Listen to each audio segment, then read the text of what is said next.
After defeating the final monster with a single sword stroke, the young man could finally relax. He whispered to himself that he had finally escaped that exhausting hero destiny. This was the moment he had longed for, a dream where he would never have to hold a sword again. But strangely enough, he opened his eyes once more. What the? The guy was dazed and incredibly confused. What the hell? Didn't I die after completing the final gate? Putting that aside, he had to deal with the old man in front of him first. He's so full of energy. Look, he's even gripping my finger. The woman beside him laughed brightly and said, Ian, you can't wake a sleeping baby. Even the baby, Riley, couldn't cry. The whole scene was completely bizarre. The protagonist was startled. What the hell was with these tiny, cute hands? Riley? Who the heck is that? They seemed so happy as he started showing off his talent. The protagonist was the youngest son of the master swordsman, Count Ifaretta, and it seemed like he had been reincarnated after death. They were still whispering as they saw him fully awake. A man stood in front of him, declaring, Are you ready to receive the sword's blessing? He was a sword master, and the protagonist was now the youngest son of the Ifaretta family, the #1 family of swordsmen. And, the blessing of a sword? Yeah, he could have guessed that. Everyone was buzzing about this kid, saying they could already imagine him holding a sword. Did you polish Riley's sword yet? It will be the pride of its new master when he becomes a swordsman. Even though he was just a baby, the protagonist, definitely not. No way. He had lived a previous life, and decided once and for all that he wouldn't hold a sword again. That was his promise to himself. So now, being reincarnated as the youngest son of a family famous for swordsmanship, he felt like, you've got to be kidding me. This has to be a joke. But no, nobody was joking. They had a bunch of swords hanging from the ceiling. They weren't toys, they were the real deal. It seemed like they wanted him to adapt to swordsmanship from a young age. As expected, they wanted the protagonist to pick up a sword as soon as possible. Look at young Master Riley. I bet he already loves holding a sword, they said. The guy was dumbfounded, wanting to laugh and cry at the same time, seeing them jump to conclusions while he couldn't do anything. Now, seeing a sword felt even scarier than seeing a ghost. Stuck as a literal baby, he could only wail, I've held a sword once already. I don't ever want to hold one again. Why couldn't I just stay dead? This reincarnation situation is truly ironic. 19 years passed in the blink of an eye. The Ifaretta family was choosing a successor, and the important figures finally arrived.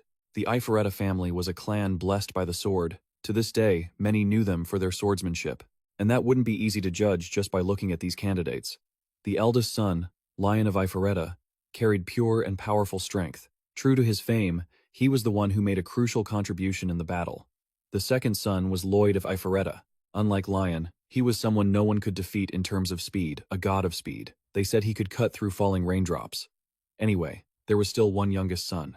But as the rumors went, the youngest son was completely useless. Even though he was an Ifaretta, he didn't even hold a sword. People said he was lazy by nature. It was embarrassing for the Count's reputation to have him. He refused to touch a sword, and that reputation faded, leaving only a reputation for laziness. Upon hearing this uncle seemed incredibly angry. The third son of the Ifaretta family, our protagonist wasn't born into this family just to be lazy. They told each other, he's just a good-for-nothing who shouldn't have been born into the Ifaretta family. But he essentially said, don't you ever say anything like that again. The uncle was deeply frustrated, defending the young man who was still lying there whistling under a tree, perfectly at ease. According to him, they didn't know the young master was focusing on training even while they were busy flapping their gums. That's what he thought. But in reality, the guy was just enjoying life. He was enjoying it way too much. The uncle didn't forget to add a few more words to defend the young master's honor. He's far from revealing his full potential compared to the eldest and second sons. While he was defending him, the protagonist was just staring at the sky, craving a hamburger like crazy. This is good, but it's a shame there's no Coca-Cola. The old butler insisted that the young master once had superior talent. The more he talked, the more it stung. All that could be seen in him now was a desperate craving for Coca-Cola. He felt that recently, he had been dreaming about his past a lot. The young man thought he had managed to forget everything about his past life, now that he was around the same age. In his previous life, he had accidentally drawn a holy sword that no one else could pull out to prevent the destruction of the world caused by the Demon King.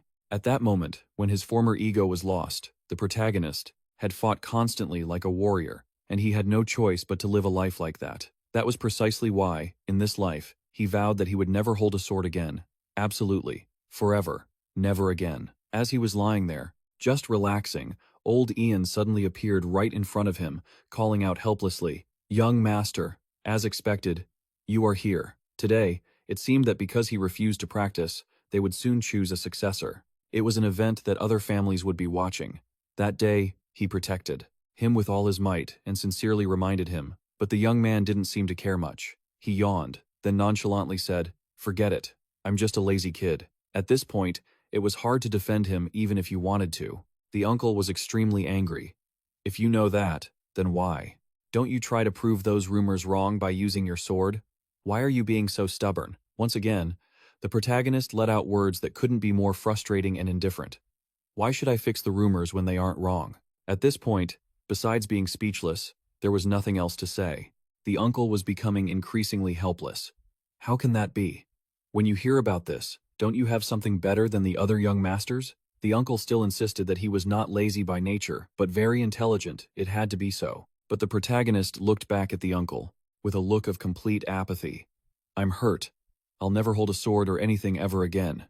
Even after he had said that much, the protagonist could still act like that.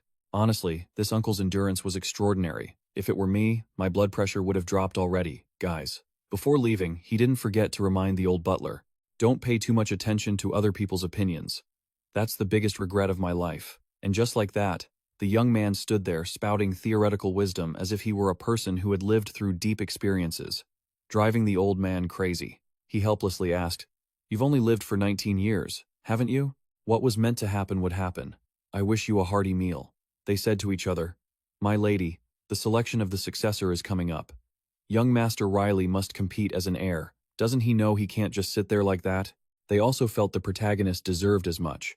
They believed he wasn't from any other family. He was the youngest son of the famous Ifareta swordsman clan. Standing before his mother, the protagonist felt helpless, because even she thought like the uncle. But his mother said something incredibly touching, hoping only that Riley would be happy. "I want my son to find his own happiness, without being burdened by the Ifareta name." This remark from his mother made the protagonist tear up and feel touched. True, he was lazy, and that just made him even lazier. Uncle Ian asked, "To be honest, my lady, aren't you angry? But why are you like this? The eldest and the second son are also the only ones. Don't you want to talk to young Master Riley once? I don't know if this is really for the best." According to Uncle Ian, the protagonist was a truly brilliant person. He had learned to speak faster than anyone else in the family by the time he was 1 year old. He had the most amazing qualities compared to any of them by age 2. At an age when he couldn't even walk, the uncle had tried testing him. The protagonist was the first person born with such amazing qualities. He was the only one who could read advanced books at that age, and he even kept demanding more advanced ones. But those books were professional medical texts. If he was that smart, he should be picking up a pen. He pleaded with the lady to help him, but Riley was completely nonchalant. He was actually feeling incredibly satisfied with this, having a poor Ian and a mother who could be a fence for the family. With this life, he would never have to hold a sword again. Suddenly, his mother coughed up blood and kept calling her son's name. She kept saying incredibly strange things. "My husband, please try your best. My husband, you. Can you hear me?" The protagonist was ice cold, calling out to his mother in agony. Something clearly went wrong. His mother was vomiting blood repeatedly. Everything felt so surreal. Why was this happening in this life? He wasn't holding a sword, nor did he have any real responsibilities. Yet everyone seemed so happy. However, his mother had suffered this incident, coughing up blood incessantly. The situation was truly critical. She needed emergency treatment immediately. Suddenly, a whisper echoed in his ear. "It's finally done. The things that bother me will disappear." It was a weak, faint voice, but he was certain who had poisoned his mother. She was threatening the peaceful life he desperately wanted. It was his father's first wife, Orly. Never since he was born had Riley felt this level of fury. The butler was still panicked, continuously crying out, "Young master, I've stopped the bleeding by applying pressure to the artery. I can't just stand here and watch anymore." The protagonist told the butler, "Leave my mother to me. Go call a doctor." Ian was flustered, unsure if the young man could really do anything for the madam. Nen didn't seem confident about leaving her in his care. At this point, there was nothing left to hide. The protagonist firmly insisted, "Don't you understand? You've seen me reading those advanced medical books, haven't you? I will treat my mother and take her back to her room." It seemed his mother's condition was getting worse and worse. The butler couldn't just stand by and watch, so Nen immediately rushed off to call a doctor. The protagonist asked for one thing: a wooden sword. He ordered the butler to get him one, which shocked the man. The protagonist had truly done everything he could for now, and the next step was to uncover the secrets behind this. Ian seemed to share the protagonist's thought that someone had definitely done this on purpose to assassinate his mother. He assumed, they will come after her soon. I think we need to investigate further to find out who is really behind this. As of now, I don't think we can identify the culprit. I apologize if I didn't realize it sooner. This was also the first time the protagonist was this serious. He spoke with genuine sincerity. Ian, you know about my dream, right? In that strange world, there was a saying, never wake a sleeping lion. I'm going to the training room. This decision of his left everyone stunned. Before leaving, he didn't forget to tell the butler, take care of my mother. He wished to live as happily and as long as possible while being next to the person who mattered most to him. But how dare they try to destroy his only wish? At that moment, he once again encountered his father's first wife. He called out loudly in a warning tone, I was looking for you, and I didn't expect you to be here. Seeing Riley, she turned around and flashed a smile that couldn't have been more fake. She even offered a few superficial greetings that no one was happy to hear. Oh, Riley, long time no see. How is our lazy young master doing these days? Responding to her scornful question, the protagonist was equally sarcastic. The only thing about me is that I'm doing very well, thank you, Auntie. Of course, not just me, my mother is also very healthy. We'd like to thank you for that. She seemed to grasp Riley's implication. Though annoyed, she had to force a confident smile. Oh, kid, I am the madam of this house. That's the least I can do, right? Regardless, I'm more worried about Iris. The only son she had was someone called the Lazy Swordsman, but she guessed the Lazy Swordsman had grown up now, hadn't he? Seeing that wooden sword in your hand, perhaps there has been a change in your heart, somehow? To counter all of her devious remarks, the protagonist replied nonchalantly, I think I smell a scent on you, Auntie. The same scent that was in my mother's soup. She didn't hold back anymore and answered directly, you have a sharp nose. That's true. I was simply curious about today's menu. As someone everyone looked down upon, he was now standing up to protect his mother. It was natural for them to show such attitudes. However, Riley didn't seem to care about that at all. He laughed foolishly. Haha, this doesn't sound like your habit at all, madam. A tiger will sleep peacefully if no one provokes it. However, you've disturbed the tiger's den. She replied calmly with a hint of challenge. It's funny that you are the one saying that. I think the one acting strangely is you, Riley. People think others die when they change suddenly, so don't try to do anything stupid and just stay quiet, just like you've always been, until now. She seemed to still be tracking every move of the protagonist, and even had people following him. The protagonist arrived at the training ground after meeting her. That was the training area. According to their information, it seemed he didn't even know how to hold a sword. This made them feel extremely delighted because the nickname Lazy Young Master was perfectly fitting. She felt the protagonist was truly pathetic. How could that useless brat say that to me? There's no reason to waste more time. Let's finish this tonight. She had sent people to do something shady and instructed them not to let Riley catch them. They became even more confident when they saw the protagonist lacking so many skills. But while her men were following the protagonist, he seemed to have sensed something. He felt as if he could see him in a truly marvelous way, as if he were quietly waiting for something else. She suggested this person go to Riley's room. While they were sneaking around, the protagonist welcomed them quite enthusiastically. What took you so long? The protagonist's innocent question left the man standing there completely stunned. Riley declared, I've been waiting for you since I was at the training ground. Someone who didn't know how to hold a sword, according to their knowledge, was not supposed to be like this. The first wife's henchman turned out to be an idiot too. He wasn't even sure if he could feel any presence here. Riley really was as elusive as a ghost. However, the man was still confident that the protagonist would be no different than he was at the training ground. Perhaps he had done that on purpose. The guy froze completely when he felt a single sword strike shatter the floor. It was certainly not as ordinary as everyone thought. At this moment, Riley was ready to confront him, saying, What are you doing?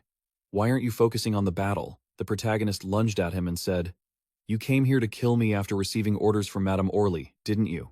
He had basically figured out everything and all her plans, but she had fundamentally wasted her money. Hiring someone who couldn't even hold a wooden sword? What was the point? The man was scared out of his wits. This ironic situation was truly unpredictable. I mean, really? He had everything figured out, all of her plans in the palm of his hand, yet she essentially wasted her money hiring someone who couldn't even hold a wooden sword. What good is that? That guy was terrified, shivering in his boots. This ironic situation was truly something no one could have anticipated. After quietly handling everything, the butler returned and found him still resting on his chair, seemingly in a relaxing position. He reported that a dead body had been found in the mansion. The old man expected him to be surprised, but he was so nonchalant, replying, "I thought it was something serious. Turns out it's just a dead body?" The butler was frantic and replied, "Of course. Many people challenge House Ephrata, but this isn't just anything like that. It's not just a corpse, it's an assassin who snuck into the mansion." While everyone didn't understand why that person died, Madame Orly witnessed the scene of her man lying dead like that, even having his neck broken. She was extremely worried as people gossiped that the man was even in front of Madame Orly's room, meaning she could be a suspect. And above all, there was one thing. The news about the condition of Madame Iris of House Ephrata had been announced. The butler seemed to have sensed something and told the protagonist, "It seems you've done something. What I'm saying is that this is not the time to stand still like this, because we cannot guarantee that there is only one assassin, and you shouldn't be alone." It turned out they were worried the protagonist would be assassinated like his mother. The butler kept showing extreme concern, saying, "I don't know about others, but especially you. I don't think you can fight off intruders." Hearing him speak as if he were such a useless person, Riley felt a bit humiliated. He stood up, scratched his head, and said, "I can protect myself, so you should focus on my mother's safety instead." When the butler heard him answer like that, he was incredibly surprised. He even gave the butler, Ian, something and instructed him, "Use this to brew tea for my mother. It works quite well. And above all, don't lose it because it's very rare." He froze for 5 seconds before this action and also tasted it. Riley asked him like a declaration, "Do you think I'm just playing? I have busy moments too." Someone who spent all day just lying around and enjoying life, who would have thought he would change like this? He told the butler to return to his mother's room, but it seemed the man was still worried about the protagonist after the recent assassination attempt. He was actually planning something to do. The father gathered everyone in the family and asked, "Did you find anything, children?" The men stammered in their response, "My lord, we've searched every corner of this land, but found nothing unusual. Considering how he walked in unarmed, I think he underestimated us. Perhaps someone on the inside is helping him." The lord sat, silently analyzing the situation. From now on, decide to inspect the entire IPA village. One of the men suggested that, based on his attire, he was likely a thief or an assassin, a detail worth investigating. Lady Orly was the most anxious of all. Her plans had been going quite smoothly, until someone interfered, though she didn't know who. She gritted her teeth, cursing. How could everything turn out like this? As the household members discussed it, she grew increasingly nervous. They analyzed that the dagger he carried was missing, meaning someone in the villa must have picked it up. The more they talked, the more problems they found, and the person most anxious was her. The protagonist maintained his daily routine, doing whatever he wanted, but never forgetting to relax under the tree. He took the chance to ask, "How is my mother doing?" The old man replied nonchalantly, "She's doing well, sir. Thanks to the herbs you told me about last night, the lady is feeling better now." Riley, eyes half closed, replied, "That's good. As long as she's healthy, I'm going back to sleep." The old butler pleaded, "Young master, is this really the time to be idle? You can't just swing your sword a few times and give up. Ultimately, it should be used for things that need doing." Riley replied lazily, "It's better if everyone knows when to give up. Can't I hold a stick instead of a sword?" He lay down and saw a ripe apple on the tree, too lazy even to climb up and pick it. "Ian, I think that apple on the tree is ripe. Get me one." If there were a ranking for lazy people, he would definitely be number one. The butler was confused. "You mean that one? But there are plenty in the kitchen." Looking up at the tree, the protagonist felt the butler had realized something. It was a sword he had hidden there. The butler tried to look closer, threw a brick at the tree, and a sword fell down. Ian was shocked. "What is this doing here?" "It's a dagger. It has the same symbol and sheath as the one that assassin used." The failed operative was a member of the squad currently on the carriage. After receiving news that number 3 had died, they wondered if it was suicide. None of them had a real theory, only questioning how the body was disposed of. The veiled woman replied, "It's being kept at the Alpharetta estate." Orly was in a terrible spot. They decided to head to the IPA village. Her brother wanted to see her directly, but naturally, they couldn't get caught. They would resolve this as quickly and quietly as possible, so his daughter wouldn't face any more trouble. Orly, after that incident, was still in a messy situation. She cursed the foolish. "Number 3. If you were going to die, you should have at least handled it properly. Why did you drop the dagger? Damn it." As she was pulling her hair out in frustration, her son, Royal, knocked on the door. She was still cursing, assuming it was that bastard Riley. Since when had the protagonist become such a huge concern to her? Orly maintained the calm demeanor of a mother and said, "I'm very busy right now. "But who brought you here?" her son replied. "Nothing special, I just wanted to check if you were okay. I heard assassins were coming to your bedroom." She felt another headache coming on. Royal saw her expression and felt things weren't right. He guessed she was annoyed because that assassin had died in front of her room. It seemed that way, but he didn't harbor the slightest suspicion. He didn't forget to advise her. "Anyway, you must be tired, mother. Rest well, I'll guard the door to protect you," she replied calmly. "All right then. Seeing you here makes me feel a bit better," Riley continued. "Anyway, have you heard the news? I heard grandfather's merchant fleet is heading to that village." Hearing this, she seemed a bit more excited. "The test merchant fleet is heading to the village?" Her son replied that that was what the servant who went to the village had told him. It seemed they were arriving in large numbers. She acted confused. "I haven't heard any news about them coming here. Anyway, thanks for telling me. I'm fine now. So you can go and do what you need to do." The news that they were coming in large numbers made her extremely happy. Perhaps father has come here himself. If he's here, it means he has a plan to end this once and for all. She grew wildly jealous, harboring a more sinister intent than ever, to make the protagonist and his mother disappear from this world. Meanwhile, Riley was still chilling under the tree like any other day. He looked relaxed, but his brain was constantly working. He thought they would have the same plan. Number 2 would go first, followed by 4 and 5. But ultimately, that wasn't what the protagonist wanted. He thought his father would handle it if they showed him the dagger, but it seemed the assassins would strike first. Though he fought with himself about whether he was ready, he didn't really want to act at all. They were trying to avoid being detected by the castle staff. Even the maids or the butler were warriors before working here, so they warned each other to be very careful. Even though he had figured out their entire plan, he didn't care what they did in the castle, but if they bothered him, he would act. So, it was best not to annoy him, and even better not to enter the villa. That was the wisest decision for them. They seemed to have heard the protagonist's intent. They were curious, asking each other, "Am I the only one who heard that?" But in reality, it wasn't just one person. It had been broadcast to every member of the group. They hadn't heard of any assassin inside the Alpharetta estate. Where is he that he can spread this information so clearly? Should we order a retreat? They seemed fearful and hesitant. But in the end, they agreed that they had to end this as soon as possible and retrieve the dagger. According to the plan, number 2 and number 10 would retrieve the body, while the rest would distract the castle. If they encountered danger, they were to destroy all evidence by committing suicide. Even though she was just a concubine, she was still Count Sun's wife. She had no one to protect her. They seemed to have started executing the plan, ensuring it was completed without any flaws or witnesses. Lady Orley had ordered this, which was why they couldn't stop. They were even informed that her son, Riley, didn't even know how to use a sword. They discussed how this mission could be carried out easily if they just avoided the estate's people, take the chance, and get more money. Suddenly, they all heard a voice. "Didn't I tell you not to come inside?" They still couldn't detect who was broadcasting this. The protagonist continued, "Sorry, but that wasn't the right choice. I already warned you. A lion wanted to hibernate, but now you want to make the lion roar?" He sounded extremely angry. "Is this your decision? Didn't I warn you?" Riley laughed foolishly. "I think these kids shouldn't ignore the advice of a kind adult, so I need to punish you, don't you think?"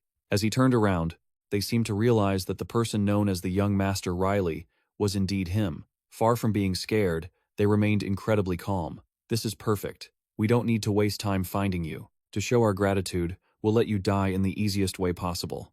They claimed that confidently, but they didn't know who would be the one to die. One in the back, and one is invisible. Is that it? Everything they did, the protagonist knew like the back of his hand. He finished them off by running his sword through them without a single wasted movement. Clearly, he hadn't moved, but his sword had pierced them. With a cold expression, he said, "That is why I told you not to bother me, and this is why you are killed by someone called a lazy shot." Every action of his left the group wide-eyed and stunned. No way, a man cut in two in the blink of an eye? They had been certain they were told he was the easiest target, but was that information wrong? Riley, having stepped out, added coolly, "I can hear you. So, just come here. I'm sorry, but you won't be leaving here alive today. I need you to suffer everything you deserve." Another one of them lost an arm. To the protagonist, they were just a bunch of noisy pests that needed to die. Dealing with them is as easy as flipping my hand. By now, they must be scared enough to run for their lives, but escaping won't be that simple. I already warned them, but they insisted on doing the wrong thing. We shouldn't be bothering each other. You're the one who decided how I have to act, Riley.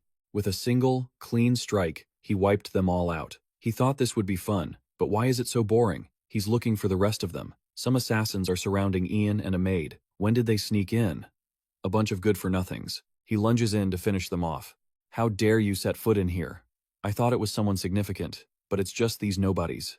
They were killed in an instant. Turns out they're just inexperienced amateurs. But according to reports, that's the 15th assassin the maid has seen since they infiltrated. If they keep coming like this, then they just have to keep fighting. He's still worried about the protagonist and the maid. Go. Protect Lady Iris's room. No time to lose. He runs for his life, praying that his young master is safe. Plus, the boy has a talent for hiding. The old man still believes he can escape. All these dangers. Please, let nothing happen. Just as he arrives, he spots an assassin. The old man declares, I don't want to talk much, but I'll let you go if you leave right now. With a super cool demeanor, he announces, I don't have time to play with you. They lunge at each other, trading blows without yielding. Given their skills, the old man judges them as way too green to step foot into the Ifoletta household. Such arrogant fools, they don't want to live, they want to walk into their own deaths. But that guy doesn't seem fazed at all. A dagger suddenly flies straight toward the assassin. This wasn't a dagger from the assassin's group. He couldn't sense any presence or killing intent. How could it fly straight at him without the slightest sound? The old butler sees a golden opportunity. He immediately lunges at the assassin, quickly wiping them all out. After finishing them off, he suddenly remembers his young master. Meanwhile, the protagonist stands there, stunned. He thinks, why did I miss? I aimed for his heart, but it hit his shoulder instead. He actually meant to pierce the guy's heart. Well, that's normal, I guess, since this body is different from my past life, and so much time has passed. Plus, my skills have dulled a bit. Anyway, it's about time to wrap this up. Once the assassins are cleaned up, it's time for him to casually go back to his room to rest and play the part of the innocent young master. The old man rushes to his room in a panic, calling out, Young master. Seeing him, Ian quickly responds with a completely calm demeanor, sitting on a tree to enjoy the view. Seeing the protagonist safe, the old man is overjoyed. The young man pretends to be dim-witted, asking, What are you doing out in the middle of the night? He doesn't forget to mention that the man is sweating. Honestly, with this look and his acting skills, he's not bad at all. Ian desperately tells the protagonist, We don't have much time left. Please, come with me. He laughs, acting naively innocent, and asks the old man, What's wrong? Are the assassins appearing again? The old man freezes for 5 seconds. How did you know about that? Assassins have infiltrated the mansion.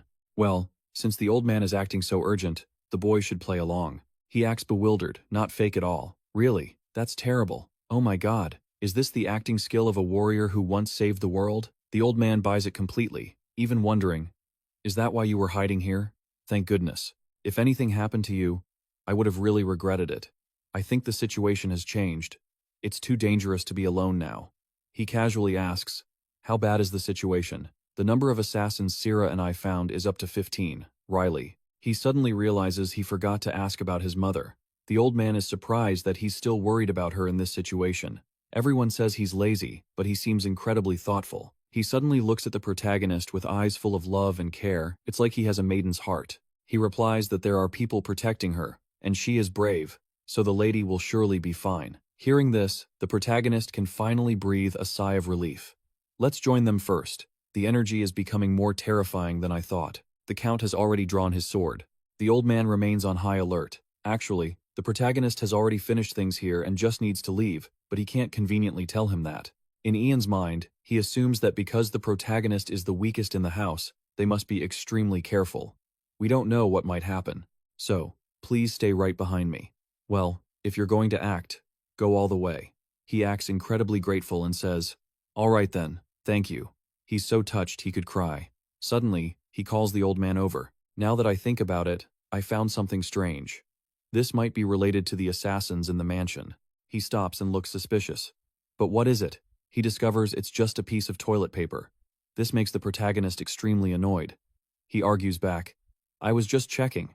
It's not dirty, okay? Just inspect it first. The old man feels incredibly disgusted by the paper.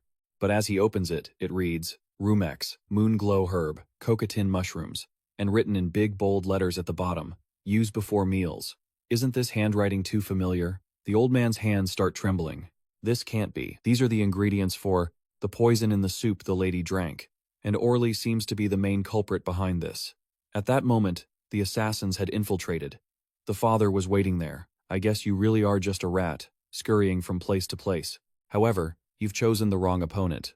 The assassin himself knows he can't defeat him. The father declares, I could have spared your life once, but you dared to oppose me twice. Anyway, the assassin had already achieved his goal of getting the dagger. Now he just needs to withdraw. If he has a little more time until the smoke bomb goes off, Orly will escape this predicament, and he won't have to worry anymore. The father declares, even if you kneel and beg now, you won't be forgiven. He lunges in, attacking the assassin directly. The father is extremely frustrated. You pathetic wretch. Is hiding the only thing you can do?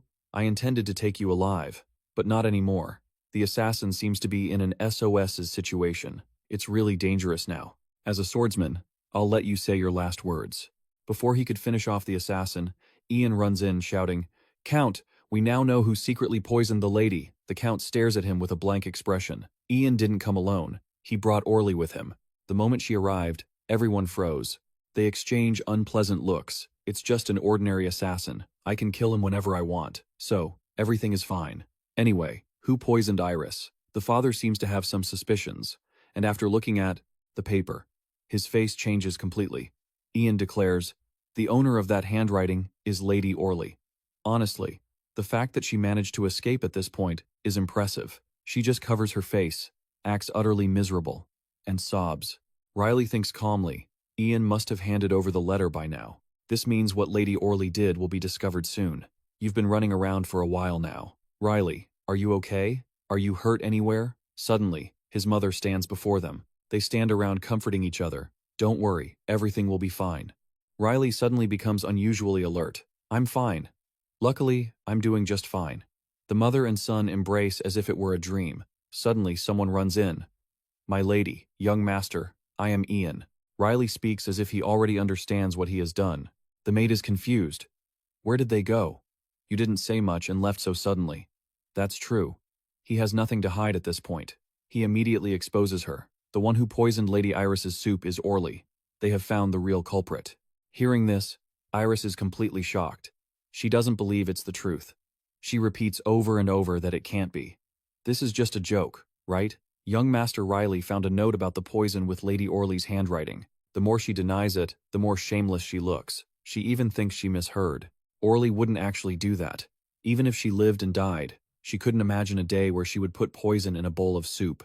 Iris collapses. Seeing her mother like that, the protagonist feels deeply sorry, even though he knows Orly hates Iris. But how could she do something so dirty? The protagonist was curious about what his father was doing at this hour. They were actually talking, but an uninvited guest was there. He took off his hat and declared that it was all over, they had the dagger, but the mission had failed. The father finally realized it was Orly's father, or in other words, his father-in-law. That was why he had only been hiding. Or was that it? How could he make others look like fools? Orly clenched her fists, looking deeply hurt. She said, the fool is actually me. The day you took another wife. Do you have any idea how much I suffered? If you had only looked at me with those warm eyes, I wouldn't have done such terrible things. But now, what was the point of saying such nonsense? In truth, she had become a cruel and wicked person. The father declared, what you wanted was the family status, not me. Stop being so duplicitous.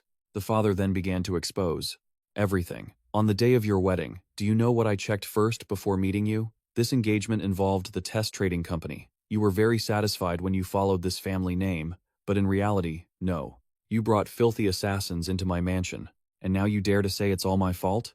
With a cool, imposing demeanor, the father laid everything bare, leaving her speechless. There was no more talk of husband and wife. The father, completely fed up, ordered her to get out of there right now. Looking devastated, she left the house. Orly, appearing desperate, told her father that it was all just a dream. Father, I'm sure it's just a nightmare. If I blink again, I'll find myself lying in bed. And even if it's not, this must have happened on some other day. Because Orly had experienced failure, she was like this.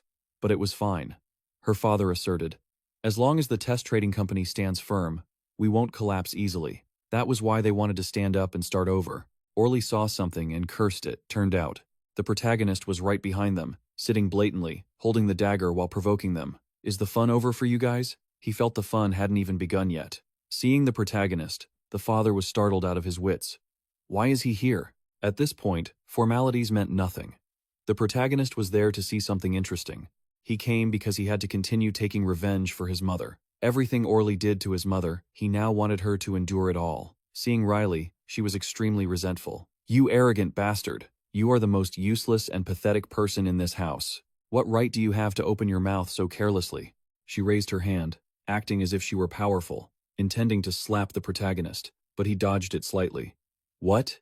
You were going to hit me? How terrifying. Do you think that when my father returns, he will let it slide if he sees me beaten?" The more he provoked her, the angrier she became. But Orly's father had warned her to control herself. He harbored hatred, saying, "You insolent brat, I don't know where you get the courage, but that is your foolish mistake. Who said you could come back to the mansion?" He even felt this was good. If he took him hostage, it would be easier to carry out the mission. The protagonist looked like he was thinking, "Oh, I'm so scared." He even casually picked his ear as if nothing had happened.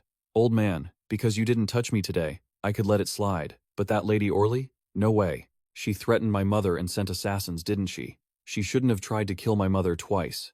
At least she must pay for harming my mother. Don't make a scene to retaliate for this today." Seeing that, he intended to deliver a finishing blow to kill Riley. But the protagonist had anticipated his master strike and dodged it.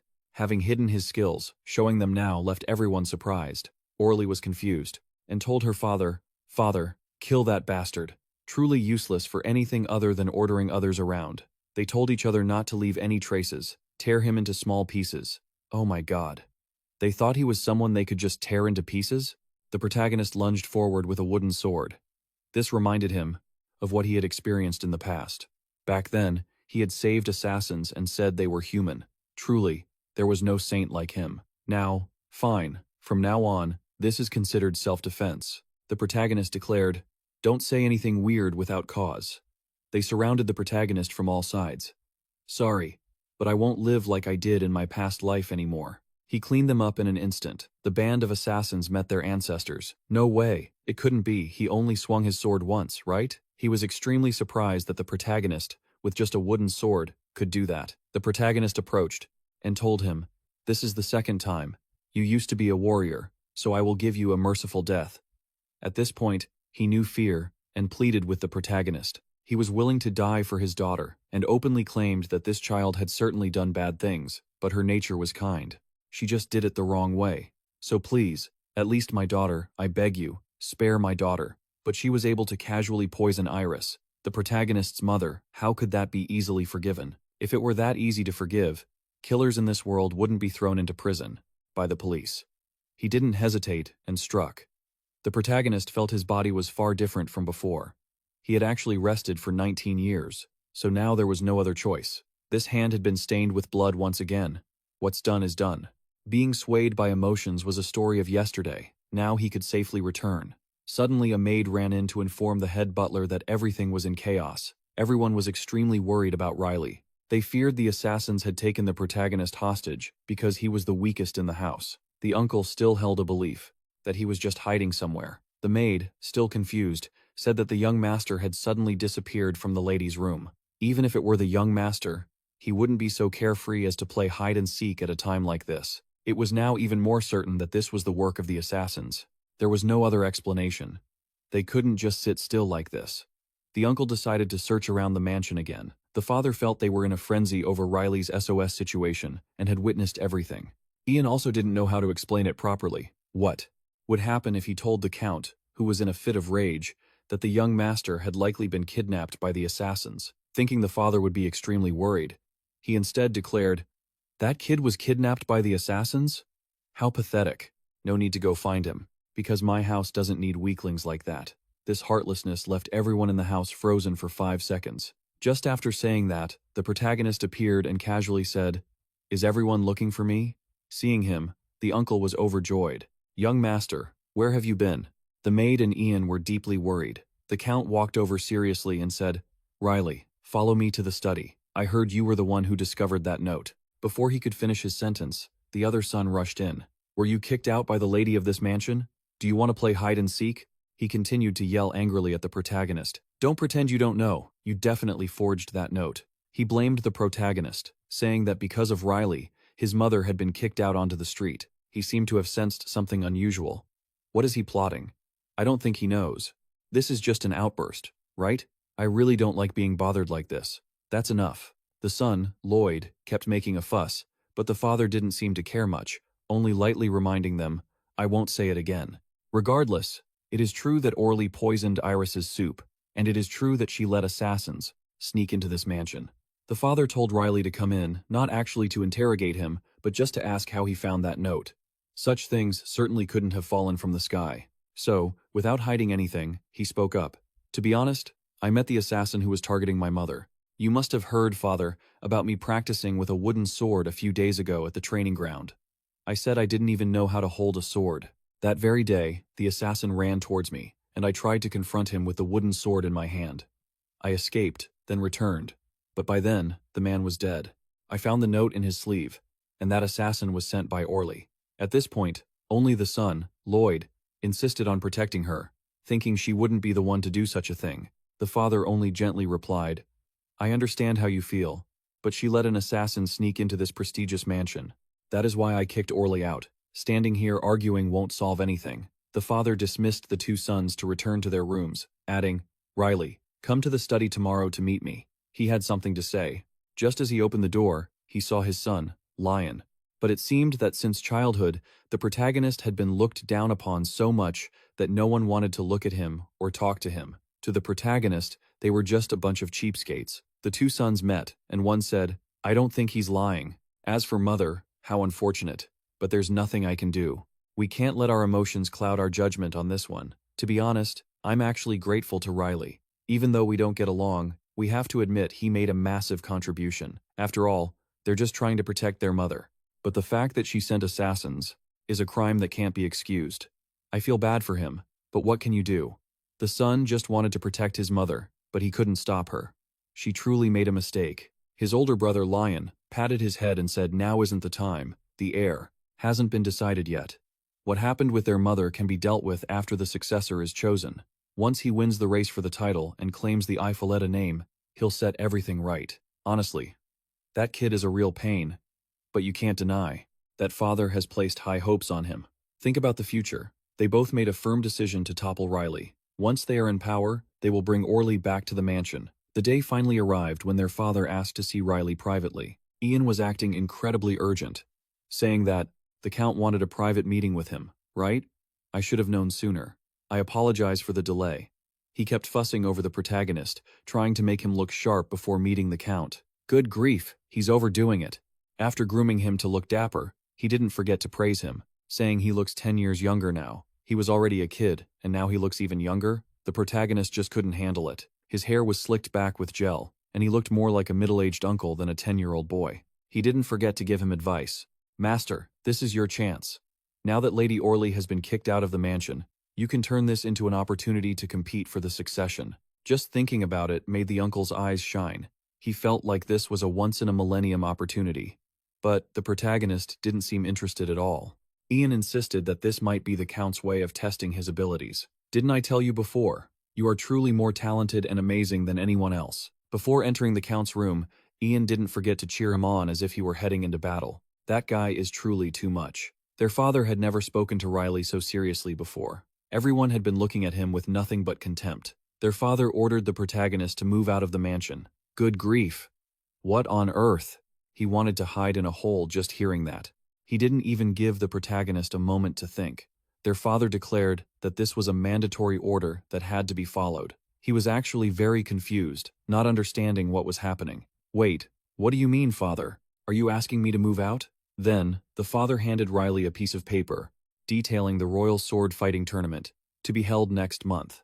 The 17th Royal Sword Fighting Tournament will be held soon. I am extending an invitation to one of the children of the family, known for their exceptional swordsmanship. I hope you will participate and share your valuable experience with the tournament. From the royal family of Orlaya. This was the 17th tournament, starting in a month.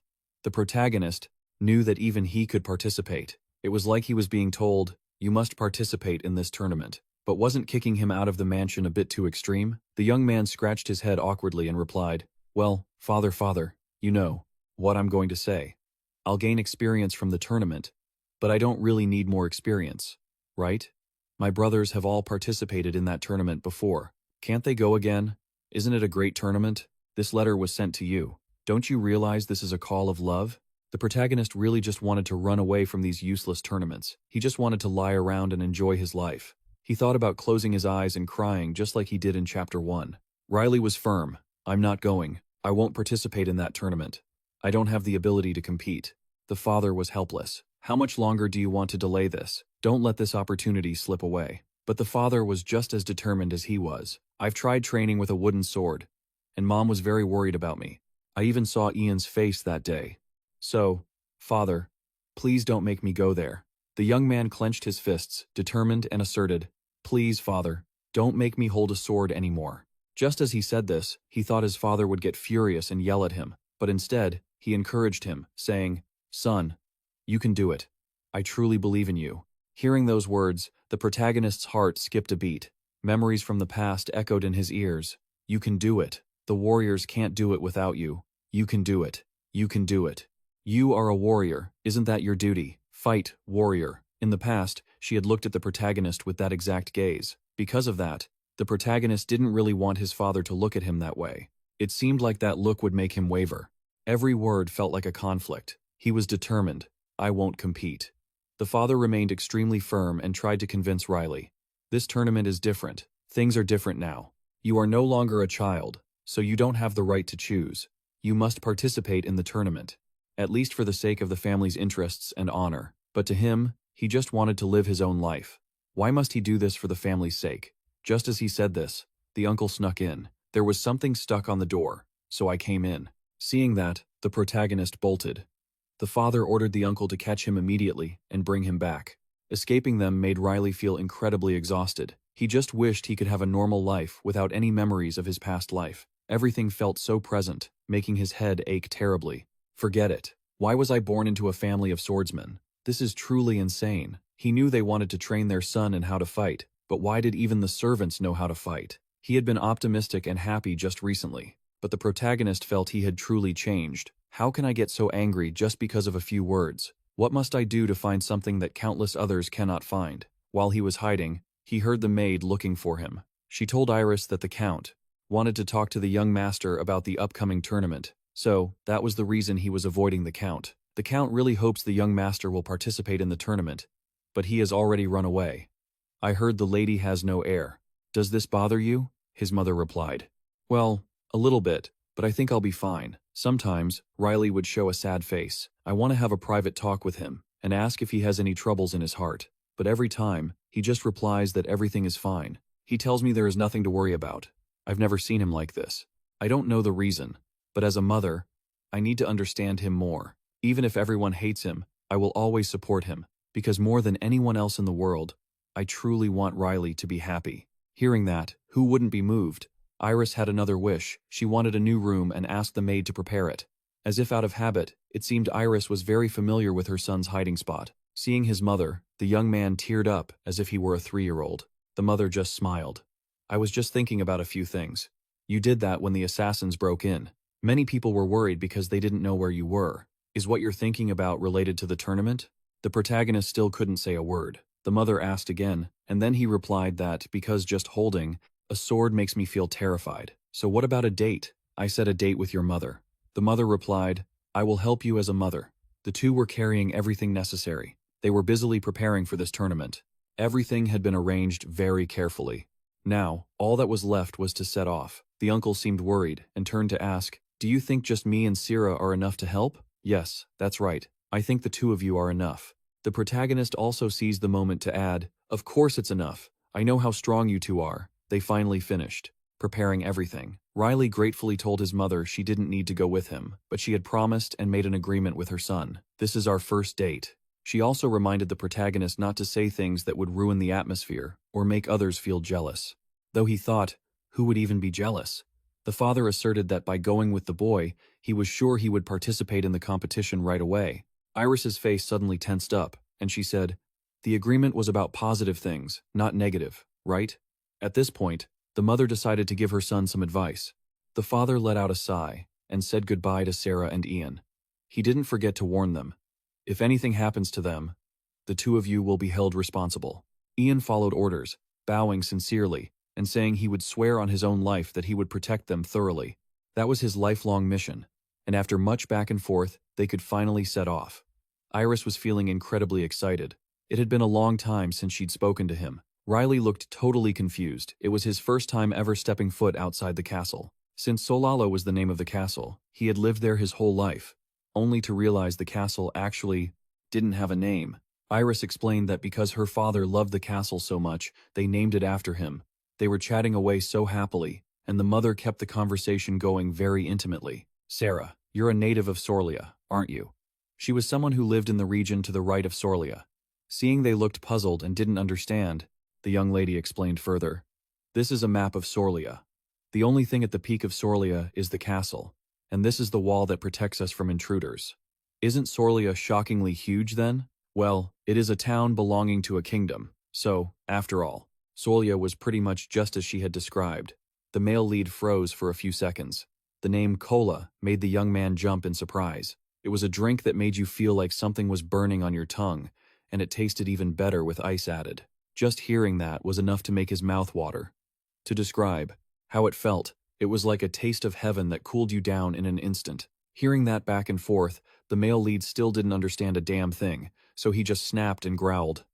Why don't you be a bit more specific? The young lady started asking.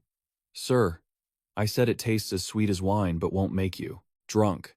Not only that, he kept praising it even more. He said it was a divine drink, but when it came to that drink, its color was very common in fact. Its color was even darker. The more he talked, the more he felt like he was going crazy. The young man shouted the two words, Coca. This confusing behavior of his made the young lady jump in shock. Was she trying to convince the male lead to drink alcohol or something? All of the male lead's confusing language could probably only be understood by Ian. Haha, what he's talking about is a non-alcoholic drink. It's a beverage that all children love, even 5-year-olds. If that was what she meant, then that was the taste of Coca. Just thinking about it felt like being on cloud nine, truly wonderful. But then, something happened. While they were in high spirits, the carriage suddenly shook. It was definitely an attack. Just as they stepped outside, the culprits were already gone. They seemed to have fled in some direction. In front of them were many goblins. Goblins? If it were Syrah, she could quickly finish them off, right? But at this point, they had no choice. They could attack from behind. Ian would be in charge of protecting the sides and the rear. Riley declared that she had to trust her young master. Iris's face was just like, seriously? She whispered. Syrah is really too slow. Her stance and sword-swinging technique were both good, but why were they so slow? The male lead needed a sip of coca right now. Seeing Syrah so flustered, he was contemplating whether or not to help. But, thinking about it again, damn it, this was really annoying. The young man suddenly shouted, Everyone! Get out of my way! Up until now, Riley had always stayed in the back to protect everyone, but now he had to rush forward. He didn't want to just stand there and watch. The young man charged ahead, surprising everyone, especially Sarah. She was incredibly panicked. Young master, why are you here? It's dangerous. You need to go back. Seeing Riley using his legs while fighting, the young lady was completely shocked. He thought, finally, I have a chance to drink coca, but it's too late to buy it now. Because of movements like that, her strength and agility were meaningless. The young man began to swing his sword with high-quality precision. She needed to keep her distance and charge straight at the enemy to launch a surprise attack. If we don't finish this quickly, there won't be time to drink coca. Before long, the male lead had wiped out the goblins, to everyone's amazement. However, there were still a few left. He reminded Sarah to be really careful this time. He would take care of them. Ian still couldn't believe his eyes at what had just happened. What was that? The male lead, looking super cool, told them, All right, let's keep going. In just a moment, he had handled the whole situation. Truly, you can't predict what will happen in a lifetime, especially his mother. Had the lady already known about the young master's techniques? While he was dozing off, they had been discussing this mysterious power of the male lead. The mother spoke up. Perhaps so. I don't know much about swordsmanship. I'm just glad Riley didn't get hurt. When she saw him rush toward the goblins, her heart felt like it had stopped. She was really worried about him. But even so, his mother still had one wish: to keep this a secret and remind everyone not to tell anyone in the castle about it, including the Count. They all agreed to this, and finally, they reached Sorlia. The atmosphere there felt incredibly lively. The male lead thought to himself that the last time he was here was a year ago. Iris felt very sorry for Ian. She had actually told him to return to the castle, but Syrah thought that telling him to return was a right choice. He would definitely talk endlessly about yesterday, about everything he witnessed. But, my lady, when we step into Sorlia, we must follow Sorlia's laws. It's wonderful that a place like this exists, Sarah said. Now, they were incredibly excited but didn't know where to go. The male lead suggested drinking the non-alcoholic sweet wine. That was a great idea, and they all agreed. Sarah excitedly introduced a cafe she often frequented, adding that they sold many things the young master was looking for. Let's go there. While they were still excited and enthusiastic, there was a man watching all their actions, and that was his target for the day. He told the girl, "It's time to pay for your food. Go now. That's your job, you piece of trash." A woman with half her face looking ruined was despised and belittled by him to the point of being insulted beyond words. Standing in front of such a huge thing, the male lead had a chubby face. Does this actually exist? I thought I'd never get to drink it again. This amazing flavor with bubbles dissolving in his mouth and this smoothness, this was it. Coca-Cola VIP Pro Riley. After a long time of not being able to experience such ultimate happiness, he stretched out as if he were in heaven. His mother and Sarah looked at him with very confused expressions. The young man asked his mother for another cup. In front of Sarah, the male lead looked like a brat right now. The girl with the ruined half-face from earlier was still being bullied by them. She kept screaming, "I told you! I didn't do it! Someone, save me!" They thought she was a pickpocket, but it seemed there was some hidden complexity here. She still kept crying out, "I never did that!" Sarah felt this was unacceptable. She wanted to step up to stop the person bullying others, but the male lead stopped her and told her not to go. It seemed the male lead had realized something unusual, that it was all just an act. Sure enough, it seemed they were performing a play, and they were even acting very deeply. Riley calmly told Sarah to just sit down. "Young lady, young master. Actually, I still don't understand what's happening. What do you mean by acting? What are these people doing?"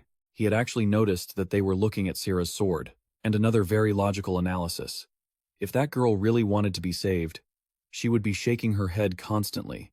But their eyes were glued to Sarah's sword. This proved they had other intentions.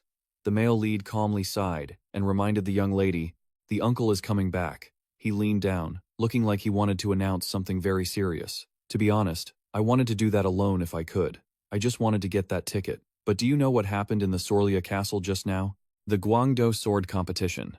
Tickets for 4 people. After he introduced that he was from the Ifoleta family, the girl at the ticket counter was incredibly happy and kept asking again if he was really from there. Ian continued to confirm, "That's right.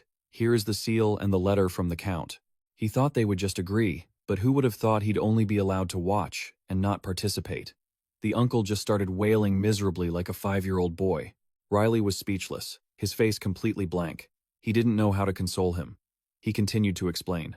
Suddenly, while they were talking, a tall, muscular young man, with long, blonde hair, came to greet them very enthusiastically. "You're Ian, right? The mercenary hero Ian? Isn't that you? It's been a long time, hasn't it?" It turned out they were acquaintances. The uncle didn't even remember the last time they had met. The guy also asked if he was doing well and if he had come there for the sword competition too. It turned out they all came there for the sword competition. He even thought this uncle had a family already. But Ian was just the butler of the Ifoleta family. He stood there stunned. "You're the butler of the Ifoleta family? So who do you serve? Is it the greatest swordsman, Lee? Or the speed swordsman, Lloyd?" He said things like that, sarcastically implying that he must be serving the count. Given his age, this was highly likely. "Ha ha." The uncle heard it and was quite bitter, but he still calmly replied, "Ahem, when will it be the audience ticket turn?"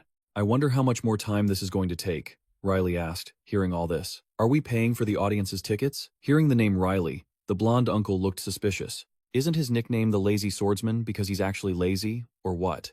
The uncle started crying again.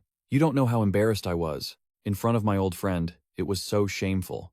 How could he look at a famous mercenary warrior with such pity?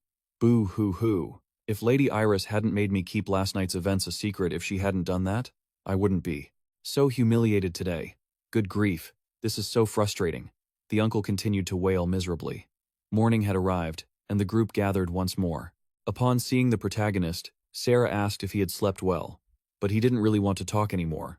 It seemed coming here was a mistake. The protagonist completely collapsed when Sarah announced, "Tomorrow is the sword competition I've been looking forward to. It's my first time watching, so I'm really excited." Riley just wanted to go home, rest, and relax. His mother covered her mouth and giggled. "Oh my.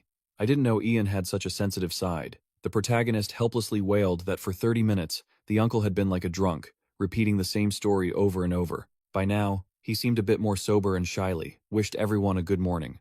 They were actually quite confused about where to go today. It looked like they might head to the right side of Sorlia. If they didn't go today, they wouldn't have another chance. As the sword competition started tomorrow, and would last for 3 days, the protagonist wondered why they weren't going to the lower region of Sorlia. According to Sarah, the lower region wasn't a good idea. It was dirty and dangerous. It was truly as rumored. Hearing this, Riley lost all enthusiasm. He didn't like going to places like that either. Seeing him go along with it, Sarah was overjoyed. "That's a wise decision, my lord. Let's get going then." His mother was also looking forward to the trip, so they didn't delay and set off immediately. However, the atmosphere felt very quiet. This was the Temple of Sorlia, which displayed its power by worshipping the goddess, Ines. It was a place for the wounded and sick to receive treatment using divine power, or to predict the future and upcoming disasters. Iris also owed a debt of gratitude to this temple, so she came to give thanks and take a tour. The protagonist was curious and intrigued by the temple. He started to feel that the atmosphere on this side and the other wasn't that different.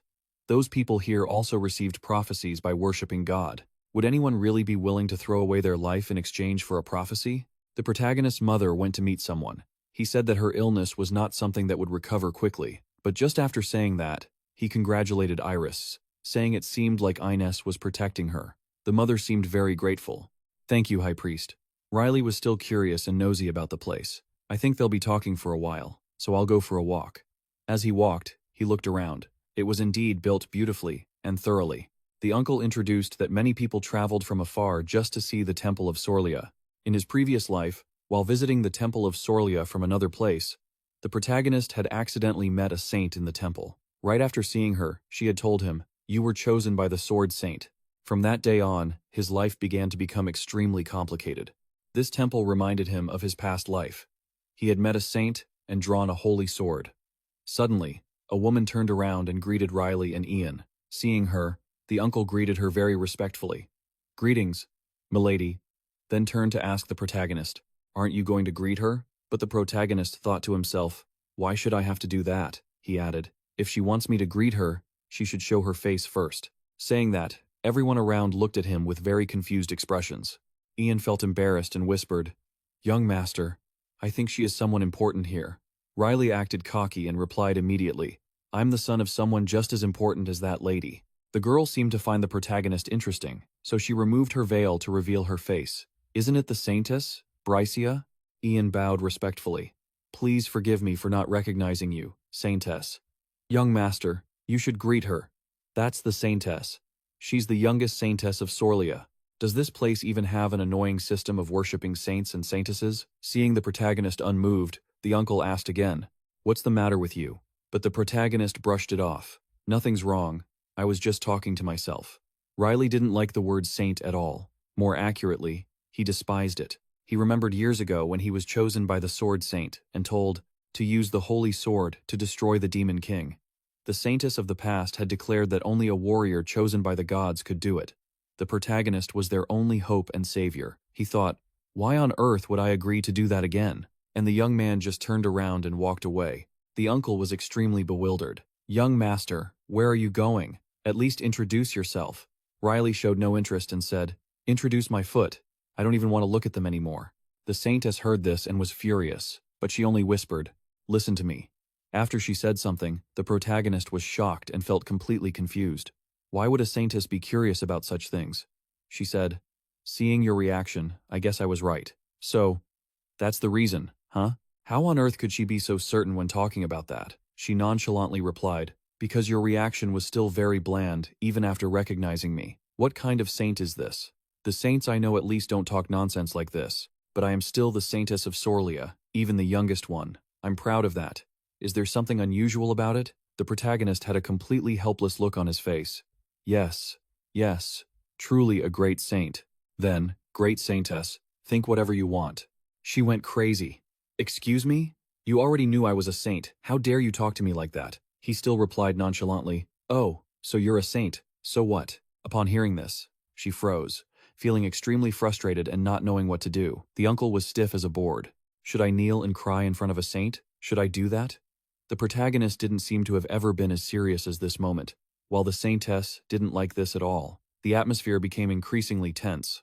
Everyone around was shocked by the situation. The protagonist didn't hesitate to share. Sorry, but I hate all kinds of saints. I'm still holding a grudge against them, so let's just go our separate ways and stop bothering each other. Hearing this, she felt both embarrassed and hurt. Was she crying? And after talking to Riley, what kind of saint was so unreasonable? Someone handed her a handkerchief, but she slapped it away and said, "Don't speak like that to a saint, it's blasphemy." Seeing her so upset, the protagonist still didn't back down one bit. He kept twisting the knife into the young woman's heart. So what? I don't believe in any religion at all. She seemed increasingly hurt. You're really funny. You're the one who started saying those ridiculous things first. Why are you making me the bad guy? Just keep picking fights and crying. It seemed Riley was fed up.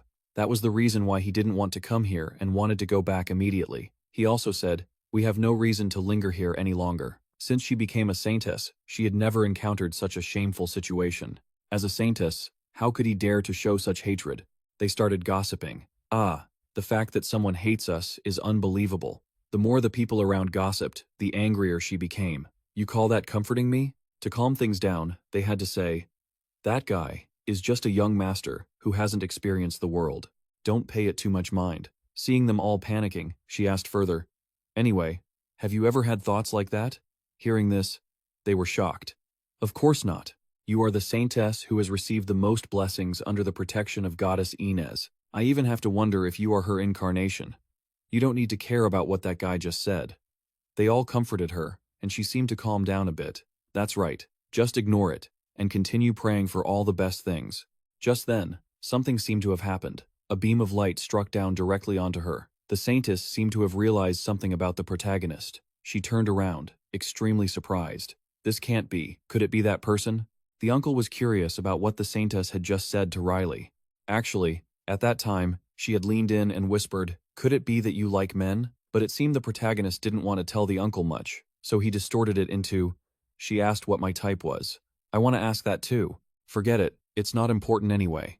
That bothered me, but since I'm a decent person, I'll let it slide. Being close to a saintess won't bring him any benefits, anyway. His mother was incredibly puzzled, wondering what on earth could have happened to her son while he was there.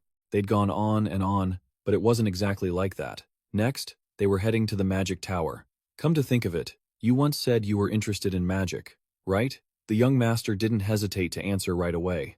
"That's right. Moving objects without even having to lift a finger. How convenient is that?" Hearing this, the old man's jaw dropped. "You shouldn't learn magic just for a reason like that. A mage from the Ephelida family? Honestly, it's just impossible. Looking at this tower over and over again from the eastern side of Sorlia, it feels a bit strange. They say that if you get close to the tower, the air itself changes. They say it's because of the pure energy surrounding it. That light over there is a magical artifact." Riley appeared quite surprised. "Is that magic?" This is truly interesting. And the truth is, he doesn't know anything about magic at all. In his past life, all he received were curses and blessings, like being chosen by the Sword Saint in his previous life. And now, this world is better than that one, where he was forced to accept those curses and blessings, the pressure of having to live a life that was already fated from the start. He didn't want to experience that ever again. But magic isn't like that, is it? It's about an individual making their own choices to move toward the future. The young man was even wondering if he could use magic to heal the wounds of the past. Sarah suddenly thought of something and asked the male protagonist if he wanted to try that out once they arrived at the magic tower. There's a magical artifact capable of detecting the energy within each person. Everyone who dreams of becoming a mage tries using it at least once. Because of that, if he wanted to, Riley could totally give it a try. The eldest young master and second young master of the Ephelida family, Lion and Lloyd, had also used it to practice the radiant sword technique. That's a move created by utilizing the energy of a sword. Lion learned it when he was 12, and Lloyd at 14. After all, they rarely get opportunities like this, so his mother was extremely eager for the male protagonist to try it out. Ian also looked dangerous. This was the moment the young master's ability would be revealed to the whole world. Having been a mercenary who possessed the most proficient energy manipulation skills of the previous war era, he was the one who had sensed the potential in young Master Riley. He was eagerly waiting for the day when the male protagonist's power would be revealed, shattering his lazy swordsman nickname. They just headed straight to the magic tower. This place was much larger than they had expected. Surely, The magical artifact must have made this place feel far more spacious than what they observed from the outside, although they didn't know much about these things. This was truly amazing. Regardless, this place was special. Everyone here is weird. Suddenly, a young man came up to greet them. "Excuse me, could you tell me what brought you here?" The old man replied, "We're just here for a quick visit. The tower isn't a place just anyone can enter. Do you have anything to verify? Your identities?" After taking one look, he realized they were from the Ephelida family. They would allow the male protagonist's family to tour the first floor. However, they were not to go up to the second floor or touch anything without receiving permission. No sooner had he finished speaking than the male protagonist touched a giant, super-sized, shimmering stone. That guy immediately came over to stop Riley, stammering to explain that because its color was so beautiful, it enchanted people's hearts. Even though he was the Count's young master, they couldn't allow him to do that. This thing, in reality, isn't something you can just touch. The more he said, the more curious Riley became. What on earth is that large stone? But they couldn't tell him. The objects you are allowed to touch have all been marked, so please pay attention. For items without marks, please do not touch them. Please observe only from a distance. Saying this only made him even more suspicious. Iris asked them to guide their tour of this place. They didn't really know much about the tower, so they were very interested in seeing it. The young man managing the place was named Feta. He started introducing them. Mages, wizards, alchemists, there are countless types of mages. If you wanted to list all their characteristics, you wouldn't have enough time even if you stayed up all night. They often use this type of magic book. You can pour water into this spherical device. Once you pour the water in and wait long enough, the water will turn into ice.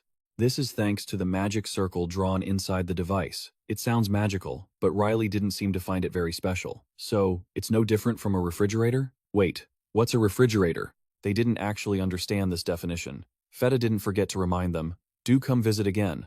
If you follow the proper procedures, you might even get to tour the second floor. But what on earth is so sketchy about the second floor? The second floor is where mages practice spells like Fireball. That was also something the male protagonist was curious about.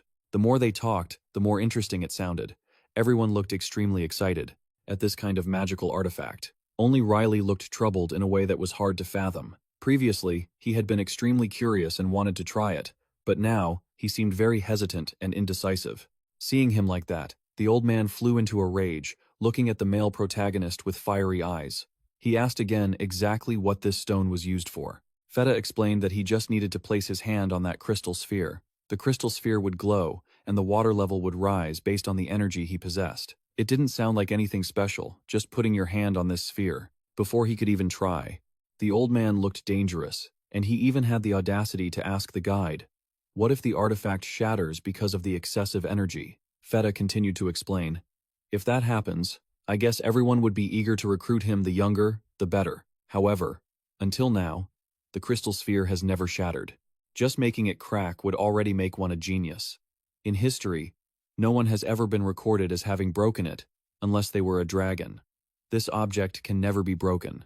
If I had to list a few people who have cracked the sphere, it would be the Archmage of Magic, Master Ostrua, and the person known as a mercenary hero. What was that person's name again? I don't remember his name, but he was one of them too.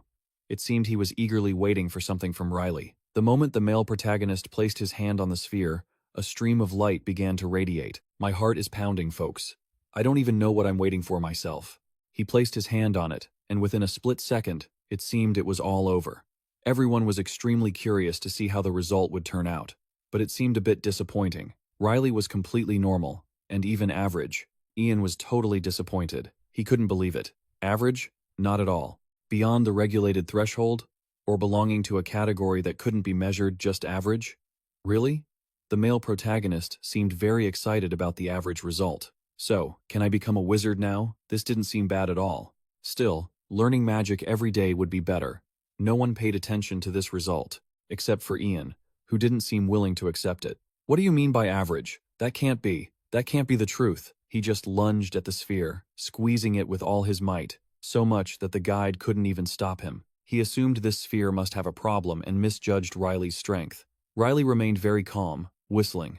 While the old man was going crazy, he felt very hungry, so he invited everyone to go eat and have a meal with Syrah. She had said she would prepare everything and had booked a table at a restaurant. At this point, no matter how much you cry and scream, it's useless.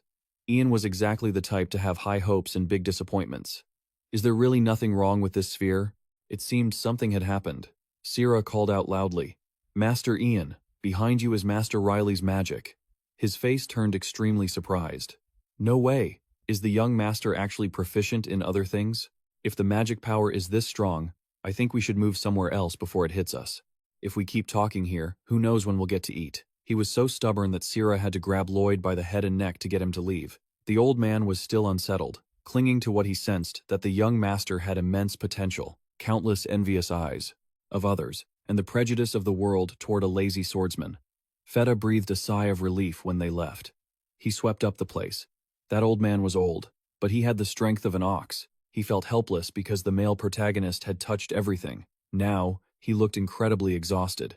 But just as he turned around, a group of people were gathering in one spot. What on earth happened? Oh my god, the blue stone just cracked wide open. Is that the energy measuring stone reserved for wizards? How could that be? Who is the one who shattered the stone like this? They are in trouble, although they don't know who did it. If Astrua discovers this, it will become a huge danger. The only way to handle everything now is to find the culprit. If things go the wrong way, they might be blamed as if they were the ones who did it. Besides that, they have to think of a way to catch the culprit without any evidence at all like this. Someone touched the stone.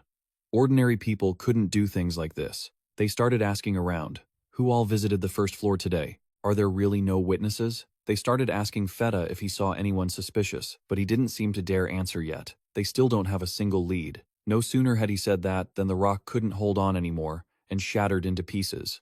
The noble swordmaster family finally headed out. Iris asked Riley if he was having a hard time. There were many interesting things in the tower, but even his mother didn't know what they were. Seeing her son so absent-minded, she couldn't help but worry, but he was just deep in thought. He was thinking about what happened today. He had visited the temple for the first time in his life and ran into a saintess he really didn't want to meet, just like in his previous life. He worried about what he would do if he had to take on the responsibility of a hero, and after that, he had headed to the tower. He absorbed mana in a slightly different way than he had in his previous life. Naturally, he had to be careful not to get caught. Still, he was glad that nothing major had happened. He couldn't exactly tell his mother everything he did. The old butler kept scratching his head in confusion. How could I have just seen nothing? He had been dazed ever since they walked out of the tower. Iris worriedly asked her son if he knew what had just happened to him. Riley wondered if his mother felt disappointed that her son was just an ordinary person, but she actually seemed incredibly excited. His mother thought she was lucky that her beloved son Riley had achieved an average score while still putting in the effort. Hearing this, he just froze. They both seemed happy as they held hands, walking off to see more interesting things in the area. A group of people were still busy working away. They were trying their best, but it was all useless. Since today's business was a total bust, they had to go back and try again. By that, he meant telling the guy to play 2 more rounds. But they suddenly remembered that today was the Sorlia festival. It wasn't even midnight yet, and if they messed up this time, they'd be going hungry until the next festival. He noticed a young man dressed differently from everyone else. They whispered to each other, "Didn't you see the whole squad of guards behind him? That kid might be a count or something." But they had recognized the protagonist, the same guy from yesterday who didn't care to help the girl in their play. They even looked down on his group, which only had a lady, a maid, and an old butler, just 4 people in total. They plotted to teach Riley's family a lesson, thinking that 2 nobles and 2 attendants would be a piece of cake. But the guy still felt something was off. The group started their plan and lunged forward, intending to rob them, but the old butler smacked them silly. "What do you think you're doing? Where did you come from to dare pull a stunt like this? You thought it would be easy, but you failed miserably." They covered their mouths, realizing they were truly screwed. Ian was furious today. He walked over seriously, thinking, "How dare you touch young Master Ephelita and expect to walk away safely?" As soon as they heard the name Ephelita, they shivered. Was that the noble family that had made a name for themselves with their swordsmanship? Is that a name I recognize? I feel like I've heard it somewhere. Sarah looked at them with a look of pure disgust. "You real scumbags. Did you come from the Soria slums? I can smell the stench on you." Even though she was a maid, her roasting skills were top-notch. She left the guy confused and embarrassed. "That can't be. I remember putting on perfume. Was there some kind of perfume in this place that could cover up that stench? Well, I'll let you off this time because of your characteristic stink. You'll pay the price if you try to steal again. Next time, choose your targets wisely. My master doesn't like being bothered." This girl seemed pretty cool too, but when he looked around, they were already gone. The old butler said she went to the restroom and would be back soon. "Do you want to check on her, young master?" But what could he possibly want? He was just curious because she wasn't there. Just let me know, and you can go wherever you want. The young man just continued enjoying his life, eating the most delicious and cheap food in the world. Suddenly, fireworks went off. The scene was beautiful. Sira was completely surprised. It's time, isn't it? The royal swordsmanship competition had begun. Finally, right here, the competition for the swordmasters was about to start. They had prepared a feast, and this year's contestants were quite strong. The old butler asked the protagonist if he remembered the list of contestants they had looked at before coming here, but with so much good food, he couldn't focus on anything else. Ian looked completely disappointed. According to the match schedule, there would be 3 matches today, and they were expected to end before dinner. Even though they're quite strong, they lack certain standards of the Epauletas. Looking around, it didn't seem very crowded. There were fewer spectators here than outside. There weren't many people. Iris had thought it would be packed, but it was very hard for the commoners of the Sorlia Temple to get in. Those people had to have an invitation to enter, which is why it was so empty. However, there were still matches between the children of noble families. His mother wondered, so, commoners don't get to watch the matches? But that wasn't really the case. That glowing orb floating there was from the magic tower. With it, they could watch the competition. Riley looked quite excited. Really? Then people can also watch the stupid moves those nobles make? Sarah was completely helpless. That won't happen, sir. Because there's a delay, we can watch them a day in advance, like watching a replay on TV.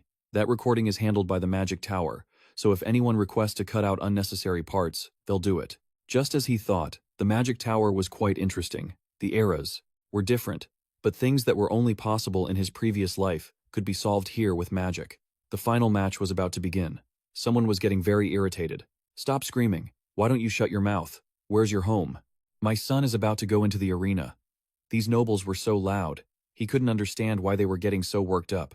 Even though he said that, the old butler was actually the one who was most worked up. He still insisted that if his young master entered the arena, he would show them all. Everyone looked at him speechless, imagining that if Riley actually entered, Ian would definitely be the loudest one there. So loud that it would make everyone around him feel embarrassed. Ian was still very focused on watching the match. The person who stepped down there was from the Voron family, and the one entering the ring was from the Dry family. According to the information, both families were famous for their swordsmanship, even if not as famous as the Epauletas. The official match began. The most decisive sword strikes started to show their power in the arena. They didn't hold back, putting all their strength into clashing with each other. Riley was calm, just like someone watching a piece of entertainment, admiring whatever strange swordsmanship styles they were using. It was pretty good, he thought to himself. I thought there was no swordsmanship, I didn't know, but watching these new techniques isn't half bad. It seemed like he was the only one treating this competition as a place for a bunch of kids to dance around. It sounded a bit funny, but it was nice to watch. Even if he was a little disappointed, it was still worth watching. After all, he had no interest. It made sense. He'd only be interested if he had to slash and kill a goblin in one hit. Ian turned and asked, "Then why don't you participate?" But he actually found it incredibly troublesome. He liked the nickname the Lazy Swordmaster. This sounded absurd and funny. Even though he had a lot of potential, he liked people calling him a lazy person. He was always in a state of boredom. He hid his true ability and nature. Why do you like that disgusting nickname, the Lazy Swordmaster?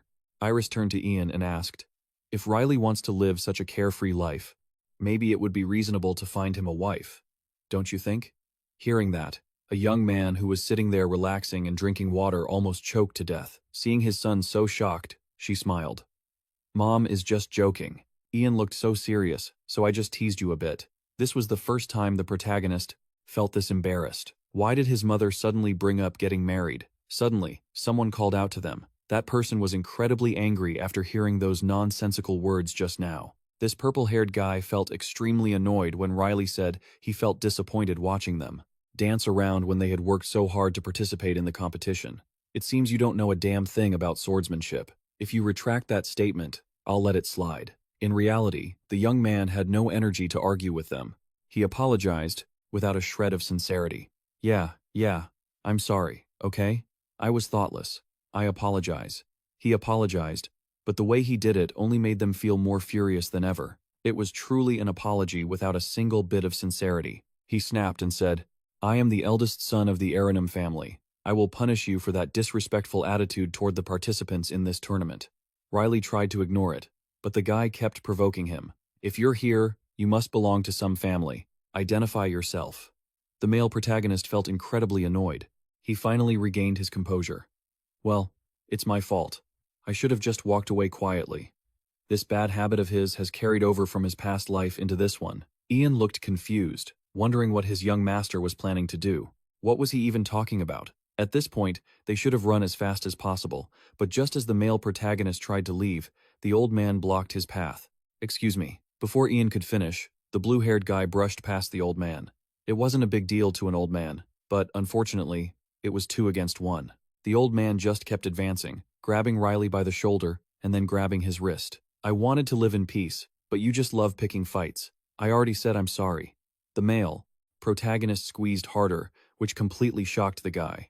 Why was he this strong? But it was nothing compared to my mana. The male protagonist continued to stop him with just one hand. The guy didn't even realize what he had done a moment ago, and it didn't look like he was using any mana at all. But how? Riley really didn't want to touch anyone, but they kept making him lose his temper. The guy's wrist was the one that had to pay the price for all that trouble. At this point, the male protagonist was genuinely annoyed. He finished it by throwing both of them flying straight into the wall. They got a real taste of his power. Not stopping there, he stepped forward to warn them. I'll only say this once, so listen closely. You're using drugs, right? I can smell it. If you don't want to get caught red-handed, stop bothering me. Understood? They seemed terrified, their faces pale and covered in sweat. The male protagonist added, and if you don't know how to keep your mouth shut about today, then don't blame me if I don't warn you first, whether it's iridium or uranium. The guy who was acting tough earlier was now as obedient as a puppy. The old man standing behind him was dumbfounded. Young master, what did you just say? What could he even say? The young man patted the old man on the shoulder as if nothing had happened. I'll leave the cleanup to you. If anyone asks, tell them you did it, okay? The old man was still hesitant and wanted to ask, but the young man just ignored him. I'll take responsibility, please. After that, he just walked back to his seat as if nothing had happened. His mother wondered why he had been gone for so long, and where the old man had disappeared to. Riley made an excuse that the old man didn't look so well, adding that he might be sitting in there for a while, so he came out first. They wondered if he had heard the explosion from earlier, but the explosion was caused by him, not anyone else. The young man pretended to be innocent, not understanding what was happening. I'm not sure. I don't think I heard anything. Maybe it was Ian? Well, the old man was having a stomachache anyway. Your hearing is quite sharp, Sarah. The young lady was still lost in her own thoughts. The male protagonist drank water like he had never tasted it before. It felt so refreshing. The tournament resumed, though he didn't know if it was worth watching. It seemed like one of them was a favorite to win. A lot of people were counting on him, and Sierra was one of them.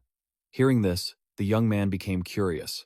That guy using dual swords was a worthy candidate. He didn't look like much, but if Lloyd were his age, the two of them would look quite similar. It turned out he was a dual-wielding user just like Sierra. She was rooting for him. He belonged to the Jenner family, and this was his first tournament. If you're considered a championship contender in your first tournament, you must be pretty famous. But wasn't that a bit of an exaggeration? Before the tournament, he had shown some impressive swordsmanship in a private sparring match between the contestants. And one more thing. He said he wanted to surpass the Evelita family. That was the main reason he had entered this tournament. They were very surprised to hear that. After all, the Evelita family had always been considered the strongest in swordsmanship. Aren't you rooting for him then? The young lady laughed gleefully. What's wrong with that? It's good to cheer for someone with such big ambitions. The referee announced that the match would end when one of the two contestants was pushed out of the arena or was no longer able to continue fighting. Contestants were allowed to use mana, but using it to threaten the lives of others would result in immediate disqualification. The final decision belonged to the referee. This match seemed like the most anticipated one so far. It looked like you could tell who was going to win just by looking. After stopping Apalock and the maid, Ian was kind enough to stay and help them up. Fortunately, thanks to their mana protection, their internal injuries were minimized. When they left, Ian realized that they were not normal people. But at the end of the day, no matter how talented that guy was, Riley was on another level, or in other words, he had reached the pinnacle of strength. But it was also possible that his mana measurement had been intentionally suppressed. Ian suddenly thought, could the young master be a dragon participating in this game? A ranking race that has supposedly existed for 10,000 years, occasionally turning into a human to enjoy the game? No matter how much he thought about it, from north to south, from east to west, the old man couldn't figure it out. Ever since Riley was a child, he was the one who had witnessed those moments. He had also been the one following the male protagonist everywhere. This also explained his unusual strength. It was spontaneous. Thousands of thoughts raced through his mind. Since Iris vomited blood, what was this all about? Could a supreme dragon be bleeding due to poison? Or was it because he turned into a human that this happened? The thousands of thoughts racing through his mind made it impossible for him to stay calm. Either way, Riley was still an amazing person. He carried the two people who had just been beaten to a pulp. Ian felt extremely excited to spread the news about Riley, but he suddenly remembered he had promised the lady not to. He could only lament. A group of people from the church suddenly arrived. Among them was the Saintess Bricia. They had come there because of a visitor who had visited the temple yesterday. The old man was completely bewildered. Don't tell me they're looking for young Master Riley because of yesterday's incident? Sarah stretched lazily, finding it strange that the contestants she cheered for were eliminated immediately. As for the tournament, the number of contestants had decreased compared to last year. However, there would be no opening ceremony tomorrow, so they could participate in more games. According to the information received, maybe tomorrow or later, the quarterfinals and finals would be held at the same time. To be fair, the previous match was a surprise raid by the Aranum family. The power of that sword must be on par with young Master Lion. However, Iris was just wondering how that sword's power compared to Riley's. At this point, Sarah looked thoughtful and pensive. Compared to the young master, since we don't know his true skill, it's definitely impossible to compare. Sarah was very surprised when she saw Riley fighting the goblins heroically. In other words, his strength made others feel overwhelmed. Unlike the two young masters of the Arenzium family, Riley didn't hesitate at all when holding his sword, and it wasn't like the rumors about him at all. However, what surprised the young lady the most was the male protagonist's strangely calm demeanor. After all, it's better to test it yourself than to keep talking about it. The mother felt very happy and proud. Iris told her son to go pick up Ian. This was also the first time she had let her son go alone. The mother hoped her son would have the chance to find a virtuous wife. Hearing this, Sarah choked on her drink, feeling like the mother wasn't serious at all. Just as they went outside, they felt a large crowd. Iris wondered what must have happened. They were gathered as if someone was blocking the road, and that person looked like Ian. Sarah peeked, and what on earth? Why was Ian here? They were mentioning the young master's name, and even the priests and knights of the Orlia temple had come. The saintess declared that they were looking for someone from the Ifoletta family. Fortunately, the male protagonist had bought a black mask yesterday. Ian must have been at Arenzium by now, but was Orlia there? Riley had warned them before, and he wouldn't go, forcing them to use that medicine again. In a dark room with only a single lamp trying to maintain its light, a young man woke up and felt lucky to be alive. He didn't know that the 4 people from yesterday were from the Ifoletta family. He didn't know if it was day or night outside. Only one torch was still burning brightly. He thought back to how he had arrived here at night and woke up at sunset. He was trying to think about what had happened yesterday, but he had been sleeping all day. Beta was sitting there shivering. She was extremely resentful and felt that things were really not okay at all. After falling so hard yesterday, both her hands and arms hurt so much that she just wanted to meet her ancestors. She looked completely desperate now. Although they could go to the temple and ask for healing, they thought, thinking that no noble would ever heal the lowly, Beta couldn't keep his cool anymore. He was determined to get revenge for his comrades. The young man thought about using waste from the tower to do something. Beta approached with an extremely furious expression and told Nen, the girl with the scarred face, to wake up. After their deceptive plans failed, they felt backed into a corner. Beta, with a face as hard as stone, said, "I have a favor to ask of you. I can't do this without you." Nen was the only one Beta trusted right now, and that was why they agreed to commit to another scheme. If that's the case, fine. Nen tried to pull herself up. She was the only one they could trust at this moment. It seemed that anyone who messed with the Ifoletta family never had a happy ending. After the match, the 2 young masters of the Arenzium family got into their carriage to leave. The younger brother bragged to his older brother about the feat he had achieved. "I blew his dual swords away with just one strike. Then I lunged straight at him and held onto his blade." Despite his enthusiastic boasting, his older brother kept trembling. The younger brother was very worried, wondering what had happened to his brother. The older brother still tried to pull himself up and replied that he was fine, but in reality, he looked far from okay. The younger brother kept asking over and over until the older brother got so angry that he shoved his brother away and shouted, "I told you I'm fine." Seeing them being so noisy in the carriage, their supplies, Butler, who was driving, turned back to eavesdrop. Riley was sitting calmly in their carriage. He was planning to flip the whole carriage over if they kept arguing. Luckily, those guys knew when to back off. Riley felt it was time for him to leave, when suddenly, a beam of light struck his head. The male protagonist was furious. What kind of jerk is that? Are they trying to block my path? Suddenly, hearing whispering behind him, Riley realized they were actually talking about him. It turned out to be the group that planned to rob Kia. They wondered who the masked person on the carriage was. It seemed that this was different from what they had thought. In their memories, there was no one escorting the great Kia family. Why was there someone sitting on the roof of the carriage? Nen replied, I don't know why he's escorting me either. I'm not sure why he's sitting on the roof, but he's the person Beta mentioned. Now, they planned to finish Riley off. But did they think it was that simple? Who did they think they were? In truth, she wasn't simple at all. Nen used a lightning spear and, in an instant, blew the carriage away. Riley, watching from afar, found it truly interesting. In his past life, he had never seen such a large amount of magic, and it looked like they had used a forbidden magic. Looking closely, that girl was the same one who had acted so well that he had run into at Sorlia. Nen was definitely not someone to be trifled with. She felt very excited when Beta said he trusted her, and that he was the one who asked her to do this. A crucial point was that he said he needed Nen. This made her feel very valuable, even that she was the only one who could do this. So, Nen would have to reward his expectations accordingly. Riley felt that the light from before hadn't stopped, but was getting stronger. This is getting a bit dangerous, isn't it? On the other hand, Sarah was completely bewildered. Just a moment ago, the male protagonist was sitting right beside her, and now he was nowhere to be seen. The Saintess wondered, was he even sitting here? She didn't know where he was, but Riley was so elusive that nobody could stop him. Sarah was extremely frustrated and had to lie. My master said he wanted to go to the restroom, and he said he went to look for Ian.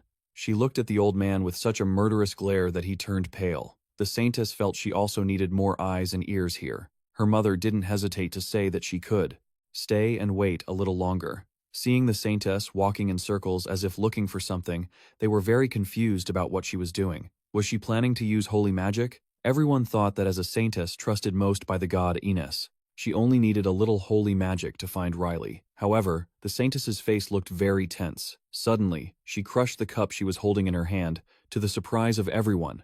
Realizing everyone was paying attention to her, Nen tried to compose herself and asked, I'm sorry, what did you just say?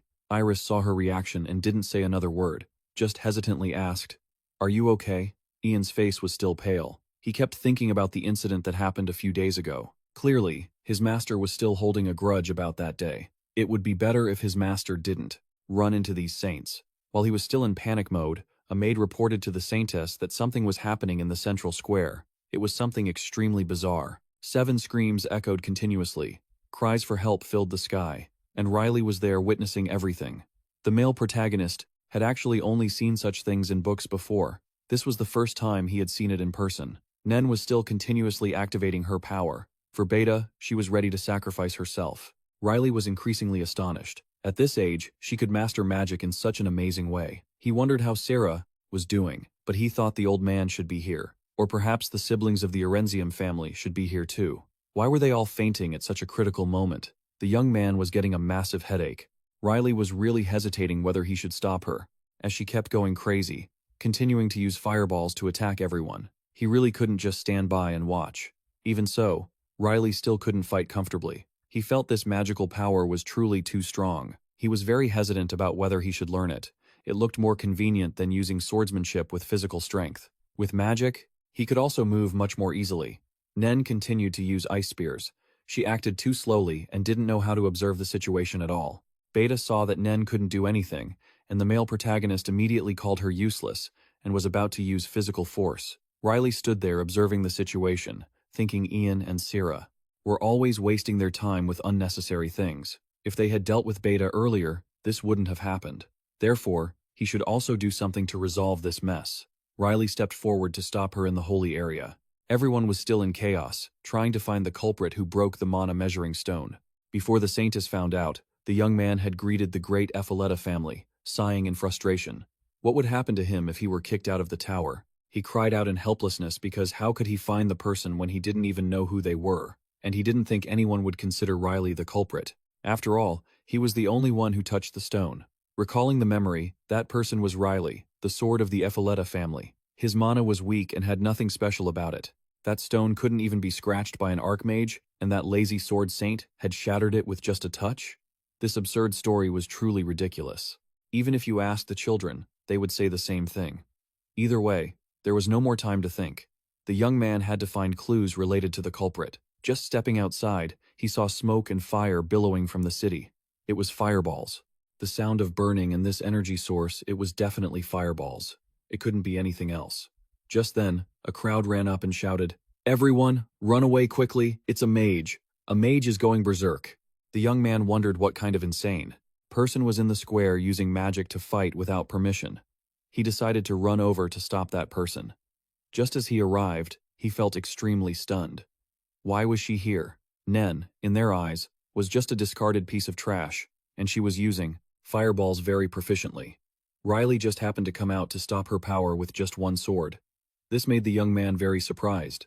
Why could a sword deflect magic? Nen was extremely surprised that a common iron sword could block her power. Not only blocking, but it could slash away all the magic. Theoretically, this was possible, but it wasn't simple at all. She collapsed, bleeding from her mouth. It seemed something bad had happened, but she told herself that since Beta had placed his trust in her, she had to work with all her might. She had to repay that trust. Nen had to keep trying until her last breath. Instead of pouring all her magic into one strike, it would be more effective if she attacked Riley continuously. Nen tried to pull herself up and use magic arrows, but her health was declining. This time, she used a different type of magic. They were lighter than the projectiles from before, and even the mana amount was less. Was she trying to buy more time? The situation was getting worse. In this world, she only had one friend, Beta. She kept asking, "Nen, can you win? Answer me. You can win, right?" She tried to reply in an extremely weak voice, saying to trust her because this was a request from her only friend. Even if she had to sacrifice her life, she would definitely defeat Riley. The male protagonist felt it was really strange. The color of this magic was very rare. Was she a special mage? In his past life, he's also witnessed this kind of thing before. They're all exceptional mages, but something still feels off here. Usually, dark magic is stronger than the dark arts, but this source of mana is something that makes his power unstable, and he's feeling uneasy about it. Riley feels like he can't even control his mana anymore. Nen must have lost her mind. He can't just abandon her like this. Suddenly, everyone crowds around to watch the protagonist fighting her, believing that Riley will easily take care of that mage. They look at Riley as if he's a warrior. Hoping they'll be saved, they see him as a warrior. And a warrior is expected to solve every problem. Since he's a warrior, he can't afford to lose. Nen seems to have sensed the danger and tells Beta to retreat immediately because the protagonist looks like he's about to kill everyone here. They've stopped moving. They need to run right now if they want to survive. Beta grabs Nen by the neck and even calls her the worst name, useless bitch. Beta screams at her, "You haven't finished him off yet. You can't die when this is just getting started. If you die this early, you're just a piece of trash." Hearing words like that is truly hurtful. Nen actually thought Beta trusted her, which is why she sacrificed so much. Beta continues with the malice. "You lunatic. I give you food. I give you clothes. I give you shelter. You need to pay for those meals. What do you think I invested my assets in a disgusting creature like you for? Huh? Trash like you was even thrown away by the tower." Riley can't just stand by and watch anymore. This troublesome guy, who doesn't even have to worry about his own meals, just keeps spouting nonsense. Every word out of his mouth is foul as trash. Seeing the protagonist, he turns pale with fear. Nen activates her power to wrap tightly around Riley. What is she thinking? It's unbelievable that she's still standing by his side after being insulted like that. She's not just a fool, she's incredibly dim-witted. On top of that, she even asks Beta to run away. Riley warns him, "I'm not a generous person. So, Nen, once you dared to mess with me, I couldn't let you go. Everything that happens next is on you." Suddenly, an old man standing on a magic platform blocks all of Riley's power. He is someone who possesses very strong mana. A massive source of energy is forming from the left wing, Sorlia, and from the Sorlia Palace. This energy source is different from the guards. It seems he comes from the Sorlia Temple.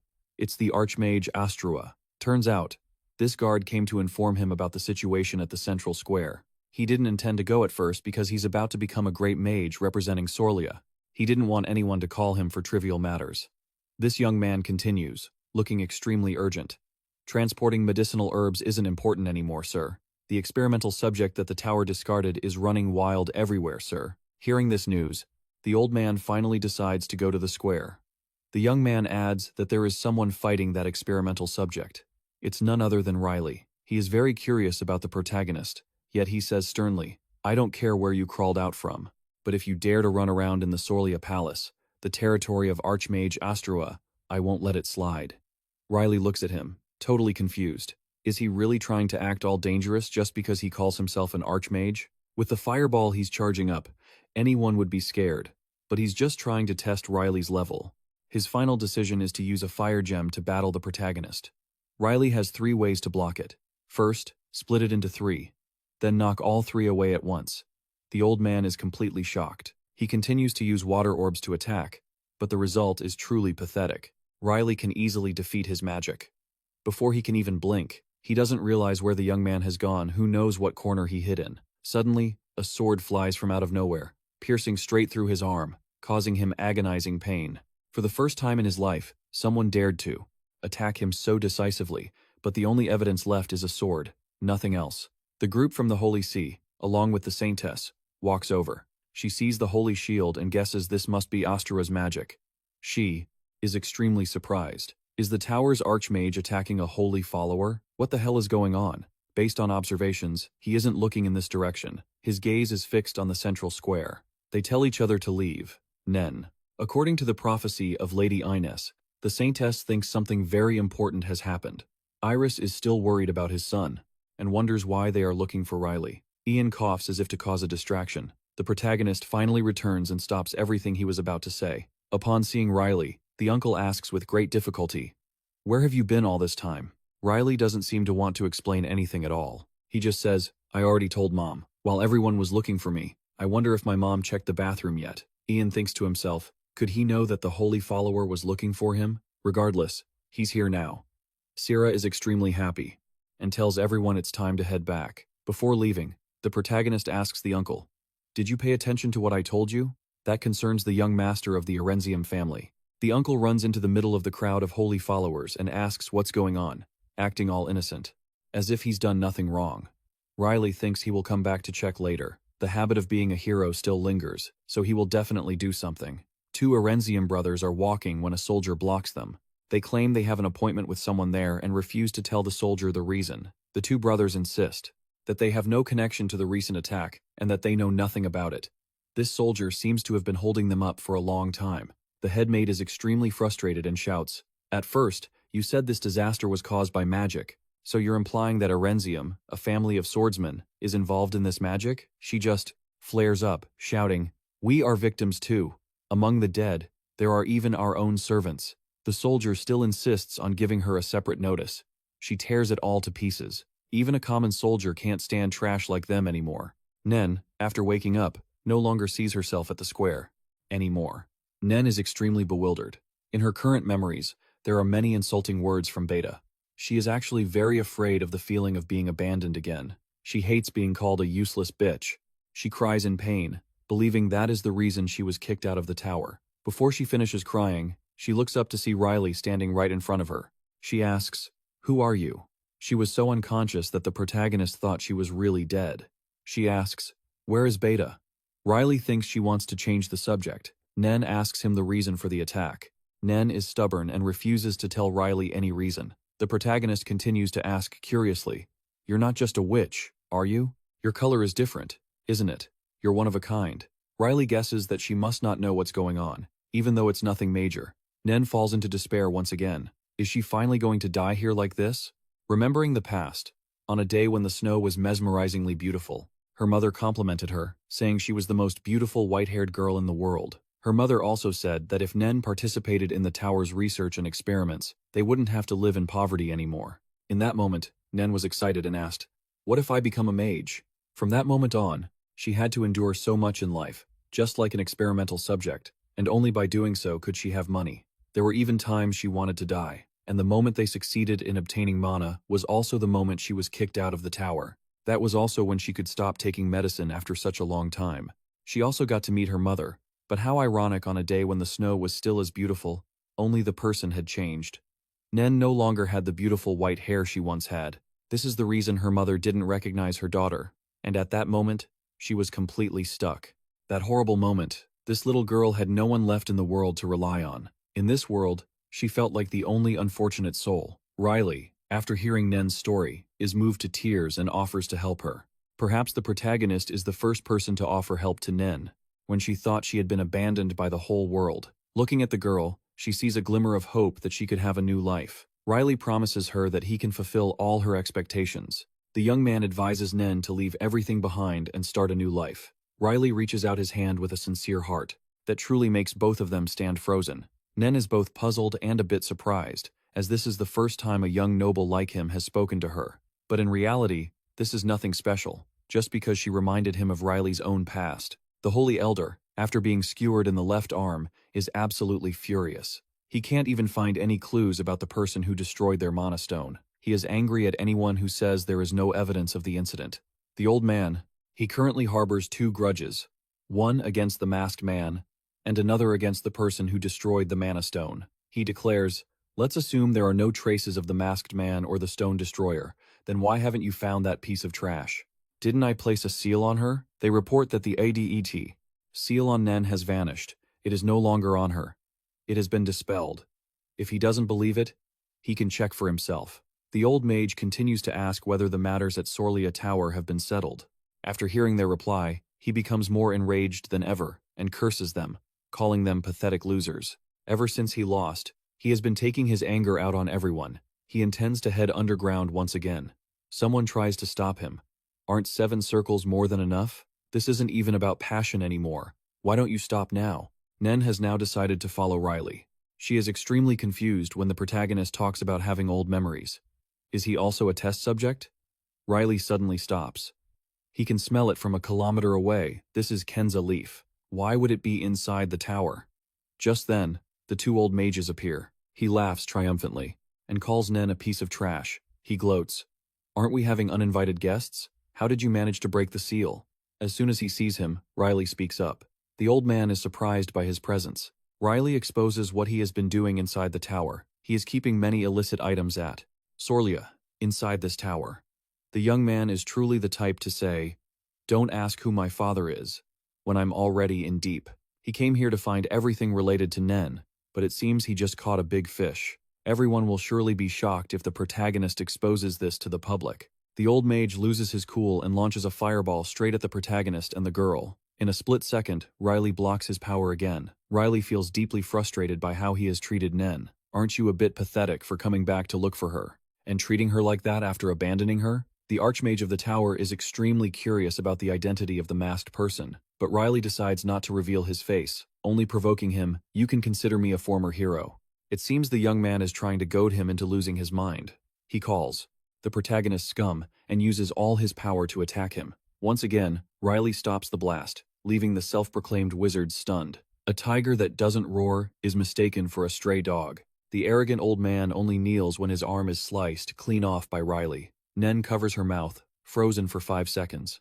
She cannot believe her eyes. Riley delivers a reckless, heavy blow, then tells him, "You should hurry and treat that wound. Otherwise, you'll have to live like that for the rest of your life." The old man is furious but can't do anything to Riley. Riley adds fuel to the fire.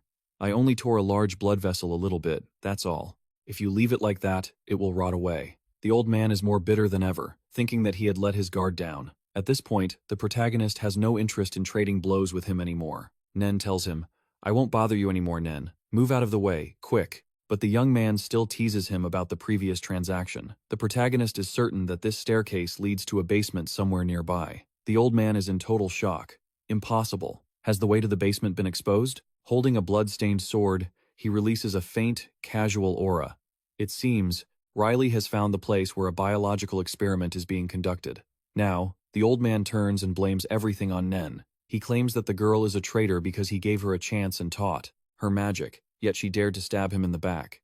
Upon hearing the old man say that, Riley is a bit taken aback when he claims to be the one who taught Nen, but the girl immediately denies it, stating that Feta was the one who taught her magic, not him. This is a grudge from long ago. Perhaps Nen will never be able to forget it.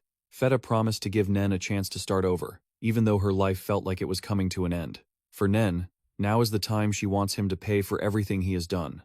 2 against 1. Even if one is blind, the other is crippled. Since he already lost an arm, he doesn't dare to talk trash anymore. He just sneaks away when nobody is looking. As soon as the old man leaves, Riley muses that if he had his arm cut off like that, he surely couldn't handle such excruciating pain, because he is a wizard. Nenhel probably stopped her own bleeding by now. Nen wonders why the protagonist could have killed him, but why did he only cut off his arm? That is for the bigger picture. Riley originally only wanted to live a comfortable life, but if anything draws attention to him, surely, he will step forward and then take a step back. Because no matter what happens, even if the world is destroyed or devils appear, he will light the fuse before the bomb explodes, then just sit back and watch, without letting anyone know. And what they are doing is the same. Astrua revealed what he did. Riley found the door leading to the basement. Just after entering, the young man asks the girl, "Did you use the drugs in that experiment?" In truth, Nen doesn't know exactly what kind of drug she used. Riley asks further, "The thing I saw in the plaza yesterday wasn't magic, right?" In reality, it wasn't magic, but something like a red scar covering half of Nen's face. Her power is that by thinking of a person's appearance, she can determine his location. It's like a radar. Ultimately, black magic. Tracking skills everything Nen has stems from this place, and they are all the results of biological experiments. And now is the time to light the fuse until the bomb explodes. All that's left to do is back off and enjoy it all. And now is the time for her to be free. Hearing this, Nen is stunned, reeling back as she asks, "What do you mean? I will be free?" The moment this coin is tossed is also the moment that brings the freedom she has dreamed of. The final match took place, and the protagonist was still dozing off, despite everyone watching intensely. The mother feels it's rare to see things like this, yet he is sleeping like the dead. The person on the stage now is the second son of the Arenum house, and also the last one. Ian recounts that yesterday he had a match, and the dual wielder that Sarah expected had lost to him. In reality, no one thought the match would end so quickly, and the person he defeated was the dual wielder, Genie. However, that match seemed a bit strange. Sure enough, speaking of sense, the scent that day was very different. In today's match, with just one strike, he fell onto the floor. His older brother is enraged after his younger brother's crushing defeat. It seems they really played dirty, like a pigsty. In the previous match, the older brother was frustrated because something that should have been delivered yesterday was delayed. The butler said that she went to Sorlia Tower early in the morning, but they said they would no longer provide anything to the Arenzium family. This also means Sorlia Tower will turn its back on them. The butler even threatened them, but it was all useless. This is exactly the karma for those heartless people in the legends. Remembering, Riley, through their meeting, had told him that he smelled like rotting trash. Not only that, but he also mocked him, telling him to know his place, "You piece of garbage." After remembering all those bitter words, he felt like thousands of bugs were crawling all over him. He was so angry he drooled and thought that if he didn't take that medicine, it could be solved in a simpler way. Just clean up a few beggars at Sorlia Tower. Even though they are people of the Arenzium house, the two brothers just sob in helplessness. Finally, the swordsmanship tournament ends, and it's time for the Ifaleta family to prepare to return to the mansion. They still seem a bit reluctant. The protagonist thinks, why hasn't Nen arrived at the meeting point yet? According to their agreement, 10 minutes after the tournament ended, they were supposed to meet at the temple. They will bring everything crazy happening here to light. Riley wants to take revenge for her for everything, including that disgusting archmage. However, Nen is still a bit worried. Even her mother abandoned her, so the people at the temple would be the same. However, now the girl is not alone, as there are many people in the same situation, being test subjects of that evil old man. The first plan will be to set bait to lure them out, and Nen is confident to do this. She brings the poison leaves with a group of people. They will get a hold on the evil old man to continue surviving. They believe that when everyone is united, they can solve this. As soon as they reached the temple, they were blocked. Their insecurity still loomed, preventing them from looking at the truth directly. When she regained her courage, Nen spoke up. "We are. Sure, this is where we need to be. The temple, not the palace. Please let us in." The guard in front of the temple indeed abandoned them and said, "Looking like that, you are definitely beggars. Get out of here." However, having come this far, they can't give up so easily. Nen gathers all her courage to introduce that only she is from Sorlia Tower, and she is very smart by saying that the people accompanying her are residents from the north and south of Sorlia. To increase credibility, Nen used the bunch of poison leaves to explain that. "I have something to tell the Sorlia Temple. It is incredibly important, and I must report it. I've come to expose the inhumane experiments being conducted by the tower and the damage they've caused." Upon hearing this, Everyone in the temple is completely shocked, and the saintess steps forward. Standing before the saintess, Nen is trembling as if it were below freezing outside. The saintess seems to know Nen, and she gently asks, "Tell me, how many people from the temple can come right now?" Meeting the saintess here makes everything much easier. The eldest son of the Arenzium house steps out, and even though everyone shuns him, he is furious but can't actually do anything. Just then, he runs into the unlucky mage, who had his arm cut off by the protagonist. As soon as he sees him, the old man asks, "Aren't you the arrogant one I've been looking for?" As soon as he finds the mage, he panics. "It's good to see you here. You're the one who ordered the tower to do that, right? You must stop selling that herb." Before he can even finish his sentence, the old man slaps the young man across the face hard. He sternly says, "I have something to ask you. Do you think I don't know anything?" It turns out he thought this young man was the one who betrayed him. The old man further asserts, "Isn't this what you wanted? Why are you making that pathetic face?" The young man still looks clueless, but he really is clueless. The old man assumes that his nod was a clear answer, and even worse, he drops this coin. Riley is basically outclassing everyone in orchestrating all of this. The young man is incredibly confused as to why the old man has that item. It clearly isn't just a coin, but a badge he usually pins to his clothes. At this point, there's no denying it. The old man is even more convinced that this guy is the one behind everything. "Well, I guess your luck has run out, Nen. You're leaving Earth earlier than expected."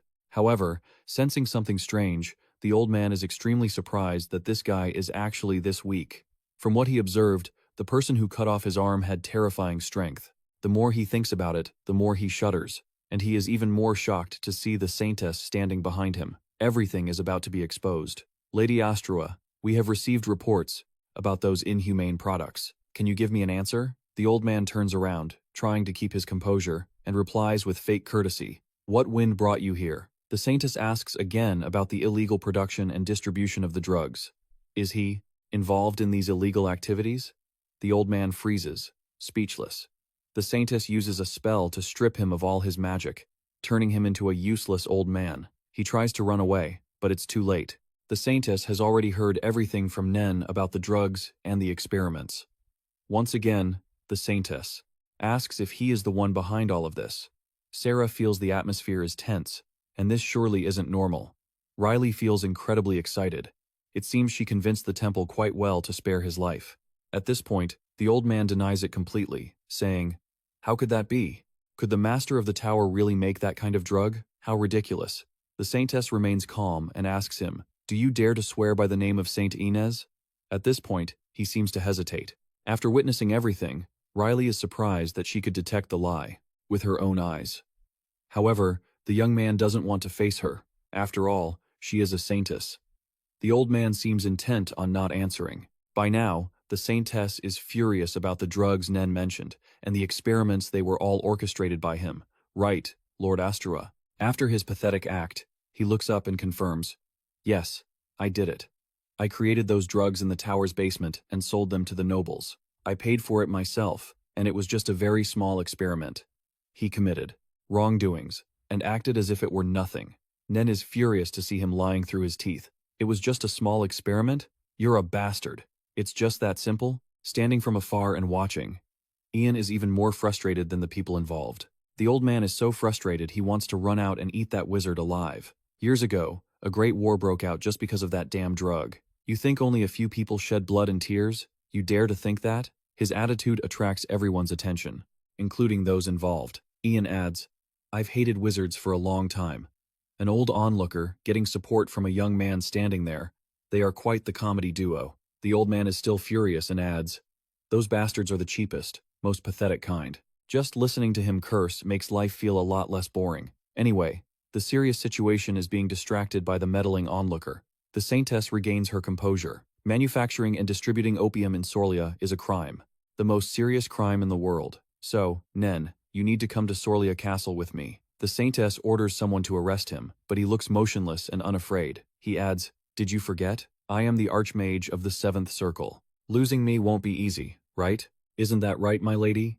He relies on his status to act arrogant, despite doing wrong. It's despicable. The more he talks, the more disgusted Nen feels. "That trash is my fault, Nen. I will clean it up myself." The saintess declares that even so, That would only be the case if she hadn't received enlightenment to save the living.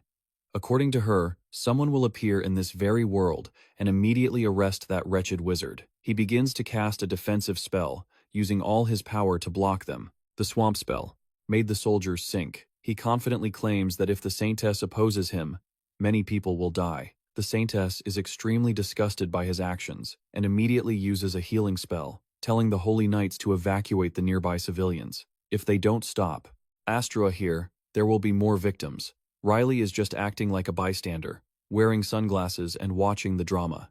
It seems this is only the beginning. Astrua activates his full power, a massive fireball. He warns that if they go to hell, all the sins lie with you, standing right in front of me, are the one who pushed them to their deaths. The Saintess isn't messing around either. She uses a holy barrier to block his power. They are really evenly matched. The old man grows more energized. At this moment, he is determined to kill them. He fires thousands of arrows toward the Saintess, and she realizes the shield can't hold for long. They decide to hold out until reinforcements arrive. Ian also steps up to help. He's truly a high-quality bystander. With just a few casual moves, Ian slashes all the arrows in everyone's astonishment, not living up to the name of a famous swordsman family. While Riley is watching intently, his mother and Sarah call him by the most humiliating name. "O weakest one in the world. Young master, follow me." To save their lives, they definitely have to avoid this. But the protagonist tells Sarah to take his mother and leave first, and he will follow in 5 minutes. His family still doesn't seem to trust him, thinking he is too weak to fight anything in the world. Astrua laughs loudly like a madman. Sorlia has so many talented people. Why have I only met a bunch of trash until now? The wizard thinks that what happened so far was just a warm-up, and now he will make them pay. The Saintess is extremely frustrated now. It seems arresting him by normal means is impossible. He shamelessly says that, if he eliminates all the witnesses, he will be innocent. Because of that, he activates Hellfire without chanting, and ironically, they can't dispel the spell. Is there anything Nen can do? Wouldn't that be more promising? Suddenly, the protagonist's voice echoes in her head. I know what you're thinking, but do you have time for that right now? Will you let it end like this? She talks as if she's truly challenging Nen. The warrior will save this world, and those who crave a new life will still have to overcome a few challenges in the end. Riley decides to put on his mask once again. The destructive power of the wizard's hellfire is so great that even the Saintess is intimidated and amazed. Astrua possesses such powerful magic. Why is he doing this? Before Lloyd lands the finishing blow, the old man still wants to send his regards to Inez. Nen can't hesitate any longer and immediately rushes forward, regardless of life or death. She tells everyone to run and says she will stop it alone. Since meeting Riley, the girl has been determined that she can definitely do it. Nen has endured great hardship all this time just for this day, and now, she feels the greatest loss at an unexpected moment. It's just like the snow falling as white as her hair back then, at the time when she arrived without a glimmer of hope for survival. Riley, in a miraculous way, planted hope in Nen. In this moment, she feels that if she is left behind here, it doesn't matter. Riley finally steps out with a very silly reason. If you die, all my effort will be in vain. And obviously, with the protagonist's power, just one sword strike can destroy the hellfire. The moment Astrua caught sight of him, he froze for a good 5 seconds. He simply couldn't forget the guy who had severed his hand. Even though he had blocked the hellfire, Sarah showed no intention of running away. He originally wanted to just relax and stay out of trouble, but this old geezer had truly pushed Riley to the edge. He felt incredibly annoyed. Even in the middle of battle, the young man didn't forget to look down and mock the Saintess, saying, "Hey, you fancy lady, how can someone titled Saintess not even block something like this?" Riley didn't even forget to pat the Saintess on the head like a puppy, telling her, "I've already destroyed the hellfire. Take your people and go." What on earth? Yet, she and a few soldiers just obediently snuck away like it was nothing. Nen was stunned to see Riley. "Why are you here? You said you wouldn't come." And indeed, he had said that. He hadn't planned on stepping in, but just watching from the sidelines was starting to get on his nerves. Astrua wasn't done yet. He had the nerve to ask the protagonist, "How could you destroy the 7th Magic Guild's hellfire so easily?" He really was wasting so much time. He was a loser, yet he still had the energy to run his mouth. Well, no point in beating around the bush with this damned old man. Feeling that Nen's mother had almost gotten hurt, he decided to end this quickly. Nen pondered, feeling very strange. Why was that person so strong that he could block Astrua's magic? In the blink of an eye. Just who on earth is he? But then again, why overthink it? The thing to do now was to settle it all at once, and worry about the rest later. He even called Ian by a name that couldn't be more arrogant. "Hey old man, get over here for me." Riley grabbed Nen's shoulder and told her to take a deep breath. "Lloyd, enough stalling. Let's end this here and now." Ian didn't know what on earth he was doing, standing there posing. Riley needed him to prepare an arrow. No one had any idea what the masked youth was planning. Astrua continued his trash talk. "I was looking for you anyway, and now that you've crawled here yourself, I'll tear you into 100 pieces." At this point, he could do whatever he wanted. Riley didn't forget to challenge him. The old wizard used a wall of fire to surround them. The protagonist said he would dispel his magic. Nen. Ian tried to keep everything under control, but it didn't look feasible. Nen, the old wizard, continued to use bone poison. At this point, he was going to show everything he had. The Saintess couldn't just stand by and watch anymore. Nen also rushed in, saying, "Let me help you guys." But what was she planning to do? The protagonist and Ian looked at her with such confused expressions that the Saintess felt incredibly embarrassed. "Why are you looking at me like that? You don't like my help? If it were me, I'd be grateful." Astrua just considered them a bunch of brats. He said, "I have no time to waste on you all anymore." However, he was also panicking because he only had half his energy left. At this point, he had to use it all to kill them. He began to activate a blizzard. Riley looked at Nen with a gaze full of confusion. "Look at those bloodshot eyes of hers.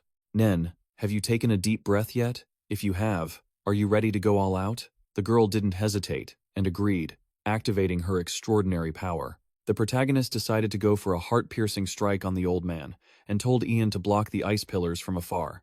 You're always so eager." Nen does whatever she's told.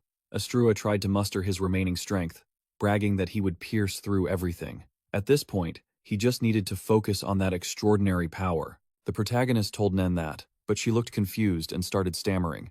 He added that Ian would handle everything for Nen, so she didn't need to be distracted. Besides, there was even a saint here. I don't know if Riley meant that seriously or as a joke, but it made the Saintess go crazy with confusion. Thousands of ice blades rained down on Ian. I don't know if he could hold out on his own. The Saintess also poured in her strength. They wanted Nen to just push a little harder. Seeing them like this, the protagonist thought he'd have to take all the dangerous hits, and he was currently standing on a mountain of ice. The young man removed his mask and didn't forget to ask the Saintess, "Are you okay?" This question made her look up and become incredibly shocked. "Aren't you the person I met last time? Forget about knowing who's who. Just focus on the fight." The protagonist asked if Nen was ready. The Saintess realized that this must be the person who received the revelation from Lord Inus at the temple. Riley kept focused on his expertise and told Nen to try and hold it until he gave the signal, then fire immediately. After all, this was all of Nen's remaining magical power. Everyone had helped to this extent. She thought that even if she couldn't destroy Astrua, she wouldn't have any regrets about anything in this life anymore. The moment Riley shouted fire, Nen used all her strength to activate her extraordinary power. She felt like her body was being torn apart, while the old wizard found the whole thing ridiculously laughable. He still poured all his strength into the attack.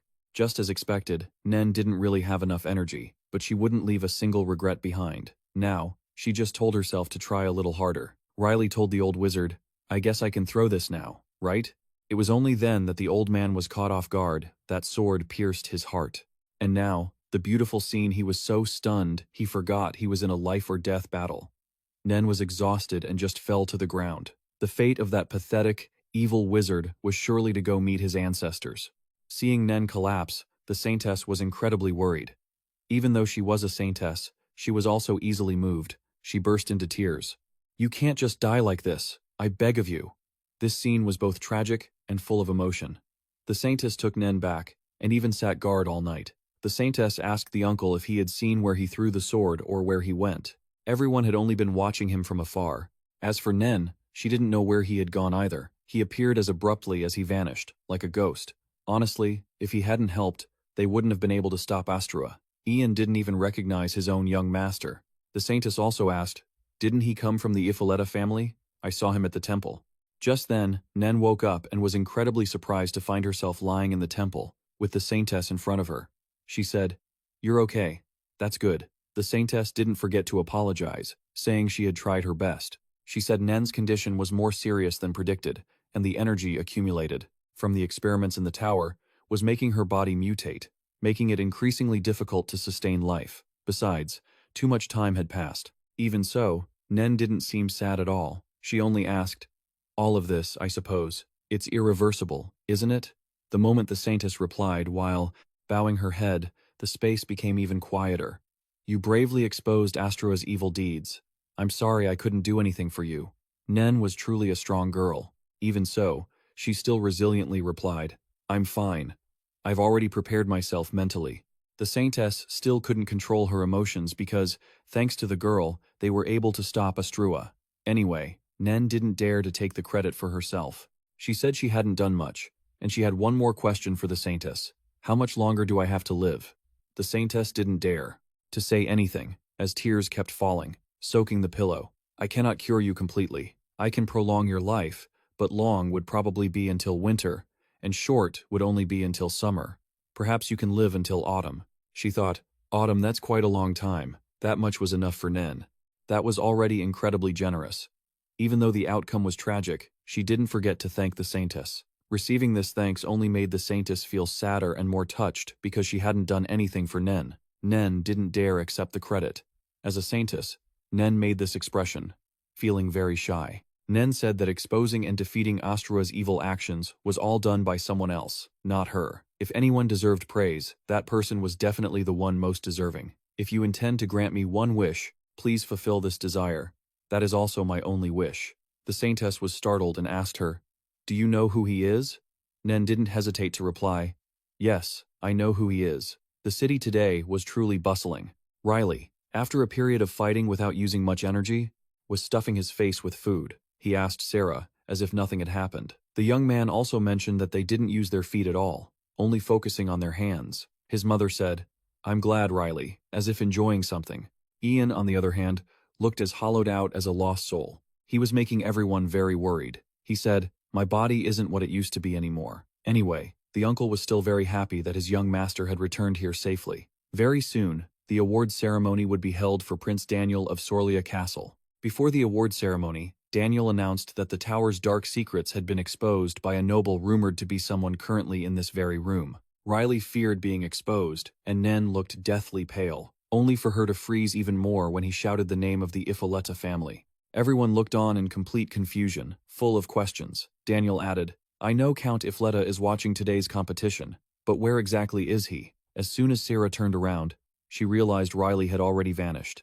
He was truly fast. The young man was actually terrified of his identity being exposed, so he ducked into the restroom and clutched his head in panic.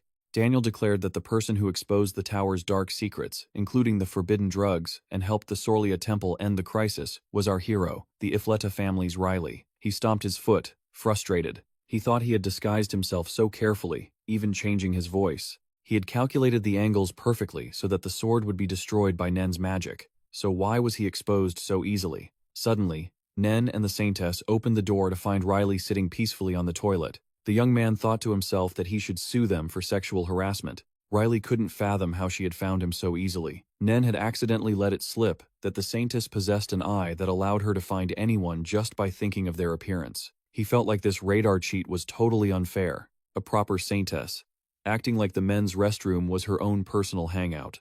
Was the divine realm truly this rotten now? Feeling incredibly awkward, the Saintess indignantly retorted that he kept harping on about things she didn't like. It seemed teasing girls was this guy's hobby. The Saintess turned serious again and said, "Look, I didn't want to talk about this in front of the men's restroom, but you are the one chosen by the goddess Ines." To Riley, that meant nothing. He'd been chosen by gods far too many times. "Can I just say no?" he asked. The Saintess was about to tell him to do something, but the young man cut her off. She was surprised. How could Riley have known what she was going to say? The young man's luck was truly abysmal. Were they going to ask him to be a hero again? What was so great about that? Riley wanted to run away. He just hoped they wouldn't ask him to go defeat the Demon King. The Saintess declared, "According to the divine revelation, the reason you were chosen is because of a dragon." What on earth? A dragon? Sooner or later, a dragon-carrying disaster would appear to destroy the entire Sorlia region and the world. That was why Goddess Inez decreed that Riley was the only one who could catch that dragon. He thought to himself, the gods are supposed to be omnipotent, right? In this vast universe with countless planets, why are they tormenting me just to save a few cities? The family called him the Lazy Sword Saint. "I won't risk my life to do anything. Why do you want me to go dragon hunting?" The young man added, Besides, did you forget? You like men, don't you? She stared at him, fuming, but couldn't do a thing about Riley. Nen, witnessing this, was also confused. Did the Saintess like men? The Saintess grew shy and vehemently denied it. You don't need to know that. After all that bickering, why did she need his help now? Riley wondered why he should cooperate with her after what happened. He didn't hesitate to refuse. He told her to find someone else. The Saintess lost her cool and called him back. You're the one who stood against Astrua, aren't you? The Saintess just laid it all out there, leaving the young man stunned. I heard the secret lab and the forbidden drugs stored in the tower's basement were actually discovered by you, Riley. What the hell? He turned around, annoyed, asking who was blabbing about all this nonsense. It seemed Nen was the one who had let the secret slip. Riley scolded her. Didn't I tell you not to tell anyone? As Riley tried to run away again, the Saintess blocked his path. Riley felt like Nen's actions were no different from betraying him. In reality, Nen had only told the Saintess about it. They hadn't mentioned Riley's true abilities to Daniel. Daniel actually just wanted to praise the protagonist for his role in stopping Astrua. Furthermore, Nen herself had opposed revealing it. She wanted the Saintess to keep Riley's secret.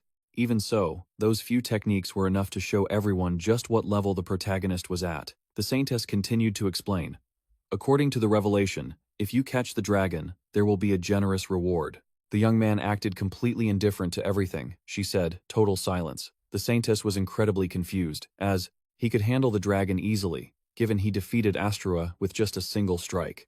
Nen's style was truly one of a kind, easy to understand, yet so hard to pin down. He arranged to meet them again as soon as possible. At home, the father was reading the newspaper and saw the news about the forbidden drugs found in the Sorlia Tower last night. The culprit was revealed to be Astrua, the Seventh Circle Master. The Count had discovered this while out for a stroll. Prince Daniel had awarded a medal to the third young master of the Ifleta family. After reading the news, the Count was bursting with pride, his face radiant and excited. He suggested sending a letter to Iris, while Riley's mother still didn't understand where her son had gone. The young man just vaguely replied that he went to relieve himself. Ian was sobbing uncontrollably.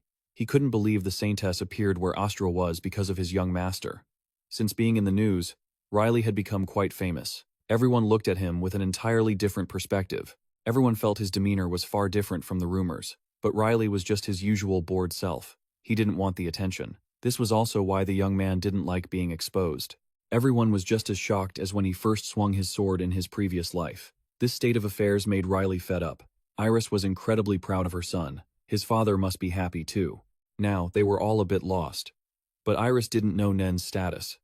The young man was also awkward, not knowing how to explain it. Sorry for being so abrupt, but I have something to tell everyone. He introduced Nen as the young lady he picked up at the tower. Sarah and Iris both noticed the distinctive mark on Nen's face. The protagonist continued to explain. I was wandering around yesterday and discovered that this girl is very skilled in magic. Iris was incredibly bewildered, not knowing what her son intended to do with the girl. Riley explained further that when he calculated his energy levels at the testing stone, he had actually said he wanted to learn magic. He added another reason. I need a servant for my days off. Nen must be clueless about swordplay and shouldn't complain. It seemed only Ian knew Nen's identity, and that she was just an experimental subject from the tower. The protagonist's mother also felt this wasn't a big deal. Nen, obviously, wouldn't refuse the young master's decision. This was the first time she had seen her son choose something for himself. Nen, Iris really hoped everyone would respect her son's decision. If the lady had already said so, the uncle had no choice but to concede. Riley told Nen to introduce herself and meet everyone. Hurry up and greet my mother and the ladies accompanying me. The young man was acting like he was introducing a girlfriend to everyone, just like the legendary meeting the mother-in-law and the in-laws. Sarah, as it turned out, was very hard to please. She judged Nen, saying that someone from the center of Sorlia shouldn't have such a lack of dignity. She started to lecture her. I once owed a debt to the center of Sorlia, so for you, Nen, I will pay special attention to you. Get yourself ready. It was classic new bully meets old bully. The protagonist told Nen, catch you later. I don't even know when you'll go running off again and start chirping. Oh my, the girl looked truly pathetic. Riley told Nen to go with him to meet his father, Count Ifleta. The protagonist thought he should stick by her side to keep an eye on her every move. Only then, if something happened, would it be easy to resolve. The Saintess suddenly blocked him, asking, what are you saying? Riley nonchalantly said that if she kept quiet, nothing would happen, so she shouldn't make such a big deal out of it. The protagonist asked Nen what she wanted to do now. If she refused, their deal would be off. Nen decided decisively, without hesitation, that she would go with Riley because she had things she needed to do, too. Only this way could she start a new life. Nen could see a path ahead, even if it was very faint. Sierra announced she had just received a letter from the Count. He was urging everyone to return quickly. It seemed he had read the news. From now on, Nen would probably have to call Riley young master, though it felt a bit awkward. Regardless, she was extremely happy because she never thought in her whole life that she could escape that place. They were very happy and left together. The surrounding scenery felt strangely beautiful because of that. Suddenly, the Archbishop appeared to greet them. Today, he had come looking for someone. They were doing a small favor to show their gratitude. They said that, as honorary guests, perhaps the two of them had forgotten what they needed to bring when leaving the temple. They had come to bring a reward to the protagonist. They added, "We can't explain directly here in public, Nen, but these are what remains of that person. We want the two of you to personally look after them." Nen wondered if they really had to accept these things. But anyway, Riley. Nen and her companion were the ones who publicly revealed his identity and punished him. It made sense that they didn't want to accept this, but they desperately begged Riley to take it, believing it would be much safer in his hands than kept at Sorlia Castle. Nen seemed quite hesitant. However, they swore that these items were completely normal. The protagonist wondered why the Archbishop would take it upon himself to decide this. Something felt off. Nen asked Riley if he wanted to accept them, noting that they had already checked them. This gift box had no magical effects. The protagonist turned to inform the bishop that they would accept the gift and cherish it. When he left, they assessed him, noting that Riley seemed different from the others. The bishop asked the saintess, who had seen the revelation, if he truly was the hero who would save them from the sea of fear. The saintess sensed something unusual. She didn't know what the bishop was planning, but having received 3 revelations, she offered a warning. "My child, this will be the first test. Pay attention to the one who brings you there, and beware of the divine dragon. It will appear. That young man will stop everything." And the first revelation was about that bishop, a message that he would thwart the bishop's goals. No matter what savage schemes he harbored, they would all be in vain. Upon returning home, his father met him at the gate, and Riley showed off his medal. He claimed it was a personal gift from Prince Daniel. Seeing a strange girl by his side, his father looked curious. Just then, Iris chimed in. "Let's go. We have much to talk about.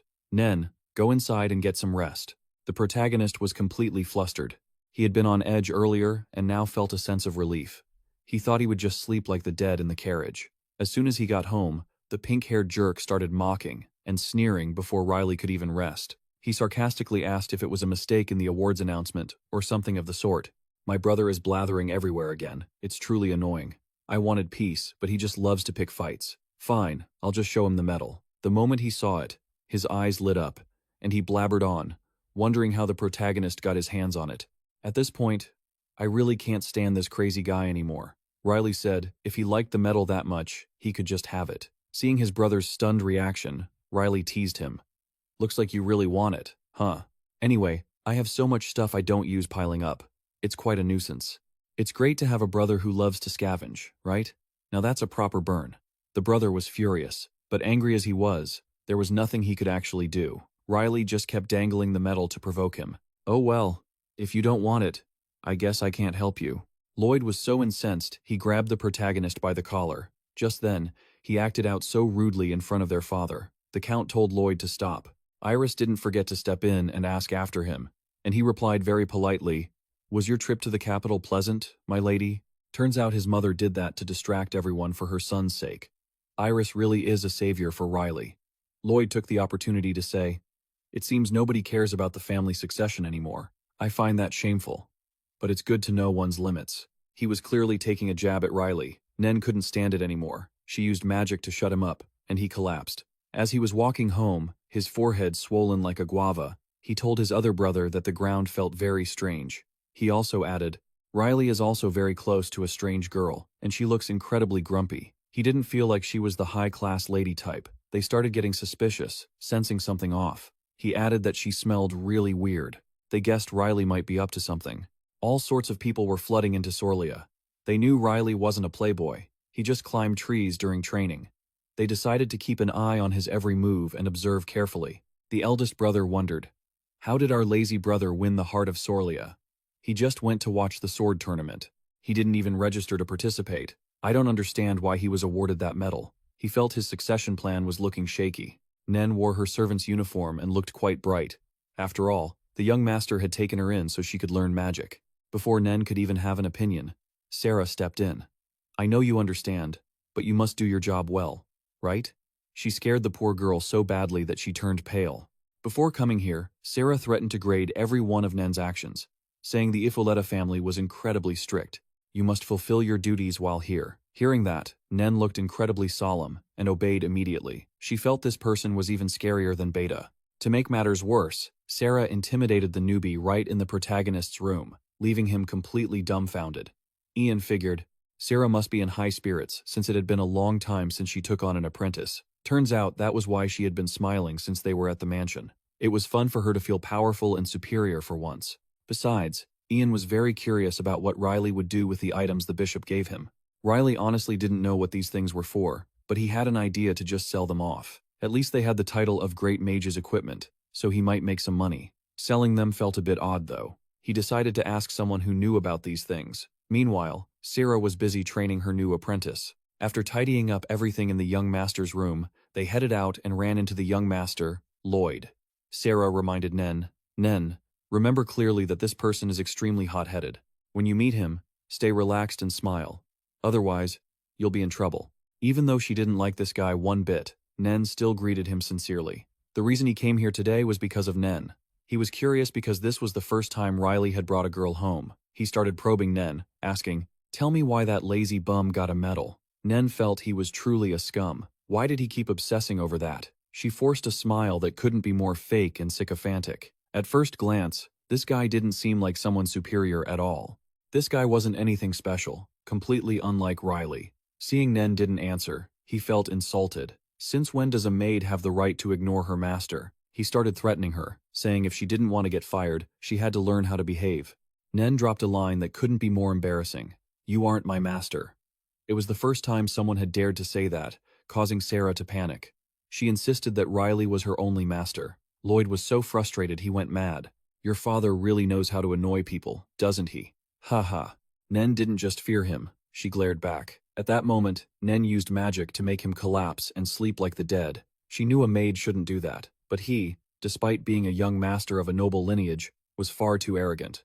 Nen now possessed 6 circles of magic. Sarah looked miserable. Young master, did you bring home someone extremely dangerous? All they had to do now was toss him back to bed, and he would think everything that happened earlier was just a bizarre nightmare. Nen told Sarah that she had said the quality of a servant is judged by how they serve their master. Actually, Nen wanted to curse and ask why she gave such useless advice, but she knew that would just lead to more trouble. Regardless, things would work out. Riley walked out and was shocked. Why is Lloyd lying on the floor like that? The protagonist dragged Nen back to his room. The time for magic training had finally come. Riley told Nen, from now on, keep all these items. I know someone who knows a lot about this stuff. I'll ask them for information. Nen wondered. Couldn't you learn magic from them instead? Why do you need me? Even though she had 6 circles, it was only thanks to the medicine, and she wasn't as strong as other mages. Now, Nen was very confused about why the protagonist needed her. Riley replied, you want to escape, right? Aren't you exhausted from being looked down upon and discarded? Some have called you a masterpiece, others forced you to work, to your limit, but no one ever cared about you, did they? The harder you try, the more haunted you become by them. Others are forced to find you because they need you. People only do what they want. The protagonist wanted the girl to understand that. He just wanted her to know she reminded him of his own past. Nen, don't overthink it. In that moment, as she pondered his words about humans only doing what they truly desire, she was so moved that tears welled up in her eyes. For no one had ever spoken to her like that before. Riley added, I chose you because that genius over there claimed that even if I died, I could never learn magic. Of course, I challenged that dragon to a sword fight too. But if I master both magic and swordsmanship, sooner or later I might even be on par with the Demon King, right? Nen gave a helpless smile. Consider it as if I never showed you any respect, you jerk. On the carriage ride, the male lead began to learn how to wield magic. First, he needed a magic ring, or let's just call it a magic belt, to keep it simple. If you have one inside your heart, it's called one ring. And if you have 6, it's 6 rings. Nen had 6 rings in her heart. Light is the source of everything, at least that's how it is in this world. Hearing this, Nen wondered and asked, if he had ever been to another world. After all, this was the first basic thing every mage could do. The miracle of creating something from nothing is also the foundation of magic. Hearing this, the male lead was extremely surprised. Nen continued, explaining that, to wield light magic, you need to know your aptitude. Nen didn't have one specific aptitude. She had mastered them all. Every aptitude in the world was already in her hands. It seems she survived those experiments because of that. She boasted, puffing out her chest with pride. It seemed every event led to this trip. Regardless, the male lead needed to learn more about these things, and there were some matters he needed to verify. The male lead asked Nen if she knew his friend, the one he mentioned earlier that morning, the person who refused to teach him magic. Nen thought to herself, my luck is truly terrible. But since she had reached the 6th ring, she didn't have to bow her head to anyone. Finally, they arrived. Now, she would see with her own eyes just how good he was. A man, the one and only Endon, stepped out, scratching his head and yawning, saying, what kind of blind idiot can't read the closed sign? On the door? I'm closed today. Riley told him that the sun had already set, asking, are you awake yet? Endon saw the male lead and gave a mocking smile, replying, the lazy young master has deigned to visit and talk like this? Are you trying to play the hero or something? Riley explained that he came there today to ask him something. As soon as she saw Endon, Nen stood frozen. Why was he here? The girl seemed to know him. The male lead announced that he had recently been to the Sorlia Temple and heard something very interesting. Riley said that the people there told him to go catch Endon. It turned out he was the dragon they were talking about. The people at the Sorlia Temple told the male lead to go catch a dragon. In other words, there were no other dragons out there besides Endon. He began to grin savagely. Riley said calmly, I was surprised too. Endon asked if those people at the temple had lost their minds. And he even wondered why they would ask the male lead to do such a thing. Riley couldn't figure it out either. Endon thought they were trying to turn the male lead into a dragon slayer, a nickname that sounded truly ridiculous. He added that it was because dragons were easier to deal with when they weren't moving. Riley calmly asked, Endon, you're the only dragon in this region, right? He didn't hide it, and replied right away that he was indeed the only member of the dragon race in Sorlia, and he hadn't met any of his kind for a long time, about 3,000 years or more. Endon was actually quite polite. He didn't forget to prepare a drink for Nen and even told the girl, there's no alcohol, so feel free to serve your master. Riley asked if he had ever intended to attack Sorlia, but Endon insisted that only a madman would do that. Not only would it bring no benefits, but it would also cause immense trouble. Seeing Nen completely stunned, he said indignantly, don't give me that look. Nen was frozen because it was her first time seeing dragon eyes, which she had only ever seen in books. Riley took out a few items that the bishop had given him, making the excuse that he had recently found these things, but didn't know how to use them. He asked Endon to take a look, but according to him, a tavern only serves food and drinks, so why would he care about these things? Riley insisted, what are you talking about? Is there any fool who doesn't know about this? Endon flared up, showing his anger and disagreeing. However, he agreed on one condition. The male lead had to act cute. Are we watching a BL, folks? On top of that, he demanded payment after checking them, thinking they were friends. Why would he need a fee? Just by glancing, it seemed Endon had already guessed everything about these items. Now, starting with the cloak, because Nen was the most curious about it, Endon explained that it wasn't anything too special. If you wear it, the magic released won't be affected by the climate or weather. In other words, the magic will always maintain its full power. As for the bracelet, it's like a container. The user can use energy to summon a small box. It's also like an inventory. And right now, there's nothing in this ring. If the ring breaks, it means all the items stored inside will be lost. And, obviously, they could never be recovered. These are magical artifacts crafted by a 7th ring mage. How could they be this simple? He boasted that because he was a dragon, it was natural for him to know all these things. He also told Nen to put on the ring, which had the ability to absorb the energy around the wearer. Nen also felt like she was being recharged with energy little by little. Riley wondered why he didn't feel anything unusual when he wore it last time. Endon calmly said that it was because Riley was already a monster. Nen, being naive, still didn't understand what was going on. She was completely unaware of the terrifying power the male lead possessed. However, Riley didn't like long explanations. The male lead said that Nen should take all those things because he didn't need them. Riley ended up telling her to keep them for him, because they were an eyesore for the time being. Riley asked if Endon knew how to measure energy. In fact, some guardian had once given Endon an energy measuring stone. Now, Riley wanted to use that stone to measure his own energy. Endon looked straight into the girl's eyes and said that she was an extremely special person. Especially in her eyes, there was something blended. Riley asked, "So, is that why her magic is gray?" Gray magic is all spellcrafts of all elements.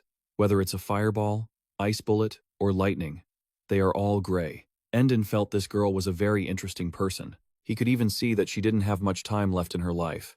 Riley told him that since he had brought it up, he wanted to measure his own as well. Endon didn't really understand why the male lead wanted to learn magic. Endon even thought Riley wanted to conquer the whole world. Riley gave a reason that couldn't be any more ridiculous. "I'm just too lazy to pick apples." With that reason, it wouldn't be wrong for them to think Riley was a madman. Standing before a rock, Riley felt, "Isn't the reaction a bit slow? I haven't touched it in a long time. Has it broken?" he thought to himself. Endon watches it every day. There's no way it could be broken. Nen suddenly spoke up, saying the master's ability was related to time. The rock just crumbled because of the influence of time. It had even weathered away completely. To put it bluntly, the male lead couldn't use any magic other than controlling time. Endon felt that explaining was useless. Now, he would just let the young man experience it directly, so he would understand better. Endon didn't use his full power. But regardless, this was a normal fireball that mages use, and Riley would see it once he possessed the fire attribute. Nen felt completely confused. Oh, the mage dream is so vague. Endon even advised Nen to give up. Riley flatly said, "Living everywhere and anywhere is more convenient than the internet." No one understood what he was talking about. While at the tower, the girl had heard that mages possessing time magic were rare. She thought, isn't there any magic that can turn back time? Although there wasn't, if he used time acceleration magic, maybe the apples would ripen faster. Everyone wondered, apples fall when they're ripe, so he can just go eat them. Why bother trying so hard? Nen said happily. Then the master won't have to wait for the apple season anymore. Riley clutched his face, feeling helpless. All of this was just to pick apples. Back home, the male lead was still dazed, not knowing what his exact attribute was. Nen asked, "Can you create a spark now?" As for that, it hadn't become a spark yet. It had only flickered for half a second. Astrua was already dead. Nen thought, Nen won't use much magic again, right?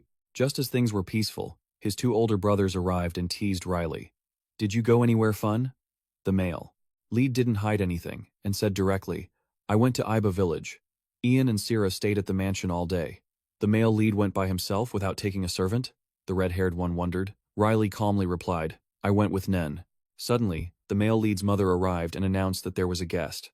It was Lord Libera. Did he come to see my mother? Everyone was wondering and didn't understand what was happening. The two older brothers couldn't understand why the bishop was so polite to a servant. He replied very insincerely, "Perhaps the young masters. It's incredibly strange to see how they're acting." He even refers to Nen with such deep respect, calling her Lady Nen, and publicly credits her with playing a crucial role in the battle against Astrua. They even introduce her as a six-circle mage. Hearing that, both of his brothers are absolutely losing their minds. Nen feels that there's no harm in revealing her secret at this moment. This bishop seems to be plotting something. A man who looks so kind-hearted, only to turn out to be the ultimate villain. How cliché. And today, he just shows up at the mansion for no reason at all. That makes it even clearer that he's up to something, a well-thought-out scheme. Before he leaves, the entire Riley family gathers to see him off. Lady Iris kindly invites him to visit whenever he's free, and he bows deeply, earnestly agreeing. "May the best of fortunes be with you. Now, Nen, let's go." The moment Libera gets into the carriage, Riley realizes he can see through the situation.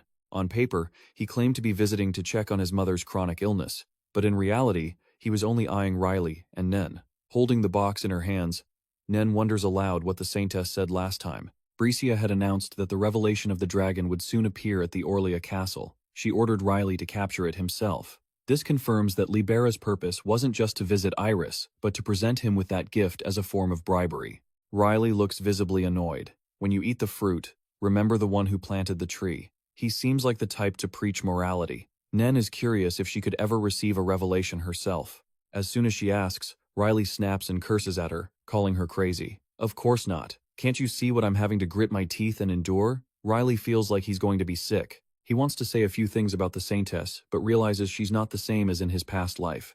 Nen doesn't really understand what Riley is referring to. The young man keeps rambling. "What could possibly happen when I go to Orlia? It'll be fine for now. No trouble. Nen is a bit worried and reminds him that if he keeps saying things like that, it won't end well at all. The two head in to see his father. The Count looks at his son with a very dangerous gaze. Riley, is this child you brought back really a six-circle mage? It turns out Ian had already reported everything, and the Count is furious. Originally, he only knew Nen was a mage, but he never expected her to be a six-circle one. Astrua possesses 7 circles. While she hasn't matched that yet, 6 circles is already extremely high level. The father turns to Nen and asks, "The question is, why? Why would you want to become a servant when you are already a 6-circle mage?" His voice grows louder as he sees Nen remain silent. A mage who contributed significantly to the battle to capture Astrua in Orlia should have received a worthy reward. "For what reason did you come here?" Nen stammers, sharing that she just really likes the atmosphere of this mansion. If she had to give a reason, that was it. She became a servant for that one reason alone. It seems Nen has found something she once lost while being here. The Count is startled for a moment, looking suspicious, and asks further, "Very well. Did you follow Riley from Orlia, seeing the girl?" Nodding repeatedly. The father shifts the conversation entirely, and asks, "What do you think of my son?" Riley is stunned. He has no idea what his father is doing right now. Nen innocently and enthusiastically replies, "I think the young master is a very good person." Afterward, the two just look at each other and smile, in a way that is puzzling, leaving Riley terrified. "What do you two mean? Why is this getting so sappy all of a sudden?" Nen then sadly bows her head and says that 6 circles is just a part of her past. She is living her life to the fullest in the present. Brycia mentioned that by autumn, perhaps everything will come to an end. Before summer fades, Nen doesn't have much time left. Nen wants to live a full life during these simple, peaceful days. She feels happier now than she ever did as a 6-circle mage. The Count asks if she finds it inconvenient, but the girl immediately replies that everyone here is kind, and she doesn't find it inconvenient at all. The father sighs, appearing satisfied, and tells Nen to keep taking care of Riley. As he closes his eyes, thinking about a 6-circle mage, Riley speaks up, wanting to talk to his father. Summer has arrived. This year, Nen, he wants to go back to Rainfield. Riley's 2 older brothers are also discussing Nen. How on earth could Riley find someone like that? Surely it has something to do with the medal he was awarded at the castle. The red-haired brother feels a sense of urgency and thinks that he can't just sit by and watch like this. "We have to do something. I need to contribute too. Only then can I win this succession race." The eldest brother also thinks and stammers, "Yeah, of course, it's thanks to her that Riley's position has been elevated significantly." He flips through some documents and sees a wanted poster for a dark mage in Rainfield. The 2 brothers get excited, thinking this is a perfect opportunity. After all, it's summer, and they remember that every summer, Riley goes to Rainfield. This year is no exception.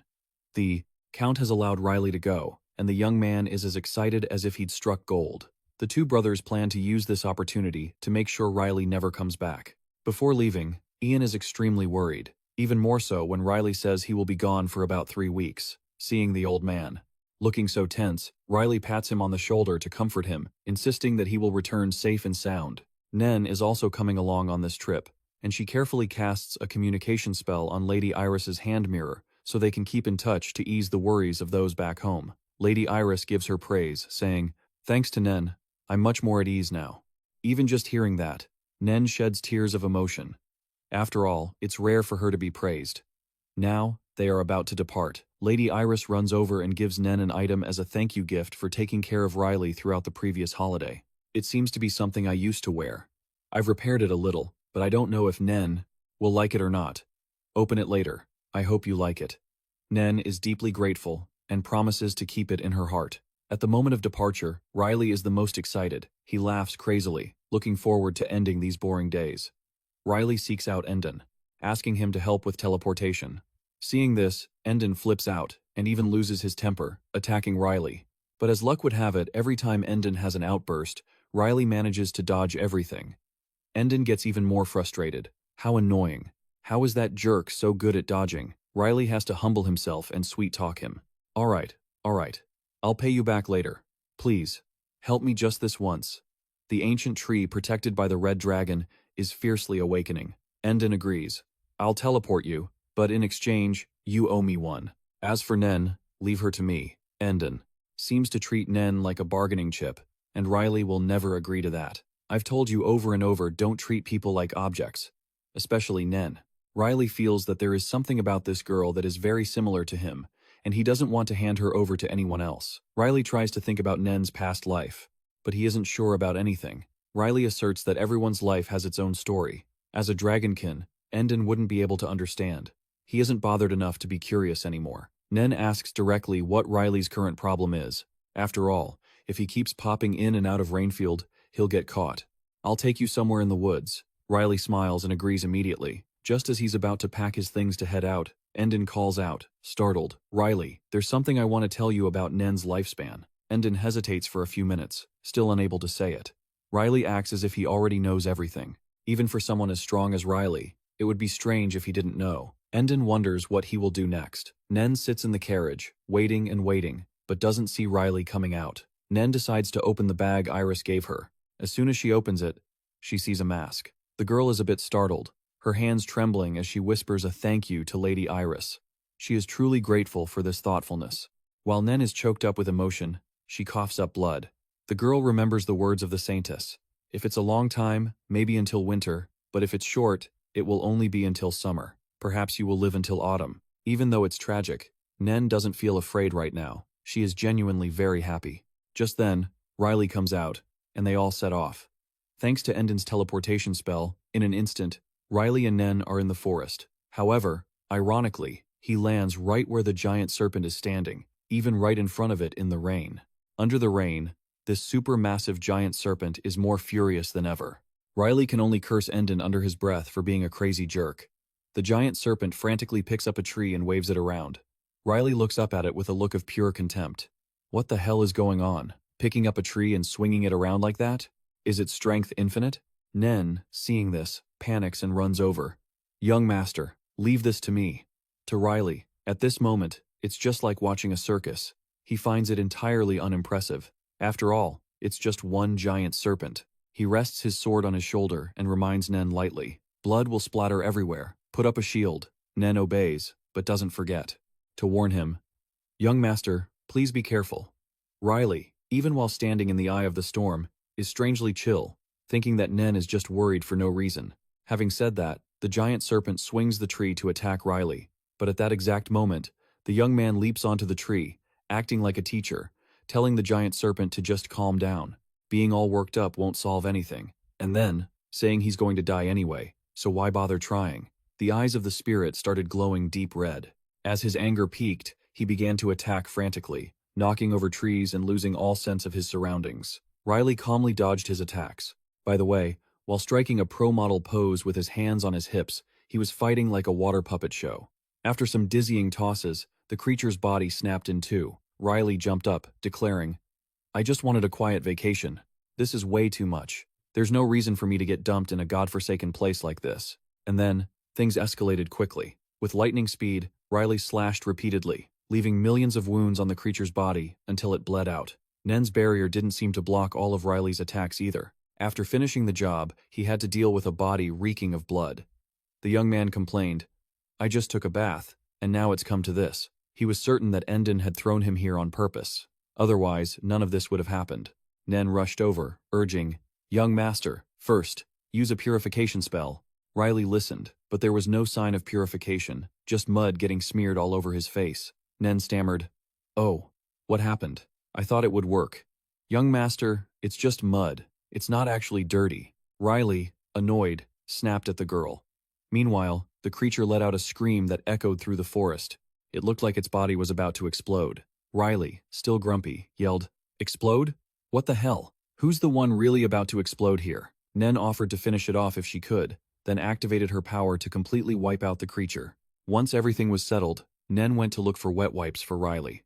High up in a tree, a red-haired guy was watching everything. Riley was confused, not knowing where he was. Nen opened the map to check. It seemed they were near their destination, but it was hard to pinpoint the exact location because there were no signs. Nen sensed something wrong and had placed a spell on Riley, just in case, and sensing someone nearby, Riley calmly replied, "That's good. Just go to them. We have no other choice, right?"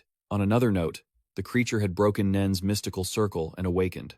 They both thought they would get some help, but to their surprise, they were surrounded by guys with bows. Riley was curious about their identities. He'd been in Renfield for years, but had never seen these people. The red-haired guy shouted for Riley to stop pretending, saying he had seen it all. He then aimed at Nen. I saw the black magic born from your hands. You're a dark mage, aren't you? Nen looked blank, seemingly not understanding what they were saying or what they were doing.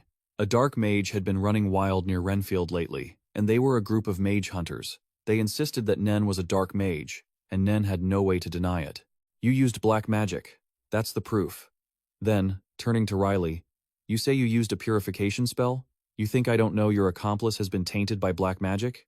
Riley stood there with a blank expression, feeling a headache coming on because this was supposed to be a relaxing vacation. Now, it had turned into a chaotic mess. With an icy face, he turned and asked them, Black magic? What are you talking about? Before he could even finish, they insisted that Riley was their accomplice. This made the young man snap. Losing his cool, he warned, Don't you dare point that arrow at me. This warning made the red-haired guy gulp hard, suddenly terrified. Now, Riley wanted to know what was going on. Explain. You just run up here and call us dark mages? Are you idiots? They didn't understand the situation. But in Riley's anger, everyone felt a certain pressure weighing down on them. The red-haired guy pointed straight at Nen and asked if the magic she just used was black magic. Riley asked back, So what if it is? They started claiming that such signs were proof of dark mages. Riley turned to Nen. So, if the magic flow is black, it's all dark magic? Nen shook her head repeatedly, saying no. The reason she could use those things was that she had been an experiment. Riley, fed up, didn't want to explain anymore. Nen turned to challenge them, demanding they explain why she was a dark witch. Asked this. They all went silent because they didn't know what to say. What else could it be besides black magic? Riley warned them that from now on, they should think twice before speaking to avoid falsely accusing others. He then reaffirmed firmly, I can bet the reputation of the Ifoletta swordsman family. She is definitely not a dark witch. What do you have to bet? They started to panic. This is big trouble. She turns out to be an aristocrat. Why is an aristocrat wandering around here? Riley immediately put them in their place. I don't know about Renfield, but in Sorlia, if you're disrespectful to a noble, the lightest punishment is life imprisonment. I'm trying to have a vacation here. Nen tried to be as conciliatory as possible, but these jerks didn't know their place. Riley drew his sword. He didn't want to let this slide anymore. If you really think so, fine. I'm suspected of being a dark wizard? Then I'll just wipe out all the witnesses and move on. Before he could act, Nen stopped him. Young master, please wait. Just listen to their story. The moment Nen revealed her full face, they were very puzzled. Why do you look like that? After hearing the story, the red-haired guy sobbed. He finally understood what happened at the Soria Tower and what the bastard Astrua had done. She cried louder and louder, repeatedly apologizing to Nen for accidentally uttering rude words. Riley found the whole thing ridiculous. Good grief, what a sight. The one who wanted to kill us is now sobbing here. The most annoying thing is that this miserable crying reminds me of that kid. The kid he was referring to was none other than Ian, even though he was half a generation older than him. Everything could be forgiven. Riley asked if they were done doubting them. Everyone bowed. Yes, please forgive us, Master Riley. Riley still didn't understand why they insisted on making him admit it earlier. The blue-haired guy explained. The captain's eyes never lie. The previous captain was the same. Nen said they were very similar, didn't she? We don't need any more proof. After hearing everything, Riley noticed the mage and asked for the person's identity. Recently, a notorious dark mage had been spotted around the Renfield area. Their previous captain was also a victim of that person. They gave Riley and Nen a wanted poster containing information about the culprit, including the trait of using black magic to control corpses. The red-haired guy's father was also killed by him. What concerned Riley was the information that the culprit could control corpses. Suddenly, they all heard heavy footsteps coming from the forest. It was the body of the creature, and it appeared right behind Riley. The young man felt so unlucky because just after a moment's respite, it almost bit him. The young man angrily turned and slashed across its body, and once again, it collapsed, motionless. The person in the black cloak was likely the dark mage. He was extremely surprised that the creature he had just revived was motionless again. Then he started complaining that no one in this day and age was any good, and went to find the basil. Nen was afraid Riley would get wet, so she used an umbrella to cover him. The young man just stood there, imagining that the rain had stopped and it was cool. Riley turned to be optimistic, saying, It's fine. If it's raining, we have to have an umbrella. That's the only way it's romantic. The red-haired guy started wedging himself between Riley and Nen. What a relief. We all came to the same place.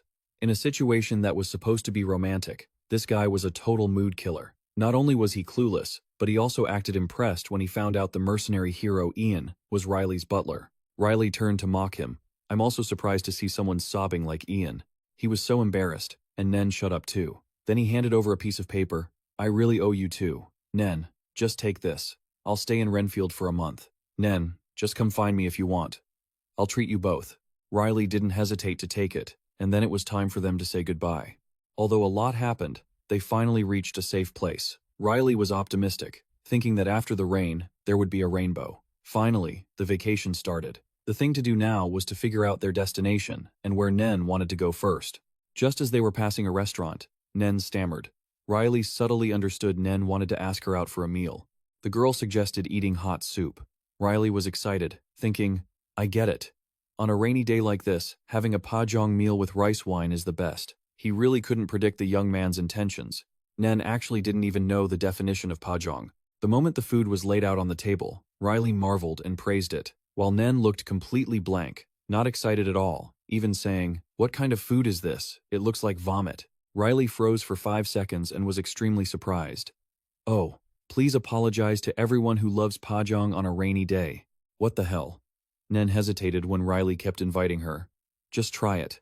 Once you try it, don't ask for more. The girl picked up the chopsticks gingerly. In the capital of Sorlia, people called this the most terrible thing.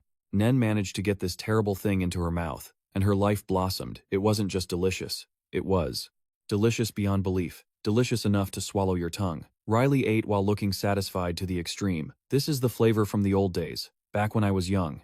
Nen looked confused because they weren't old yet, and that young definition was something only Riley understood. Nen, he told the girl, don't pay attention. Just eat. He then started flirting with the young lady, encouraging her to take a shot. Iris had actually warned Nen about drinking this on the festival day earlier. Nen suddenly remembered Iris's words and hesitated, but Riley kept pushing her, saying, Just try it. One sip is fine, right? Today was truly a day for breaking boundaries. Nen felt the drink was absolutely delicious, gulped it down, and exclaimed, That's awesome. Just as the two were chilling, someone at the next table started complaining. Damn it, everything is a mess. Riley looked over and noticed the person didn't seem to be in a good mood. That person kept muttering, I have to craft more, and more. I have to create so many. Once Nen and Riley finished, they left, but Riley couldn't stop eyeing the figure in the hooded cloak. He then thought, why should I meddle in other people's business? After the man gulped down more alcohol, he didn't seem very sober anymore. When a staff member came to ask for payment, the man hesitated. Payment? What is payment? Oh, right, I have to pay, don't I? Not paying after a meal would be a sin. The staff member smiled and said, Sir, your total is but before they could finish.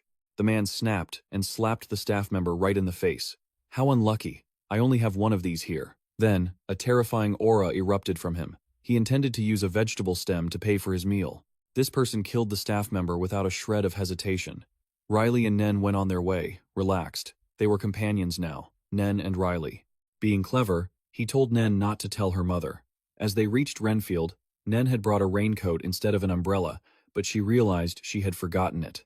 Riley suggested they go buy 2 umbrellas, but she thought that walking together under one umbrella wouldn't be so bad. The moment she said it, she jumped in surprise. What did I just say? Am I drunk? She reminded herself to stay calm. After all, she would have to leave when autumn arrived. Libera had someone scout Riley's location and received information that he was on vacation in a place called Renfield. Libera clutched his head in panic. Damn it! Why did he go there? Surely he hasn't met that guy yet.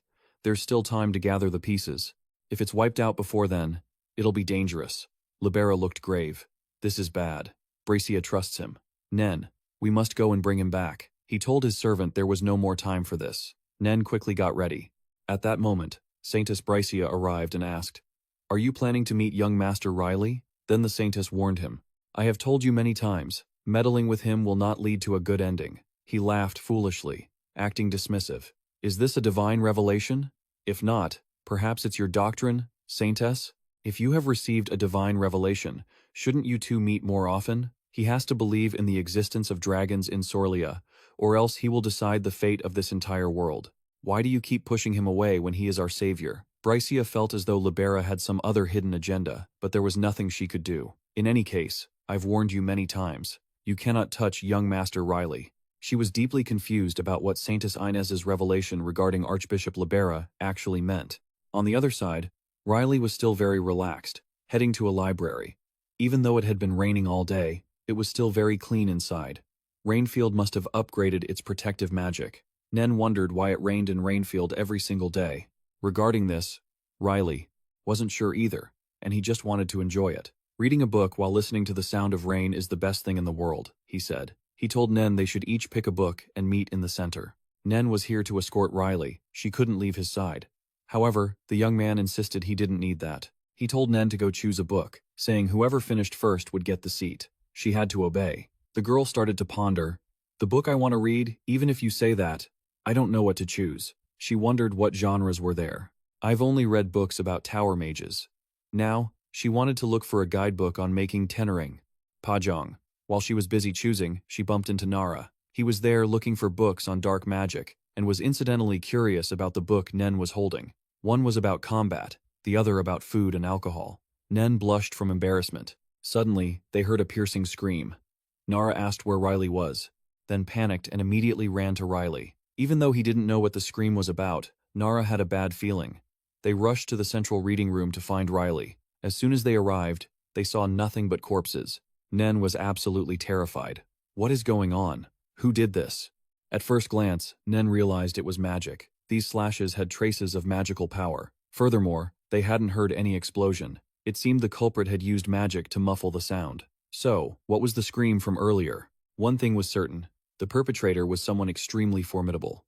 Nen took off her mask and told Nara, "Right now, think of young Master Riley." Nara hadn't adjusted to this sudden situation, but Nen urged him, saying not to talk, just act. Nara listened, closed his eyes, and imagined. Through this data, Nen figured out Riley was on the second floor. Nen desperately looked for the stairs to the second floor. Nara opened his eyes and froze upon seeing familiar traces, like the black marks left on the corpses and the moving bodies. That proved a dark mage was here. As he spoke, Nara was trembling, unable to believe his eyes. A dark mage, my father's enemy. He's the scoundrel who made everyone end up like this. He is definitely here.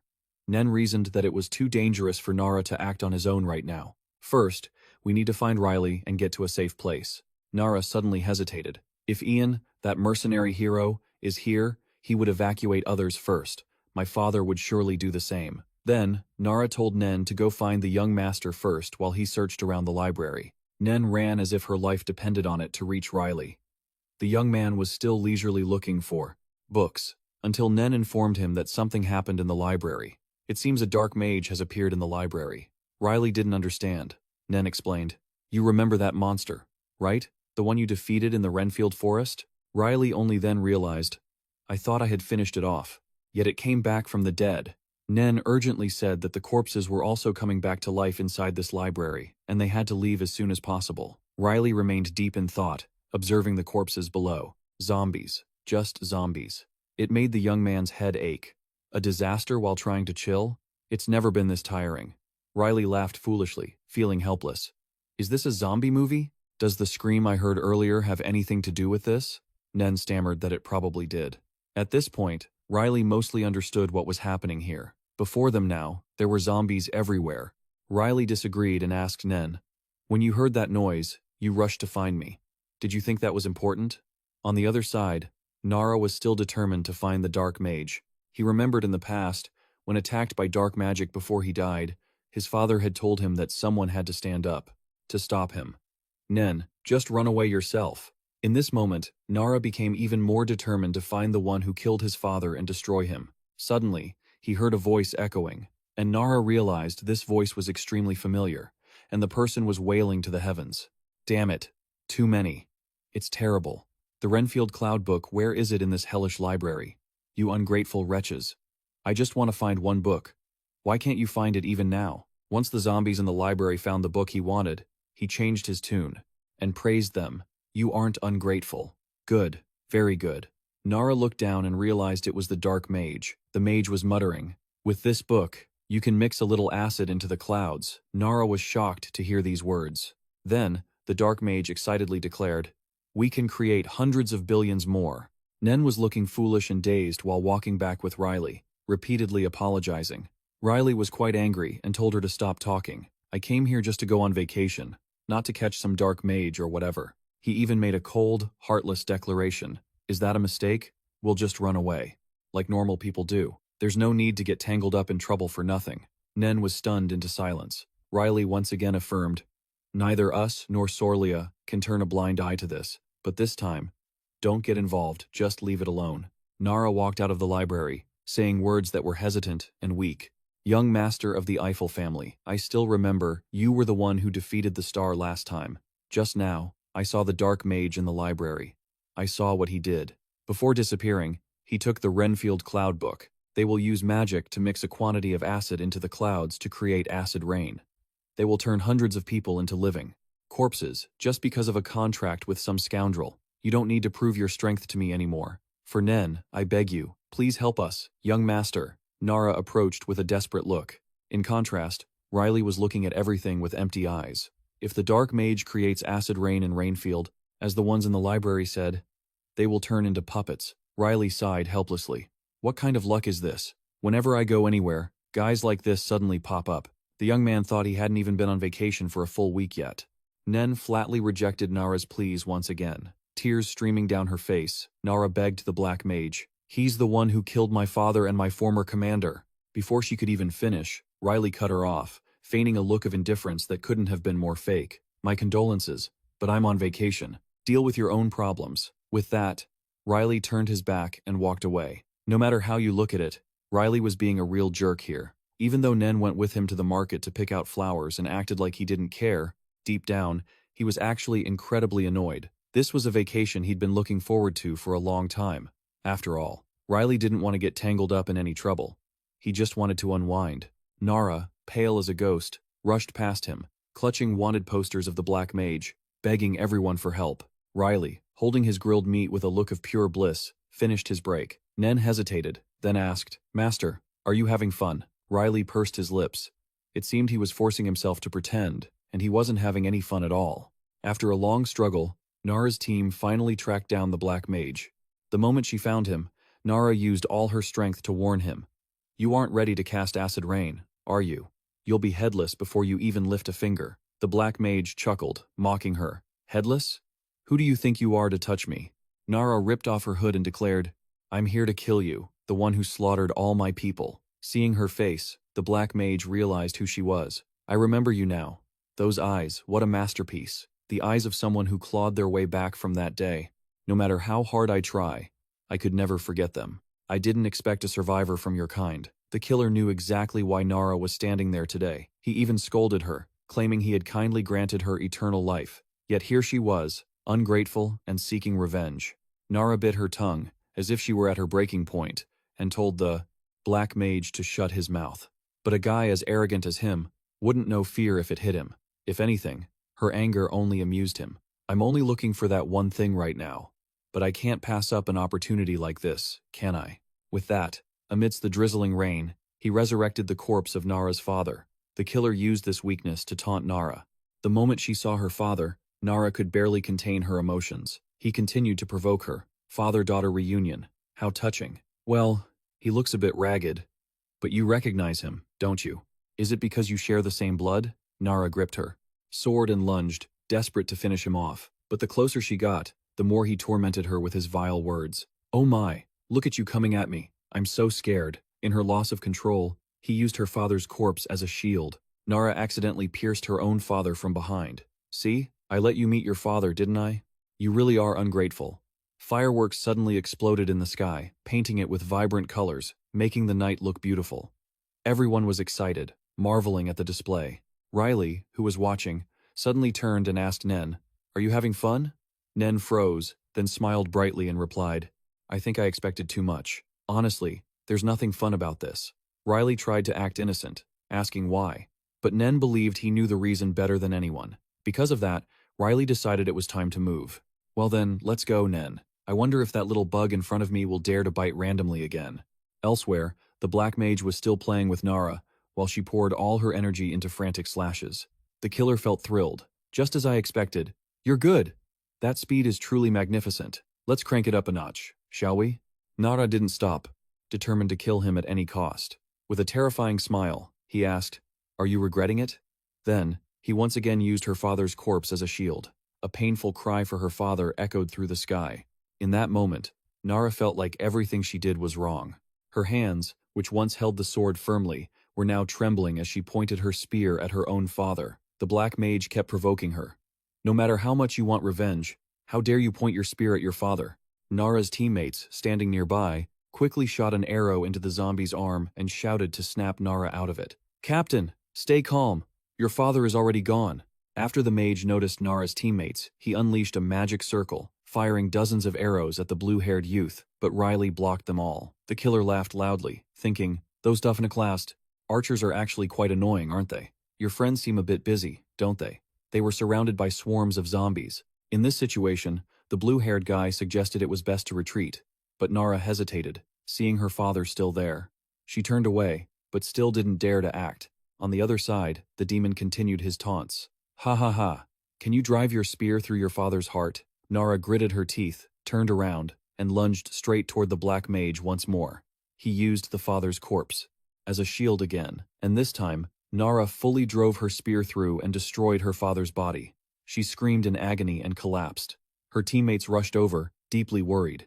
At that moment, the black mage declared, "Nara has reached her limit. But where has that immortal life gone?" Now the black mage was fully prepared to act. "After so many years in this town, we are finally about to achieve our wish." Through his magic, suddenly the rain stopped, and the raindrops hung suspended in mid-air. The black mage started counting down. Only 3 seconds left until his wish succeeded. With 2 seconds left, Nara screamed in helplessness, begging him to stop.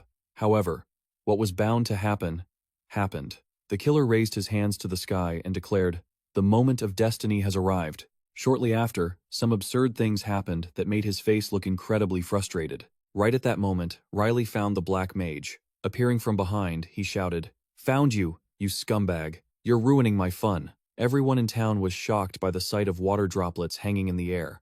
However, looking closely, they were just falling incredibly slowly. The raindrops suddenly exploded into fireworks, making the space become radiant. Even the rain began to fly back toward the sky, drop by drop, glistening. Riley praised Nen. "You're doing great." At that moment, the black mage turned around. "Who are you, waving your sword at me like that?" Riley didn't even bother answering him, simply replying, "Me? Who knows? Why do you care?" Nara stood frozen, completely surprised by this arrival. Riley smirked. "How does it feel to have your good time interrupted by such a magnificent sight?" Only then did the black mage realize that this interruption was caused by Riley. "The rain, the mist, and my prayer, did you mess with all of them?" Seeing the look of disappointment on the black mage's face, Riley asked flatly, "Why? Do you look so disappointed? If you hadn't ruined my vacation, things would have been different." Then he called Nen out to act. Nara's jaw dropped when she realized the rain was Nen's power. The black mage couldn't believe it. He panicked, demanding to try again blindly, and even cursed at Riley for being ungrateful.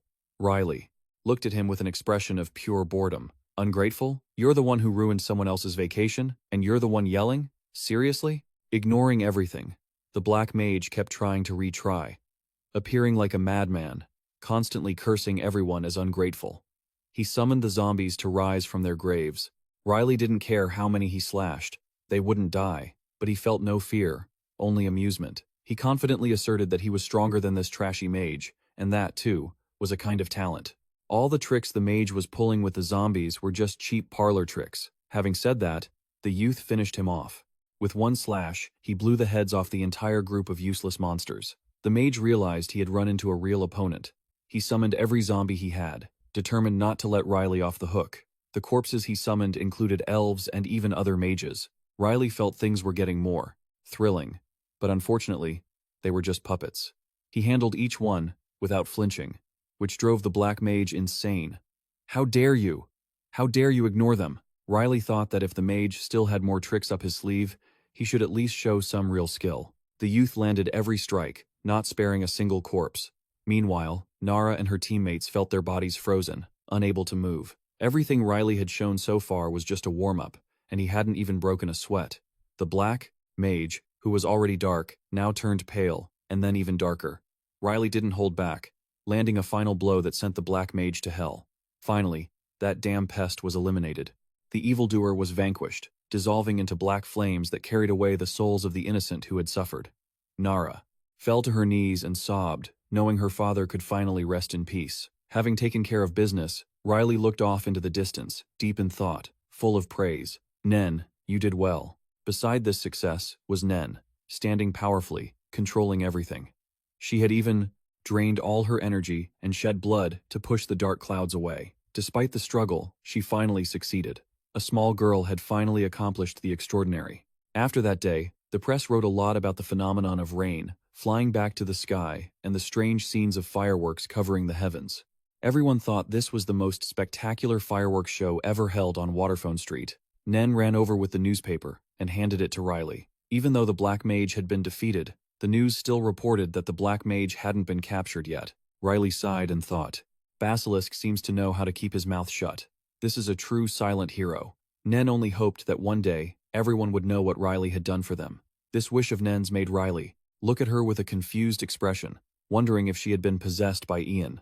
Nen emotionally shared that whenever she could help someone, she felt happy and incredibly proud. She hoped Riley could feel that too. Suddenly, Riley waved her over, making the poor girl freeze, thinking she must have said something wrong. Before anything else, she started apologizing to avoid getting yelled at. However, it wasn't like what she imagined. Riley patted her shoulder and smiled proudly, then gave her serious praise. I haven't even said anything yet, have I? You did a good job. Keep it up. Honestly, I'm pretty satisfied. But it seems like you enjoyed this vacation even more than I did. After he said that, Nen didn't even have a chance to be happy before she thought she had messed up again. Well, it was time to head back. Riley figured everyone must be worried sick by now. At that moment, Nen suddenly remembered something. It sounded terrible. The girl had been so excited, but then she became overwhelmed with disappointment when Riley acted like he didn't remember a thing. The most unexpected event of all. Ever since arriving in Renfield, Riley hadn't contacted his mother at all. Just as one crisis passed, another arrived. Riley blamed everything on Nen, making the poor girl apologize for the 1,000th time. After that, they immediately told each other they had to call home right away. As soon as the door opened, they saw a dark, murderous expression. Oh, Riley, my precious son.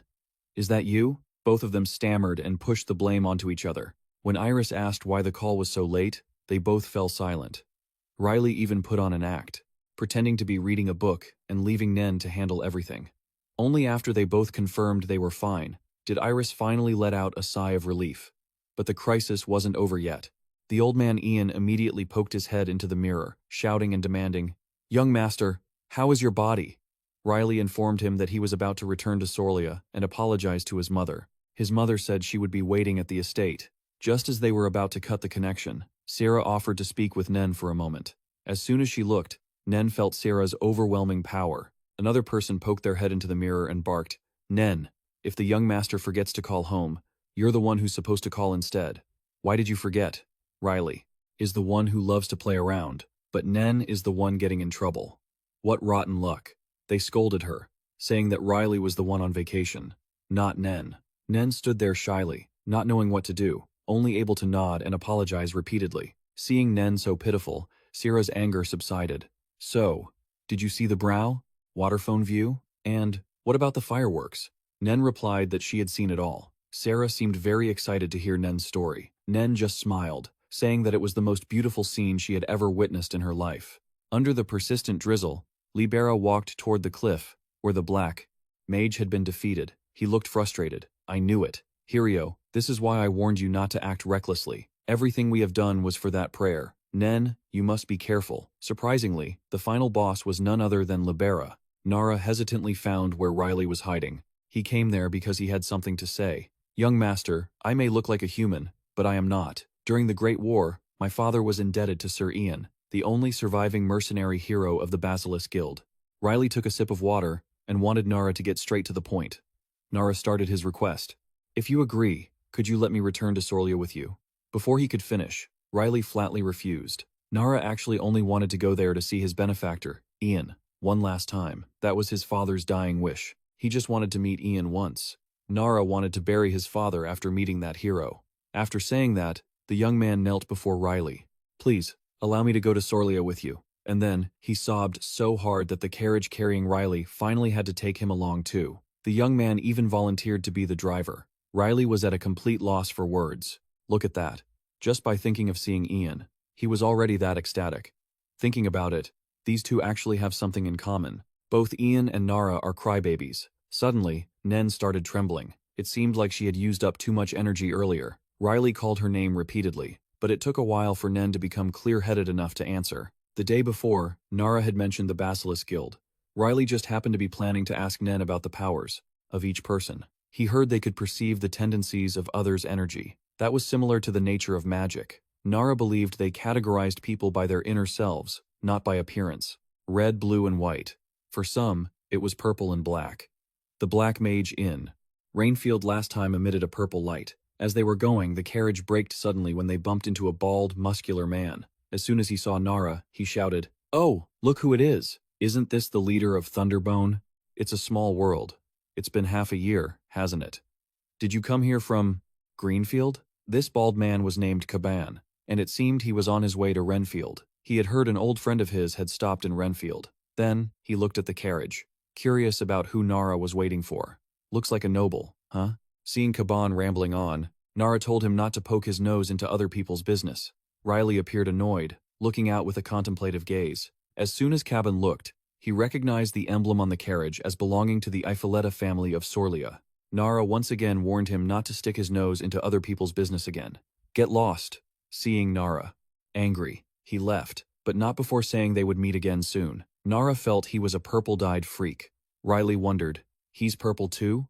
Is purple that common? In reality, that wasn't the case. Up until now, Nara had only met 4 people. First, someone he accidentally bumped into in an unnamed village, a priest in Renfield, Caban, and the Black Mage a few days ago.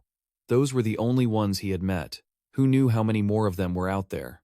Caban traveled to Renfield to meet Libera. He was extremely angry when he saw that Hirio was nothing more than a puddle of black liquid.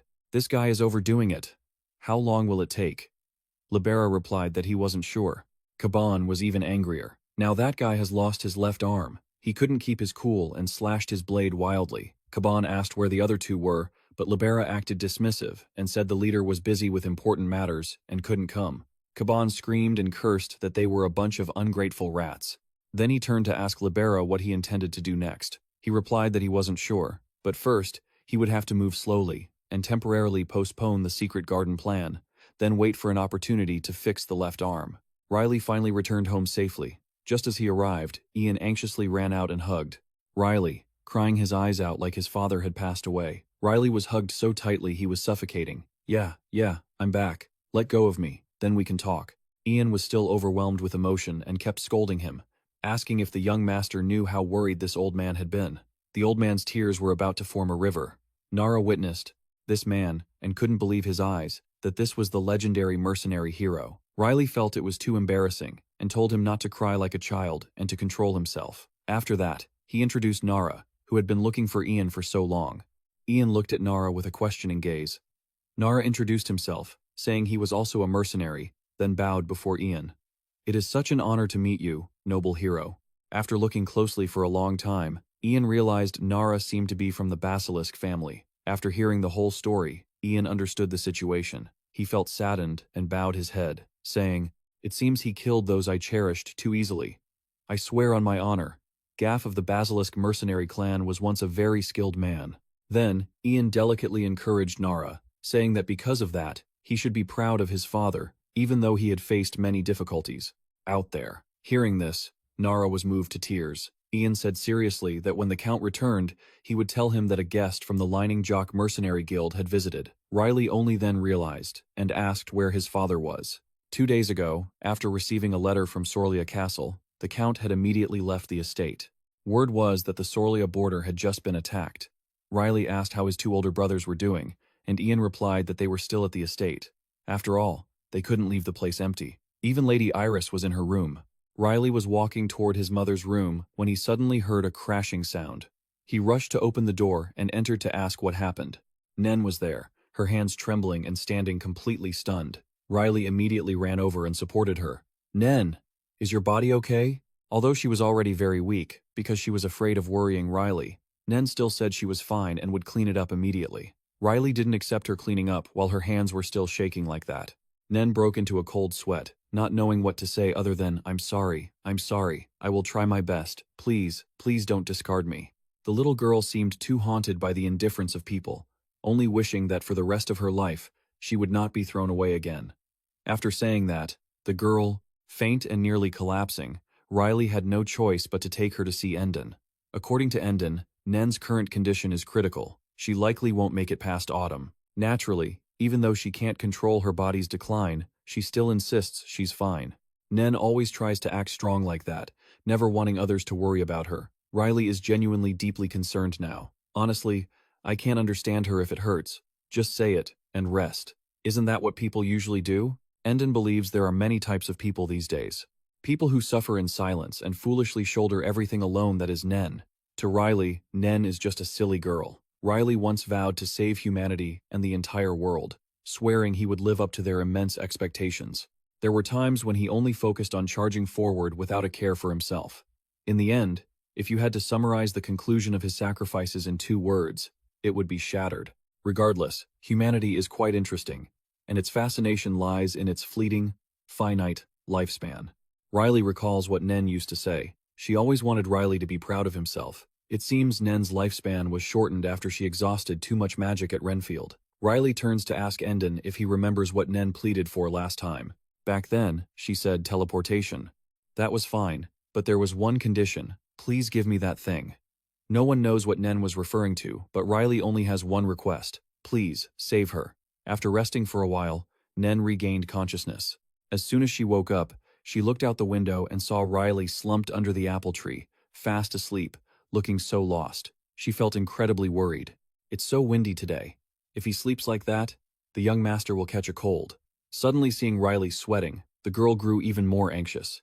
He kept groaning as if he were having a nightmare. In his dream, Riley saw a small town and Nen in danger. In that moment, the young man was truly panicked. Riley woke up in a panic just as Nen rushed out, but luckily, Ian pulled her back. He told her to go back to her room and rest. Nen insisted that she was completely normal, but her hands and feet were still trembling uncontrollably. Ian told her to calm down and talk, and he went over to check on Riley instead. Young master, are you okay? The young man said he was fine but didn't understand why he had such a nightmare. Nen stood there, coughing up blood incessantly, feeling as if she were in immense pain. Once again, in this state, Riley was panicked with worry. Nen was taken back to her room, and Riley's 2 older brothers wandered into her room only to see her coughing up a lot of blood. The second brother, Lloyd, cried out in shock, calling for someone outside to help Nen. The eldest brother told him to ignore her. Lloyd thought he had misheard. Since when had the people in the mansion become so heartless? If their father were here, he wouldn't be this indifferent. After witnessing this scene, the eldest brother slapped Lloyd hard. Think carefully. She's going to die anyway, so leave Nen be. In this situation, they were truly cold-blooded. Lloyd didn't seem like himself anymore. Just then, Endon walked in, wearing a doctor's coat. Wearing glasses, he jumped in, pretending to treat her. Let's see. Her condition has worsened quite a bit. He then turned to ask the 2 brothers what they were doing there. The eldest brother asked who he was, but Endon kept talking about Nen's condition. The brother became even more annoyed and asked again. Despite that, Endon pretended to be deaf and continued to comment on Nen. There's no energy opposing her innate attributes. Perhaps the issue lies in her spirit. The eldest brother finally lost his patience and put his sword to Endon's throat. Only then did he stop and reply, I am Endon. Then, Endon bared his sharp teeth in a sinister grin and approached the 2 brothers. The person you were curious about? I'm a physician. So, what do you want? Just then, Riley walked in and asked warmly, as if it were real. Ah, the doctor is here. He then introduced Endon as a talented physician from Renfield. The 2 brothers were left stunned, completely blank-faced. Riley started spinning a tall tale. I invited him here to examine Nen but forgot to tell you too. The 2 brothers, despite acting very surprised, tried to play along as best as they could. Endon stammered, Ah, yes. Didn't I say so? I'm a physician. The eldest brother still didn't seem to believe it and tried to make things difficult for Nen. If you really are a physician, then why have you been talking nonsense this whole time? Endon wasn't a patient person either. He was slightly annoyed and shot back. Funny, you're the one, Nen should be lucky, is still alive after pointing that sword at me. The eldest brother, still arrogant and power-tripping, gritted his teeth, pulled his sword out again, and cursed. Endon, you arrogant jerk. I've had enough of you. Endon couldn't hold back anymore. His eyes turned blood red, and a terrifying surge of energy left the brother unable to move. This overwhelming pressure accidentally affected Nen's body, making her clutch her head and beg, "Please, please stop it." After that, the girl jolted awake and asked how long she had been asleep. According to Riley, she had been unconscious for half a day. Barely a minute after waking up, the girl demanded to get back to work immediately. Everyone stood frozen, watching her walk outside. Nen couldn't stay in that place anymore. 2 hours before leaving, Sarah burst into tears. "I didn't know you were this sick, and I was always scolding you. I'm so sorry, Nen." Then, Sarah gave Nen a very warm hug. An hour passed, and they were still hugging like that. Riley helplessly told them to stop crying. "Oh my God, you people. You said you wanted to give her something, right?" Having just used it to blow her nose, Sarah offered to give her favorite handkerchief to Nen. Nen didn't hesitate to take it. Even Ian gave her the precious sword he always carried with him. "Take this as well. Remember that you are always a member of the Ifoletta family." Ian said he would protect Nen, not for his own sake, but for young Master Riley. Iris also rushed out to give Nen a silk ribbon and then tied it in a bow for her hair. Nen thanked everyone for the gifts, the care, and the affection, things that only existed in her dreams. The remaining gaze turned toward Riley. Sarah was very expectant, wondering if Riley had anything he wanted to give Nen. The young man was shy, stammering, and awkward. Well, would this be okay?" He gave Nen an apple and asked naively, "Is this okay?" In reality, under this apple tree, the two of them had a conversation. While sitting aimlessly under the tree, Nen pleaded that she wouldn't live much longer, and until that time came, she wanted to follow Riley. In that moment of apparent despair, Riley declared that he could cure Nen's illness. The girl was stunned, and then Riley pointed to the red apple on the tree and affirmed that she could live. "I want you to live on and pick that apple for me." From now on, Nen would have to follow Endon. He seemed quite pleased that Nen was his disciple. She would have to call Endon teacher from the moment she followed him. Nen called him teacher with a face full of question marks. Her face was so blank that Endon found this expression increasingly amusing. Nen made a promise that she would soon return to the mansion. On the border, everyone was still negotiating the final battle. They had reached a ceasefire agreement. After all, no one expected Ansirium to attack the border first. The border being attacked was one thing, but the bigger problem was the identity of the mercenaries participating in this battle. Rumor had it that he possessed extraordinary power, causing their troops to suffer extremely serious losses. They believed that if not for Count Certain, they wouldn't have had a chance of winning this battle. The commander demanded that everyone take this opportunity as a lesson and not ignore these mercenaries.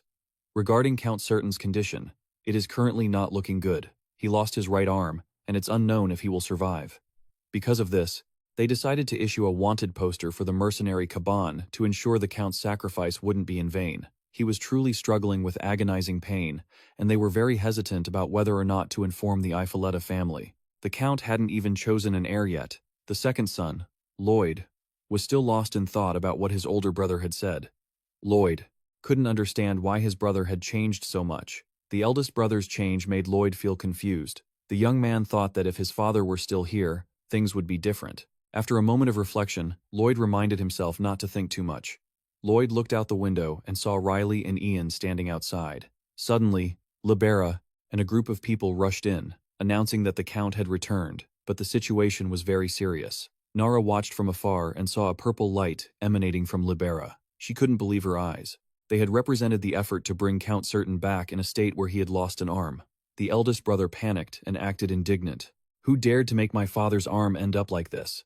Lloyd stood frozen for 5 seconds, extremely worried for his father. Certain dropped the wanted poster. "In the recent fierce battle, I faced a mercenary. His name is extremely famous, and he possesses extraordinary power. That is the warrior Caban, from the Caban Mercenary Guild." Riley's face darkened, his eyes sharp. He was certain that if it was Caban, it was definitely him. The reason he returned to Renfield? He possesses extraordinary power. A sudden strong wind blew right in the middle of the battle. If it were a one-on-one fight, it would be much easier to handle. While external forces were at play, the Count was unfortunately injured by him, losing an arm. At this moment, Riley seemed to wake up. He had moments of reliving his past. His family had been hurt. Stop caring about major issues. Just be carefree and lazy. No need to lift a finger. Living a comfortable life is exactly the kind of life he had always dreamed of. Now, the young man has realized that he must not lose his loved ones. However, in his previous life, He never imagined this would happen to his father, the Count, who has now made such a public announcement about how things have turned out. I believe it is time to decide on the heir to the Ifoleta family, the Count declared. To find the successor, he assigned a mission to each of his children. Due to the recent border invasions in Ansirium, many villages in Sorlia have fallen into dire straits. The Count wanted his children to find those villages and help the people. During this time, the three sons would compete to become the heir of the Ifolata family. Before leaving, Ian rushed over and told Riley that he had something to say. The person standing next to the Count is the one who possesses the dark arts I saw before. The magical color is just like that guy Caban's, that sickly purple glow. It is the clearest proof that they are accomplices. A nationwide arrest warrant had been issued, and naturally, Libera was very worried about him. Riley was pondering whether it was the right time to compete for the succession or if there were more important things to do. The place he was heading toward was a small village with fewer than 100 people. It was a village near the forest. Lately, it is said that the actions of the monsters near the village have been very suspicious. While Ian was speaking, Riley was just absent-mindedly looking up at the sky, seemingly not taking in a single word. The young man insisted that he hadn't missed a single word, but when Ian tried to test him by asking the name of the village, he replied Orliver. Ian was at his wits' end with his young master. Finally, they arrived at the village. As soon as they got there, an old man came out to greet them. When Ian introduced them as being from the Ifolata family, the old man's eyes lit up. It really is the Ifolata family. You've finally come. Thank you so much. This old man was the village chief, Manto. At first glance, it felt incredibly desolate. Riley thought the place needed more residents. Even though the villagers were all hiding in fear, the village was still far too empty. Manto replied with a sad and stuttering voice. Yes, well, I have mentioned that before. Recently, about 10 villagers have gone missing, starting 4 days ago. At first, it was just 1 or 2 children, but then the number kept increasing. The missing people here are mostly children. Riley felt the situation was truly not good. It was actually quite troublesome. He would have to handle 2 things, not just the monsters, but also the case of the missing children. In his previous life, there were children left behind in the middle of the city. The deranged children were drowning in a sea of blood, and they looked at Riley as if he were a hero. The moment he appeared, it was painful to watch the innocent children begging him to kill them gently. They wanted a painless death. Some were even pleading to die. Those children had begged Riley like that. Those haunting memories seemed to be the biggest drive for Riley. The young man did not want to repeat that ever again. He kept thinking back to all those things, and went blank. Ian asked his young master if he had found a way to save the children, but now Riley was also confused. There were not even any traces. The movements of the monsters, hiding in the forest, seemed unusual. Although it was really troublesome, Riley still hadn't found the answer. According to the village chief, the children disappeared 4 days ago, not all at once, but one by one, over several days. If it is true that a child went missing just today, then surely they are still nearby. This meant the children, the villagers, the unusual movements of the monsters, and the kidnapped children had to be dealt with immediately. The moment Riley drew his sword with such coolness, the village chief knelt and begged him for help. He thought Riley was going to slaughter the whole village. Nen was extremely panicked. Ian stood there helplessly. After all, only Ian understood Riley. Riley's way of speaking was a bit cocky, so it was inevitable that the old village chief would misunderstand. Riley didn't bother with many more words, and immediately went to deal with the kidnapping and the monsters. Ian was still a little worried. Even though Riley knew how to use a sword, it was still extremely dangerous. This old man always liked to hover around to protect Riley, to the point where the young master felt very annoyed. Just stay by my side and protect me then. Ian sighed. There was no other way. The two of them rushed like crazy toward the monsters. As soon as he saw them, Riley leaped onto the trees. With these monsters, the young man was confident that it would be over in just a minute. He rushed forward, using his super high-tier speed that even normal people couldn't see, and just like that, he sliced off the heads of all the monsters. Ian hadn't even had a chance to help when he was left stunned, standing there with his jaw dropped. Young master, you are really fast. This way of moving isn't even recorded in the Ifolata sword curriculum.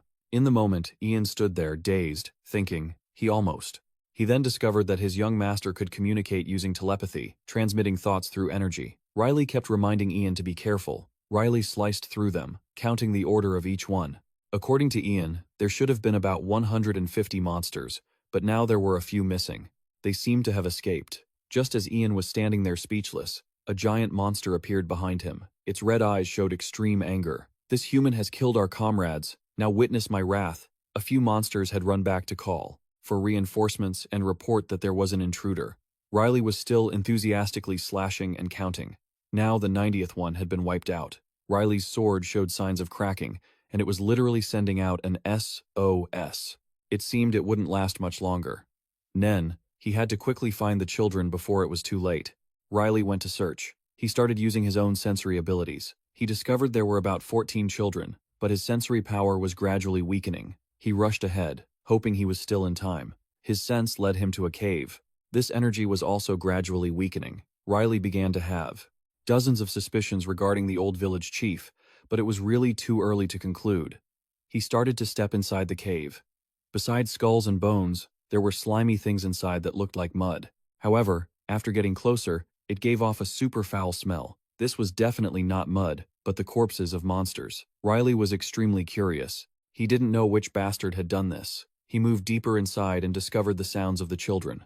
They were extremely worried, afraid that they would die here, but there was still hope that adults would come and save them, even though there were many monsters outside. When the kids saw Riley, their eyes brightened. The children had more hope when Riley introduced himself as the one who came to rescue them. However, first, he needed to ask for some clear information. "Did anyone come with you?" They all innocently replied, "Yes, Epidemic Nim, he's a beggar uncle. He hid us in here and left something at the entrance." Riley started to take a piece of paper from the crack of the cave door. On it, it was written, "To the person coming to rescue the children, please forgive me for my limited strength. I could not do more to rescue the children kidnapped by the monsters. I tried my best to keep the children from getting infected while in this cave, but their immune systems are too weak." Riley understood the problem. He turned to look at the children, and it seemed they were all infected with the disease.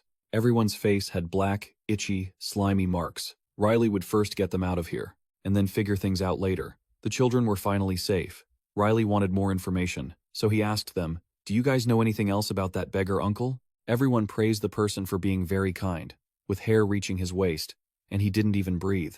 Hearing this, Riley was startled and widened his eyes, accidentally making a little boy start crying, thinking he had done something wrong. After being reassured, the boy added that the uncle didn't breathe and never even opened his mouth. "I once asked why he didn't breathe, and he wrote on the wall that if he breathed, you would all be in danger."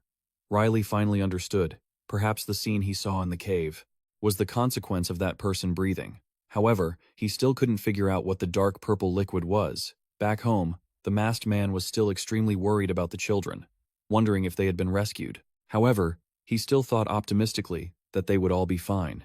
This man turned out to be Kaban's left hand. Kaban also didn't expect that Sorlia would be on the verge of destruction. If he had known everything would turn out like this, he would have just let Libera handle it. The moment Epidemic walked in, Kaban looked at him with a shocked expression. Except for Libera, no one could survive if they touched that contagion. A definitely fatal contagion. Kaban lashed out, scolding him. "Hey, you smelly bastard. In the same group and all, did you really have to show up like this?" Epidemic bluntly replied that he didn't want to join their secret society, so no one should bother him anymore. Kaban heard this and blew up, covering his nose. "As expected, I had a bad feeling about you." On another note, after the children returned home safely to their parents, Riley was considered to have performed a huge merit. The village chief bowed to thank him. After that, Riley reminded him to take the children to the temple for treatment. The kids, not only not afraid, were scrambling to get on the carriage to go get treated. Riley recently had been having busy days like that, and he planned to spend the next 2 days catching up on sleep. After they left, Ian turned around with a curious look. "Young master, I want to ask a few things about your sword." Ian had actually never seen his young master practice, so he had no idea when Riley learned swordsmanship. Replying to this was genuinely difficult. Riley just clutched his head and blurted out that he had just imagined it all. That sounded both absurd and plausible at the same time. Ian was half doubting, still in shock. He asked, "But what about the energy control technique? You used telepathy on me just a moment ago." Riley heard that and burst into crazy laughter, telling Ian he was just spouting nonsense, trying to dodge the question. Ian remained persistent. "Young master, I don't know what you're hiding from me, but I have always trusted you." Talk about a total flip-flop. 1 second he was fuming with rage, and now he had turned around, smiling like a blooming flower. Riley didn't want to deal with Ian's nagging anymore. Suddenly, a carrier pigeon landed. It had been sent from the outskirts. The note read, To young Master Riley. Young Master, it's me. The dark mage you defeated in Renfield has been resurrected. Just as Riley had suspected. He thought that Libera was really suspicious, and he needed to find more information about him. Now, there was this note too. A dark mage in Renfield? Something was seriously wrong. Ian saw Riley deep in thought and asked, Young Master, what happened in Renfield? He put on an incredibly pitiful expression. Young Master, are you trying to hide things from me again? Riley was too tired to answer, so he just replied, What do you mean? Ian insisted he knew exactly what he meant. Riley knew exactly what he was up to. Once again, Ian started acting up, shaking Riley until his head was spinning and his ears were ringing. He couldn't mess with this old man, so he just answered to get it over with. Ian, it's nothing worth worrying about. Ian was truly the king of stubbornness, but he insisted on hearing the whole story. Finally, Riley told him everything from start to finish, everything that happened in Renfield. At this point, if Ian still didn't believe him, there was nothing he could do. Ian had no reason not to believe him anymore. He said, Young Master, you will have to make a decision. I think we should return to Sorlia first. If the content of that letter is true, we must get back to Sorlia as soon as possible. Riley felt Ian wasn't wrong. However, right now, he was busy fighting for the succession. He asked Ian jokingly if acting so recklessly was really okay. Ian saw this and became fired up. Young Master, don't you have more important things to do? From that moment, they decided to set off together. Being the heir to the Ifleta family was something Ian had looked forward to for a long time, but he gave it up without hesitation. He chose another path for more important matters, stopping the Dark Mage from slaughtering everyone. Ian realized that. In other words, he prioritized human lives above all else. Riley was still troubled by one thing. He felt bad that he hadn't spent enough time with his loved ones. A group of monsters summoned from a conference over 1,000 years ago was gathering today. They met up, and even Endon was part of this group. That guy hadn't arrived yet. He had brought his disciples with him. The bald, devil-faced guy didn't even understand what a disciple was. Don't you know? The things humans usually do, training and such. In their eyes, Endon was truly bizarre. Speak of the devil, he arrived. Endon opened the door and walked in with Nen. As soon as they arrived, they complained, Ugh, I can't stand Renfield. This humid weather is the worst on Earth. Everyone was almost there, except for one person. The reason was that they couldn't make contact, and the cave was completely empty. They finally noticed Nen. By the way, that's her, right?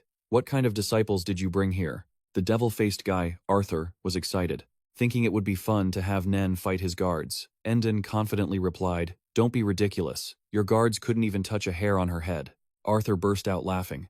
Endon, it's been thousands of years, and you still love to brag, huh? Anyway, looking at a girl who seems so weak, no one would think she has that much power. Endon challenged her, saying it would take at least 5 demons to even have a chance against Nen. If we let these guys chatter on, it'll be nightfall. The female demons started getting to the point. All right, stop it already. I summoned everyone here for another reason. Today, I gathered everyone because I felt a strange power. A few days ago, a power appeared in Renfield. It's quite similar to mana, but its essence is completely opposite. This strange power feels much more unpleasant. 3 people had arrived in Renfield with that strange power. If I hadn't seen with my own eyes what happened with the help of the spirits, perhaps I wouldn't have believed it myself. That is the main reason I gathered the great demons here. Arthur immediately got worked up, saying that 3 humans lurking around couldn't possibly do anything. Not only can they not do anything, but they are also threatening the balance of the world.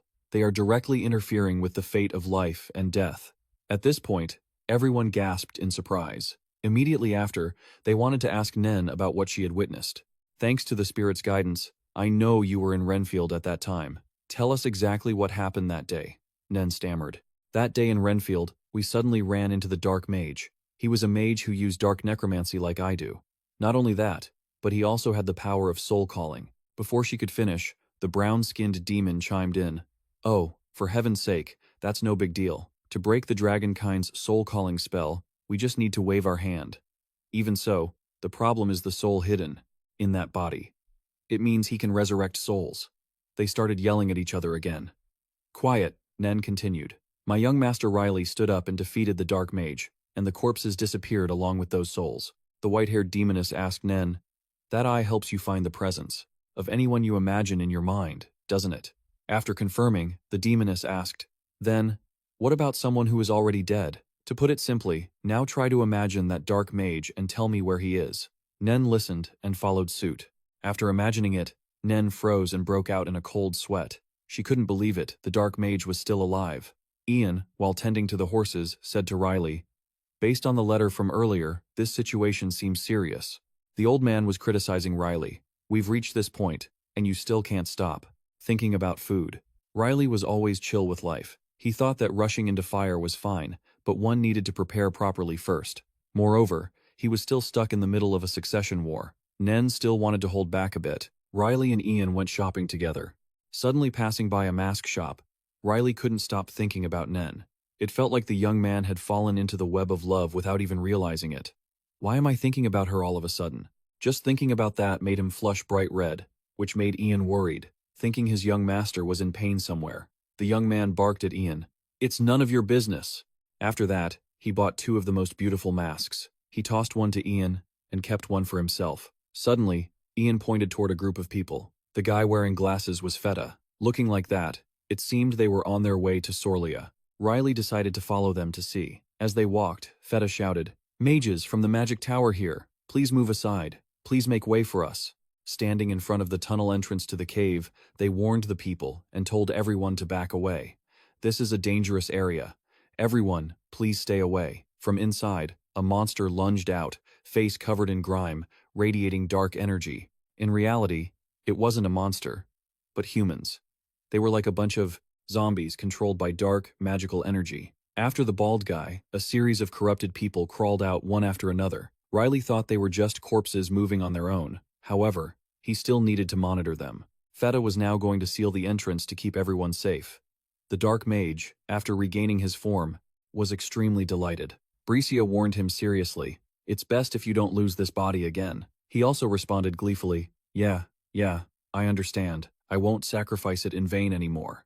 He even patted the old body he was inhabiting. Hirio then used the power of the Left Guardian to wake up a group of the dead. After the Holy Tower members arrived, they were puzzled by Bricia's appearance. He smiled sinisterly and told them to pay attention to the zombies first. Right now, they were surrounded by an army of the undead and really needed reinforcements from both the Magic Tower and the Kingdom of Sorlia. The Holy Tower members were already being whipped around by the tentacles.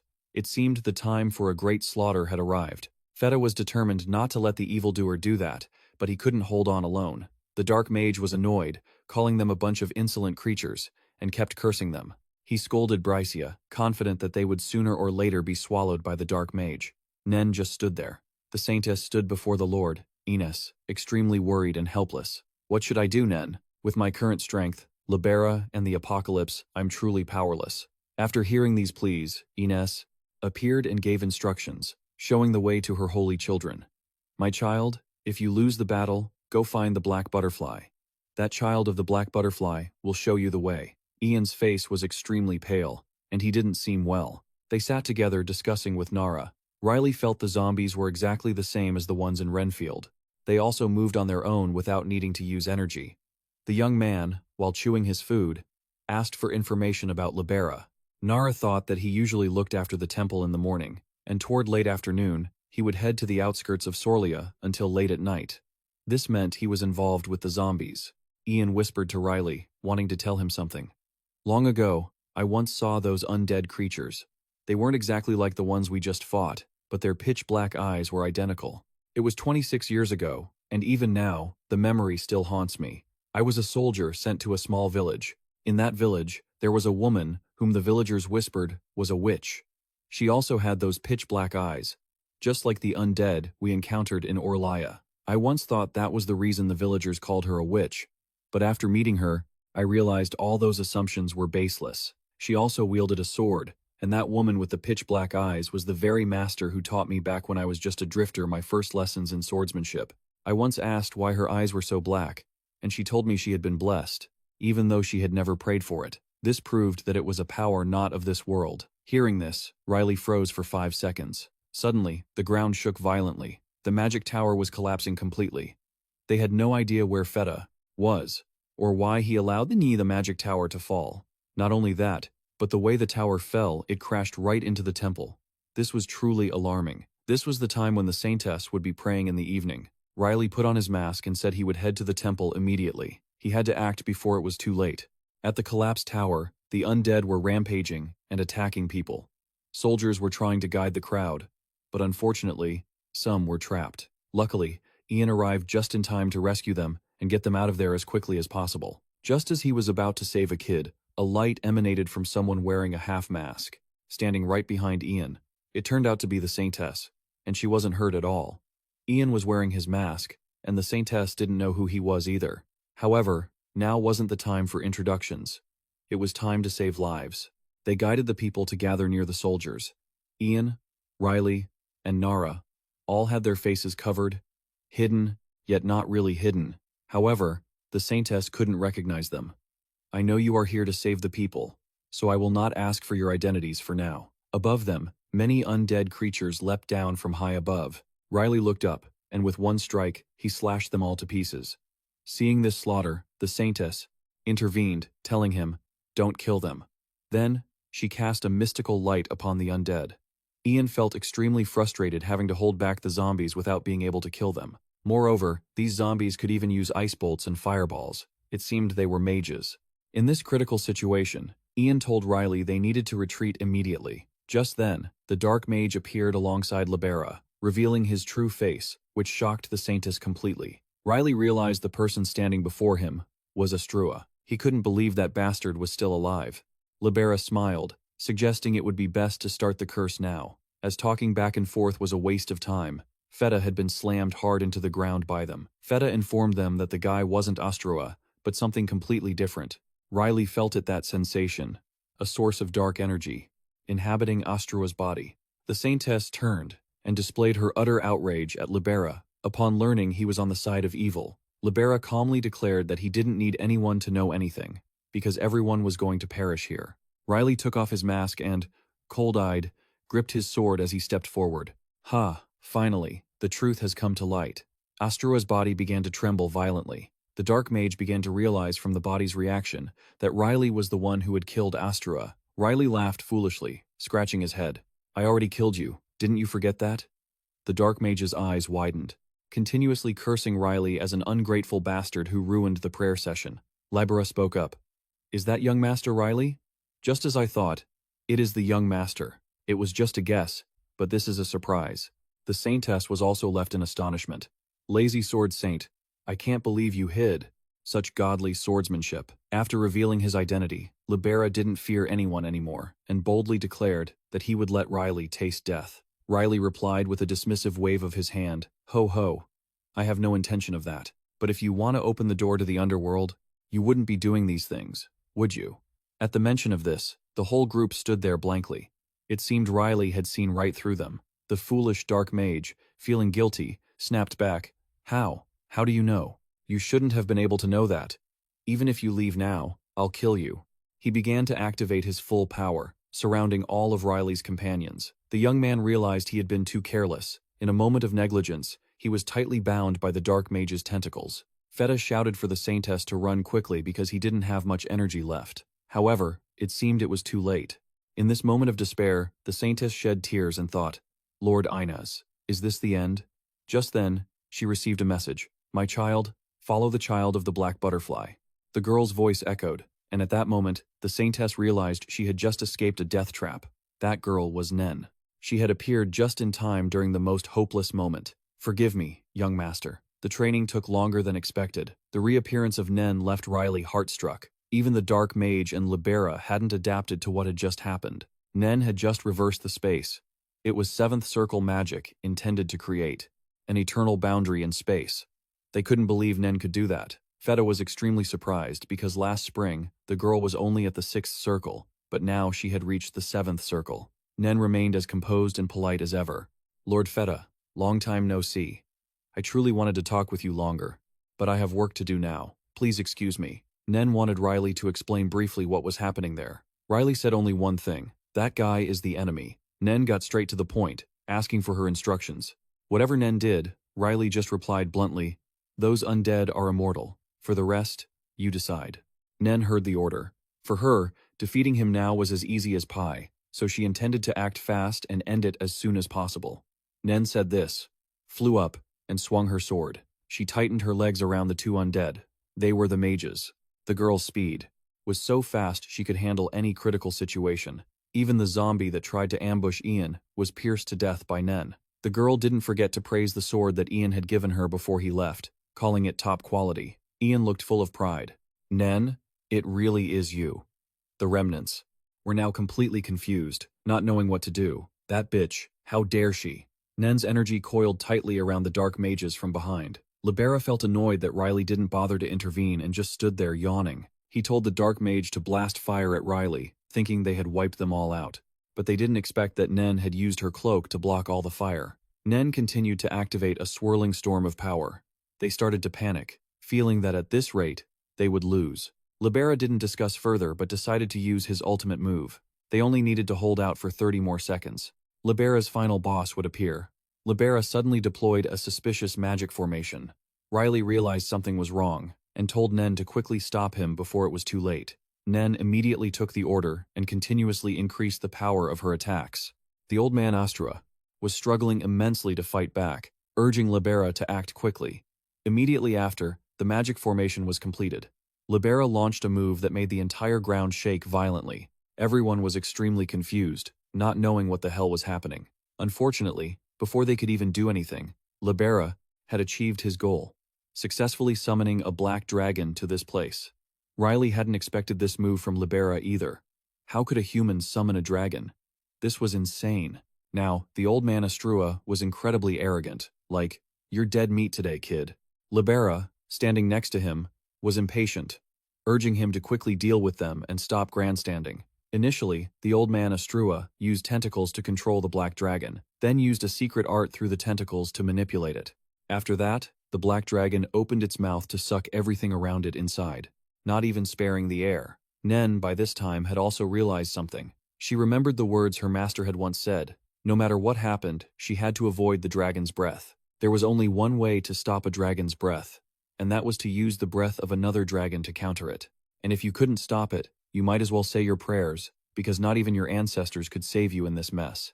Earlier, those two had blocked Nen's 7th circle attack, and were even able to manipulate a dragon. It seemed they were willing to trade everything to destroy this place, as long as there were enough sacrifices and losses. Then, the black dragon prepared to unleash its attack for the second time. At this moment, Nen could barely breathe. It seemed like she was about to meet her maker. But whatever is difficult, Riley is there to handle it, he reassured Nen, saying there was no need to worry, because he was there to carry the team through this ordeal. Just forget about those two bastards. Riley hugged Nen in true CEO romance style, then said something like, "What the heck are you doing, man?" By this point, it seemed Nen had let everything go, preparing to embrace death in the arms of young Master Riley. But how on earth could the protagonist just kick the bucket like that? Just as Astrua and Libera were gloating that this trip would finally send Riley to the underworld, the author pulled a wild plot twist. Nen's master, in the form of a fire dragon, suddenly appeared and breathed fire into the black dragon's face, neutralizing its breath. Thanks to that, everyone was safe. Riley told Nen to open her eyes, saying everything was fine. Nen felt quite embarrassed and quickly let go of Riley, because in the heat of the life-or-death moment, she had been a bit out of character, hugging her young master so tightly. Then, the fire dragon suddenly turned and spoke to them both. "What the heck are you two doing, huh?" "Nen, I told you not to push yourself so hard." Witnessing this scene, Libera was shaking like a leaf. He didn't know where that fire dragon had come from to ruin his perfectly laid plan. Then, he suddenly remembered the Saintess's prophecy that a dragon would appear in Sorlia, but it was too late now. By the time he realized what was happening, it was already too late. Astrua, standing by his side, was also scared out of his wits, and hurriedly asked him what they should do now. But Libera couldn't even stand still. His whole body was frozen stiff under the fire dragon's oppressive aura. Libera tried to move a finger to cast a spell, but, before he could even do anything, the fire dragon glared right at him. You can still move? You'd better not twitch. I'll deal with you later." Hearing that, Libera was so terrified his face turned ashen. Astrua called out loudly and intended to run over, but Libera barked at him to shut his mouth, telling him not to move or budge an inch. Otherwise, they would both end up being swallowed whole by that fire dragon. In contrast to the cowardly display of Libera and Astrua, Riley and Nen casually walked right past them. Then, Riley asked the fire dragon, Endon, what he intended to do with the black dragon. As Endon didn't even know this creature, he decided to just delete it from existence for the sake of efficiency. With just one attack from Endon, the black dragon was instantly burned to charcoal. Finally, it was crushed into nothingness with a single stomp. Seeing that the commotion was too loud, Riley reminded him to be a bit more gentle. This was already enough. After the black dragon, it was definitely Libera and Astrua's turn. Riley was going to clean up this pile of trash himself, scaring the living daylights out of them. Astrua, who was just about to run his mouth, was already being poked by Riley. He was about to kick the bucket, yet he still dared to talk back. The old geezer. However, that still wasn't enough. Compared to all the terrible things he had done, Riley wouldn't let Astrua die so easily. First, he repeatedly carved some basic patterns onto the old man, making him feel the agony, then cast a magic circle to keep him gasping for breath inside it before finally finishing him off. After that, Riley turned to Libera and told him that he would be dealt with just like the old man. Nen, you'd better prepare yourself. It seemed like this guy realized he had lost so badly that he just snapped he was about to be sent to the grave. Yet he suddenly started laughing like a maniac. My gut instinct tells Riley that this bastard is hiding something. So, before finishing him off, he wanted to ask a few questions. What exactly was the prayer he mentioned earlier? Where did that dragon's carcass come from? And finally, what exactly did he mean when he spoke of the other world? Naturally, Libera wouldn't tell Riley the truth, but unexpectedly, Astrua didn't even need to be tortured. He spilled it all. He explained to him that it was about collecting human souls to open a gate to the other world. Even the dragon's carcass was sent to them by someone from that realm. Immediately, Libera told him to shut up, but Riley ignored him and continued asking Astrua, "So, what exactly is this other world?" Just as the old man was about to answer, strange lumps suddenly appeared on his face, quickly spread across his whole body, and he exploded into a puddle of blood. Riley, standing next to him, was stunned, while Libera was now so scared that his words were unintelligible. "Why would you old fool, dare to reveal that secret? I should have let you die right there, you treacherous, vile mage." Riley guessed that this might be some kind of magic that prevented them from revealing secrets. No matter what he did, he wouldn't be able to pry any more information out of them. The old man was dead, and as for Libera, if he didn't want to talk, he wouldn't force him, because now he would handle him personally, right here, right now. He was useless anyway. However, before Riley's sword could descend to send him off, a magic shield suddenly appeared, saving his life. It turned out this was done by a strange girl, who stepped in to stop him. Even though this guy was a piece of work, she still needed to keep him alive for a few tasks.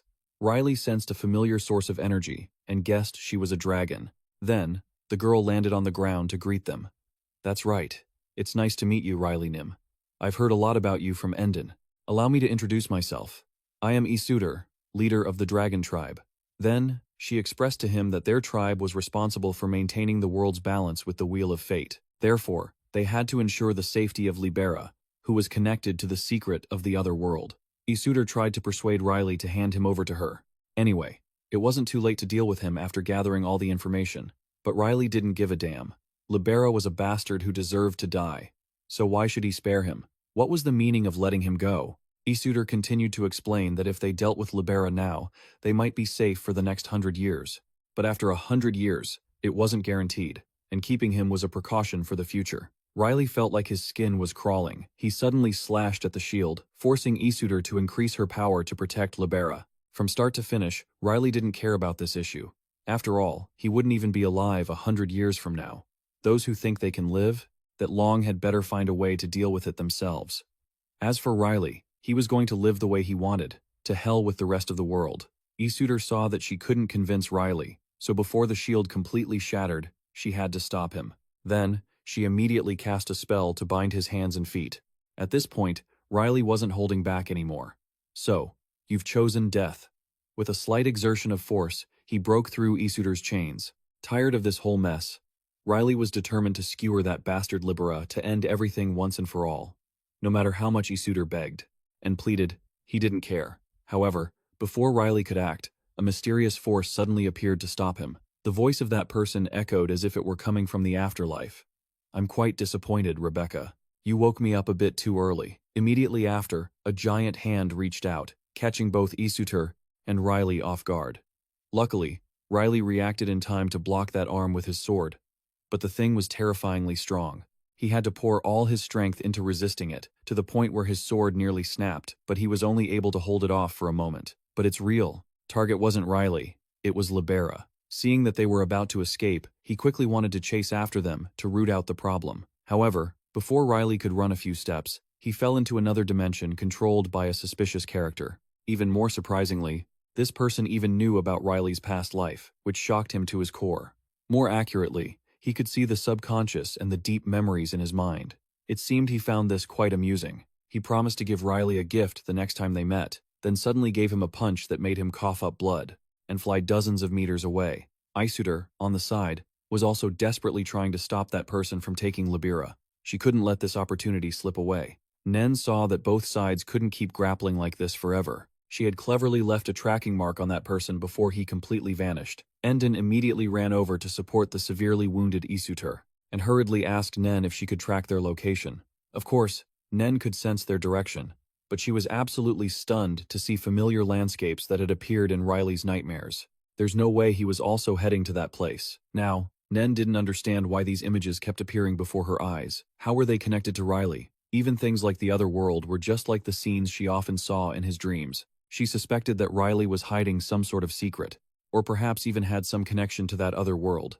Back there, Riley returned to where Isuter and the others were, but the moment he showed his face, he was mocked by Endon. "Oh, you're still alive? I thought you had gone to meet the Lord. Guess your head is as hard as a rock to survive this disaster." More accurately, Riley was incredibly salty. "Hard head my foot." Then, he turned and asked Nen if she had discovered anything. She immediately grabbed Riley and whispered about what she had seen identical to the scenes in his dream. Strange vehicles with black wheels, skyscrapers, pitch black, hard pavement, and even scenes of people fighting a type of monster she had never seen before. More importantly, that world was so realistic that Nen couldn't believe it was just an ordinary dream. She even saw those things again, through the location of the person who had taken Libera. So, Nen was certain this couldn't be a random coincidence. Nen had to ask him point blank. Riley knew well about that world, didn't he? Or perhaps he came from that very place. Immediately, Riley demanded that Nen erase those memories from her head. This was an order. Only he himself knew how important this secret was. If the wrong people found out, there's no way he and those around him could live in peace. It might even spark a bloodbath and throw the entire world into chaos. However, Riley is unaware that a mysterious figure is hiding in the shadows, eavesdropping on their conversation. By the next day, the events in the city had made the news. Fortunately, everything ended peacefully. At this moment, the Saintess, Nen, and Ian are chatting happily. Ian feels a bit regretful that the scar on Nen's face can't be healed, but she is still very carefree. She isn't bothered by it at all. Riley, who is sitting nearby trying to listen to everyone's gossip, is suddenly startled when Endon yells out loud, "Hey, Riley, are you even listening to me?" As expected, Riley hadn't heard a word from the start. Endon has to repeat himself, demanding that he open his ears and listen carefully. Because this matter is directly related to Nen's condition, it's nothing to joke about. Riley is quite surprised to hear this, as he thought her illness had been completely cured. But in this world, such a good thing rarely happens. Currently, Endon can only prolong the life of Nen through magical means. He cannot fully heal her yet. He had to purge all of Nen's mana circuits and teach her how to use them from scratch, incorporating techniques from the dragon race. She looks fine on the outside, but she was rotting from within. After Endon thoroughly removed the decayed parts, Nen's health improved significantly. However, that wasn't the difficult part. The real concern here is Nen's right eye. The tumors inside her body could be easily removed, but her right eye is not that simple. To put it clearly, it's like a massive knot of tangled hair, and they have to carefully separate each strand. Of course, it requires extreme caution, because if they make even the slightest mistake, Nen will be brought closer to death's door. Endon explains further that the blood vessels of a normal human cannot withstand the pressure of this process. So, they need to replace it with a stronger one for Nen. Only then will she have a chance to survive. It's like someone losing their real arm and replacing it with a prosthetic. After hearing about the seriousness of Nen's condition, Riley asks Endon in a worried tone, exactly what kind of replacement does she need? What should Nen do? Endon speaks directly. Nen must give up being human. Because Riley is her master, he must ask for his opinion and get his consent before he dares to treat Nen in this way. The choice of whether to let her stop being human or let her die as a human depends entirely on Riley's decision. After a moment of silence, he asks Endon what would happen if Nen were no longer human. He then summons a spirit that looks like a fairy for Riley to meet in person. "Hello, Riley Nim. I am Helion, a spirit serving Master Endon. Then, he continues to explain that if Nen gives up being human, she will be reborn as a spirit like Helion. Because she is so excited to see Riley, Nen as Helion keeps flying around him and babbling incessantly, which makes him quite annoyed. But when he reaches out to grab Helion, she vanishes like an illusion. Endon explains that spirits don't have a physical form. They cannot be caught or touched. This is also a characteristic of spirits from the spirit realm. In short, the benefits of becoming a B4 spirit are that Nen can be reborn and retain the memories of her past life. However, there is a limitation. It requires a lot of mana to sustain her existence. But for Riley, he doesn't need to worry about this issue because, according to Endon, he will be by Nen's side. Hearing this, Riley feels that everything will be fine if they do this. Endon advises him to think about it more before making a decision. For now, he has to head west for a while to check on some suspicious activity. Before leaving, Endon tells Helion to stay with Nen and Riley, and he gives her permission to do that thing. At this moment, Riley is extremely confused, not knowing what that thing is. Endon replies, "It's exactly what I mentioned earlier, obviously." Regardless, he is only Nen's temporary mentor. Riley is her true master. So, Riley can't shirk his responsibility now. If he has any questions, he should ask Helion. She will explain it more clearly. With that, Endon leaves, leaving Riley and Helion standing there, bewildered. Sometime later, Endon and someone else are traveling through the western desert to find the cause of the commotion caused by Libera and Astra. He still can't believe that a human could summon and manipulate a dragon, or, more accurately, a dragon's corpse. This is ridiculous and absurd. But if there is someone pulling the strings behind the scenes, that's a different story. This time, Endon is determined to catch that person. Meanwhile, the Saintess is acting spoiled, insisting on coming along, but the tough guy Riley says no. She keeps pleading, but she can't show her face in public due to the special situation. Furthermore, the temple in Sorlia has collapsed. A Saintess like her has nowhere else to go. Even so, Riley does not change his mind, because that is her problem, not his.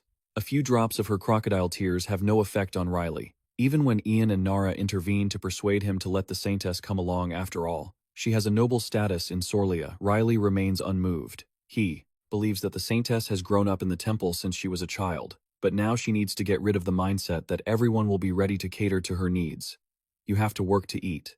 Suddenly, she throws a tantrum, crying and wailing, apologizing for being so useless. Nen says she couldn't protect the temple and the people, and then blames Riley for not helping, which is why she was pushed into a corner. Seeing the Saintess's unstable mental state, Nara comes over to comfort her. "Bracia Nim, are you okay? You know how the master always speaks like that. Don't take it to heart."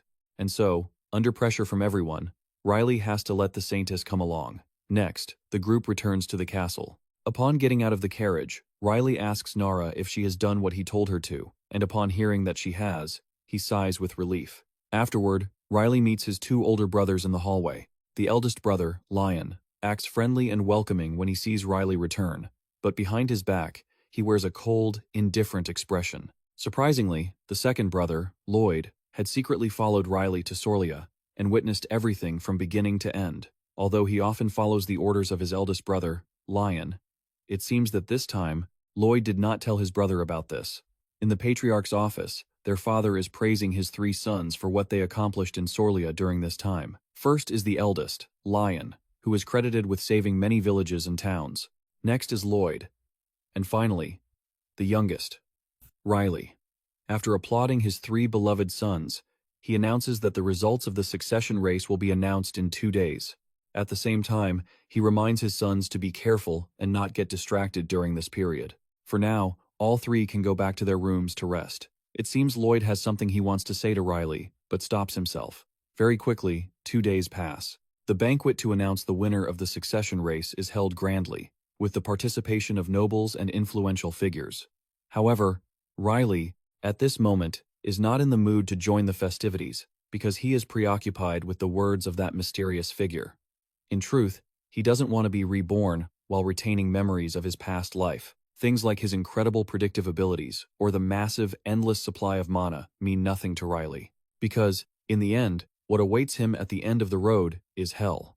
Riley feels a massive headache when thinking about how Nen knows something about the connection between him and his past life. Even though Riley often laughs and chats happily about his dreams with everyone, in reality, he doesn't feel comfortable at all. Many times, Riley has wanted to forget those memories, but annoyingly, they always linger and appear in his dreams. Just then, Nen suddenly approaches Riley, making him jump slightly. Afterward, the two of them confide in each other on the rooftop. Riley talks about Nen giving up her humanity. In the end, it all depends on her decision, but no matter what, he will fully support her.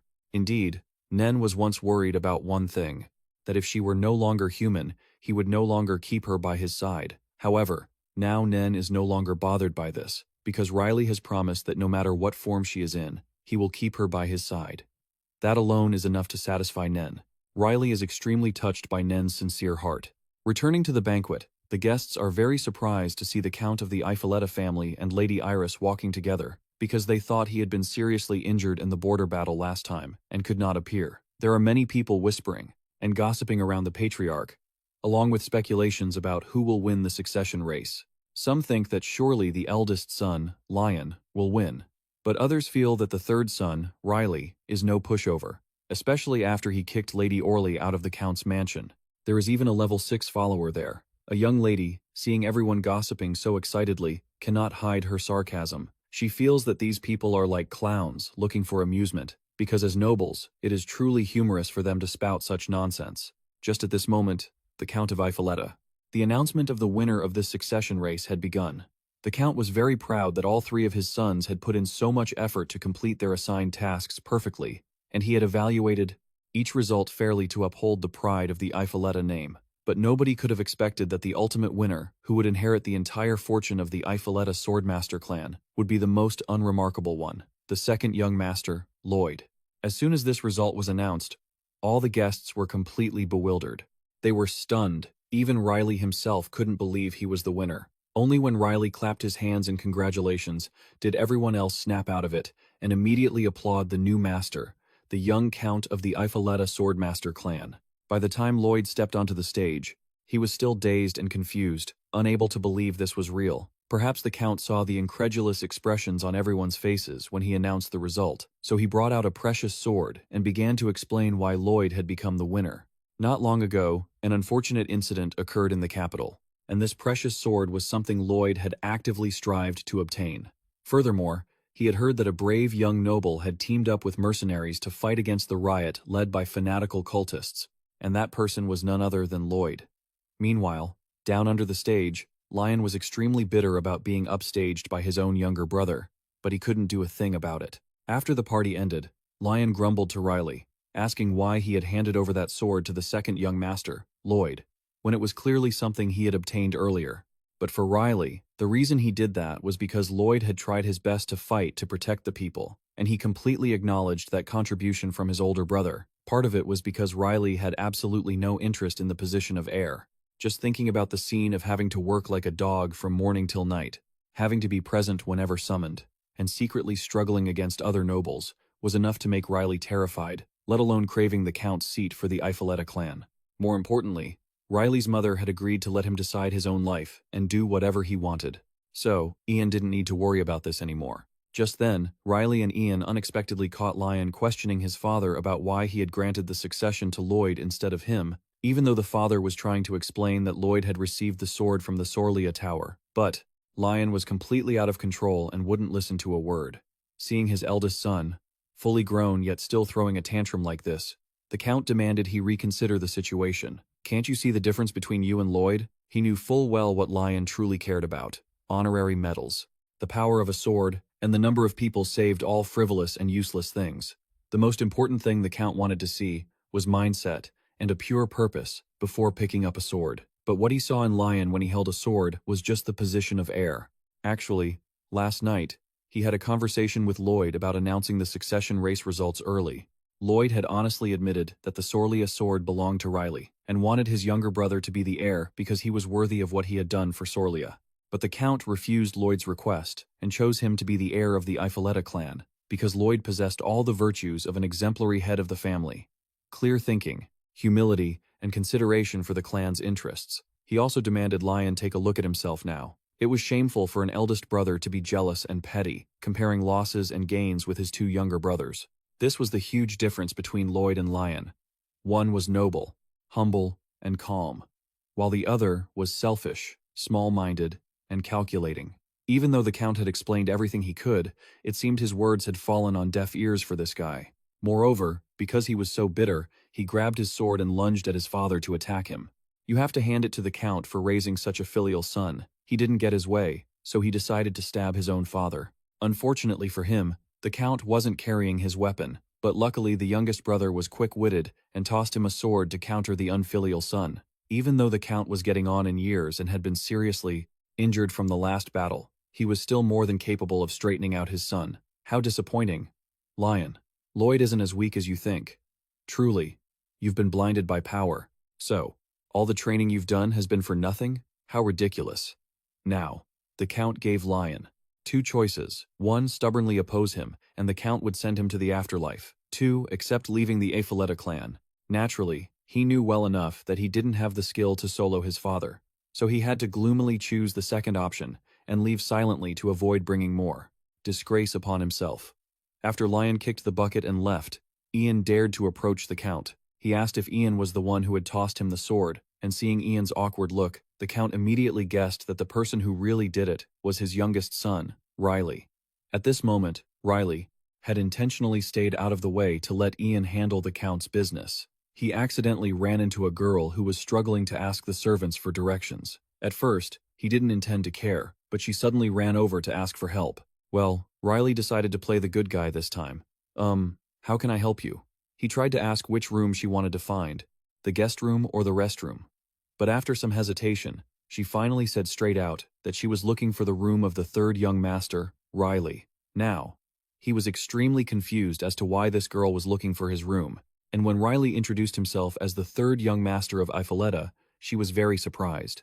Very quickly, the girl came out to greet him and introduced herself to Riley and his parents. She was Lady Leochina of the Felicnian clan. In reality, the daughter of Duke Felicnian had never appeared in public. Therefore, there were many rumors circulating that this lady didn't have a fiancé because she was unattractive, not beautiful, or suffering from some terminal illness. However, the thing that made Riley wonder was why Leochina had come to find him. Wasn't the Felicnian clan planning to marry into other clans? Leochina didn't hide anything when asked about this issue. She honestly admitted that she and her family had considered an engagement with someone else, but she hadn't even met that person yet. Not long before that, the Felicnian clan had received an invitation to the Aifaleta estate to announce the winner of the succession race, and Leochina really wanted to know more about the 3rd young master of Aifaleta, the one who had received the crest of the Sorlia Tower. Oh, not only. The 3rd young master was excellent, but the 2nd young master Lloyd was also very talented for receiving the Sorlia sword. I heard that the Count was seriously injured in a border conflict, but it's fortunate that you are now healthy and have 2 outstanding sons. Congratulations, my lord. At this point, the Count had to try hard to remind his son to say something to Lady Leochina. Don't you see the young lady is actively trying to talk to you? Even Lady Iris encouraged him. Go for it, my son.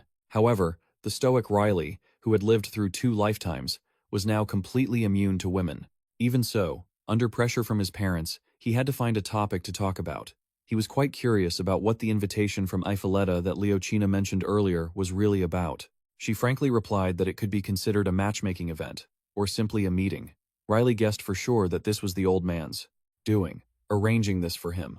Seeing that Riley wasn't interested in continuing the conversation, Leochina hesitantly asked if he didn't like her. Of course, Riley couldn't just say, "I think you're a pain in the neck," so he had to be polite. Before ending the conversation, Leochina hoped Riley would give her another chance, because she thought he might be a little disappointed with her stiff manner. But either way, a first impression couldn't fully judge a person, so she would try to do better at the next meeting. Finally, both sides greeted each other politely before leaving. Outside the Count's estate, Nara and the Saintess Bricia had finished preparing everything and were about to leave. Nen was quite regretful to see her 2 friends go. She asked where they planned to go, and if they needed anything, she would come to help later. Saintess Bricia recounted that, last night, she had dreamt of some scenes in the western region. She felt this might be an omen of something, so she decided to head straight to the desert with Nara to clarify everything. Besides, Bricia knew well that Riley felt uncomfortable when she was near, so she thought it would be better for both parties to leave quickly. Indeed, Nen also thought her master was a bit harsh for not even bothering to come and say goodbye to them. Even so, Nara still felt this trivial matter didn't need to bother Riley, so she and Bricia didn't take it to heart. After that, Bricia warned Nen that Riley was currently chatting with the Duke's daughter, They could even get married if Nen didn't do something, and she might lose her man just like that. However, Nen remained very calm when hearing this. She thought this depended on Riley's choice, and she was just his servant, so all she could do was serve and support him, until the end. Brycia saw Nen's firm attitude, and didn't say anything more. Since it was getting late, the two of them immediately said goodbye to Nen, and hurriedly set off. Although Nen said she didn't care about Riley's marriage, in reality, she was quite sad when thinking about it. The next day, Riley and Leochina, they were set up for an afternoon tea together. While she tried her best to strike up a conversation and liven things up, he remained dead silent, answering only when asked, and not even warmly keeping his head buried in his book. Ian, who was nearby, felt utterly helpless about his young master's insufferable attitude. He even suspected that Riley might not be interested in women at all, or that his tendencies were a bit off. After observing for a while, Leochina decided to pull out her trump card to win his heart. First, she didn't hesitate to call out Riley's true thoughts. "I hope this ends soon. It's such a pain meeting this girl, right?" Seeing his sleepy, bored expression while reading, she guessed that he hadn't been sleeping well lately. Because of that, Leochina was very curious about what kind of nightmares were haunting Riley. Hearing that, Riley was startled. She had hit the nail on the head. Leochina grew even more excited, seeing his flustered, guarded expression. More accurately, she was gloating, taking revenge on him for ignoring her earlier. Leochina then changed the subject to the tea, ignoring how angry he was. After all, no one had ever dared to tease him like that before.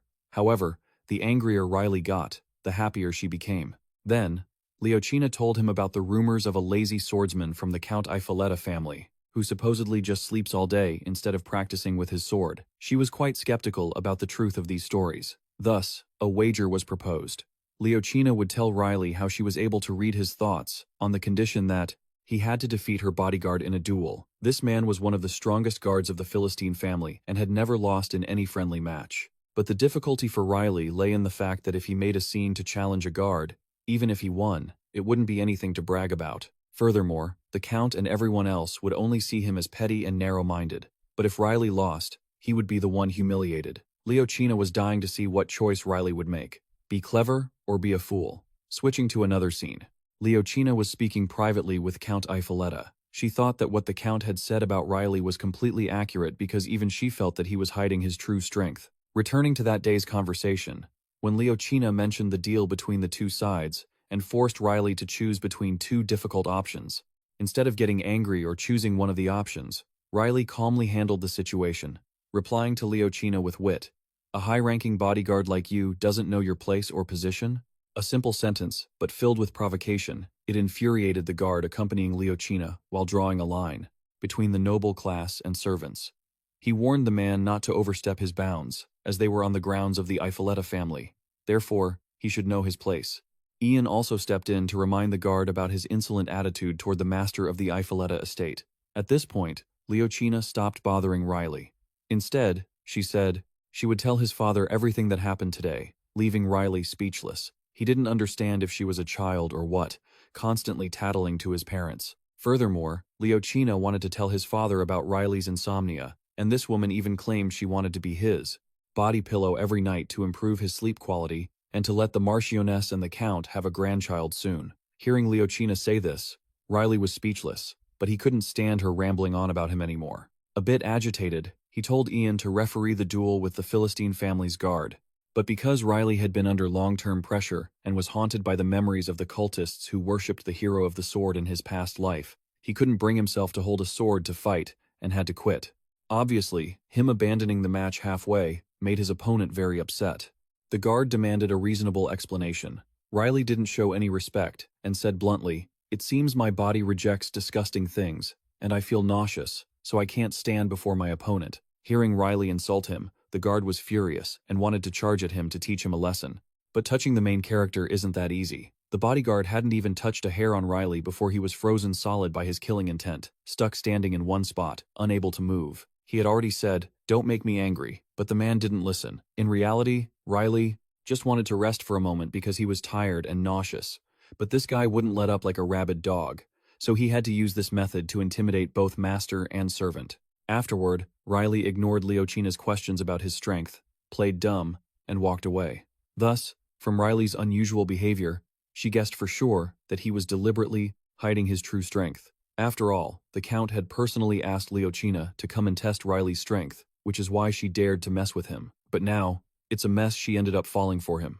The Count had to apologize to Leochina and asked if she could consider his second son, Lloyd, instead, since the youngest, Riley, was a bit difficult. Although she agreed that Lloyd had all the qualities to be chosen as the heir, it was a pity that he wasn't her type. Before leaving, Leochina informed the Count of one more important thing, which was the invitation to the year-end party of the Philistine family. Usually, the heir of the Eiffaletta family would attend, but she wanted to reserve this slot for someone special. Back here, Riley was leaning his head on Nain's shoulder to rest. He still couldn't believe he had lost his cool just because of some nonsense reasons and had to go that far. Luckily, everything had temporarily stopped. Nain had also heard Ian talk about today's incident, so she partially guessed it was due to his memories and nightmares. However, Riley didn't want to bring up this issue anymore. There were more important things to do. He summoned Helion to prepare for Nain to become a spirit. Afterward, Riley asked Helion about the location, the time, and how to carry out the process. She explained that the deadline for this was the following spring. With the help of Master Endon, it would be fine until the winter of next year to reach the perfect spirit form for Nain. She thought it would be best to conduct it in the spring before the butterfly breaks out of its cocoon. Next, they needed to move to the western desert to carry it out. Riley felt that Helion's description of this place was quite vague, so he told her to explain more specifically. However, Helion explained it in such a confusing way that Riley just had to deal with it. Heaven knows what she was talking about. He asked Nain for her opinion on this matter, and she had prepared everything in advance. As long as she could be by her master's side, she didn't mind trying even more complicated methods. From beginning to end, Riley always respected Nain's opinion, so he didn't want to interfere too much or affect her morale. Right at this moment, Helion suddenly asked Riley about the young lady in the garden with him this morning. Is she prettier than Nain? Riley, hearing this question, suddenly froze completely, but Helion's mouth kept blabbering. Is she prettier than Nain, or does Nain look prettier? Immediately, Nain became very agitated and grabbed Helion, not letting her speak anymore. So this was the reason Endon frequently scolded this little one. With a mouth like that, who could stand it? Afterward, Nain hurriedly apologized to Riley, promised to watch Helion's words more closely, and ran off, leaving Riley alone, still bewildered and unable to process the information. A while later, Riley was called to his father's office to talk. When he arrived, he met Lloyd, who had just finished discussing something with their father. Suddenly, his brother looked at Riley with affection and confided that he would be very lonely when he went away. This made him extremely confused about why today his brother was being so sentimental.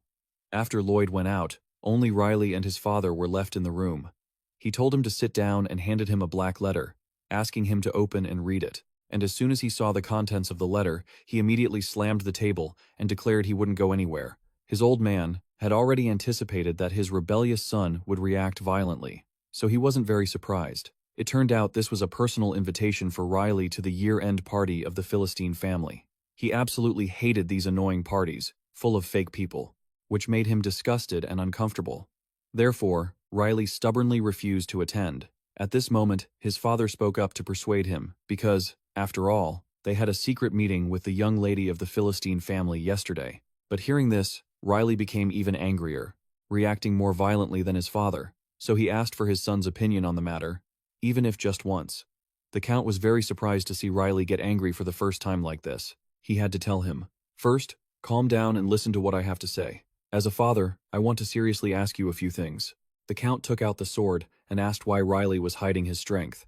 At first, he stubbornly denied it, saying he didn't understand what he was talking about. But playing dumb was useless now, because the Count had clearly asked everyone around Iris.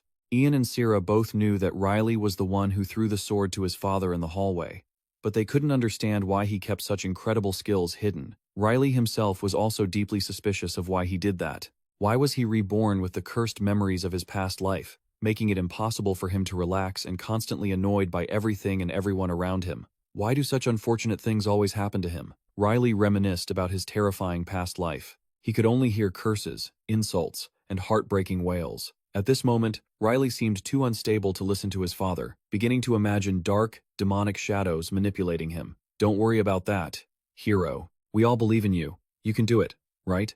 Everything will be fine. Even if those people died, it was because of you, wasn't it?" Riley couldn't bear this psychological torture, to the point where he screamed out loud. Even so, horrific images of slaughter and bloodshed kept flashing through his mind. Seeing his son's unstable state, the Count approached to comfort and reassure Riley, then told him to go back to his room and get some rest. Actually, the Count had only called Riley there today to praise him, not to force him to attend the party. The Count couldn't understand why his son reacted so violently, and wondered what he was hiding. Was it his strength? Or something else? A few days later, Riley, Ian, and even Sierra had everything prepared and were about to head to the western region. They decided not to travel by traditional means like carriages, but instead used a magic teleportation gate opened by Nen. Riley was the first to step into the gate. However, since this was likely the first time Ian and Sarah had seen this method of travel, they felt a bit uneasy. Nen immediately reassured them and guaranteed their safety. It would be quick and smooth. Soon, Riley's group arrived in a region filled with cold ice and snow. They had to walk a distance from there to the western wasteland. At that moment, Sarah noticed that Ian seemed to still be stuck in the teleportation gate and was slower than the others. Things were getting tense, because Nen would have to wait at least 2 weeks before she could open the gate again. But instead of worrying about Ian, Riley told everyone to keep moving, saying he would contact him in the evening.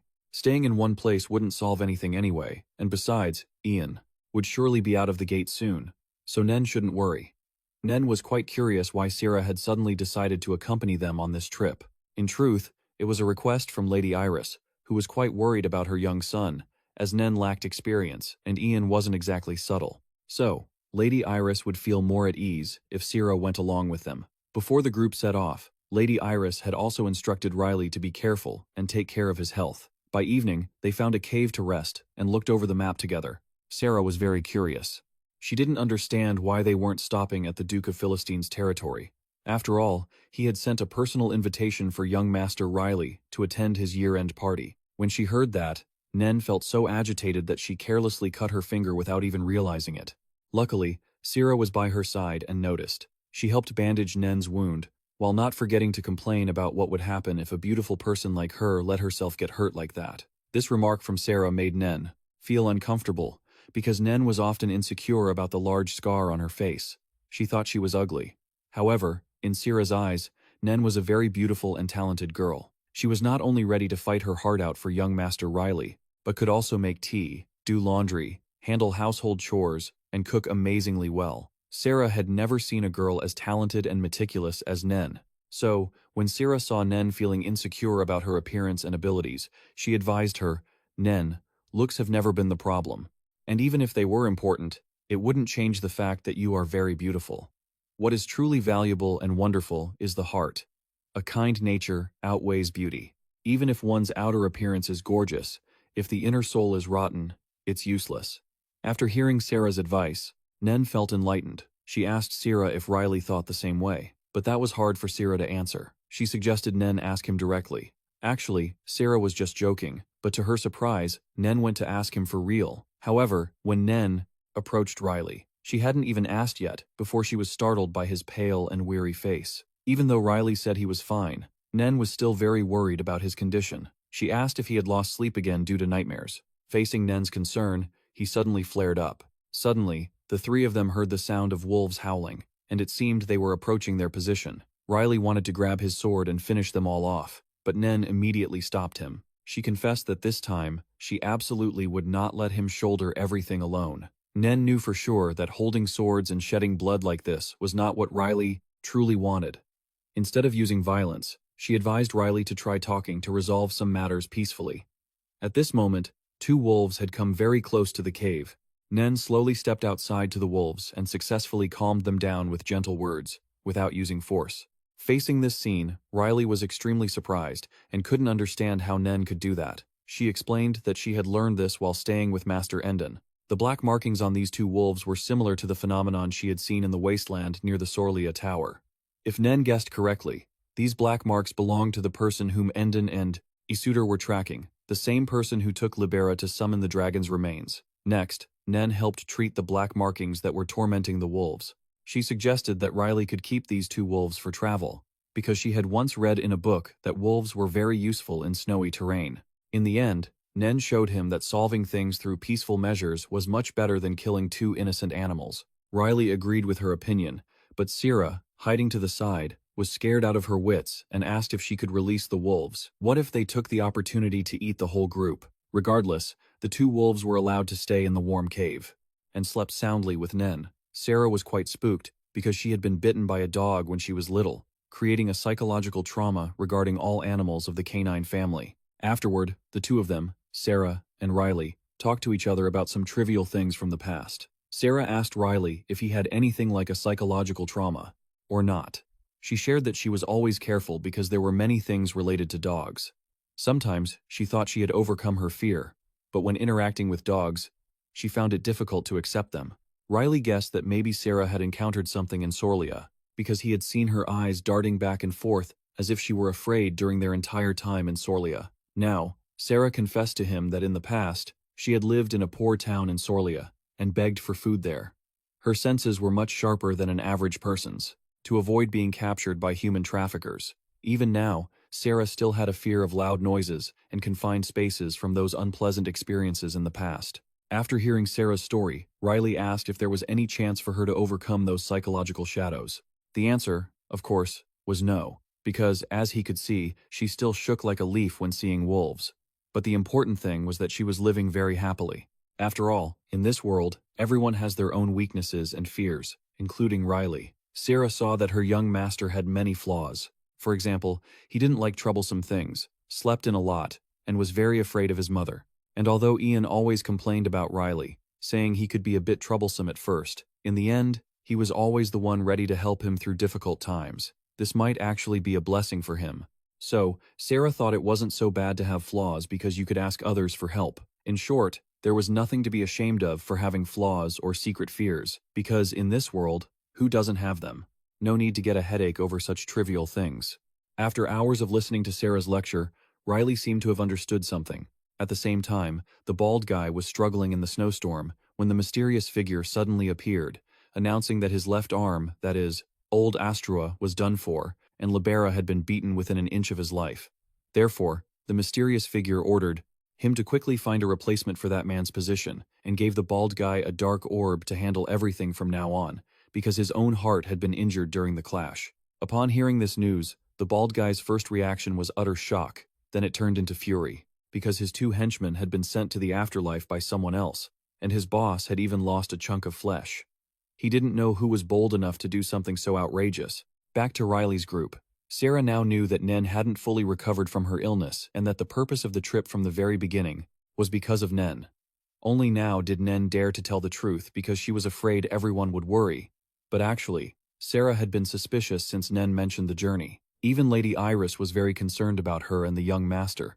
So she sent, Sarah accompanies them to look after the two, while Nen is currently deep in turmoil, unsure of what she has done because she knows this won't end as a simple concern. Besides that, she is also very worried about Riley's insomnia. He hasn't been able to close his eyes for days and looks incredibly exhausted. Even so, whenever Nen asks about it, Riley brushes it off, claiming it's nothing important and that he's just feeling a bit sleepy. Helion, watching from the side, immediately realizes that Nen is very troubled. She comforts Nen a little and shares some tips on how she can soothe Riley's mood. Soon after, all three continue their journey, but a massive snowstorm hits. Traveling becomes quite difficult for them. Sarah notices the weather getting worse, so she tells the young master, Riley, to stop for a while, but he doesn't seem to care and just keeps on going. Determined to move forward, Sarah has no choice but to ask the convert Nen to persuade him, but it seems Nen misunderstands her intention. Nen immediately threatens Riley that if he continues like this, she will use a resistance spell on him. Seeing that, Sarah is terrified. I asked you to stop the young master. Why are you talking such nonsense? She says it and does it. While Riley's brain hasn't caught up yet, Nen teams up with Helion to cast a spell that knocks him unconscious. She explains to Sarah that it's nothing serious. She just used a sleep spell on Riley. She lied about it being a resistance spell because it would be better if he didn't pay attention to this. After all, Riley hasn't been able to sleep well for quite some time, so Nen had to force him with a spell. She even knows that Riley has been pretending to sleep by closing his eyes, to hide his severe insomnia from everyone. Because of the terrible weather, Nen and Sarah brought Riley back to a cave to rest. A full week later, Riley is still fast asleep with no sign of waking up. Just then, a super huge jetty suddenly appears at the cave. Sarah isn't afraid. She grabs her dual blades, intending to fight it, But before she can even make a few basic moves, Nen finishes off the jetty in the blink of an eye. However, Nen couldn't find anything to eat while out today, let alone herbs. Hearing that, Sierra is quite worried because Riley's high fever hasn't subsided, and the sleep spell has lasted a long time now. But why won't he wake up? Nen herself is now extremely remorseful. She is afraid that she made a mistake somewhere while casting the spell that left her master in this state. And if he can't wake up because of her fault, she wouldn't have the courage to go on living. Immediately, Sarah snaps at Nen, telling her to calm down right now. This is when the young master needs her the most. She cannot let herself fall apart like this. Instead of sitting here waiting for death, Sarah suggests they take action and find help. Let's go to the territory of Duke Philistine. But very quickly, reality slaps Nen and Sarah in the face. Even though they reached the gates of the Philistine estate and brought the patient along, the guards wouldn't let them in, because they don't have an invitation or anything to prove their identity. Faced with the current situation, Sarah feels completely stuck. She and Nen went to all this trouble to get here, and they were just a little bit away from saving Riley, but she couldn't have expected this to happen, crushing all their hopes. Now, Sarah truly has no specific plan for the situation ahead. She is so desperate that she bursts into tears, repeatedly apologizing to Nen and Riley for bringing them here without a plan. At this moment, Nen decides to go big to save Riley. She hands Riley to Sarah to hold, then approaches the guards and threatens that if they don't let them in, she will turn this place upside down to get inside. Of course, the guards know they are no match for a mage like Nen. They intend to call for reinforcements to suppress her, but before they can do anything, they are stopped by Helion. At this point, Nen no longer has the patience to beg or persuade. She uses strong measures and asks them one last time, "Are you going to let me in, or what?" Meanwhile, inside the magnificent, splendid mansion, an elite social party is taking place. People are drinking and chatting about rumors of recent events in Sorlia, or just making small talk. Leochina is also at the party, hearing everyone discussing things animatedly. But with her superior personality, she would never participate in such nonsense. Moreover, the only person Leochina is interested in, Riley, is not here. She is bored to death. Just then, a guard rushes in to report that some uninvited guests are insisting they are from the Ifoletta family, and they have even reached the front hall, because the soldier couldn't persuade them. And there is also a patient. He had to arrange for them to stay in the waiting room. Sure enough, upon hearing Ifoletta, Leochina becomes extremely interested. Over here, Riley is being cared for in much better conditions than in the cave. Now, only one problem remains. When will he wake up? When Nen witnesses Riley grimacing in discomfort while sleeping, she feels heartbroken. He must be facing terrifying nightmares, which is why he can't wake up. The person she cares about most is in agony, but Nen can only watch and wait in hopelessness. Not long after, Leochina personally comes to the waiting room to check on them. Sarah immediately bows, but Nen just sits still and motionless. Irritated by Nen's rude attitude, the guard accompanying her gets angry and intends to go up to teach her a lesson. But Leochina stops him because, after all, this is a sick room. It's better for Nen to stay quiet. Afterward, she orders the guard to go outside while she checks the identities of these people herself. At first, he didn't want to leave for the sake of the lady's safety, but with just one look, she scares the soldier. So badly he nearly wets himself, not daring to disobey. Finally, only 3 women are left in the room. Leochina immediately recognizes Sarah as a maid from the Ifoletta family. She recalls they met once in the main hall. Leochina says she heard there was a small clash when the two arrived. She is very sorry about the incident, partly due to the complex issues currently in the kingdom. She hopes they will understand this situation. Then, Leochina guesses that because Riley's group doesn't have an invitation, it means they didn't intend to attend the party. And it seems there are some things hard to say. Here, she says that if Nen and Sarah need anything, feel free to tell the servants in the mansion to get help. Don't be shy. Sarah, seeing someone being so enthusiastic, feels a bit confused. Leochina then exudes a green tea vibe, saying she is very fond of the young master.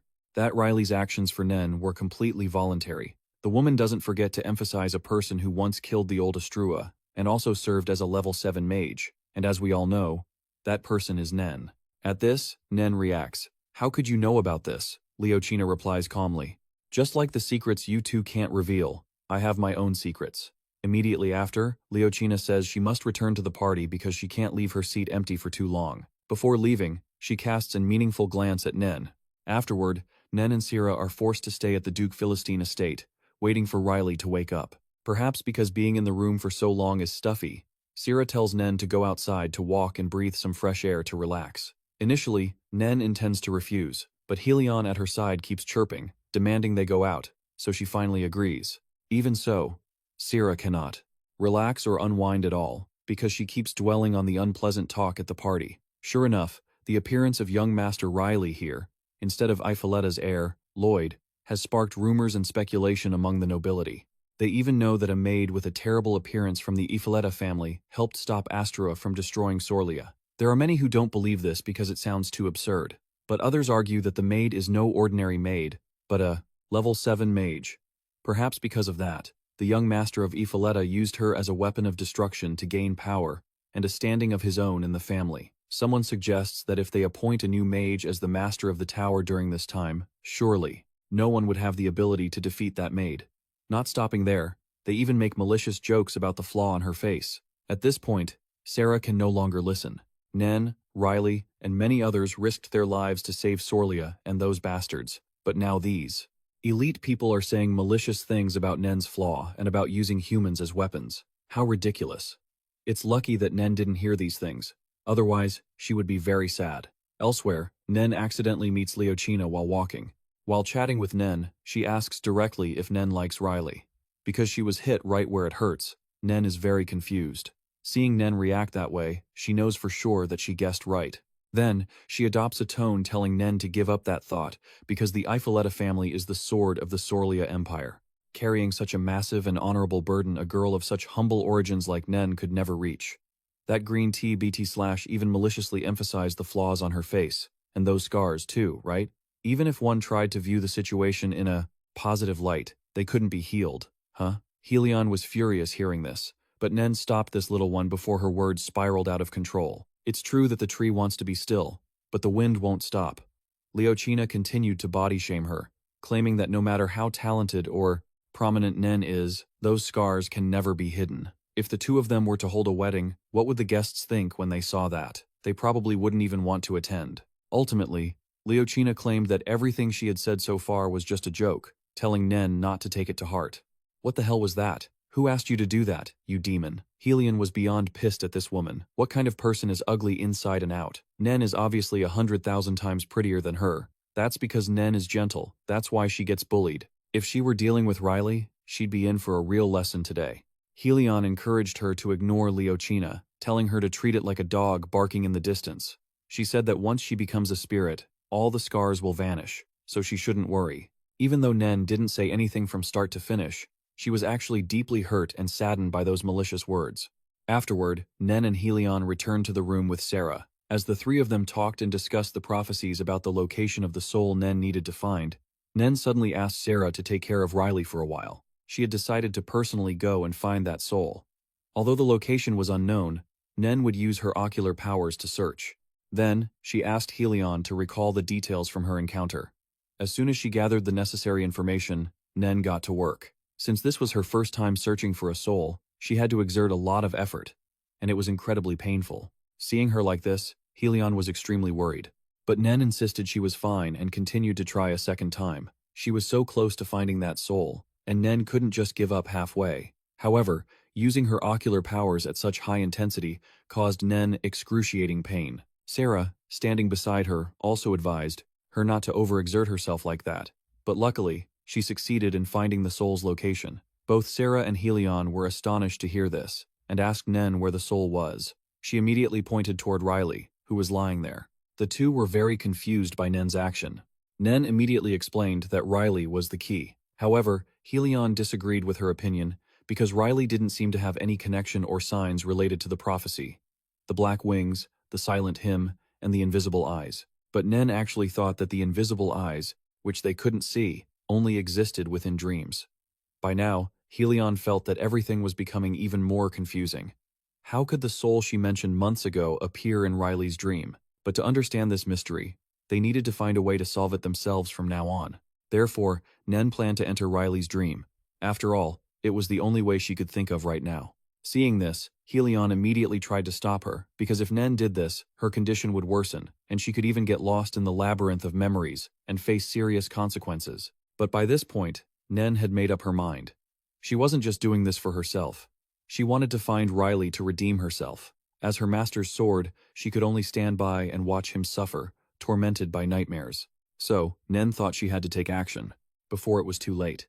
Witnessing Nen's resolve, even at the risk of death, Syrah could only wish her a safe journey. Helion, on the other hand, was extremely frustrated, shouting, "What the hell are you saying, Syrah? You should be stopping Nen." But no matter what Syrah said now, it was useless. Helion warned Nen that this was a high-stakes gamble. If she failed, she would become a puppet controlled by others, and she might even get scolded by Master Endon. Even so, Nen didn't flinch in the face of the risks. She also told Helion that she knew for sure that her master would understand and sympathize with her situation. In short, Nen was now determined to go all out. This made Helion incredibly frustrated. She had wasted all her breath trying to talk sense into her, and Nen just wouldn't listen. She was dead set on throwing herself into the fire. Helion still hadn't given up, wanting to try and persuade her one more time, but Nen's mind was made up. She thought she should have done this sooner, for herself and for Riley. More importantly, from the beginning, her goal in becoming a spirit was to be by Riley's side. So, if anything were to happen to him, she wouldn't care about living in this world anymore. Finally, Nen asked the two of them to understand and to support her from behind so she could overcome this hurdle. Immediately after, Nen cast her technique, the Dreamlink magic, to enter Riley's subconscious, and it seemed to have been successful at first. Meanwhile, Leochina was having a huge headache over Nen. She couldn't understand how Nen could reach the 7th level in such a short time, and she regretted not reading her mind more often. At that moment, a raven brought Leochina a letter, and as soon as she read the content, she couldn't suppress her excitement and swore that she would definitely make Riley hers. 2 days later, both Riley and Nen still showed no signs of waking up, which made Syrah, beside them, panic, while Helion told Syrah to stop whining and instead pray to God, the Virgin Mary, or any god or saint. Don't humans usually do that when they're in trouble? If not, pray to your ancestors to help you through this ordeal. After all, these were the things they could do at this moment. At the same time, Leochina suddenly knocked on the door to ask about their situation. She said she hadn't seen Syrah and Nen for days, and came to see if Riley was doing better. Of course, Syrah didn't intend to let Leochina into the room. Nen had said that the young master's condition was the same, and if anything was needed, she would tell her later because it wasn't convenient to go out and talk in person right now. However, somehow, Leochina opened the locked door and walked in naturally, as if she didn't care what Syrah had said. And as soon as she saw Riley and Nen lying in the same bed, hand in hand, she completely lost control. Syrah stepped forward to explain everything, but was kicked flying out the window by her. Obviously, this crazy woman couldn't stand her crush having physical contact with another girl, especially Nen, someone she considered low-class and ugly. To her, this was no different than being slapped in the face. Leochina was even crazier. This BTCH intended to enter Riley's dream, to see the memories and thoughts deep in his subconscious without caring about the risks, the danger Riley would face. In another development, Nen was in Riley's subconscious world without knowing the danger approaching. Everything around her was just a gloomy, dark color. Nen wanted to light it up a bit to see the way, but she discovered she couldn't use magic here. Finally, Nen could only walk while calling Riley's name loudly. This was truly an endless labyrinth of shadows. She guessed her young master was lost somewhere in this place. Nen decided that at any cost, she had to bring him back to reality with everyone. Just then, Nen suddenly heard someone sobbing, and along with that, a flock of mysterious fireflies appeared. While Nen was still bewildered, not understanding what was happening, a voice suddenly called her name. Nen apologized for startling her, but first, she wanted to show her a few things about the world he used to live in. Immediately, a strange scene appeared before Nen. Skyscrapers with black smoke billowing like black wings in the snowy sky, and billboards shining like music players. As soon as she saw these things, Nen realized these were the things mentioned in Helion's prophecy. The mysterious person who brought her here had now transformed into a black butterfly, explaining that what she was seeing before her was just a manifestation of Riley's past life, and somehow, he could clearly remember his previous life. Nen was extremely surprised to hear this. More importantly, she was very curious about who this person in front of her really was and why they knew about these things. The mysterious person had many things to say and wanted to show Nen a few things, but, unfortunately, they didn't have much time. She wanted to know if her young master was here or not. That person replied, maybe or maybe not. Nen didn't understand what that meant. That person immediately gave her a glowing orb, containing the memories of Riley's past life. Actually, The world Nen was seeing was even more dangerous and desolate than her own world. Although it looked beautiful and strange to her, everything had its reasons. The only reason this place was peaceful as it was now was thanks to Riley's efforts, because in the past, it was truly horrific. Seeing that Nen didn't understand, the mysterious person showed her a scene to help her better understand what they were saying. A man was walking down the street when he was suddenly grabbed by dark hands and dragged into the ground. Just like that unfortunate man was logged out. And even Nen, it's hard to believe such bizarre things happen in this world. The mysterious figure continued to explain that those hands were entities that Riley had to fight against in his past life, or more accurately, Riley had to battle the things emerging from the earth. Even though humanity tried to fight back, the results weren't very promising. So, when they reached their breaking point, they could only put their faith in the idea that a reincarnated hero would save mankind. And the one who had to shoulder that heavy burden was none other than Riley from his past life. Nen saw that even though Riley was hailed and praised by everyone around him as a savior, she could still feel the extreme exhaustion in his eyes. And it was true, because from the moment Riley was chosen by the Holy Sword at the age of 3, he had to take up the blade and fight without a single day of rest. At 7, he took a human life for the first time, a bandit. At 9, he was betrayed by the master he trusted, and due to a heinous crime, he lost his beloved sister forever. By the time he turned 11, he was even forced to personally kill his own master. By age 12, the number of souls under his blade, including demons, had reached the thousands. At 54, Riley lost his parents due to his friend's betrayal. However, shackled by the title of hero, Nen couldn't even attend their funeral, and instead, he had to set out on a mission to slay demons. Once, while seeking revenge, he accidentally endangered innocent people, leading to many deaths. Public opinion at the time placed all the blame on Riley, forcing him to halt all activities. Consequently, more than half of humanity was wiped out due to the lack of the hero's protection. The absurdity was that people still continued to blame and punish him. Nen didn't understand why Riley had to suffer such irrational punishment. It was clear he was forced by everyone to do as they pleased. Yet when problems arose, Riley was the only one standing there to take the blame. The mysterious figure replied that it was because the hero who saved the world had been cursed instead of receiving God's blessing. This prevented Riley from deciding his own life, turning him into a puppet manipulated by God, ordered to slaughter both demons and innocent souls. Eventually, Riley reached his limit and could no longer bear the weight of his responsibilities and the curse on his shoulders. He couldn't save anyone anymore. However, people certainly wouldn't let him be. They continued to pressure Riley to pick up the sword once more. By the age of 26, he defeated the Demon Lord in exchange for his own life. The mysterious figure still couldn't believe that Riley managed to stay sane instead of going insane until the very last moments of his life. In truth, deep down, the mysterious figure truly wanted him to have a happy life in the next one, but the situation in this world was no better after he reincarnated. At this rate, everything here would quickly collapse and be destroyed. Therefore, even though it was quite outrageous to ask for Riley's help, that person had no other choice but to bring him back, because many more innocent people would die unjustly if they just sat idle, not just in this world, but in Nen's world as well. After telling her the whole story and the purpose behind it, the mysterious figure slowly took off the hood, revealing a face identical to Nen's, but without the scar. Upon seeing this, Nen was shocked to realize the person standing before her was not the soul she was looking for. Now, the person with Nen's face stopped hiding, and openly admitted it. Actually, she didn't intend to deceive Endun and Helion, but the urgent situation forced her to do so. Nen asked if she was the god of this world, and the one who gave her the eye. She frankly admitted it. However, calling her God wasn't quite accurate, because she could stand here to talk to Nen only thanks to Mother Ines. So, she was more like a messenger of the divine than a saintess. Naturally, everything she did, including giving Nen that eye, was for Riley's sake. After understanding everything, Nen indignantly questioned, "In the future, will you continue to manipulate my fate?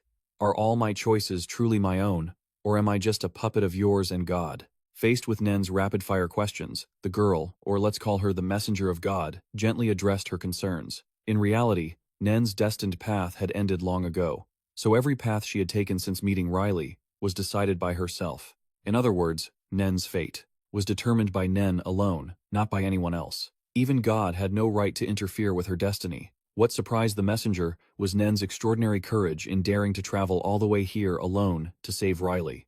Next, the messenger said that Nen first needed to resolve her own issues. Although she couldn't help Nen become a spirit, she could resolve the difficulties Nen was currently facing.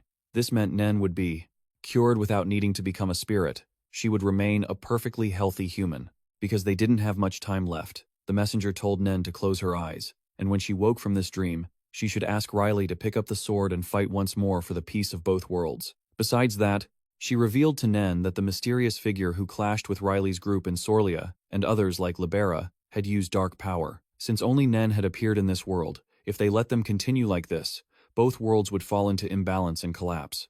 A doomsday catastrophe was certainly inevitable.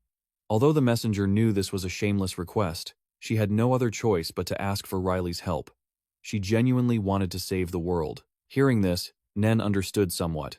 Thus, she made an important decision to share the burden on Riley's shoulders, because she knew the cause of his suffering was the haunting memories of his past life. In other words, Nen wanted to take away all those memories from Riley. Previously, he had taught her that sorrow could be cut in half if shared with others. At the time, she didn't really understand what that meant, but now she did. Finally, the messenger gave in to Nen's stubbornness and gave her all of Riley's memories from his past life, including emotions like joy, sorrow, loneliness, and even despair and regret. Unfortunately, while explaining to help her understand in preparation, the messenger reached her limit in maintaining this form. Before fading away completely, she only had time to remind Nen to find Riley's holy sword, at all costs. Certainly, one of Libera's cohorts was holding it, and Basilic would be a key clue. The messenger hadn't even finished speaking before she vanished, and Nen was transported back to the real world. But as soon as she woke up, she didn't see Riley, Sarah, or Helion by her side. Nen panicked.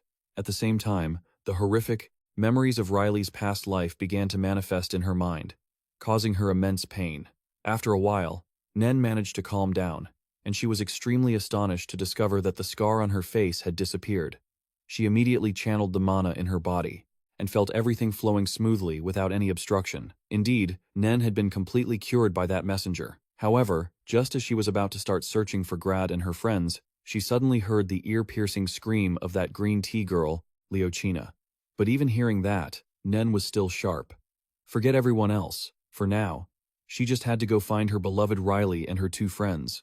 She was sure the window in the room had been broken before. It seemed that because her power hadn't fully recovered, Nen had teleported to the wrong coordinates. How the heck did she bump into the gate guard from when she first arrived? But surprisingly, this guy didn't recognize who Nen was, which made her quite confused. Could it be that this guy lost his memory and didn't recognize her? He said he had never heard of any beautiful witch coming to the mansion today. Besides, he had always been guarding the gate, so how could she have entered? Seeing that the situation wasn't stable, Nen immediately teleported elsewhere, leaving the guard still looking puzzled. Perhaps because the scar on her face had vanished, he didn't recognize her identity. This meant the way others looked at Nen had changed significantly.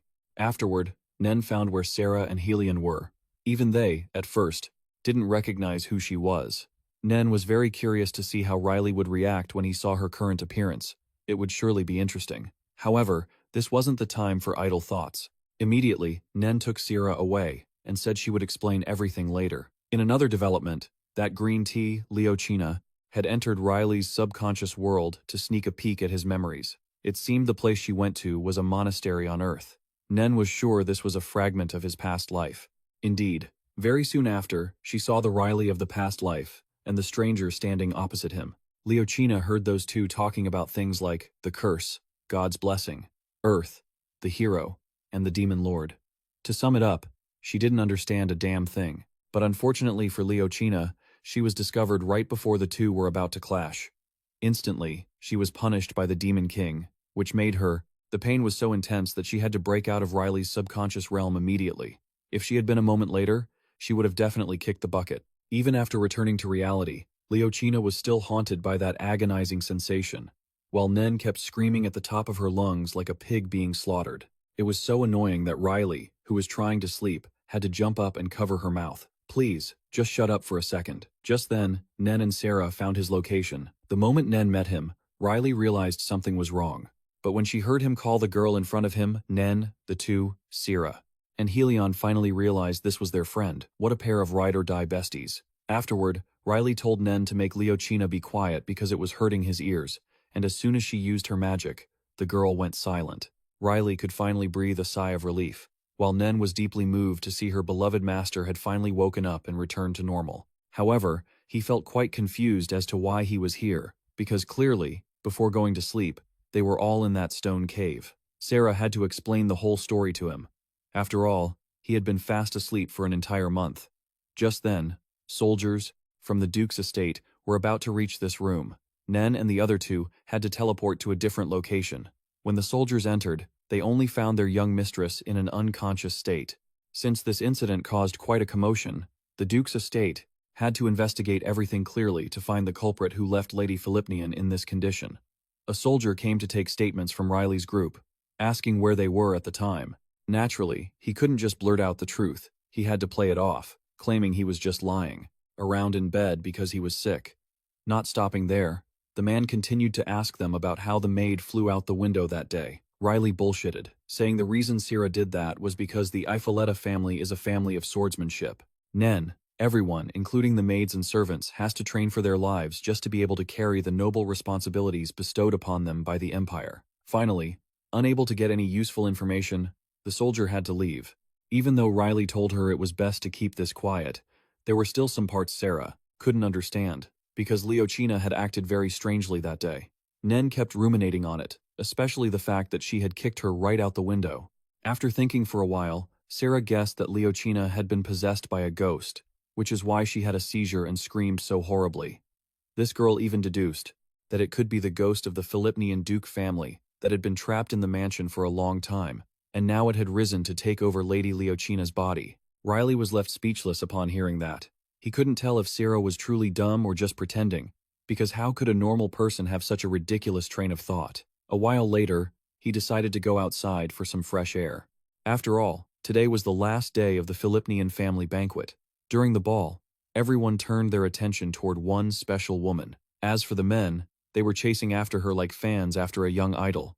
Everyone wanted to invite the beauty to dance. It was none other than Nen. Indeed, after the scar on her face disappeared, she was like an ugly duckling turning into a swan, becoming a stunning beauty. Currently, many people wanted to get to know and flirt with her. However, Nen didn't feel comfortable with this change, or the stares from everyone around her at all. She even found the dress she was wearing to be strange. Perhaps because it was the first time she had been noticed by so many people, our introverted Nen was a bit tense and didn't know what to do in the face of these invitations. Finally, unable to take it anymore, Nen ran away at full speed, but was stopped by an arm in the middle of the way. At first, she thought it was just some guest, so she intended to resist, but when she realized it was Riley, she froze. Of course, his sudden appearance made all the guests present very surprised. Along with that came whispers about the good-for-nothing youngest son of the Ifoletta house, or the lazy swordsman of the sword-wielding family. What surprised them even more was the intimate atmosphere between the two. Some even regretted not building a good relationship with the Ifoletta family sooner. Riley saw that the party was too loud, so he invited Nen to a quieter place to talk. When they were alone, he asked her why Lady Leochina had acted so unusually, and what her true purpose was. Nen thought she was likely one of the mysterious people who appeared in Sorlia a while back, like dark magic. Besides, Leochina was trying to do something, but perhaps she had failed, which was why she fell into a catatonic, unconscious state. And when Nen arrived, she had already found her in that condition, so she wasn't the one who caused it. Even though she told Riley that on the outside, in her heart, she knew that the real reason behind it might be that Leochina couldn't process his memories, which is why she ended up like that. Luckily, Nen was helped by that messenger. Otherwise, she might have ended up like Leochina. At this point, she thought about how her beloved young master had to endure those terrifying memories of his past life, and Nen felt a bit heartbroken, unable to hold back her tears. Riley saw Nen suddenly crying, and was quite flustered. "Did something happen to you? I didn't make you cry, did I?" In reality, seeing the young master's caring demeanor like this, she wasn't sad anymore. Afterward, the two continued to discuss Leochina's case, but it seemed, with the way things were going, they couldn't do anything to improve her catatonic state. Nen decided to observe further to see if there was anything unusual. Then, Riley remembered another important thing.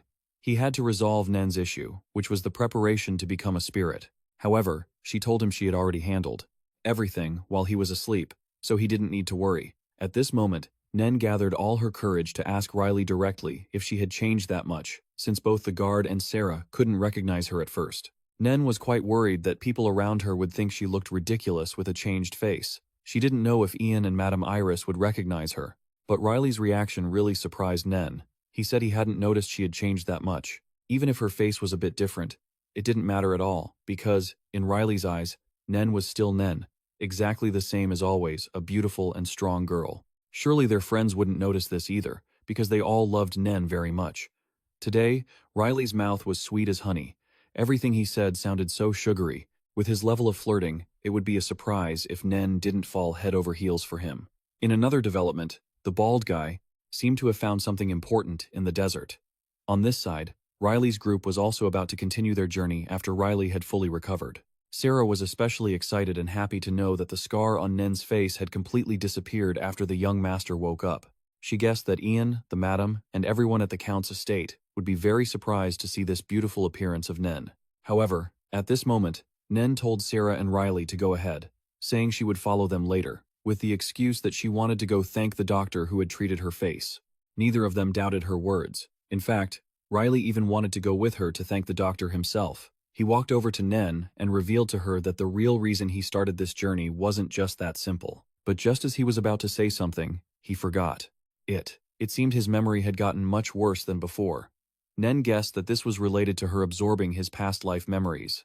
A long while later, Riley finally remembered the reason. It was related to those mysterious people, among whom was a mercenary named Kaban, who had said that he was the one who lightly took an arm from his old man previously. As the beloved son of the Count, Riley absolutely could not let this slide. He had to find that bastard and send him to his ancestors. Thus, Riley told Nen to use her eyes to find the location of that mercenary. However, as soon as Nen saw him in the desert, she couldn't handle the pressure on her eyes. This made Riley, standing next to her, very worried, fearing that she had used them too much. Nen was in pain, and especially when she saw Nen crying, he became even more flustered. Actually, Nen shed tears because Riley's painful memories suddenly appeared in her mind, but she couldn't tell him the truth. After stabilizing her emotions, Nen said she had found the location of that mercenary, and immediately opened a portal for the three of them to head out and settle the score with him. At the same time, Saintess Brescia and Nara were also present in the western desert. It seemed Brescia wanted to resolve a certain issue herself. She asked Nara to protect her for the next 5 hours, because the content of recent prophecies had been very unusual.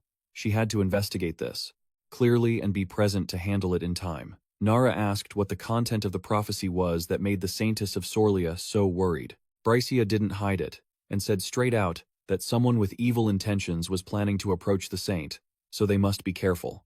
Afterward, Nara stayed behind to protect Brescia, while she channeled her power. But Kaban, that bald guy, Kaban, and his underlings found their location. This trip looked like it was about to get intense.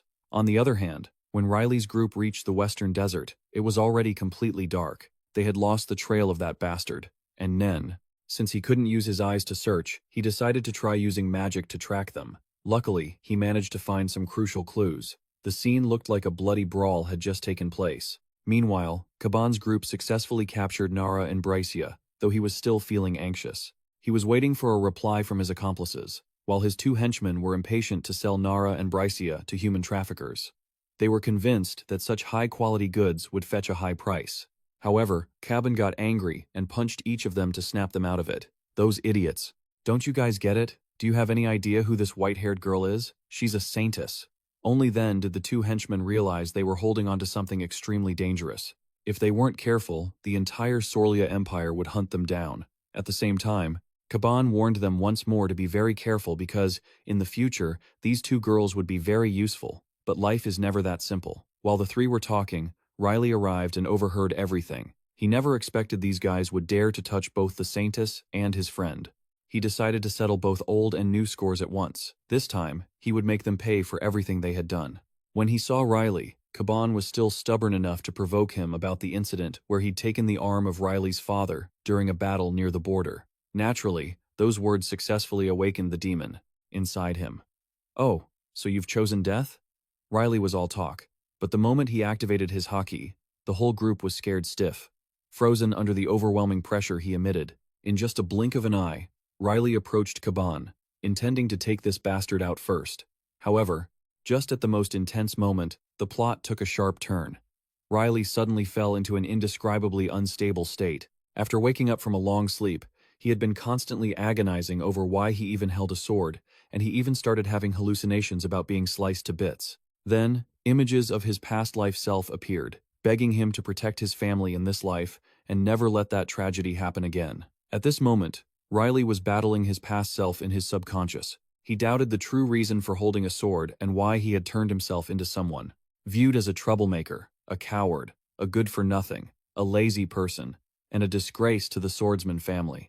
Was this really what he wanted to hear, or was he just trying to escape reality by brushing everything off as troublesome? Outside, in the real world, Kaban also realized something was off with Riley. Furthermore, he was furious and swung a fist at him. Unbelievably, even though he was in a daze, Riley still dodged the blow with ease. However, the next second, Kaban grabbed his collar. Thankfully, the author sent Nen to rescue him just in time. Otherwise, the story would have ended there. Afterward, Nen was very frustrated, asking why he didn't draw his sword to fight back. She asked point blank if it was because of what happened in his past life that he didn't want to touch a sword. Riley was shocked by her question. It turned out she had known everything for a long time. She knew about both his past and present lives, and the reason behind his lazy swordsman nickname.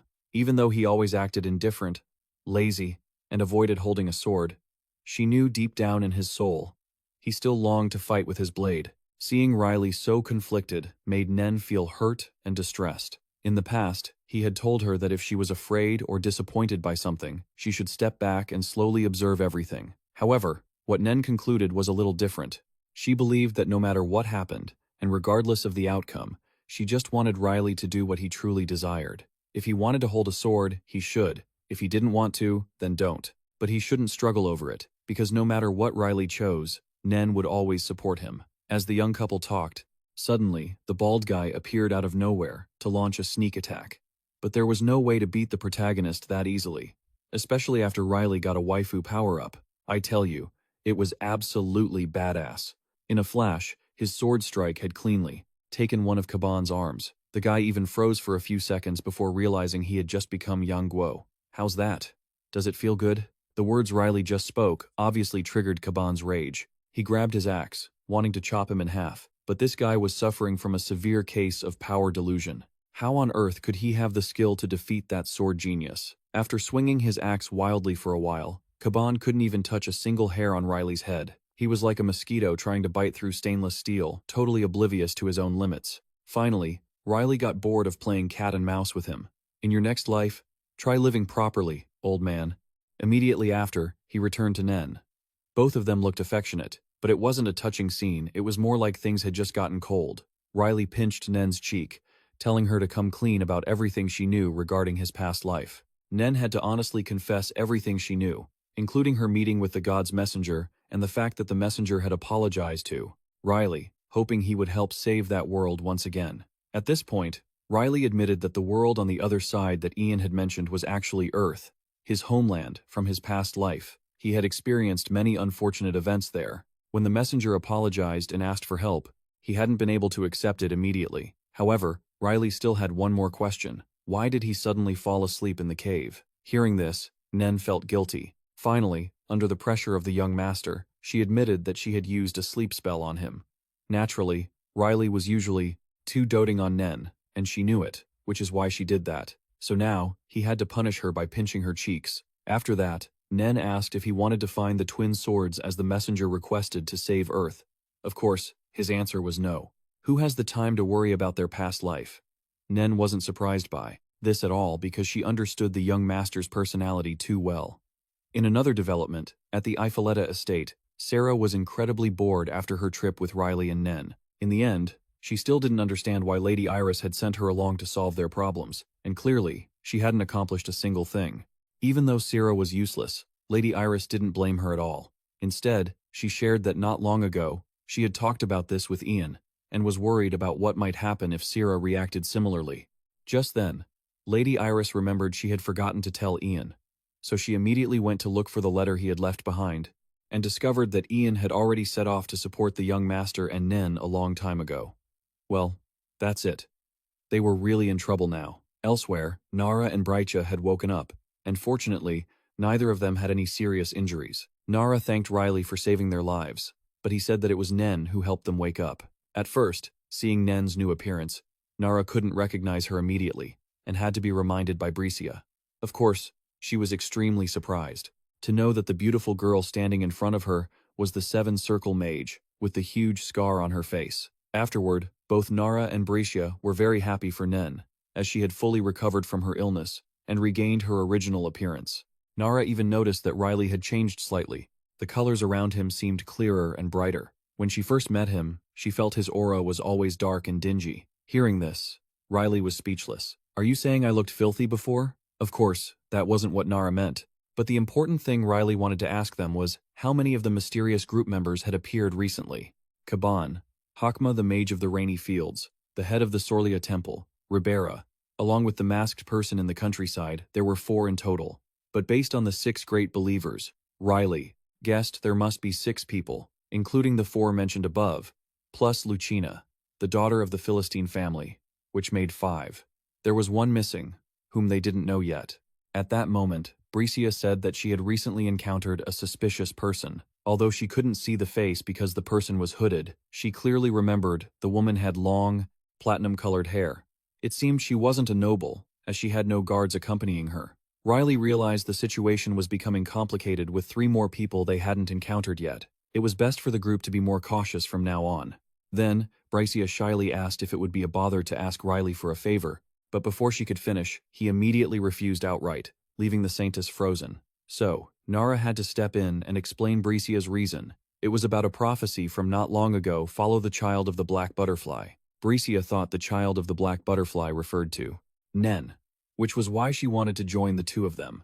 Nen also whispered to Riley that this might be related to the black butterfly he had seen in his dream the other day. Besides that, Nara also wanted to follow, with the excuse that she had to escort the Saintess, so wherever Bricia went, she would follow. Even though the 2 girls tried their best to persuade him, and Lloyd even dragged Nen to agree, the stubborn Riley still refused to let them come along, no matter what they did. He didn't care. Bottom line, tomorrow, Riley would set off with Nen. So, if Bricia and Nara had anything else to say, they should just say it now to save time for both sides. That night, Riley arranged a private talk with Nara because he wanted to know if this desert region was linked to the impending catastrophe. Naturally, Nara shared the same concern, and rumors of this catastrophe had been spreading, causing public panic. According to witnesses, whenever it appeared, it always manipulated people into logging out of their own lives, or something similar. Recently, because the catastrophe seemed to be heading toward Ansirium, an evacuation order was issued, but it wasn't very effective. Nara asked, "Are you heading to Ansirium?" And Riley replied, "Why would I? I've been asking you just so we could avoid that troublesome spot." Riley then woke Nen up, asking her if Endon's lair was in Ansirium. Fortunately, the 2 locations were quite far apart, so Nen was fine. The next morning, the 4 of them parted ways to attend to their own business. Bricia stubbornly asked Riley one last time to let her join them, but of course, his answer was still no. Nara and Bricia said their goodbyes, feeling disheartened as they parted from Riley and Nen. Once they were gone, Riley told Nen to hurry to Endon's lair. However, Nen was quite worried about Helion, as she hadn't seen her for days, and it was strange that she had disappeared without saying a word. Hearing this, Riley reassured her, saying that perhaps Helion was just having too much fun and had temporarily forgotten the way back, as she was a spirit, after all. For now, their priority was to reach Endon and ask him about Helion later. Next, the 2 teleported to a frozen, snowy forest. Riley didn't understand why they couldn't just teleport directly to their destination instead of having to walk. Nen didn't know why either. Just then, she spotted Azuki, the guardian bear, tasked with protecting Endon's cave. Nen immediately ran over to ask for help, but as she approached, the bear went berserk and suddenly swiped at her with its claws. Luckily, Nen was still sharp and managed to block the attack. It seemed the bear didn't recognize her, so she had to use forceful magic to subdue it. Afterward, she calmed Azuki down, telling it that it was her, Nen. A moment later, Azuki finally cooled down and recognized her. "Nen? Is that really you? What wind blew you here?" she immediately stated. Her purpose, to find Master Endon. She asked Azuki if something had happened here and why she couldn't teleport directly into the cave. As soon as she released Azuki from the spell, it told them the reason they couldn't. Enter the cave was the protective barrier. Recently, Endon had told it to be more vigilant about anything approaching the lair. Nen was certain he must have set up a massive barrier around the mountain. Azuki also mentioned that while guarding, it had spotted a group of 3 or 4 people who kept loitering around. Even though Azuki tried to chase them away, they were incredibly stubborn and refused to leave. This was the main reason it was so irritable and had attacked Nen by mistake. Hearing Azuki's story, she realized immediately that something very unusual was happening, as her master had never set up such a large barrier before. First, they needed to reach Enden to get the full story. Before leaving, she reminded Azuki to watch the place carefully. However, the entire mountain had been encased in an invisible barrier. They had no choice but to walk up to the cave on their own. If they accidentally used teleportation magic here, the result would be their limbs ending up in different places. Just thinking about that gruesome scene made Riley's skin crawl. He asked Nen how long it would take to reach the cave. At first, she estimated it would take at most an hour, but 2 hours had already passed and they still hadn't arrived. This is insane. To make matters worse, on the way, they encountered many more guards like Azuki, and they were all unfamiliar with Nen's new appearance, wasting even more time explaining who she was. Finally, unable to stand the misery of climbing the mountain like a dog anymore, Riley decided to use his mana to hack the game. However, just then, 4 strangers appeared. They came out of nowhere. A white-haired young man among them saw Nen and Riley, and immediately demanded to know who they were and what they were doing in the dragon's territory. They were clearly the suspicious group Azuki had mentioned earlier. These people claimed to be warriors on a quest to destroy the dragon that was threatening their village's peace. Riley could tell at a glance that these idiots were high on something. He told Nen to go on ahead and to hell with them. But the white-haired kid got furious at hearing that and insisted on slaying the evil dragon of the mountain. At this point, Nen couldn't take it anymore, and turned to ask them if they had any proof or if they were just spouting nonsense. The kid immediately shut his mouth. Naturally, given their insolent attitude and the realization that their intentions weren't pure, Nen was enraged and unleashed her magic to attack, intending to stop them from going any further. When the group realized they were dealing with a real mage, they panicked and stopped talking back. But Nen was determined to teach them a lesson they wouldn't forget. However, just as the white-haired boy was about to get hit, a young girl in the group suddenly jumped out and deflected Nen's attack, leaving her stunned.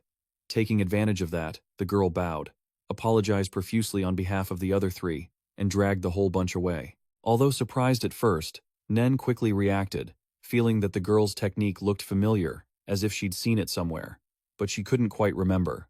A while later, Nen caught up to Riley, who was traveling using mana. He was left stunned seeing her flying in mid-air. Why didn't you do that from the start? It turned out Nen was a bit scatterbrained and had forgotten about it. Just as she was about to tell him, those idiots showed up to ruin the moment. Riley could only sigh.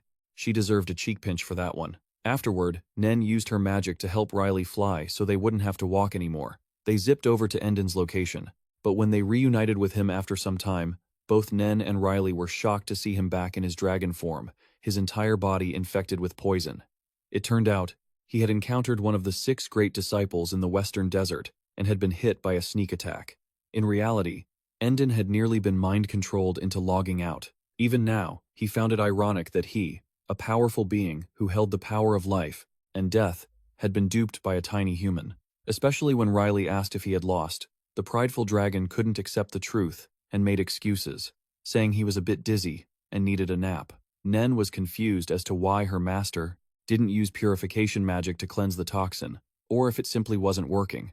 Just then, Helion appeared. First, she apologized for leaving without saying a word, but given Enden's emergency, it couldn't be helped. She then explained the situation. As they could see, even though she had used purification magic many times, it was a pity that it couldn't cleanse the poison. Because Enden's condition was deteriorating, they were forced to reinforce the protective barrier to prevent anyone from raiding them. When Riley heard Enden say that the poison he contracted was similar to the one in the desert, he immediately thought of the Saintess Brycia, who was currently cleansing the toxic residues there. Finally, Riley found a solution to the problem. They had to kidnap Brycia and bring her here to detoxify Enden. Through the magic mirror, they could see Brycia purifying the environment in the desert while Nara was talking to someone in a cloak. Nen suggested they directly ask for her help, but knowing Riley's stubborn nature, he wouldn't have it. After all, he had already acted high and mighty, and refused her earlier. Asking for help now would be like slapping his own face.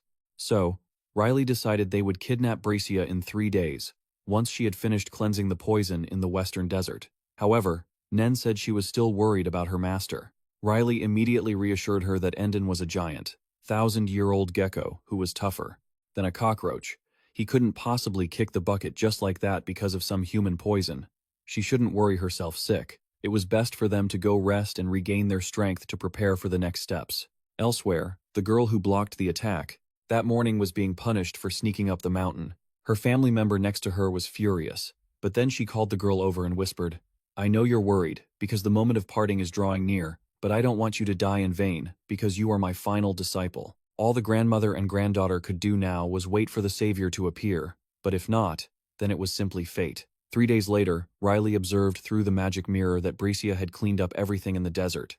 Now was the perfect time to carry out the kidnapping. Before doing so, Nen handmade a mask based on Riley's memories from his past life, as she noticed that people in those stories wore masks whenever they did stuff like this. Afterward, Riley convinced Nen to go fetch Bricia herself, while he stayed behind at the lair. Helion, watching from the sidelines, started grumbling. He couldn't figure out why Nen liked someone like Riley, a guy who didn't have a gentlemanly bone in his body. A moment later, Nen dragged the tied-up Bricia over to Riley. She even had to brush past Nara, but she certainly wasn't one to be pushed around. Bricia was caught off guard and dragged there, looking panicked. She warned them, "I am a saintess of the Orlia Empire. If you dare to do anything, God will punish you." Nen quickly explained to Riley that she had used a sound-dampening spell, so Bricia couldn't hear them. Riley, standing by, was like, "Oh, so you guys are good friends now?" They were acting like besties, and for her first time doing something like this, Nen was acting like a total pro. Even Riley was stunned. Bricia was then forced to purify the poison from Endon. She immediately recognized it as the type of toxin from the western desert. Nen took a gamble and asked the two kidnappers, what was their real reason for wanting her to heal this dragon? In reality, it was simply because the dragon was their friend.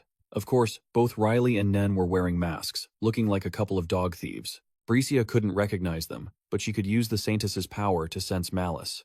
After confirming they didn't have ill intent, she finally got to work.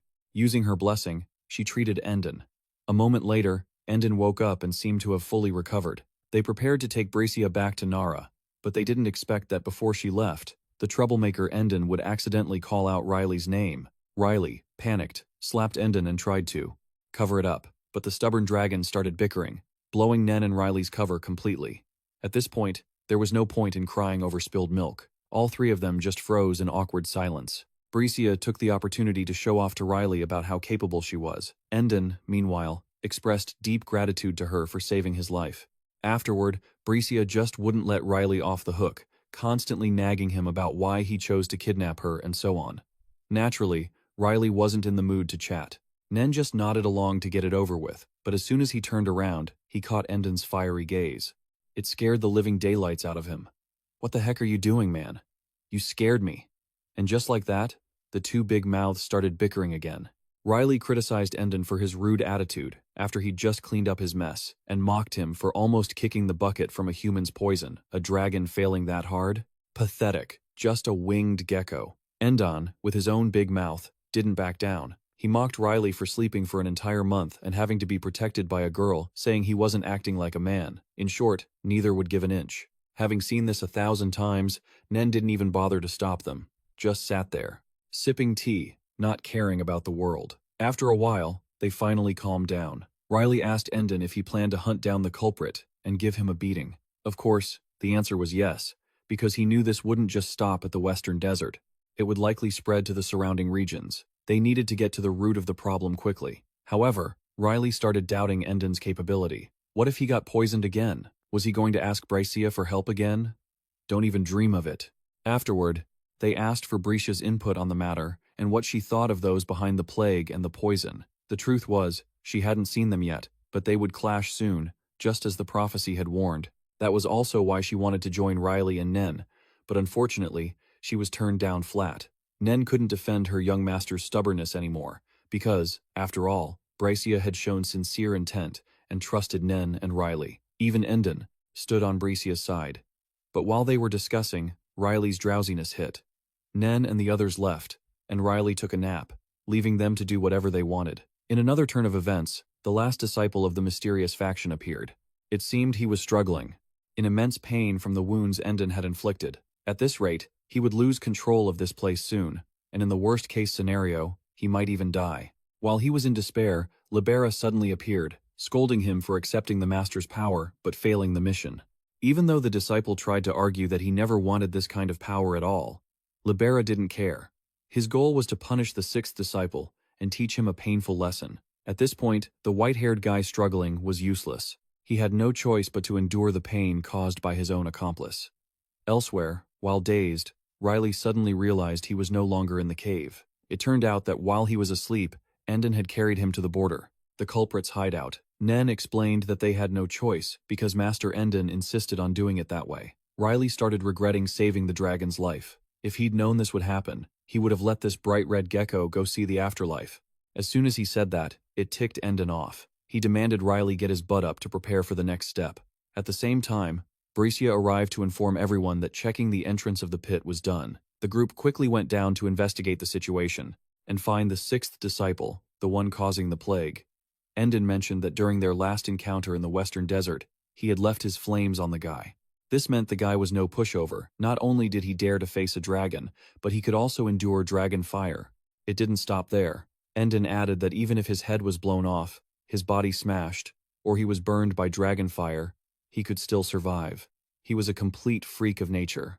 Because during the fight, Endon couldn't even see a will to fight in the guy's eyes. Even though Endon dealt with him many times, it was all useless. He just kept coming back and spreading the plague and poison. He thought this might be some kind of divine power. Otherwise, no normal person would be this monstrous. The reason Endon brought Bricia to this place was to try and purify the filth from him. According to Endon's impression of the guy's appearance, he had long white hair, a sharp gaze, and especially, a terrible, rotting stench about him. Very quickly, the four of them, Riley, Nen, Bricia, and Endon, encountered the sixth disciple. Both sides immediately entered combat. Even though the energy and poison on him were strong, Bricia's divine power wasn't weak either. She told Endon, "If he rushes towards me, get me close enough to touch him." Sure enough, a moment later, the guy lunged like a maniac toward Bricia. Seizing the moment, they coordinated their actions and successfully touched his forehead. Bricia didn't waste a second and immediately unleashed her divine power to purify the disciple. Riley, watching from the side, realized the guy's ability was a plague. He told Nen that maybe she would know this if she had received his past life memories. To be precise, superpowers like this on Earth were called calamities. According to Riley's past life memories on Earth, there was no concept of mana, but there was another kind of special power. Humanity there had evolved and awakened various supernatural abilities to fight against demons. Some could see the future. Some had the ability to heal wounds, and others could control natural elements like fire, water, lightning, and so on. However, a very rare case occurred. Someone lost control and couldn't regulate their own ability. As a result, he turned into a plague human. The more the person used their power, the weaker their health became, and they had to struggle daily in pain. Besides that, anyone who was forcibly injected with a new ability would also fall into an uncontrollable state. And once in this state, you couldn't handle that person no matter what. Riley was the one who knew the truth about this better than anyone else here. At the same time, he also knew the only way to end this disaster. He told Bricia to quickly channel her divine power into his sword, and for Endon to hold him down with magic first. As soon as Bricia channeled enough divine power, Riley took the sword and launched it straight into the guy's throat. Just as predicted, although the move was effective, the guy was still able to regenerate. This meant he had fallen into the uncontrollable state. He guessed that someone had intentionally forced those powers into this guy. Seeing the situation going south, Riley called for Endon and Bricia to retreat immediately because divine power wouldn't work on him anymore. At this point, Bricia was still bewildered, not understanding what he meant, but there was no time to explain. Riley urged everyone to quickly run toward the teleportation gate to escape. In truth, there was only one way to finish him off. That was for Riley to use his holy sword from his past life. Fighting for the sake of both worlds finally, he had to go find that damn sword. How annoying. After successfully retreating to Endon's mountain, Riley told the three of them about the information he knew regarding the disciples' uncontrollable state. The group sat down to discuss the situation, trying to find a solution to this problem, since ordinary methods are no longer enough to deal with that guy. If this were a standard case, Bricia could have easily handled it, but things have taken a turn, and the only way to end this is a path that Riley wants to avoid the most. Nen feels that staying here forever isn't the answer, and they should at least do something to mitigate the damage. He proposes asking his own kind for help. As soon as he says it, Nen teleports to his tribe, leaving Riley and the others on the mountain. At this moment, drawing on Riley's memories, Nen has figured out how to defeat that believer. She wonders how he feels about this whole ordeal. In reality, Riley couldn't sense the energy of the sword in that enemy's breathing at all. This means he isn't the clue they need to find the sword. Suddenly, Bricia remembers that Nara is still looking for her in the western desert. Oh no, we're in trouble. Very quickly, all three of them, Riley, Nen, and Bricia, return to the desert. When Nara sees her friend, she couldn't hold back her tears and rushed to hug Bricia. Bricia apologizes for leaving without a word and making her worry all this time. Riley thinks the matter is settled and Nen intends to return with him, but suddenly, Nara calls out to him, asking if he has met Ian. She explains that he has been looking for him very hard. Only then does Riley realize what's going on.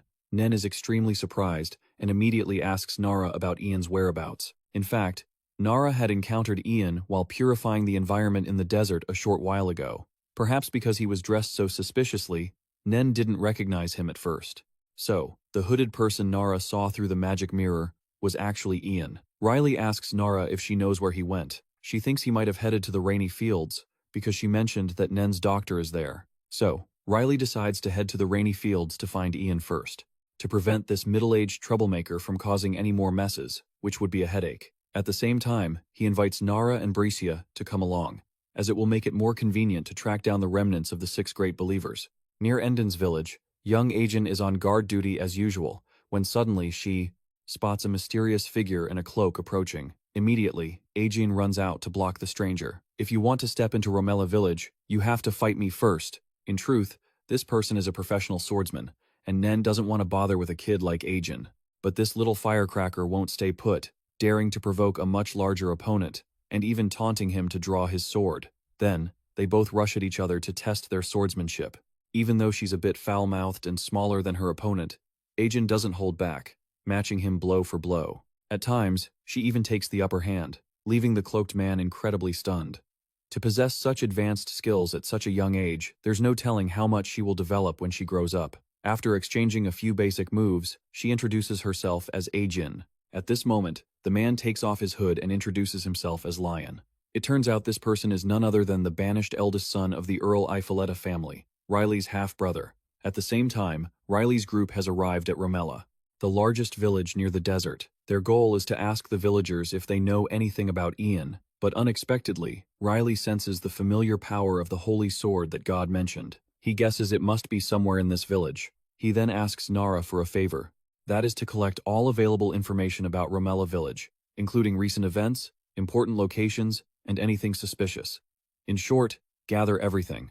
Nara is traumatized upon hearing this, but under Riley's pressure, she dare not refuse, and sadly goes to work. Not long after, the two arrive at a pub to discuss things. Riley feels very refreshed, finally getting a satisfying drink, while Nara, next to him, is nearly exhausted from having to process such a massive amount of information in such a short time. She informs him that, among the useful tips, there is 1 piece of good news and 2 pieces of bad news. She asks which he wants to hear first, and Riley chooses the 2 pieces of bad news. The first bad news is that Ian never came to this village, as she asked the locals, and sadly, no visitor looked, like him in recent times. The second piece of bad news is that a major crisis has occurred in Romela village. Specifically, diseases and miasma have spread, causing many monsters living in the border regions to migrate elsewhere, especially since the migrating monster groups are extremely dangerous and aggressive, to the point that both the Sorlia and Ancium empires have agreed to a temporary ceasefire, and they are about to reach this village. However, the joyful atmosphere here doesn't look like a disaster is impending. Everyone is still eating, drinking, and partying. It's really strange. But Nara thinks this might be related to the good news she is about to mention. The fact that people here can rest easy and continue their normal lives despite the storm about to hit is all thanks to the witch living on the outskirts of Romela village. Usually, people elsewhere have a bad impression whenever they hear the word witch. However, the witch in this village is uniquely different because she seems to live in harmony and actually helps the village a lot, so everyone loves her. Nen thinks the woman is called a witch because she uses magic, but Nara immediately denies Nen's opinion. She never heard that the woman can use magic. The real reason behind the nickname is that she uses a sword. More accurately, people call this woman the Witch of the Sword. This person is definitely one of the ones they need to find. Afterward, the group starts searching for the witch's specific home. This is quite difficult because Nen notices there are many houses on the outskirts, and he doesn't know exactly which one is hers. So, Riley and Nen choose one at random to ask around. After knocking on the door, a blind woman comes out to greet them and invites them inside to talk because her body cannot handle the cold outside. Following that, Riley chats with the woman. Despite saying she has no children, she doesn't actually live alone because there is an apprentice by her side. Just then, Nen suddenly receives a telepathic message from Riley. He asks her to bring Nara there immediately because he has a feeling this woman is the witch, and he suggests that since she is blind, Nen can quietly slip away through a portal while the two of them chat. The woman introduces herself as Inarin Esodems, but Riley can't believe that despite being blind, she still knows Nen just left. She even asks him where the woman beside him went. This old lady is quite something. Riley makes up an excuse that she left to use the restroom, so she stops being suspicious. A moment later, Nen teleports back into the room with Nara. Although the two of them tried to be quiet and not make a sound, by some miraculous way, this woman still knows that Nen has returned and even brought someone else. She even correctly guesses that Nen is a mage. At this point, Riley is astonished. He is curious to know if she is really blind, and the woman explains that it is precisely because she is blind that her other senses have become more sensitive, helping her know what is happening around her. Then, Riley urges Nara to quickly use her power to check what color the aura around her is and whether it is purple. However, the surprise is that Nara cannot see any color on this person, or more accurately, she has no color at all. Hearing Nara say that, both Nen and Riley are shocked, while the witch calmly takes off her blindfold, revealing a long scar over her eyes, and explains to them that her body took its last breath 30 years ago, and this scar is the mark left by a hero. However, Riley still cannot believe his eyes. How the hell can someone who kicked the bucket 30 years ago sit here talking and acting as if they were still alive? Are you kidding me? He would rather believe that behind her blind eyes lies black magic, because reviving the dead is something that even God cannot do. But instead of feeling angry at Riley's rude remarks, the woman named Inari is happy because she has finally waited for him to arrive, and she can finally complete her mission before fading away. Then, Inarin reaches her hand into the glowing fireplace to find something, even though Nara and Nen try to stop her for fear of her getting burned. But when she opens the secret compartment in the fireplace, she discovers that her item has vanished without a trace. She immediately thinks of her apprentice. Surely that girl has stolen Riley's holy sword. Meanwhile, young Ajin is still unaware that she has caused a huge problem, and has even given the holy sword to Lion, telling him to hurry up and combat an old man. However, this old man is none other than the butler, Ian. At first, Ian tries to persuade Lion because he does not want to attack the eldest master. But Lion says he is no longer part of the family. I have no words for Ifoletta anymore. I really don't. And to make matters worse, I don't know who told him that Ian used to be a famous mercenary. Now, he wants to challenge Ian to a sword duel, charging at him with his weapon out, completely ignoring whether Ian agrees or not. Meanwhile, elsewhere, Nara is searching for Ajin and has been asking the villagers about her. At first, they were pretty unfriendly, but as soon as they saw Inarin, they completely changed their tune and shared the info right away. A girl mentioned seeing Ajin take the shortcut in the village and turn into the alley behind the shop. But, just as Nara finished thanking her, those people, Riley had already slipped away. The truth is, a long time ago, Lion came to Romella village and had a small sparring match with the sorceress Inarin. Naturally, the match ended with Lion being soundly defeated, so he begged her to teach him swordsmanship. At first, Inarin had no intention of teaching him, but after sensing Lion's sincere and desperate desire to learn, she agreed. Returning to the present, Ian is locked in a fierce battle with Lion and Ajin. Ajin realizes that the sword techniques Ian is using are exactly the same as her master's, so she loudly demands to know who Ian really is. Why does he know these techniques? Ian, however, doesn't want to answer Ajin's questions because he is under no obligation to do so. The thing he cares about most right now is why Lion has that sword in his possession. Its true owner should have passed away long ago. Obviously, this comment from Ian immediately triggers Ajin. She immediately draws her sword and launches a surprise attack, catching him off guard. Ajin demands to know why he knows about her master's affairs. She had clearly been trying hard to avoid this truth, but now Ian is digging it up, which deeply hurts Ajin. If it weren't for the fear of hurting her master, she would have skewered Ian right then and there. It turns out Ajin only finished off the wolf that was about to attack Ian. Afterward, they both shake hands and make up, and she even wants to introduce him to her master. Just then, Lion suddenly notices something unusual. He tries to warn Ajin to move away, but unfortunately, she doesn't pay much attention. Suddenly, a mysterious, dark hand appears, attempting to harm her, but Ian reacts instantly, throwing his body in the way to protect Ajin and sustaining serious injuries. Even though he is in agony, he tries his best to hold the hand back and tells her, "Ajin, run away quickly, it's targeting you."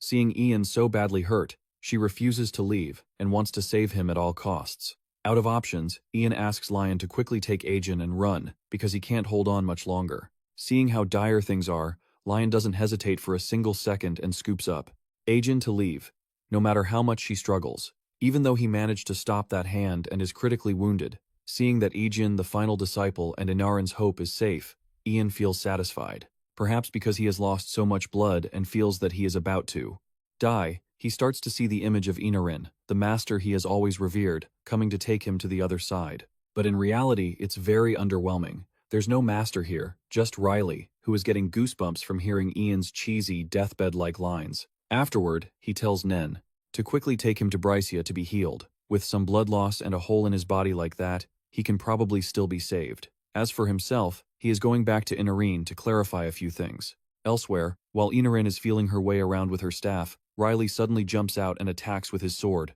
However, she blocks his strike with her staff. Riley is extremely frustrated and demands, "Tell the truth, old lady. Who are you exactly, and what are you plotting?" Naturally, Inarin is bewildered, having no clue what is going on. Why is this guy suddenly having a breakdown and trying to skewer her with a sword? It turns out Riley went to the place where she said her disciple was, but when he arrived, there was no one there except for the butler he was looking for, who had a massive hole in his chest and was dying. Hearing this, even Inarin is surprised. She tells him to calm down and talk things through, because clearly, they and Nen were all together at that time, so how could they have had the chance to attack that place?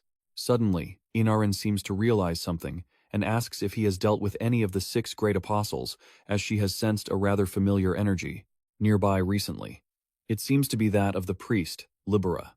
Riley still doesn't quite understand why he is here. Inarin guesses that their target this time is Riley's holy sword. It seems he caught the scent of the sword when Ajin secretly took it out. This also means the person holding the sword has now fallen into their crosshairs and is in danger somewhere in the forest. Lion has managed to bring Ajin here, and they are hiding to avoid being detected by that hand, but for some reason, Ajin takes advantage of the moment he is distracted, and grabs her weapon to confront it directly, seeking revenge for Ian. This girl must be delusional about her own strength, not knowing her own limits, and thinking it's easy to take down a villain. She immediately charges out with her sword to finish off the opponent, but the moment the blade touches it, the hand dissolves into thin air, then reforms and attacks Ajin. Lion is terrified to see this, but he is still determined to jump out to protect her. He thought for sure he was going to meet his maker, but luckily, they have the ancestors watching over them, so Inarin arrives just in time to save their lives. As soon as Ajin releases the holy sword, Inarin immediately catches it. A few hours ago, Inarin told Riley the whole story. Originally, as the right hand, the power she received was the blessing of the sword. This is the type of power that can only be granted to one person. However, this place and Earth are 2 different worlds, so the god of each world has taken turns granting this power to the worthy, along with the holy sword. When Inarin passed away 35 years ago, the blessing of the sword hit a slight glitch, so it chose Riley, who was just born at the time, as the next master. And the reason someone who passed away like her can still exist is because it is her mission to wait for the day the hero of salvation comes, so she can hand over the holy sword and the salvation of the soul. Similarly, this sword has also had to wait a very long time to fulfill its mission, to serve its master, the hero of the world. After Riley receives the sword from Inarin, he tells her to step back with the others and let him handle this. She goes over to Lion and Ajin and tells them both to watch closely what is about to happen, because that is the most accurate way to use a sword. Next, Riley starts his work, fluidly swinging some basic sword strokes with great power, and easily neutralizing all the enemy's attacks. However, one thing still bothers him. If Libera's target is the holy sword in his hand, then he should have planned hard to steal it or done something similar. So why is he fighting so carelessly? Or perhaps this sword wasn't his target from the beginning, but something else entirely? Sure enough, just as Riley feared, while he was fighting, the scumbag Libera tried to sneak attack Inarin. What he really wants is the position of the right hand, which has been vacant for 10 decades. But how could Riley let him have his way? Especially when this scumbag has offended him so many times and even dared to hurt his people? With old grudges and new ones piling up, there is no way he's letting this slide. This time, Riley is determined to fight this guy to the death. Just then, Ian, Nen, and Brycia rush to the scene. When Riley sees them, he is very worried about Ian's injuries. Both Nen and Brycia don't understand why he insisted on coming here at all costs. It turns out his goal was to quickly see his master, Inarin, after 15 years of separation. And here, Riley thought something terrible had happened. He tells Ian to hold off on the mushy, sentimental stuff, because there is something more important to deal with over there. Afterward, Riley asks Nen to set up a magical barrier to protect everyone, while he goes back to fight that scumbag, Libera. Lion, on the sidelines, watches the strange, yet impressive sword techniques of his little brother with his eyes wide open, unable to believe that someone who is usually as lazy as a sloth possesses such overpowered skills and supreme ability. Next, Riley stops fighting solo and switches to combining his efforts with Nen. She starts casting magic. 1, 2, 3, and all the way to 2021. 20 dark orbs that Libera throws out are all sucked into a black hole by her. Nen bets that he has never seen a magician who could do something like this, and rightfully so, because this is something she learned based on Riley's past life memories from Earth. At this point, Libera starts getting irritated because he can't do anything to Nen and Riley. Furthermore, the power coming from another world falling into Nen's hands makes him even more resentful, and he threatens them. Nen knows her place, but at this point, Riley doesn't give a damn about anything. He snaps back that the one who isn't satisfied and wants it all is the guy's own master. He thought everything would end if he defeated the Demon King, but surely there must be remnants of that guy left. Riley is very curious to know the real name of the scumbag behind all this, the one pulling the strings and controlling people like Libera. Just then, Inarin speaks up to reveal his identity. The truth is, that wretched person is Helena. In reality, she isn't some stranger to Riley, but the very person who gave him the holy sword and the duty to save the world in his past life. That woman is truly like a stray dog that just won't let go. Even though Riley was reincarnated, she still doggedly followed him into this life. When her identity as Helena was exposed, the guy named Libera finally showed his face, declaring that he would make Riley pay for insulting his master. His original goal was just to retrieve the right arm, but given the current situation, he had to figure out how Riley knew about his master. At this point, Nen asked him if he should retreat, but Riley had already decided to fight this jerk to the bitter end. Riley had asked her to keep an eye on him in case he tried to run away like last time. Right after that, Libera launched a lethal strike at Riley. But how could something like that ever be enough to defeat the main character's plot armor? Very quickly, he used the very attack Libera just used to counterattack with immense finesse. Afterward, the two of them clashed in a fierce battle in front of everyone. Naturally, everyone was stunned by Riley's superior swordsmanship, especially Lion, who had always thought that his youngest brother was just a spoiled rich kid who did nothing but laze around and sleep. But now, he was insanely powerful, to the point that Lion couldn't believe his eyes. Lion even wondered if Riley was a dragon. How could a human be that strong? However, Ian confirmed that Lady Iris is human, so Riley must definitely be human. Even the Saintess, Brycia, confirmed through her divine eye that Riley is 100% human. There is no way the word of the gods could be a lie. Despite the fact that both of them possess terrifying power that few can surpass, the truth is that they are just flesh and blood. The fight had been going on for a while, and now Libera was starting to break a sweat due to Riley's relentless stamina. At first, he didn't understand why his master wanted him to retrieve that sword, so it must definitely have something very special about it. Riley also noticed that Libera's attacks were slowing down, so he provoked him. "Is that really all you've got? How pathetic." This remark clearly angered him, and taking advantage of that moment, Riley launched a lethal strike, cleanly severing one of his arms. The other arm was already being held tight by Nen. Seizing the opportunity, Riley flew in, preparing to finish him off. But who would have thought? Even with a severed arm, he could still deploy a solid magical barrier. Even so, Riley had no intention of letting him go. He threw his dagger, making a few basic strikes at the weak points of the barrier. Facing this action, Libera acted quite contemptuously. He didn't believe a simple dagger could pierce such a powerful barrier, feeling very smug. However, right after that, he got slapped in the face. It turned out Riley's target when throwing the dagger wasn't him at all, but the hand that was preparing to ambush him. Riley was far too familiar with these cheap tricks, And it seems there is one thing the great Helena didn't tell him about that holy sword. The sword is named Salvation. It has the power to withstand Riley's immense energy, and also the power to neutralize the superpowers of that world. This was the very sword from the underworld that they had always been desperate to find. By this moment, Libera seemed completely exhausted. Therefore, Riley decided to grant him one final chance, give a full confession of all the information he knew about that wretch, Helena. Even if he didn't open his mouth, Nen could still directly extract his memories. He guessed that he wouldn't want to end up a brain-dead wreck like that woman, Liuchina. Hearing this, Libera was scared out of his mind and finally decided to surrender. However, just as he started to stutter a few words like that person, that entity, he suddenly disintegrated into a pile of mush. This immediately scared Riley, because he didn't understand what the hell was going on. But when Nen reminded him, he remembered one thing. In his past life, those who worshipped Helena would melt like that if they dared to speak of anything forbidden. Currently, their only option was to extract Libera's memories before he disappeared completely, and use magic to slow down the process. Because this thing could not be restored by the sword or Brisia's power. Afterward, Riley used magic to sustain the decomposition process for 30 seconds so Nen could extract his memories. Right after that, Ian, Ajan, and even Lion arrived by Riley's side. Now he remembered he hoped everyone didn't see the fight just now, or it would be very hard for him to explain. But life is never that easy. What you fear is exactly what happens. Lion confronted him directly to ask about a few things. After that, the two brothers sat down together to talk seriously. In reality, Lion had many things he wanted to ask, but now he only had one single question for Riley, whether he was truly the younger brother he knew. Of course, Riley is still Riley, even if he might seem strange because of everything that happened today. But like everyone else, he also has certain secrets he must hide from his family. However, the fact that he was born as the youngest son of the Ifoletta family, named Riley, Ifoletta, is something that will never change.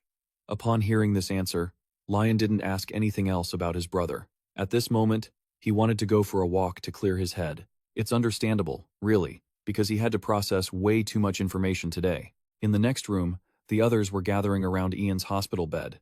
His condition had stabilized, but he probably needed to limit overworking himself for a while. Furthermore, he had been running around so excitedly that his stitches reopened, making his wound worse. Talk about being reckless. Besides that, Inarin felt that Ian had aged quite a bit. He wasn't as young and vigorous as in his youth. Otherwise, these things would just be minor trifles to him. Riley guessed that the two of them had quite a lot to talk about with each other. Unfortunately, Ian wasn't feeling well at the moment. Hopefully, he would be better by tomorrow. Suddenly, someone pounded on the door, making Riley think an enemy had arrived. But unexpectedly, it was Nara. The poor person had been forgotten by them on the road and had only just managed to find their way back. Soon after, everyone fell asleep. Perhaps today had been too exhausting for them. Meanwhile, Riley and Nen went for a walk and chatted. Nen confided that her head was spinning after hearing the stories today. From Lady Inarin and Ian's story, to the tales about those who possessed purple power. Even when she found out that Lady Inarin only had a few weeks to live, she felt very worried for Ajan, who would be left all alone at such a young age. Besides that, she empathized more with Lady Inarin's mood, as she seemed to see a reflection of herself when she was suffering from an incurable disease. Not to mention, the lady still had many things she wanted to say to Ian. Nen thought they would be sad about the upcoming separation, rather than happy about the reunion. Also, Ian couldn't forget Lady Inarin, because he cherished his mentor very much. Nen was certain he wanted to be near Lady Inarin for as long as possible. Afterward, she asked Riley what his plan would be going forward. He wasn't very sure either, because if it were just up to him, he would just want to go home. But with the current situation, he guessed that the monsters carrying the plague would soon arrive, and once they dealt with that guy, those people with the purple power would be done for as well. In truth, tracking down Helena was the most urgent thing right now, but Riley didn't know how to get back to Earth. Nen could only throw her hands up.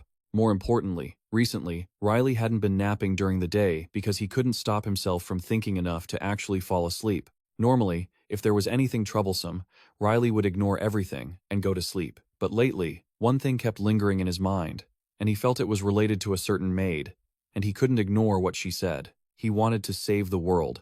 Not to mention she even went as far as to infiltrate his memories. Of course, the person Riley was referring to was none other than our Nen. Even though Riley usually lived carefree and didn't give a damn about the world, in reality, when thinking back, he was in the same boat as Ian. If this world were to perish, then there would be no future or anything else left. So, he would try his best to save it. While the two young people were confiding in each other, Inarin found them with a request she wanted to speak to Riley about. Could she have a sparring match with him? One person who possesses it, and one who was once granted power. By that sword, she was curious to know who would be the winner. Riley noticed from Inarin's expression that she had perhaps never lost before. If she had, it was probably only in a match with Ian. Challenge accepted. Anyway, Riley didn't fear anyone anymore. Afterward, he asked Nen to bring over some wooden practice swords. At first, Nen was a bit hesitant, but when she saw Riley promise to control himself, she felt relieved enough to go get the gear. Right after that was the showdown between two masters of swordsmanship, people who had once possessed the great power of the Holy Sword of Salvation. Let me tell you, it was absolutely top tier. It was a draw, with both sides evenly matched, neither one willing to admit defeat. Just at that moment, Lion had also arrived to watch them combat. Honestly, he didn't have any ill intentions. He just wanted to observe their supreme swordsmanship. A long time passed, but it seemed the battle between Riley and Inarin still couldn't reach a conclusion. Just as Riley expected from someone who had the blessing of the sword, if her physical condition were better, she would probably have lived a few more days. However, with the disparity in their current physical states, Lady Inarin was obviously no match for him, not to mention the last move he even used control magic. Accelerating one's own movement can be seen as a shortcut to end things quickly after suffering a crushing defeat. Lady Inarin truly appreciated Riley for agreeing to duel an old woman like her. Not to mention, she felt he shouldn't waste his talent on such things. In the end, her curiosity was satisfied. She had no more regrets. However, Riley knew full well she still held deep regrets in her heart. But Lady Inarin calmly said, "Well, it is what it is. After all, I am only human. Even when I have fulfilled the wish I've always cherished, there are still many worries that have surfaced in this new life of mine." She still hadn't taught Ajin everything about the sword, nor had she taught her about how the world works. She hadn't finished teaching Lion swordsmanship either, and not to mention, a horde of monsters was about to descend upon Ramella village. You could say these were all the lingering worries left as her time was running out. At that moment, Riley asked her about Ian. How did she plan to handle her student? Truth be told, Ian was indeed Inarin's first student, and the hero who saved her from the shackles of Helena. That was why he was puzzled as to why she had no regrets regarding him. And it was because of that uncomfortable feeling that he decided to speak plainly. Ian wished for Inarin to live a little longer. He wanted to be by her side so much that he had ceaselessly searched for her whereabouts, even when he lost consciousness after being critically wounded. Yet, Inarin didn't seem to have said everything she wanted to say to him. As an outsider watching, he felt quite annoyed. Next, Riley told her to give him her hand, and without a word, he cast a spell to slow down time. Even though Inarin was terrified because this went against the laws of nature, a bold guy like Riley didn't give a damn, because the fact that he was reincarnated with memories of his past life was already against the laws of nature. Furthermore, compared to what the goddess had done, this was nothing. Now, she could live a bit longer to be with everyone and finish her unfinished wishes. After that, Riley asked for Nen to return with him to the Count's mansion and decided to let Ian stay there. After all, a butler is also a human and needs to rest. Many days later, the newspapers began reporting on the thousands of monsters that were about to descend on Ramella village, and how they had been completely wiped out by warriors in the middle of the night. Familiar names like Ijin, Inarin, Ian, and Nara all appeared in the papers. There were even sensational headlines like "The Mystery of the Sword Sorcerer of Ramella Village Revealed" or "Light Bursting in the Sky over Ramella Village," and so on. He guessed that they were having a great time there. Oh, and another interesting thing. Riley didn't see his brother's name in the paper. Instead, he remained anonymous under the title The Mysterious Masked Man. It sounded a bit lame, but it looked like Lion had really tried his best. It was such a relief that everyone was okay. Because, after all, this was the winter break Riley had authorized. Who knows if they had finished opening up about everything they wanted to say to each other. Just as Riley was catching some sleep, Endon suddenly appeared and nagged at him. "Don't you get tired of sleeping all day?" Then he, roughly, told him to wake up to report important news about the epidemic case. In reality, Endon had chased after him as soon as he discovered him in Android. But the problem was that someone had aggressively come to find him first to suggest a collaboration, specifically, to bring a longtime friend of his, who was also a skilled swordsman known to Endon. If he did that, then he would hand over the person known as the Great Plague, and help him relay a message. the last words the hero said before falling from the sky that day I have never forgotten. Hearing this, both Endon and Riley were shocked, and because among the people Endon knew, Riley was the best swordsman, he wanted to take him to that guy. At this moment, it seemed like he had realized something from the mysterious statement, and Riley did too. He immediately thought of the last person with him in the final moments of his past life. None other than Abus, the Demon King. To resolve this issue, Riley went with Endon to the meeting point, an area abandoned after the epidemic. Then, a hooded kid came out to welcome them to meet his master. Initially, Riley planned to suggest they kidnap the kid as a hostage to threaten the master back. But, acting like a decent person, he wouldn't do that. Besides, Isotel had warned him not to resolve this with violence. Him bringing Riley here was like a performance, because other dragons were protesting this and demanding stronger measures.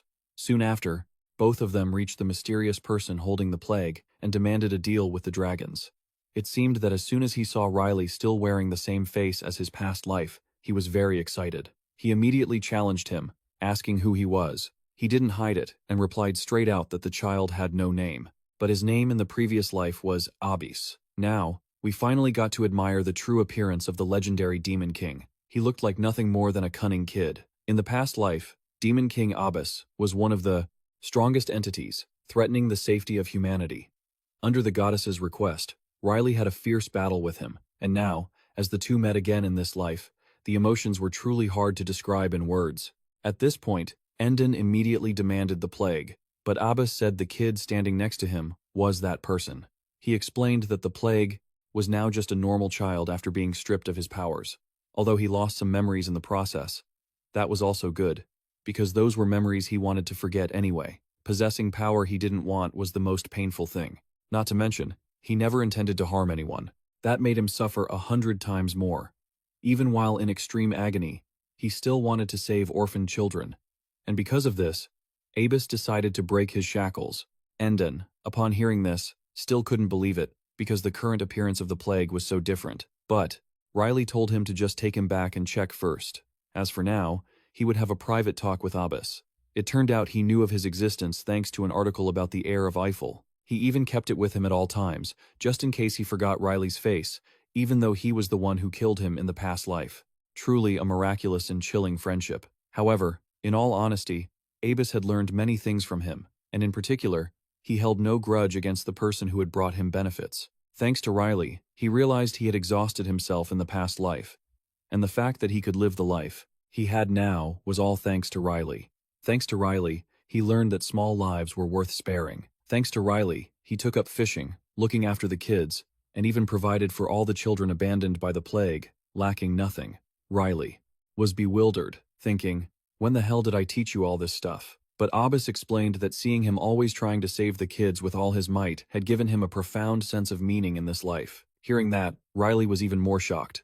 He couldn't believe that an evil being who had once toyed with innocent lives was now raising destitute children. He truly didn't understand if this guy had really turned over a new leaf or was just trying to cover up the crimes he committed in the past life. You have to know that the kids had murdered their own parents and torn their friends' flesh into pieces.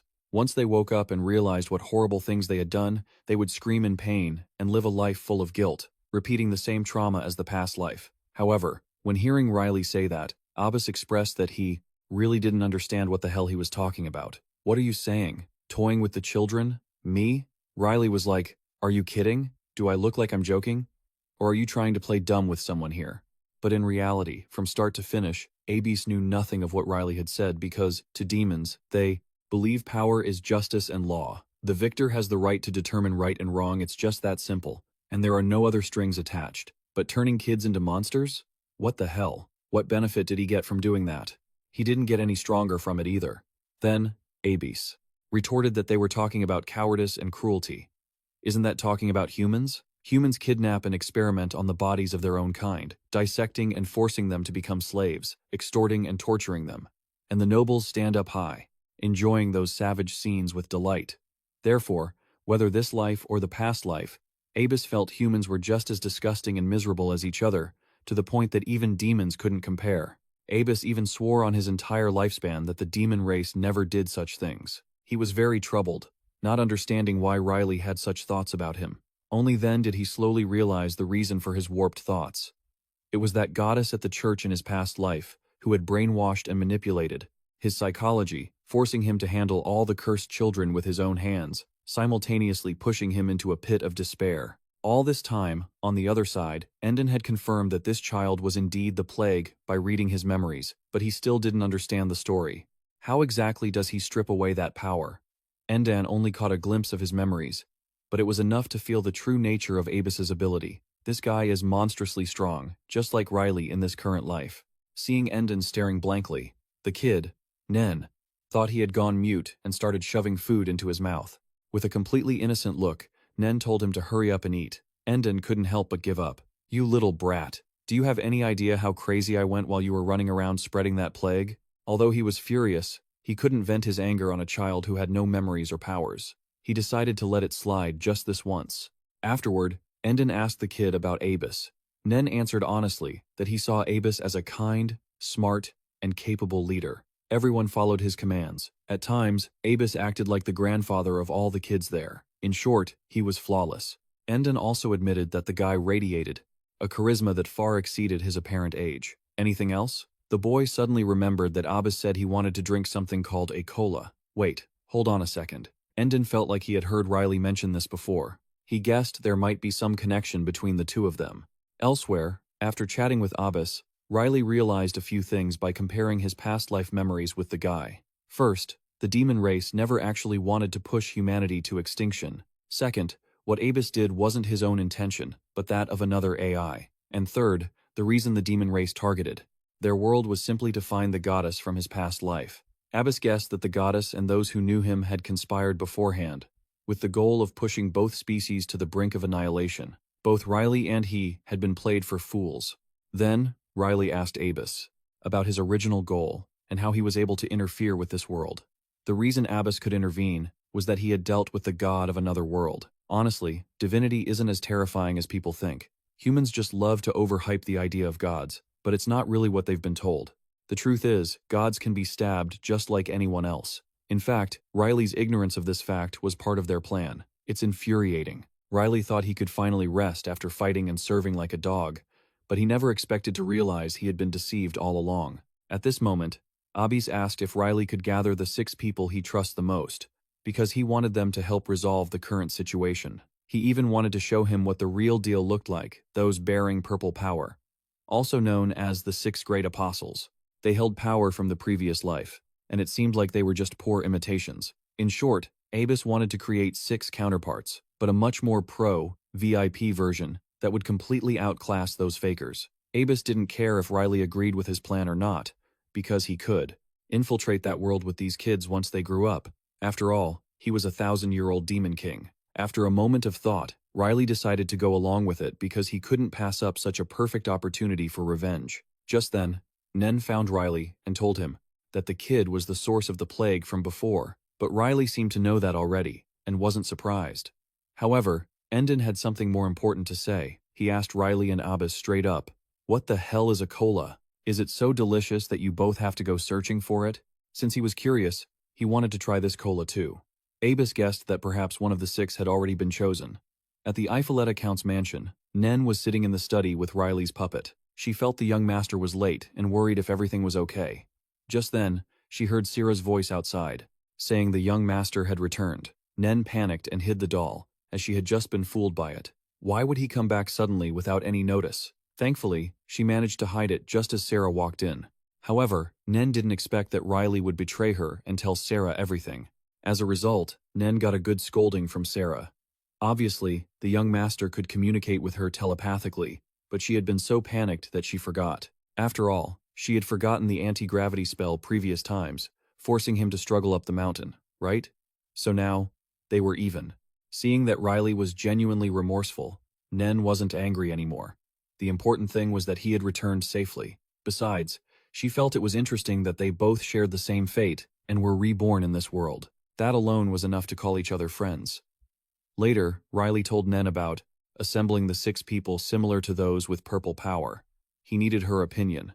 Nen had returned early and handed him the list of 6 people Riley felt were suitable. Nen also agreed that these were reliable people with great skills. However, Riley was still torn between Ian and Eugene, as both were successors to Inarin's swordsmanship. She felt Ian was more reliable, but he was currently injured. Nen suggested that Eugene wasn't a bad choice either. Furthermore, convincing them about Riley's past life and the whole Helena situation would be very time-consuming and annoying. So, he wanted Nen to handle it. Seeing that, she had no choice but to accept.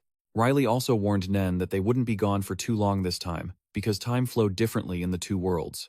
It wouldn't take a minute here, unless they stayed so long that they grew old. First, the two of them needed to convince the first person on the list, and the one closest to them, Sarah. Sure enough, after hearing Riley explain the situation, Sarah's brain was about to explode. She was like, what the heck is going on? Oh heavens, the underworld, the afterlife, the rise of a threat. How am I supposed to process all this information?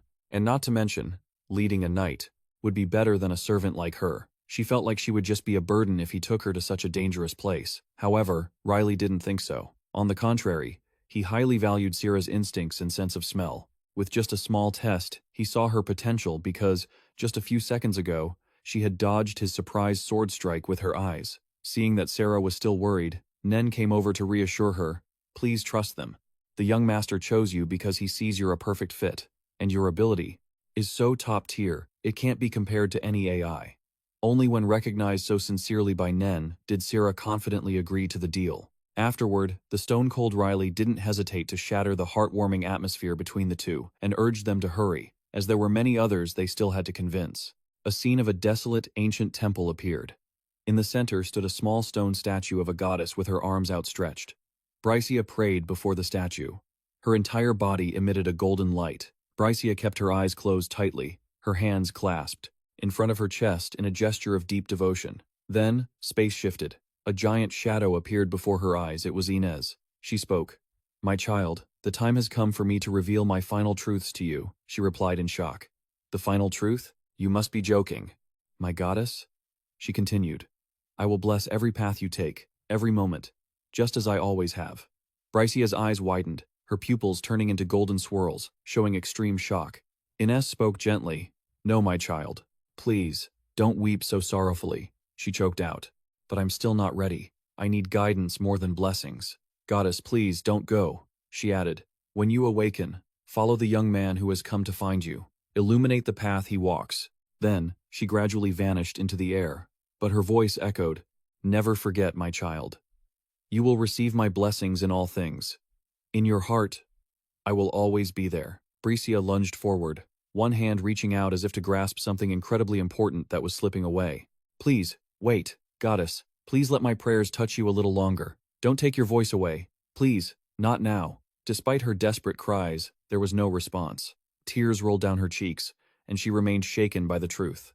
Nara heard the commotion and rushed over. Seeing the saintess, she asked, Brycia, are you okay? Wiping her tears, she replied, I'm fine. He continued, Young Master Riley said he had something to discuss with you, but if you're struggling right now, we can wait. She slowly stood up and answered, No, now is fine. Behind them were Riley, Sarah, and Felicity. Brycia spoke first. Young Master, he continued, you've come here because you are on your great journey and need my help, right? Riley's expression was calm, contrary to her composure. She asked angrily, Well, tell me, what exactly are you planning? He said coldly. That is why I need your help in the lower realm. Do you understand now? Nara's eyes widened, her mouth agape in shock. What the hell? The lower realm? 6 counterparts? As for Brycia, she was a bit stunned. They both spoke in unison. I will go with you. He looked at her in surprise and asked, You understand what he's talking about? She calmly replied, Not everything. But the goddess guided me to follow him on this journey. Brycia added, And if we succeed, the world will be at peace without the need for divine intervention. She remembered how Ines Nara would touch her chin with one finger, looking off to the side with a hesitant, flustered expression. Well, if you've already seen it that way, then I, the Saintess Brycia, will join you too. Riley narrowed his eyes, a sly smirk on his face. It feels like you're letting yourself be led by the nose. A bit too much, Nara. He seemed at a loss for words. Led by the nose? Choosing to come along was my own decision. Felicity smiled at Riley from the side. Things are going more smoothly than I thought. He nodded in agreement. Yeah, if we can convince the other two, everything will fall into place. The scene shifted to a deep blue sky, fluffy white clouds, and blinding sunlight. Below, Glimpses of sturdy buildings with dark gray tiled roofs, stone-walled houses, and downward-leading stairs gave the impression of a peaceful, ancient town.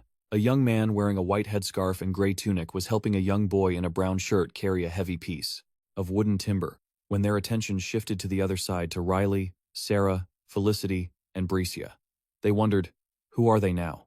Didn't they just come looking for Inarin earlier? As he walked, he spoke. I heard the village had been completely ravaged, but it actually looks pretty decent. A man with snow-white hair stood blocking their path.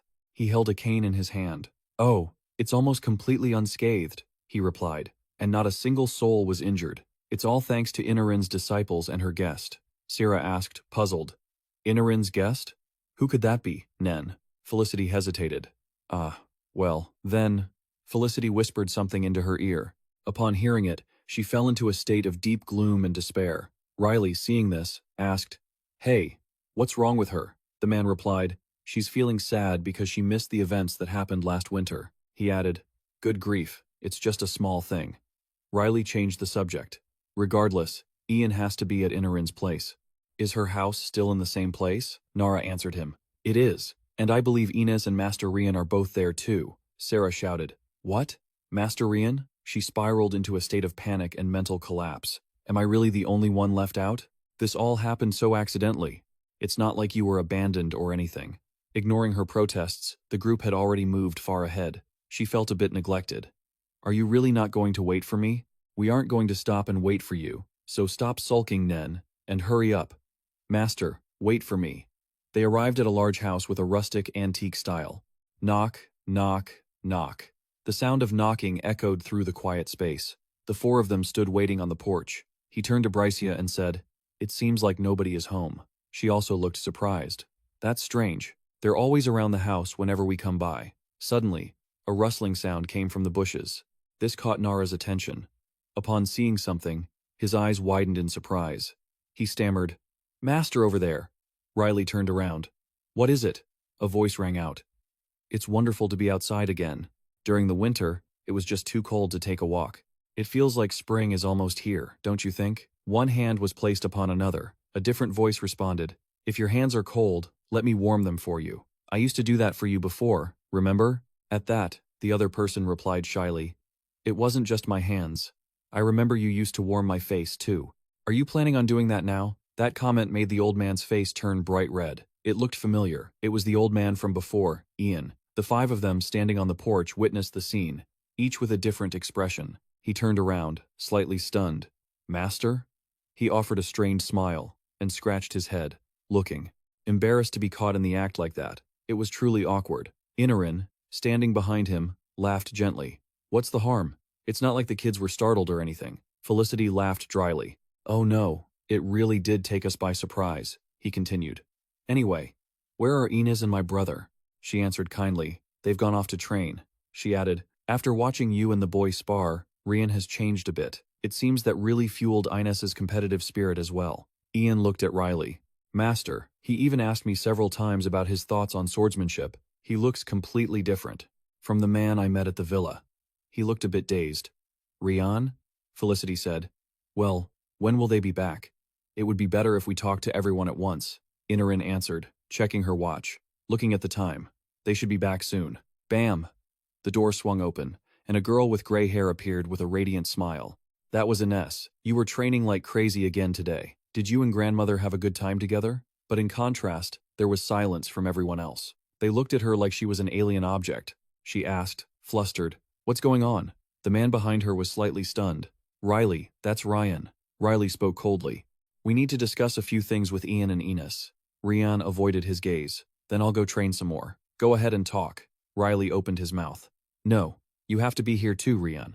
A fire was blazing intensely inside the fireplace. The thick logs were stacked in a crisscross pattern, burning bright red. So, I need to put together a team that can accompany me there. Is everyone coming? Ian hesitated slightly. I will. Ines, standing behind, said with determination, I'll go. Nara asked, Huh? Are you sure about that? This isn't a normal trip, Ines retorted. Of course I'm sure.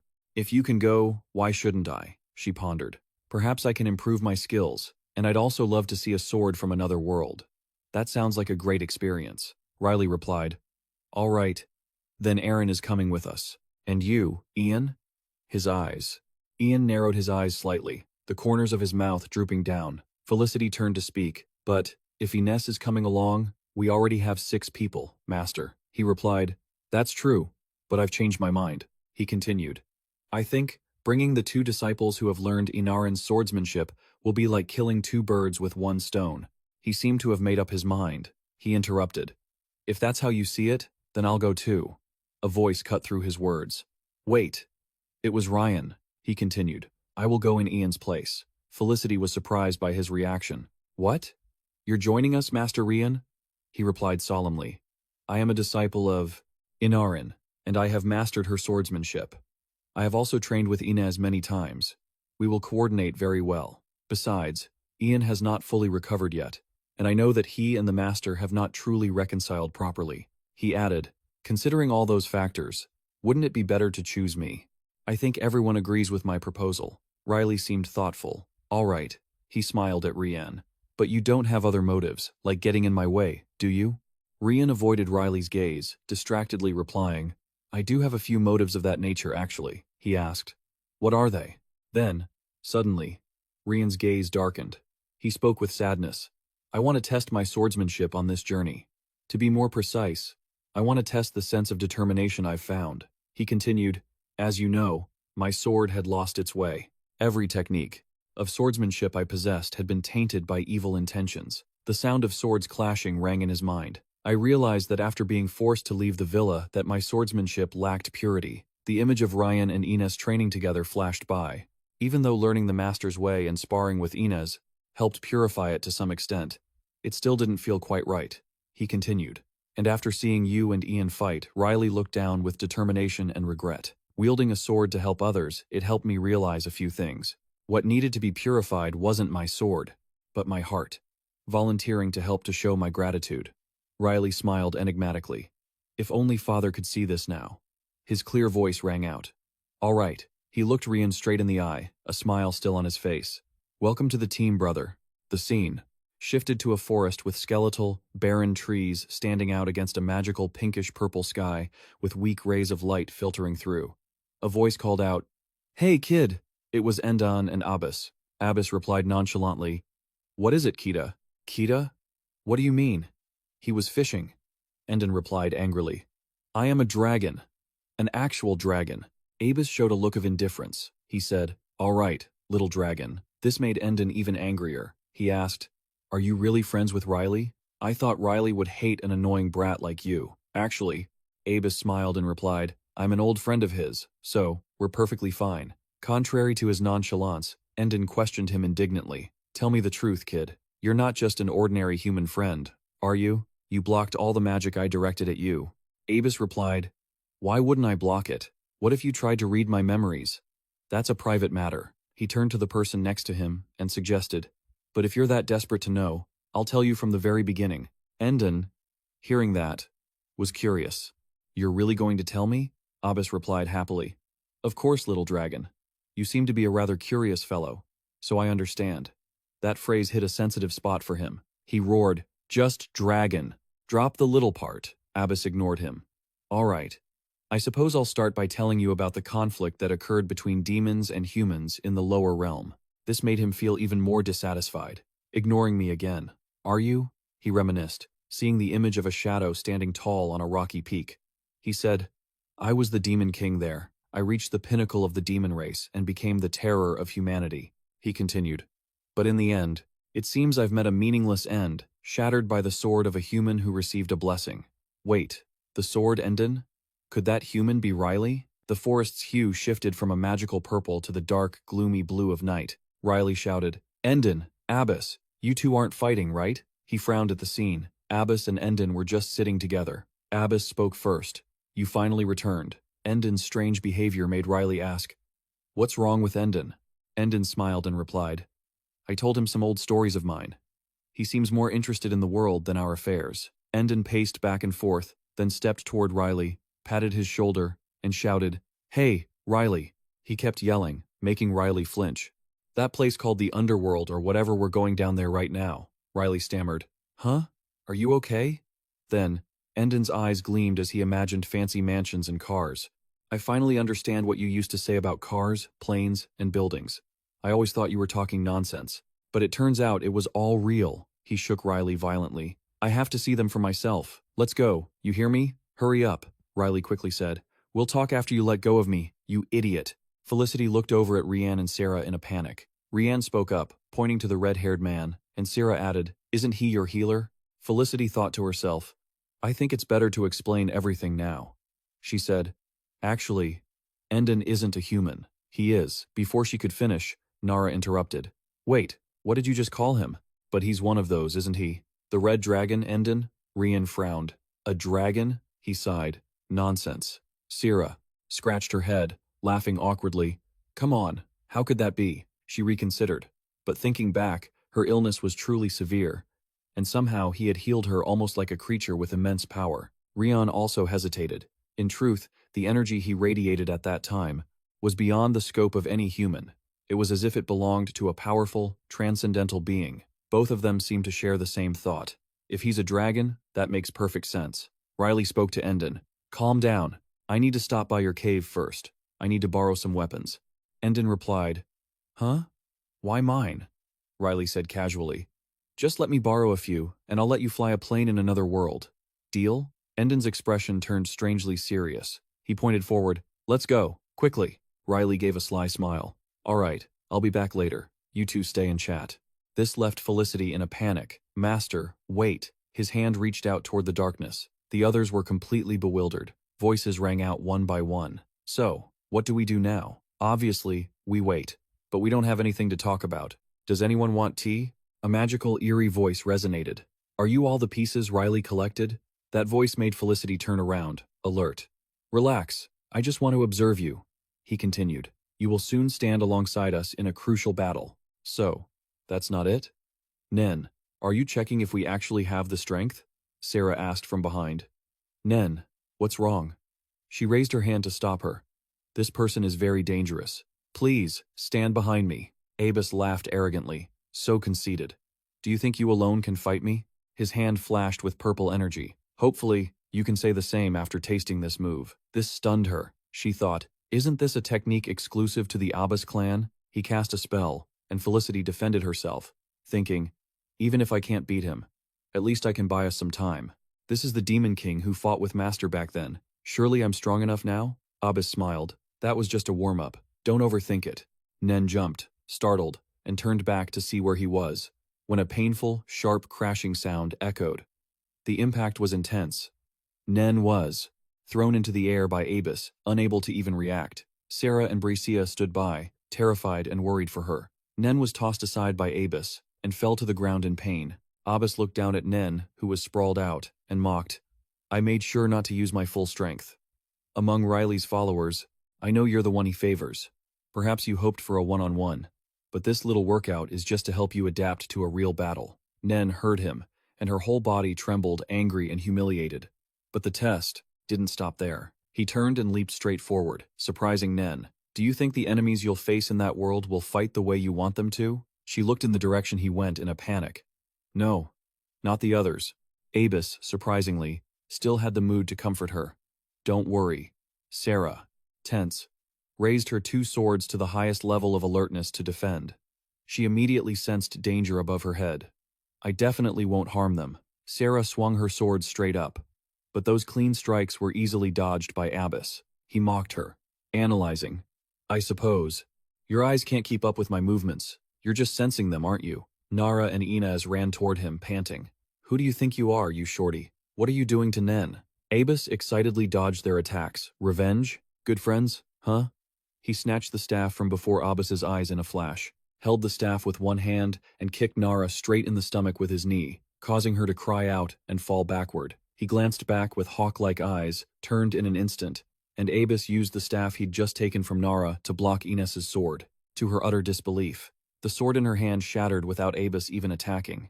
Giving her no chance to react, Abus unleashed an invisible kick, proving his formidable ability. Bricia witnessed Abus's terror and screamed in panic.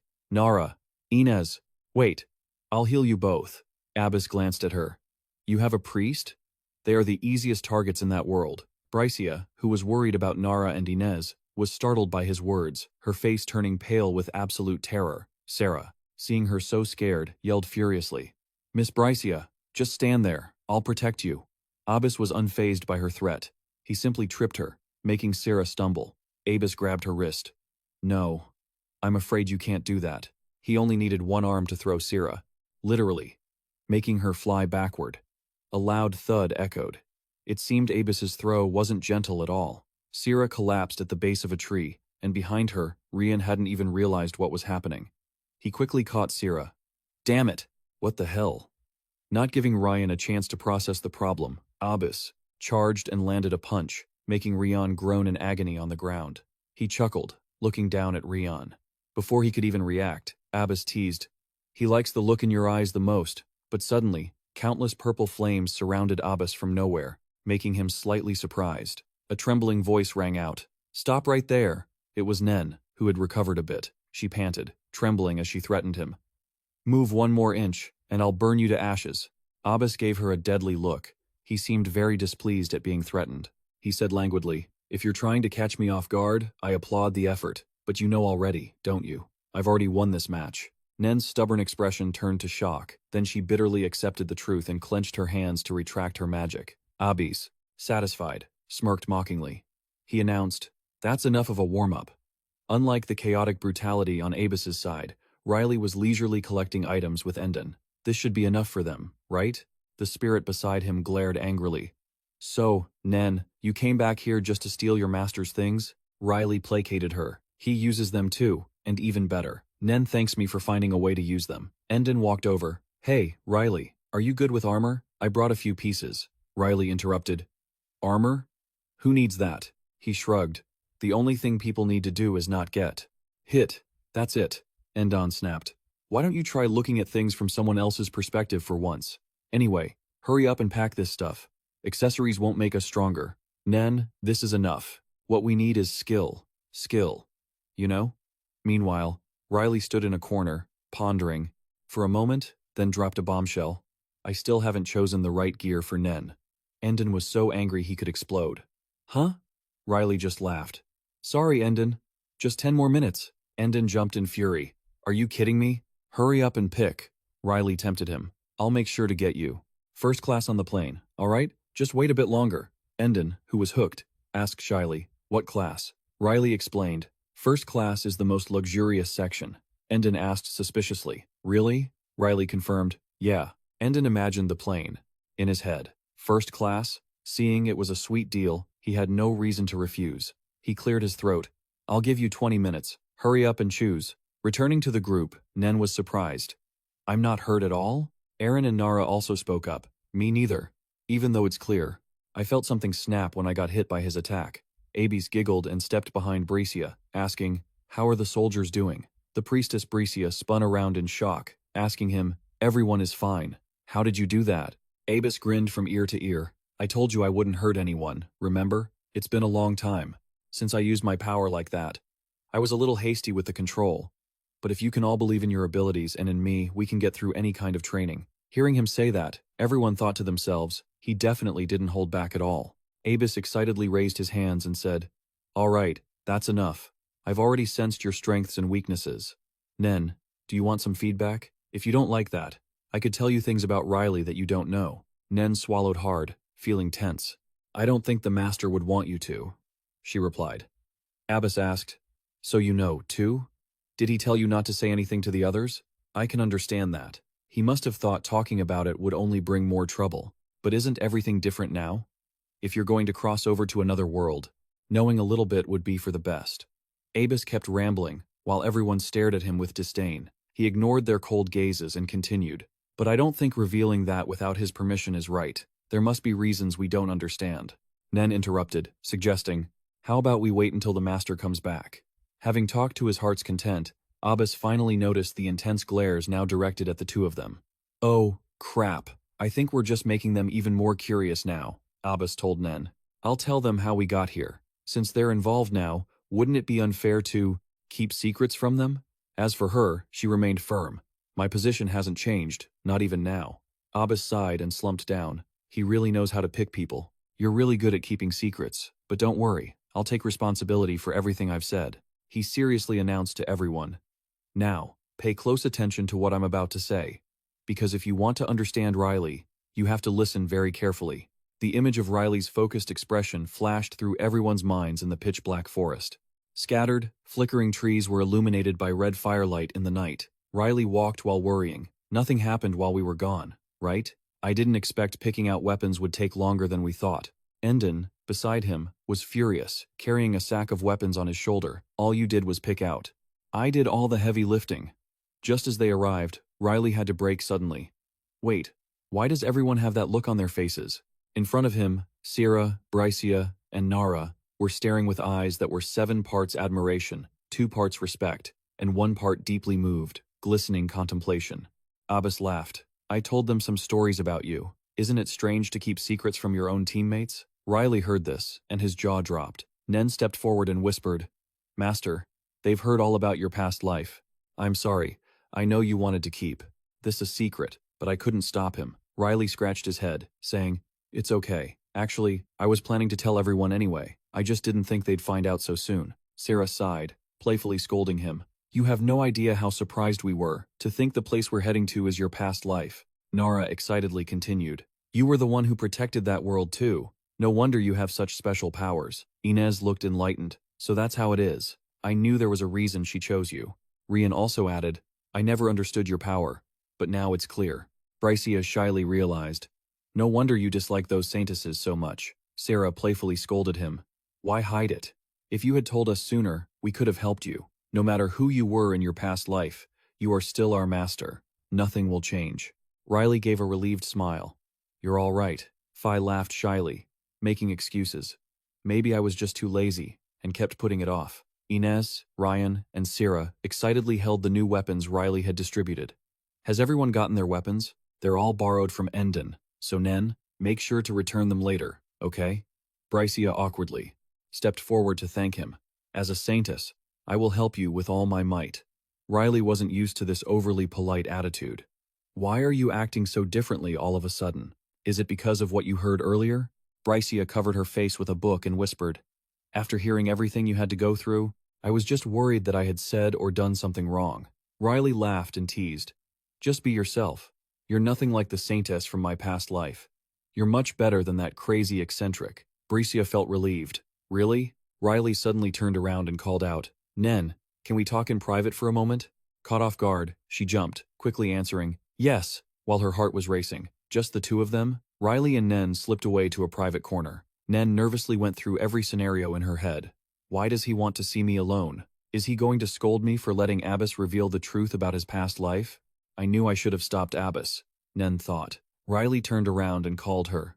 "Nen, the reason I called you out here is to..." Before he could finish, Nen hurriedly bowed to confess. "I'm sorry, Master. I should have been more responsible and stopped Abbas, but I failed." Riley clicked his tongue and interrupted. "We're done talking about that. I was going to tell them eventually anyway. So, Nen, forget about it and look at this." Hearing that, Nen timidly raised her head. Riley held out a soft red scarf. It looked very intricate and seemed out of place in this atmosphere. Nen was surprised. "A scarf?" Riley explained. "You are someone very special. I thought this was the only thing that would suit you. I heard it can control the flow of mana." Nen stared blankly as she wrapped the scarf around her neck. "It suits me too, doesn't it, Nen? I brought it with me." She shyly hid her face in the scarf and said, "Thank you. But I still have a gift for you. Don't thank me yet. There's one more thing." He opened his palm to reveal 2 rings. "This is the reason I wanted to talk in private." Riley reached out and took Nen's hand. "Obviously, they'll complain if I give you more than the others, right? But these are all for you. They are rings that can increase mana flow. I noticed you still haven't worn the ring you took from Astrua, Nen. Maybe you'll like this design better." Nen was stunned, her heart in chaos. She gripped the ring, thinking to herself, "The reason I didn't wear it wasn't because I didn't like the design." Nen asked, "You have 2 of these? Are they a set?" Riley looked at them and exclaimed, "Oh, yeah, wearing both is more effective." Nen reached out her hand. Then, "Please take one, Master." Riley looked confused. "Huh? But they're a set. Why would you give one to me?" She answered with a look of determination. She remained silent, just staring at him. Riley was surprised by her steady gaze and compromised. "Fine, if that's what you want, The sound of crunching footsteps echoed as everyone realized Riley and Nen had returned. Sarah turned around happily. "They're back!" Endon couldn't help but ask angrily. "Finally back. Where did you guys go?" Sarah stood beside him, teasing. "Feeling a bit of a strange atmosphere, aren't we?" Brycia was also curious. "What were you two doing?" Riley was getting a headache from these people. "What are you all thinking? She just received her gift like everyone else."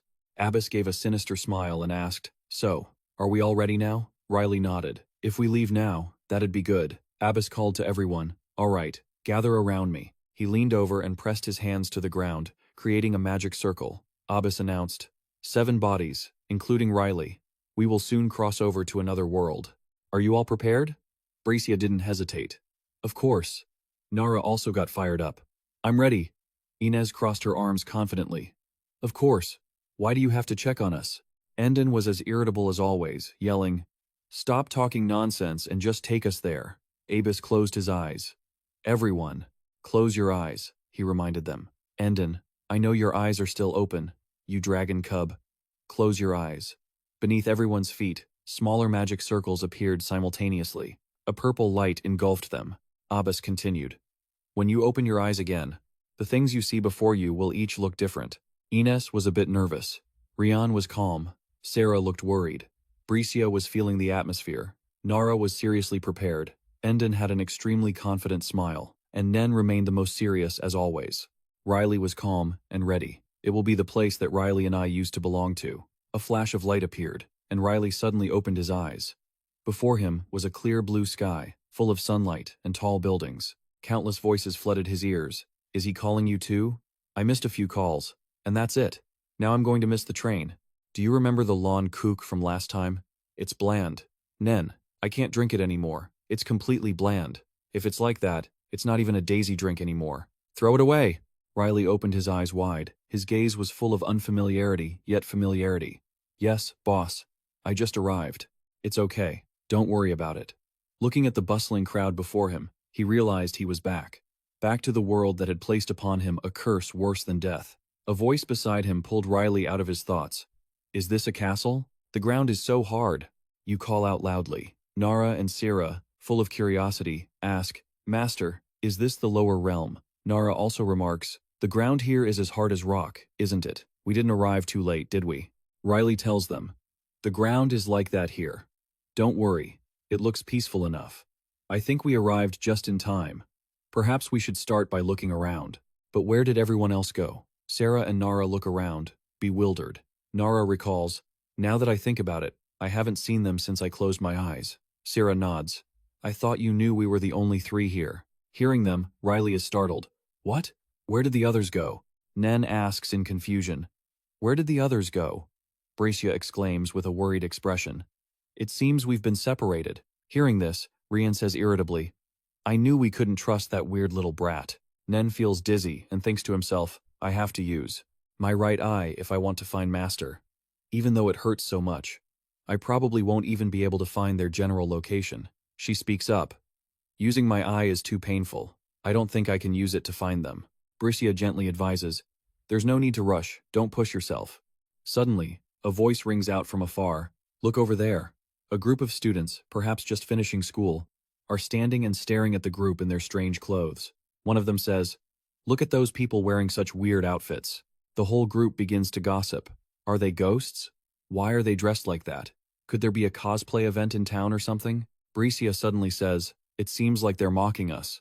Rian continues, "I think the people here are starting to stare at us." Nen pushes the 2 of them along and says, "It looks like we'll have to start by changing our clothes. We're standing out too much here, Sarah." Sarah, still stubborn, says, "Clothes? We look normal enough, don't we?" Nen explains, "This isn't the world we used to live in." As Nen casts a spell, she tells the other 2, "Let's move somewhere else. Once we get there, we can think about what to do next." The 3 of them vanish into thin air amidst the magical waves. The students look on, astonished. They disappeared. So that's how ghosts dress, huh? It's a shame I couldn't snap a picture. I would have gotten tons of likes online. From a dark, quiet corner, a ghost rises from the ground and says, "Did you see that?" The other ghost replies, "Yes, I did." The ghosts seem talkative, discussing among themselves. Are they ghosts? No, it looks like something else. The scene shifts to Endon, who is furiously questioning Abbas. You better explain this logically, Nen. Abbas, seemingly indifferent, recounts. Perhaps I used too much power during the initiation. I usually don't make small mistakes like this. Endon, still not appeased, continues. From the moment you ordered me to do this and that, I knew you were going to be a nuisance. Now, everyone is separated, but you call that a mistake? Abbas, appearing somewhat helpless, says, I don't understand why you're so angry. Weren't you the one who wanted to come here most? Endon shouts angrily. That has nothing to do with it. If it weren't for Riley, how would I have gotten to use that first-class cabin? Abbas replies, What first? Aaron shouts, interjecting between the two bickering men. Stop. Calm down. What good does fighting do? Endon, let's just sit down. Endon turns around, annoyed, and asks, Are you trying to boss me around? That wasn't an order, it was just a suggestion, Aaron replies. Nen, confused, thinks to herself, Good grief, out of everyone. Why am I stuck with these two? Abbas continues. Anyway, we must get to the source of the trouble quickly and quietly. If we don't have the others, we might run into trouble. Endon shouts at Abbas again. You mean we should just hide until then?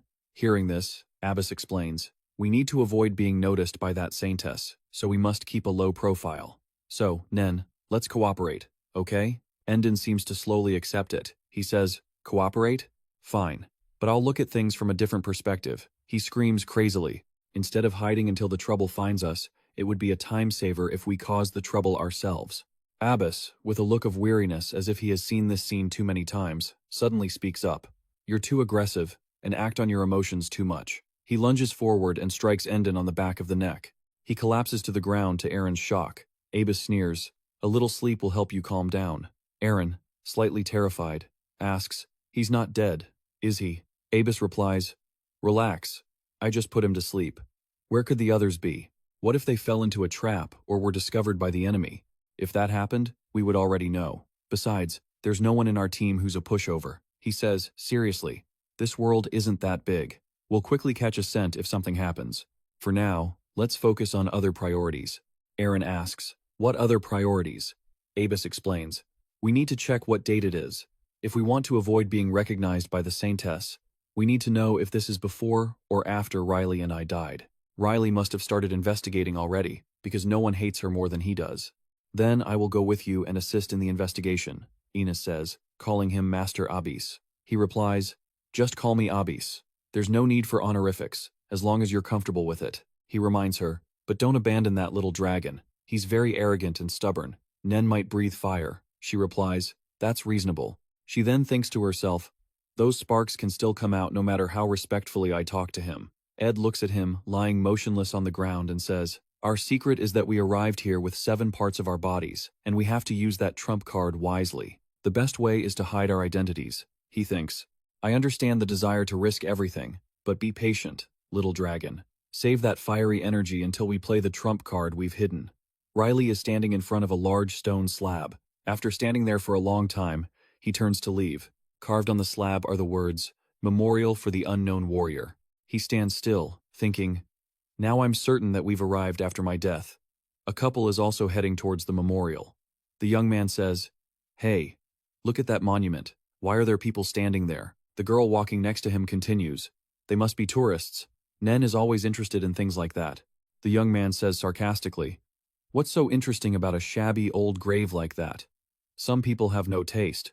Riley, with a solemn expression, thinks to himself, Has everyone forgotten already? If it weren't for this monument, I would have thought my previous life was just a dream. Sira, hearing this, doesn't know what to say to break the atmosphere. Nara asks, That was the end of his life, wasn't it? The place where both the Demon King and he met their end. Sira replies, He said so. Sira continues, It's just Nara flies over, sees she is crying, and panics. Sira, what's wrong? Sira says, He sacrificed himself to save the world, and yet, people don't even remember who he was, leaving behind a tiny, nameless, dusty grave. It feels terrible to see Master have to go through something like this. She cries as she says, Sorry, it just makes me sad. Nara thinks to himself. But, she's right. For someone deserving to be called a hero, how can a grave like this be acceptable? If Master had to die to save this world, there must be someone who remembers him. From afar, a young girl dressed simply, carrying a bouquet of white flowers, approaches. Because she is moving so fast, she bumps into Riley. She turns back and speaks. Sorry. I'm sorry, sir. Meyer looks at him and continues. Buying these flowers took longer than I thought. Seeing the girl's face, he becomes astonished. This girl. He suddenly remembers the time during the war. She ran up to him and said, Please, Sir Warrior, please help my friends. They've all turned into monsters. The girl was the one who asked him for help before Helena intervened. Riley falls silent, then looks at the girl and smiles affectionately, thinking to himself, it looks like she grew up safely. How fortunate. On the other side, Nara is still trying to comfort Sierra. Look, Sierra, at least there's still someone who remembers him. Sarah is still sobbing. I guess so. That's a relief. Suddenly, footsteps from afar rush toward them. It seems this person is in a hurry. Then, Mir is suddenly slammed into. She tilts backward and falls to the ground. The flower petals scatter everywhere. The girl falls hard onto the ground. The man who hit her shouts, Damn it! What's wrong with you? Can't you see I'm in a rush? The blonde man brushes off the flower petals and glares down at the girl, scolding her. Now my clothes are all dirty. Nara sees this and becomes furious, his blood boiling, ready to lunge at that bastard. Sarah quickly holds him back, interceding. Nara, don't! We can't interfere. The girl crawls up, hurriedly picking up each flower while murmuring, These flowers were hard to get. The blonde man, seeing this, sneers. What are you doing? Begging? He takes money from his pocket, looks down at her from above, and throws the money down with a haughty expression. Hey, is this enough? I don't have time for this. Just say the price you want. Seeing this scene, Sarah's blood starts to boil even more. She screams, That dog! Who does he think he is? While he is still saying, Let me teach him a lesson. Sarah, I have to teach him before he finishes his sentence. He turns and sees that Sarah has already flown up in front of him, preparing to slap him. When he shouts, Sarah, Sarah slaps him so fast that before he can react, his face is already tilted to one side. He screams, What the hell? You crazy woman, how dare you? And Sarah, losing her patience, cuts him off. Apologize. With a murderous look on her face, she screams, Apologize to the girl right now. The oblivious blonde guy, still oblivious to the situation, kept running his mouth. What is this crazy girl mumbling about? Is she not from around here? Is there anyone here who can talk to these foreigners? Sarah ran over to Riley and asked, What should we do, master? Should we have Nen stop him? Riley walked over to help the girl. He picked up the flowers and used his magic to restore them to their original state. Seeing someone help her, Meyer said, Thank you for helping me, sir. Riley replied, It's nothing. There you go. Try not to drop them again. To which Meyer answered, Yes. As Meyer looked at the flowers, she saw them glowing brilliantly and thought to herself, Are these flowers always like this? That blonde guy, Han Sung, was still shouting, Can't anyone talk to these foreigners? How annoying. Suddenly, a sound came from behind him. Riley held the loose change he had thrown at him earlier and said, Pick up the junk you were throwing around earlier, Han. Han Sung turned around, thinking, When did this guy get behind me? He asked. Are you a superhuman? Riley ignored him and said, Foreigners are supposed to have permission to use their powers here, aren't they? Didn't you hear what I said? Riley threatened him with a stern voice. Get lost if you don't want to bring trouble upon yourself. Han Sung seemed a bit intimidated. He backed down and ran away for his life, shouting as he fled. You'll regret what you did today, Riley said nonchalantly. Who's going to regret what? Those are typical villain lines. I thought he'd do something worse. Meyer approached Riley and thanked him for his help. I'm sorry for getting you involved in this. Riley didn't mind at all and replied, It's fine. It was nothing. You aren't hurt, right? The girl replied, No, I'm okay. Thanks to you all. After confirming that, Riley's group started to leave. Mir called out after them, But who are you all? You don't look like normal foreigners, Riley replied nonchalantly. We're just travelers from a place very far from here. Riley put the hat back on the girl and said, Right. Do you know a reputable place where my friend and I can stay? We haven't booked a room yet, so we're looking for one now. Riley smiled and said, We'd be very grateful if you could help us. Do you have any recommendations? After seeing the face of her helper, the girl froze in surprise. Confused, she asked, Sir, have we met before? The scene shifts to an office building, where Han Sung, that blonde guy, was getting scolded for being late. What kind of ridiculous excuse is that? You were late because of a fight with someone who might be a superhuman? He tried to explain. I'm telling the truth. I couldn't communicate with them. They were clearly foreigners using their powers as they pleased. The person at the desk completely ignored his explanation. That person said, All right, that's enough. Whatever the reason, you're still late. Write a page-long apology for me. Han Sung was still trying to explain. Wait, but the person lost patience and cut him off. Be lucky it's only 1 page. Now go write it. Han Sung left dejectedly. Yes. After finishing his meal, he dialed a number and said, There are some people who are said to be foreign superhumans. Meyer led the group to her house and said, This is my house.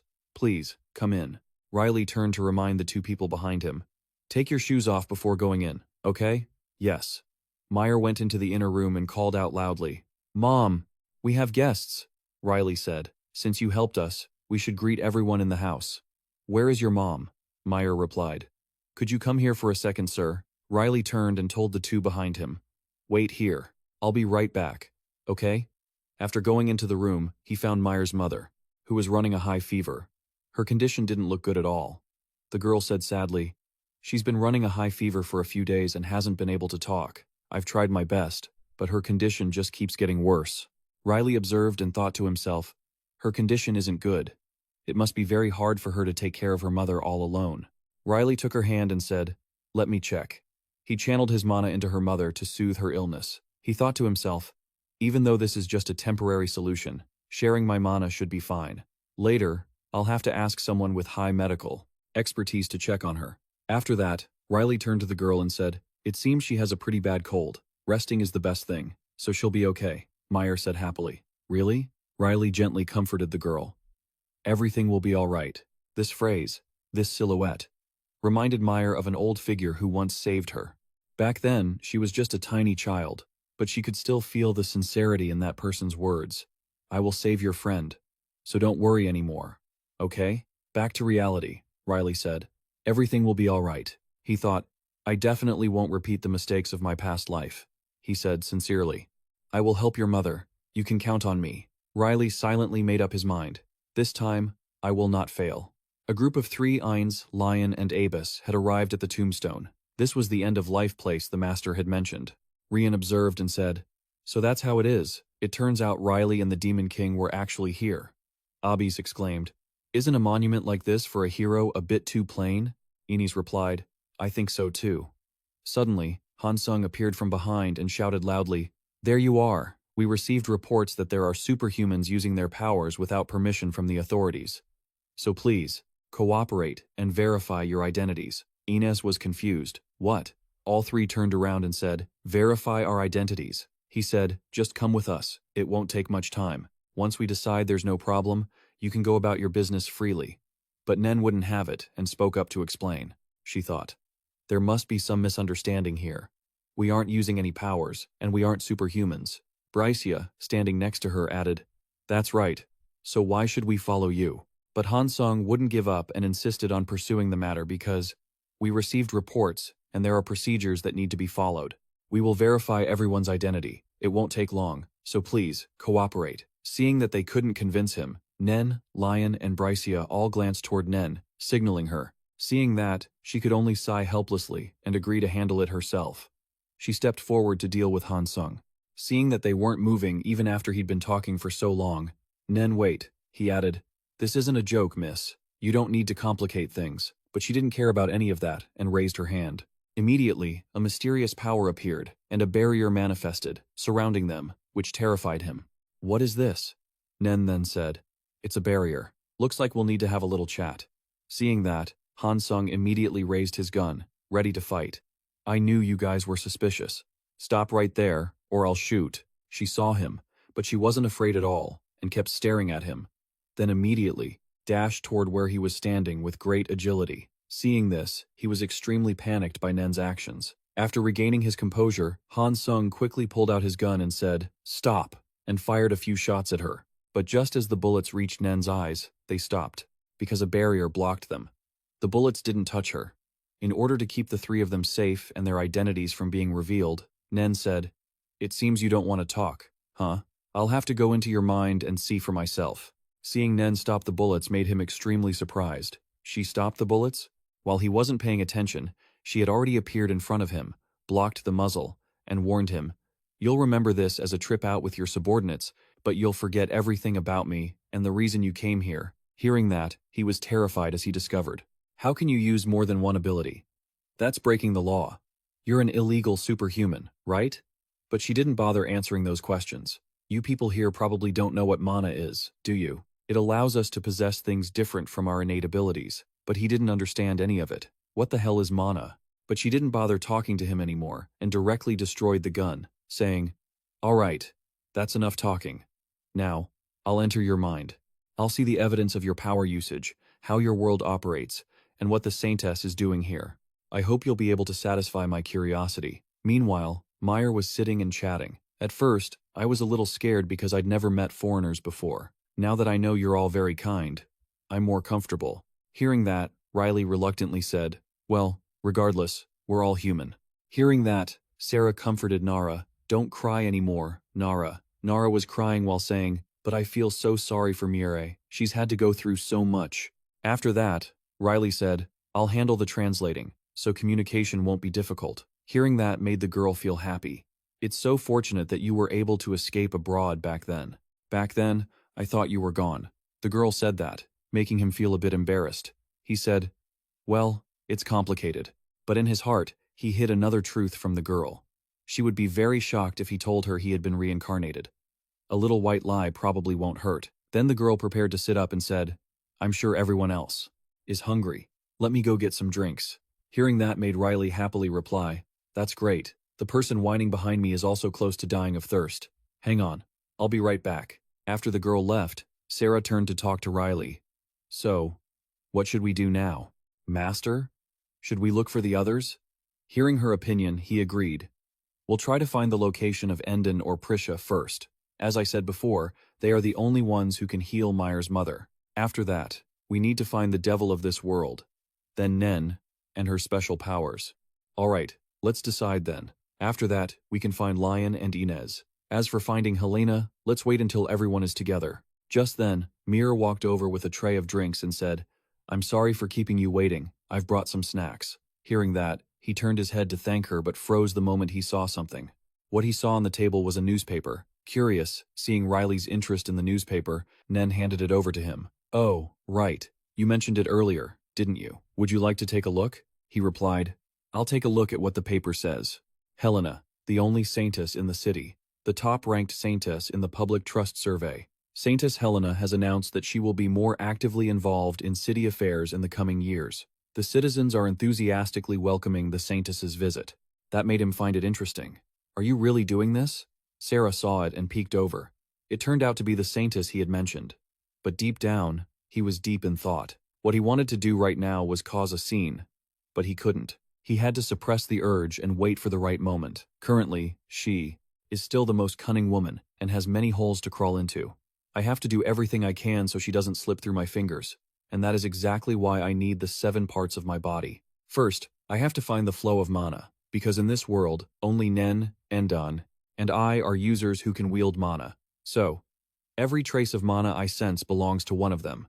They must have used teleportation. If I can find even a small clue, anything at all. He then used mana to track everyone's whereabouts. Riley found someone. There, he found one person. It was Nen. She was currently using mana to see Hansung's memories. So that's how it is. It seems these people were tasked with preventing mutants from committing crimes. Bricia, hearing this, spoke up. So, they're really just doing their job?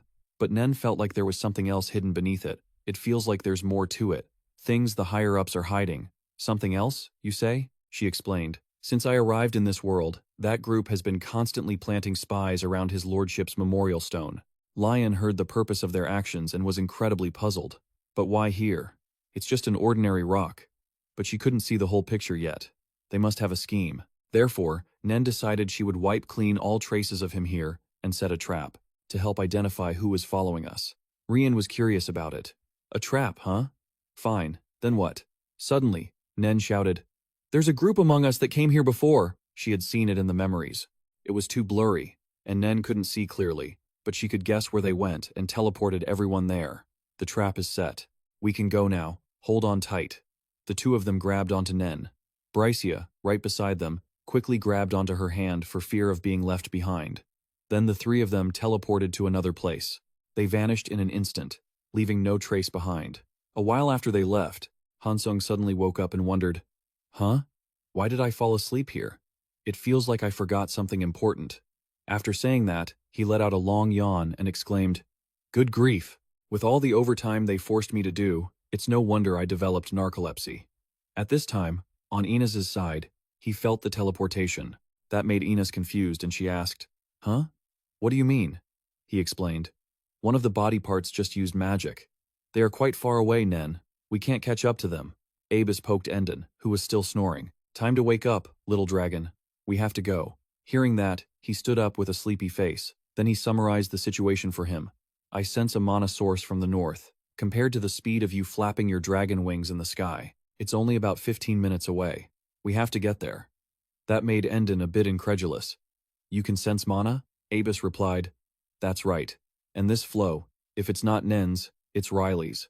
So he asked, "Can you teleport us from here?" Seeing that he didn't trust him, Nen Endon said, "Who do you think you're talking to?" "Of course, I can." Hearing that, Nen he asked, "Then can we get there right now?" He replied, "Just get close to me. I'm going to cast it now." But Abis spoke up, "Wait a second. Since we'll have to avoid causing a commotion, we'd better cast an invisibility spell first." That immediately angered Endon. "Do you think I hadn't thought of that? I'm not stupid." But he excitedly insisted, "A perfect, flawless preparation. You're quite the meticulous and smart young man. Not bad, little dragon." Hearing himself being praised like that made him quite proud. "Only now do you realize that?" Inez heard those words and was speechless compared to him. She looked like the fool. Suddenly, Abbas turned to her. "Inez, you'll have to worry about quite a lot of things soon." Endon, beside them, kept muttering to himself, "I am so smart. Meticulous and smart." She, hearing Abis's words, was a bit confused. "Why is that?" As he stepped into the magic circle, he explained, "Because you are the hidden card of this team." After that, they teleported to the source of the mana. By now, the city was in the late afternoon, with fresh air and tall buildings. Riley and Sarah had separated from Nara and were walking on the street. Along the way, Sarah was constantly worried, asking, "Is it really okay to leave Nara there alone? She can't communicate with Mir, Nen. It might be quite awkward." But Riley believed in his own intuition. Don't mind it. Whether leaving Nara there was the right choice or not. But according to Sarah, her intuition told her it wasn't a wrong choice. Hearing that, he said, "Then don't worry about it anymore. She'll find a solution and do fine. Anyway, I need your intuition to find the way." She immediately understood Riley's intention. "You mean the mana traces around your memorial stone, right? Lordship, this is so complicated. If we stayed a little longer, wouldn't we have been able to meet everyone?" As they were walking, he stopped, making her confused. "What's wrong, Lordship?" He pointed for her to look over there. Sarah looked at the police cars in front of them, feeling incredibly curious. "What are they?" "And there are those flashing lights," Riley explained to her about them. "They are like carriages, and the protectors of this world are driving them." Sarah saw many police cars and found it strange. So many people. "There must be more," then Riley added, "and it seems something happened. A whole bunch of cars are gathered in one place, which means something very serious has occurred. I have a feeling we can't just ignore it." He turned to ask her, "Sarah, what does your intuition say?" Hearing that, she looked over there, pondered, and said she thought they should continue on their path. That made him confused. "Why?" Sarah replied, "She is also curious about what's happening, but it is not a priority compared to finding the others or helping Meyer's mother." Seeing that made sense, so Riley decided, "All right, let's settle on that. Let's keep moving." The citizens walking around, seeing so many police officers, couldn't help but gossip. "What's going on? Why are there so many police cars here?" The person walking next to them explained, "If I heard correctly, there's a murderer there. And not just one, but a whole group. I heard the bodies were left in pieces. Oh my God. What on earth is happening? They must have been torn apart by some predators. My God, it's a nightmare." He heard those things and couldn't help but ponder. Meanwhile, on Abis's side, he arrived at Riley's grave and saw the trap Nen had left behind. Endon saw it and said, "Nothing but a magic matrix. It seems we missed them again." The form and shape of this trap seemed to be something Nen left behind. Abis heard that and asked, "Perhaps you could find some other clue?" But he replied, "Sorry, but I have never taught any of my students such a sloppy matrix. What else could I find?" Deep down, he was reluctantly thinking, "So we couldn't find anything, huh?" Aaron saw the situation wasn't looking good and asked, "What now, Abis? The clue we found isn't very helpful." He comforted her. "Don't worry. I already have 3 feasible plans." That surprised her. "Really? Let's hear it." He explained to her, First, go back to the alley from earlier and wait for our friends to return. Endon heard that and was so angry he nearly exploded. No way, why don't we just wait here? But he said, I wasn't talking to you. Be quiet. Abbas thought of another way, which was, the second option is to intentionally step into Nen's trap. She will surely realize it immediately and come here to find us. Endon also thought that was a good idea. Then what's the third thing? The third thing needed a bit of acting. Mentioning acting made her a bit confused. Acting? Who? He replied nonchalantly. Naturally, you. Abis clarified his plan for her to hear. As the person who possesses the best swordsmanship in our team, you will have to pretend to be Riley, the former hero of this world. Upon hearing that, it made Ines incredibly surprised, to the point her mouth hung open. Huh? Pretend to be his lordship? At this moment, she realized one thing. Wait, so this was the hidden card he mentioned? He casually replied, oh, if you cover your face with a somewhat mysterious scarf and lower your voice a bit, it obviously won't be a problem. But she remembered something. Wait, isn't this supposed to be a secret mission to eliminate the Saintess Helena? If I pose as the young master, won't she run off immediately? So what? He replied. But he then felt, I don't think that's likely. Ines, try repeating what I just said, but in a voice like Riley's. Seeing Abis so serious, she had no choice but to say, fine, I'll try. Abis then got into character, putting on a grim expression. At last, I have returned. She immediately stammered, mimicking him clumsily. At last, I have returned. Endon and Abis watched this, and felt it wasn't going well. He asked, hey Demon King, this isn't going to work, is it? It's too cringy. Hearing him criticize her acting made her unhappy, so she spoke up. What's wrong with my acting? Come on, this is my first time. Suddenly, he curled his lips into a smile. Like this, you're doing well. How would Helena react if someone claiming to be Riley suddenly appeared? Whether it's the real one or not, she would definitely kill that person. Given how much she hates Riley to the point of erasing his name from the memorial plaque, Riley deliberately reappearing will become very troublesome. She will quickly try to silence the hero. Furthermore, a cult could form around this anonymous hero, which would pose a political danger. That's why I think she will definitely react clearly, perhaps through the press. It will alert our friends to our location and make that saintess feel uneasy.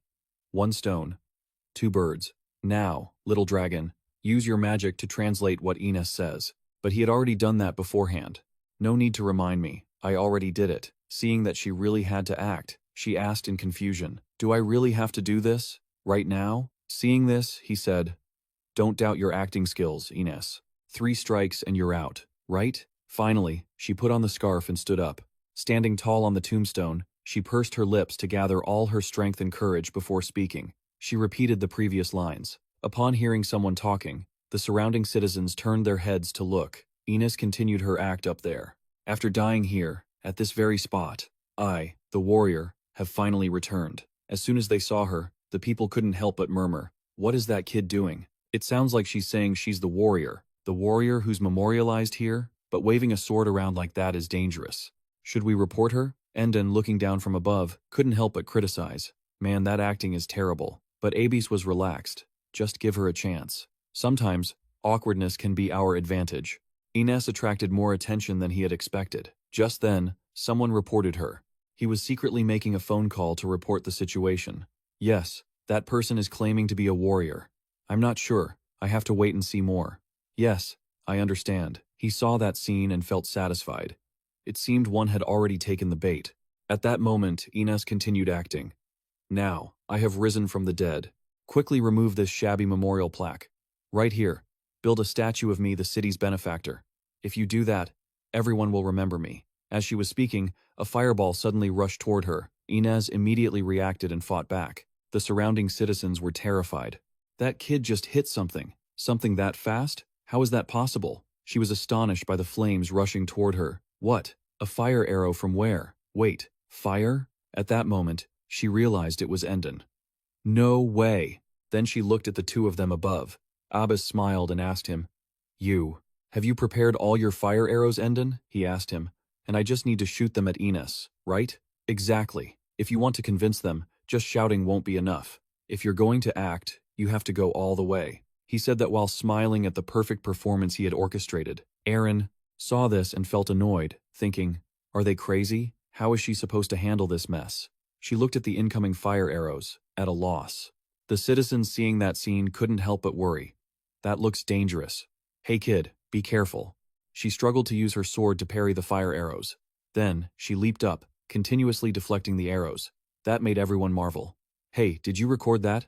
That's insane. So she really is a mutant? Then she must really be the warrior. Meanwhile, Inez, up above, kept on deflecting the endless fire arrows. She felt confused. How many more are there? Inside, she was currently exhausted and couldn't hold out for long, because she couldn't keep this up forever. At this moment, Abbas leisurely said, I like letting her jump around like that, though. Then he raised his finger, directing the fire arrows.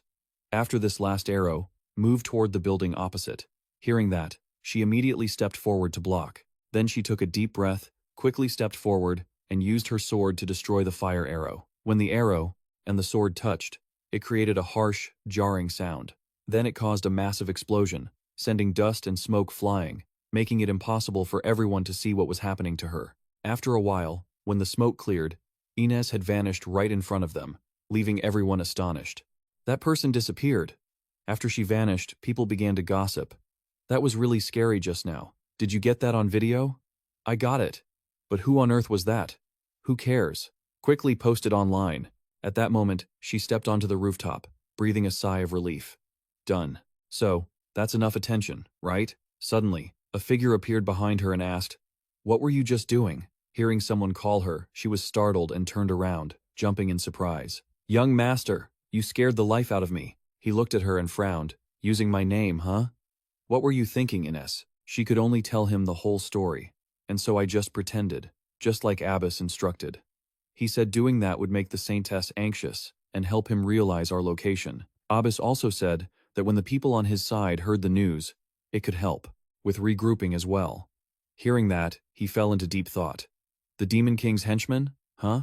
So where are the others? Just as she was about to answer where Endon and Abis were, he suddenly vanished and said, Sorry, explain it to me later. Seeing him leave made her confused. Where are you going? Riley then replied, It seems everyone's little campaign has been successful. He hid behind a pillar, watching the situation. They had sniffed her out and come here to kill her. Then, people dressed in black rushed onto the rooftop with small guns. Hearing his reminder, she turned her head in terror.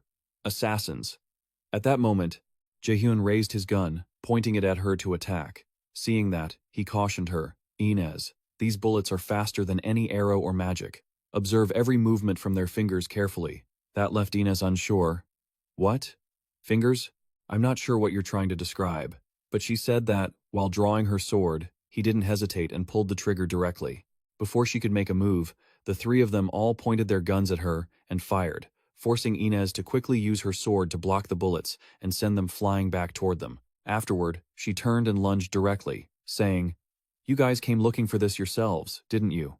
But just as she hit Jaehyun, he was just an illusion, which surprised her. What is this? Smoke? Riley reminded her in her mind. That was just an illusion. The real one is behind you. Hearing that made her annoyed. Why didn't you tell me before that they have this kind of magic? But that's not magic.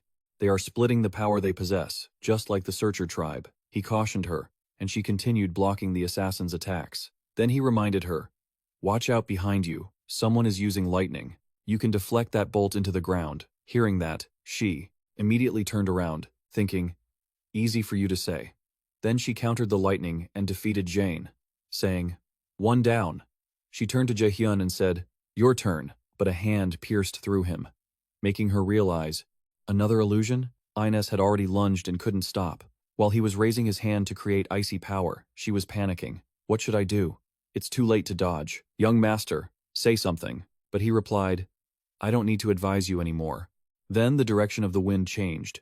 Instantly, several blades flew in, pinning them exactly. He then said, Your backup has arrived. Suddenly, a voice rang out. All of you, ganging up on a little girl? Where are your manners?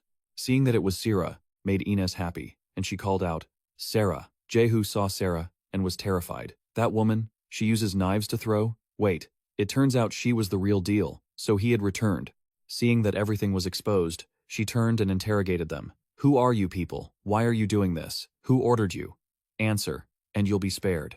Those words made them laugh scornfully. Spare our lives? You chose to let us live? What amateurs? Spare our lives? Are you kidding? If you were really him, you wouldn't have wasted so much time. Hearing those words left the two in disbelief.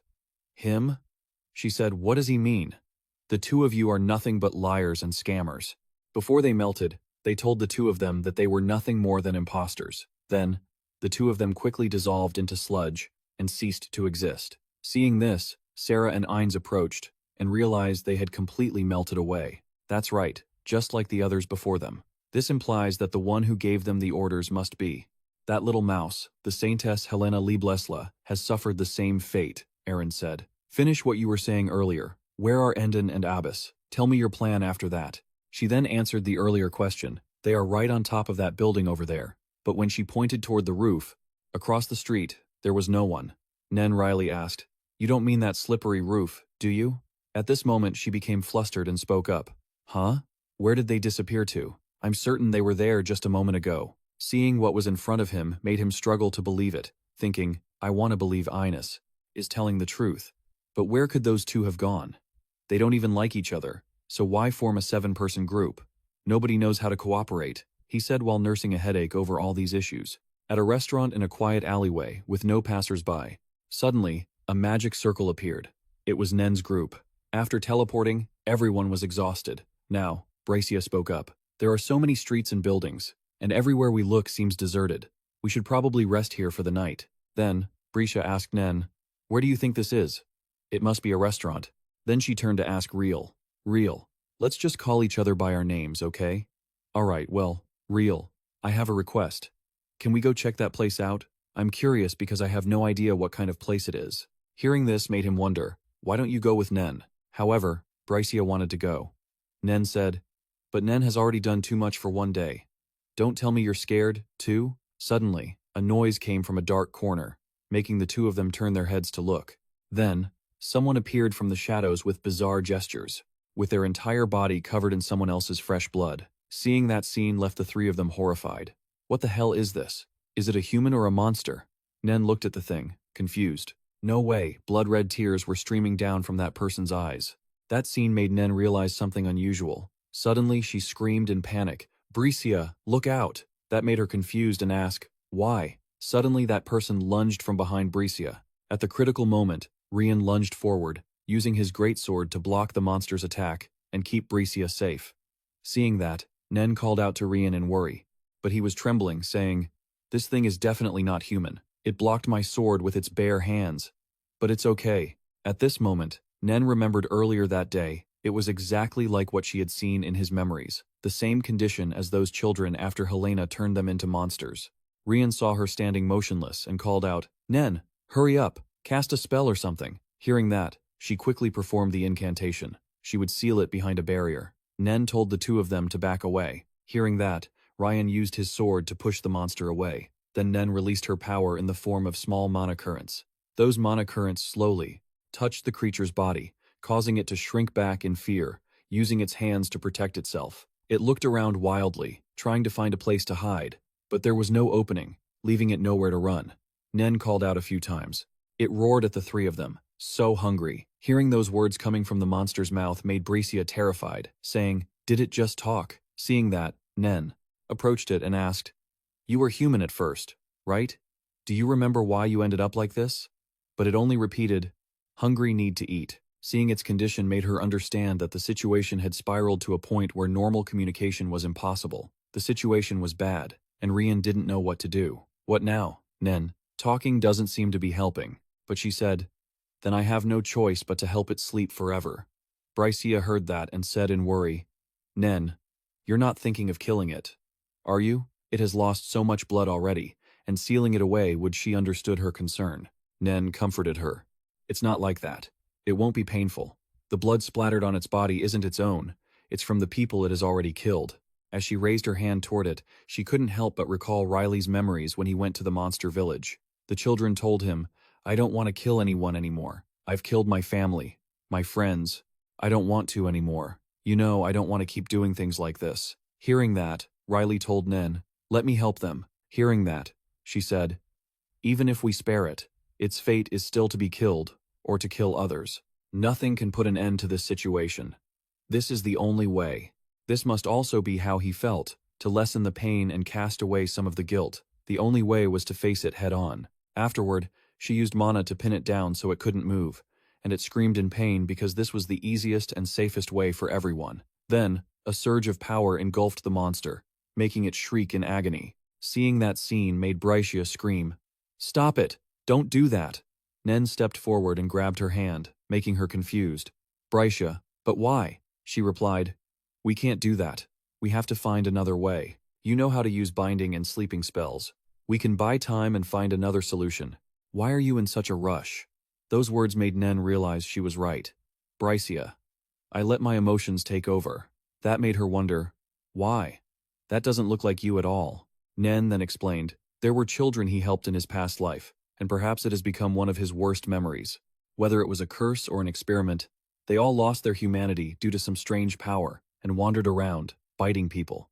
This person is just like those children. Perhaps I couldn't control my emotions after seeing it. At this point, Brycia finally understood the issue. So, it's all related to him? Ryan, standing next to them, asked, "And that strange power, is it Helena's?" "Of course. Who else would do such a thing?" Suddenly, she asked Nen, "Hey, I wanted to ask this earlier, but is Helena, in his memories, really a saintess?" That question made Nen confused. "What? I think so." Seeing that, Brycia said, "Then let me ask it a different way." After that, she walked up to it and asked, "Does Helena have the ability to bless and heal others?" It replied, "She has blessings that can heal and restore vitality to others." "Isn't that what a saintess is supposed to do?" "She's the one who healed him," it asked her back. "But why are you asking?" She replied, "My divine power was given to me by Inez. The saintess in this world must also have been granted power, in that same way. Yet, I don't feel any divinity in this world at all. How can a saintess exist in a world without gods?" That left Nen wondering, no gods? That's impossible. I've definitely met the god of this place, haven't I? So, she went in front of it, used her divine power, and said, "But because I serve a god from another world, Nen, that might just be a misunderstanding. And there is one thing for certain. The divine power Helena holds comes from a distorted source, because if she were a true saintess and received it from a real god, then whether it was a curse or an illness, she would be able to cure it all." It was reverting. It was turning back into a human. A golden light spread throughout the street, erasing Helena's power. On Riley's side, he said, uncomfortably, "Why hasn't anyone checked for traps?" Aaron heard that, and spoke up. "Maybe they're busy with something? If Brycia and Rian are there, she really would have a lot to do. Are you sure those people are together?" "Well, all three of us are together." "Nen, they must be too. And if both my brother and Brycia happen to be alone, I'm sure they'll run into trouble. And I knew it would be about this." Suddenly, a news alert appeared on the phone about some murderers taking over the central area. The report said the perpetrators were likely cannibalistic maniacs, and ordinary citizens were advised to flee if they encountered them. For those currently in these specific areas, Nen, be careful of these two individuals. If you see them, report to the authorities immediately. I repeat, there are murderers on the loose. The people seeing the news couldn't help but gossip. Because of that, Nen, he called out, "Sarah, Inez, I think it's best we leave here." Hearing that, Sarah wondered, why? What about the reunion with Nen? We walked into a trap. Now is the time for Nen to find her. But Riley walked over, put the hats on both of them, and said, "For now, let's go back to our future home. We'll have more time to think about everything once we get there." After arriving, purple and white rays of light erupted from the tree and spread across the branches, looking truly magical. Kneeling down on the wooden floor, Brycia asked tentatively, "How is it? Did you find anything?" Touching the tree, Nen said, "The memory is quite blurry and hard to read, but I think I found some information I was looking for." Nen speculated, Helena is definitely the one who turned this person into a monster, and it seems there are other victims as well. The number of victims is increasing even as we speak. Slightly worried, Brycia asked, "Do you think Helena could turn us into monsters too?" Nen replied, "I don't think so. Perhaps there need to be specific conditions met first." She breathed a sigh of relief. "I see." Looking ahead, Brycia continued, "Why would she do such a thing? If she's a saintess, wouldn't that be considered incompetence?" Standing next to Rian, he also wondered, "I don't understand either." Slowly standing up, Nen said, "I think we've done everything we can here. We have to go back soon. I'm going to visit the memorial." Rian asked with curiosity, "Why the sudden change? Is something wrong?" She replied, "I sense someone has walked into a trap. We must return there immediately and investigate." Glancing at the figure sitting on the ground, Rian asked, "What about him? With a cold tone, she said, "It's true that Helena transformed him, but he's still out there harming people. So Nen must receive punishment for that." Bricia jumped up. "But he didn't do that willingly," Lion agreed. "That's right, but even so, he will have to face punishment according to the laws of this world." Bricia was furious. "You too, Nen?" Feeling aggrieved, Chrysia retorted, "The Saintess is the one who caused all this. If anyone is to be punished, it should be her." Nen lowered her voice. "I agree with what you're saying.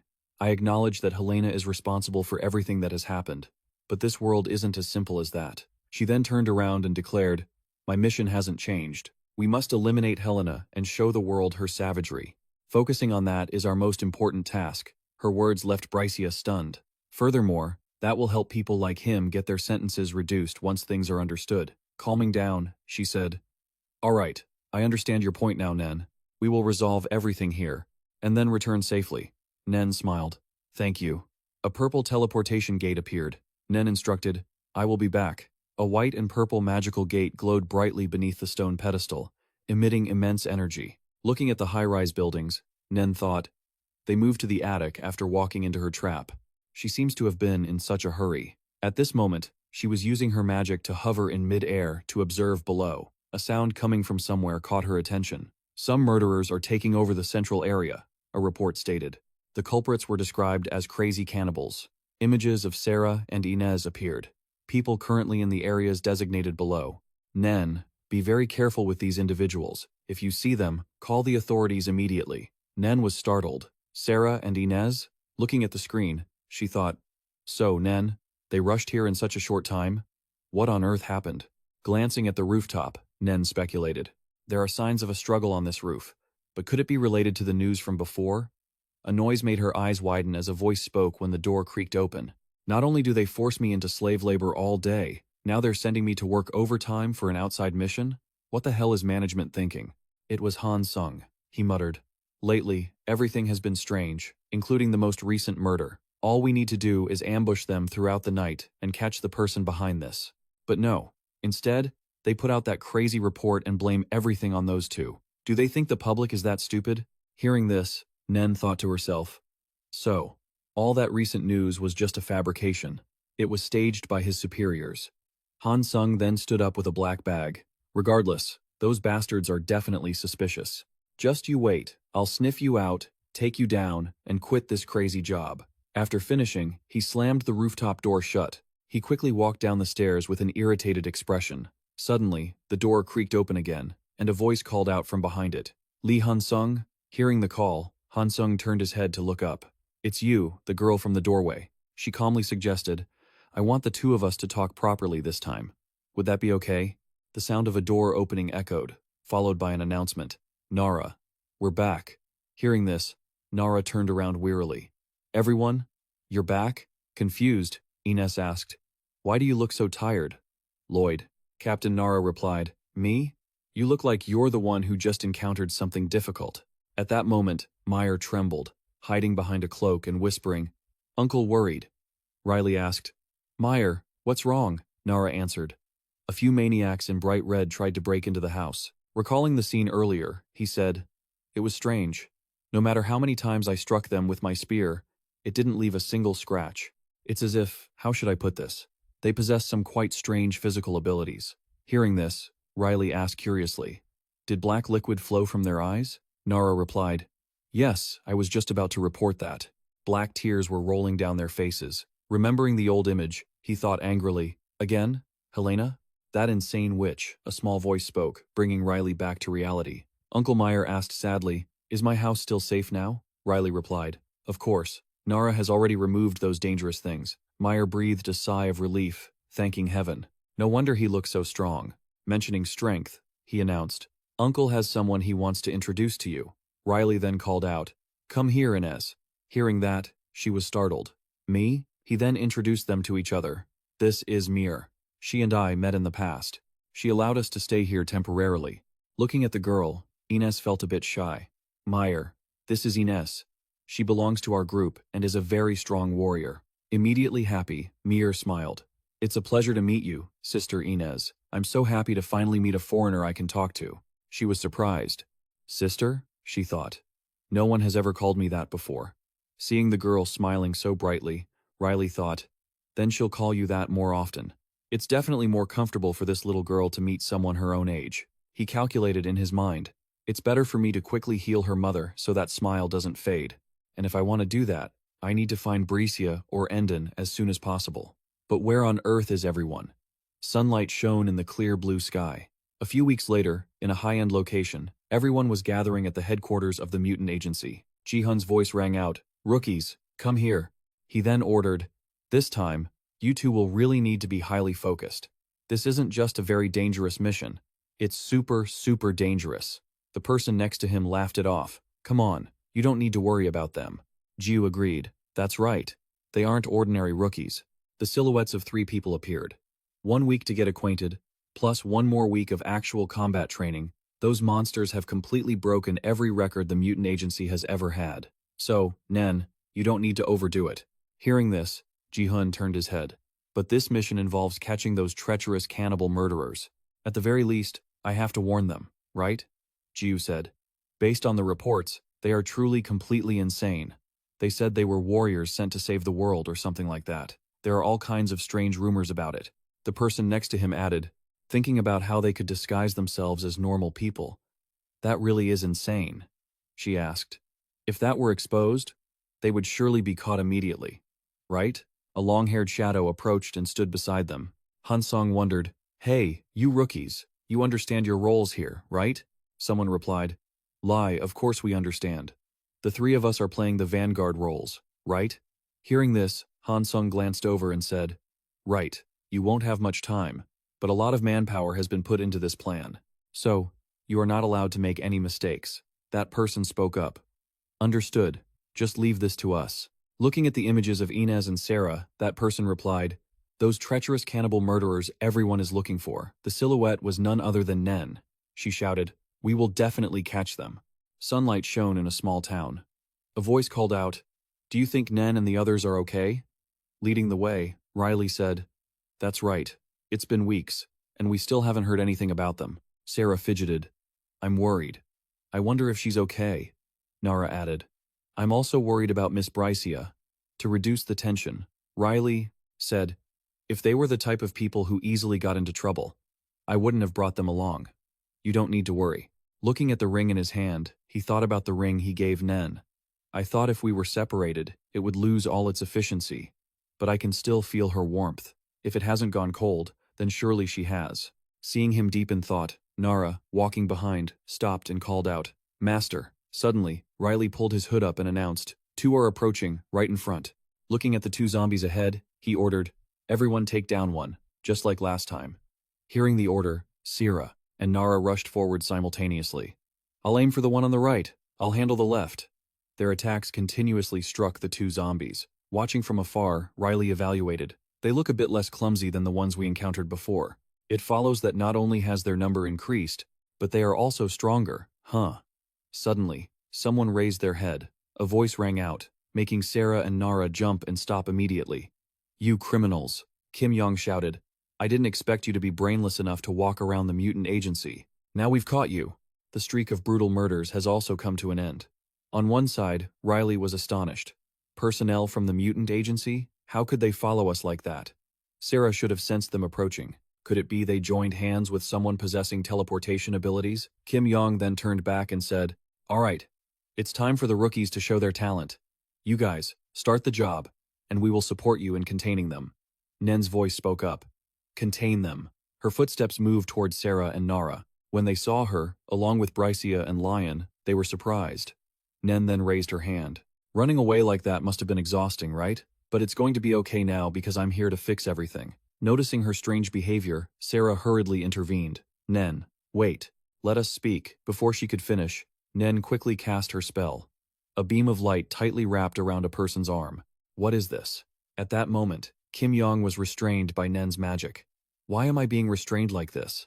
The rookie soldier and the 2 zombies were also pinned to an electric pole by her. A soldier asked, confused, "Hey, what are you doing?" "You shouldn't tie up our captain like that," she calmly replied. "Take a good look at those 2. Seeing the zombies wailing, Nen continued, "Everyone would agree that the ones I've restrained are man-eating monsters, wouldn't they?" Furious, Kim Yong shouted, Don't you watch the news?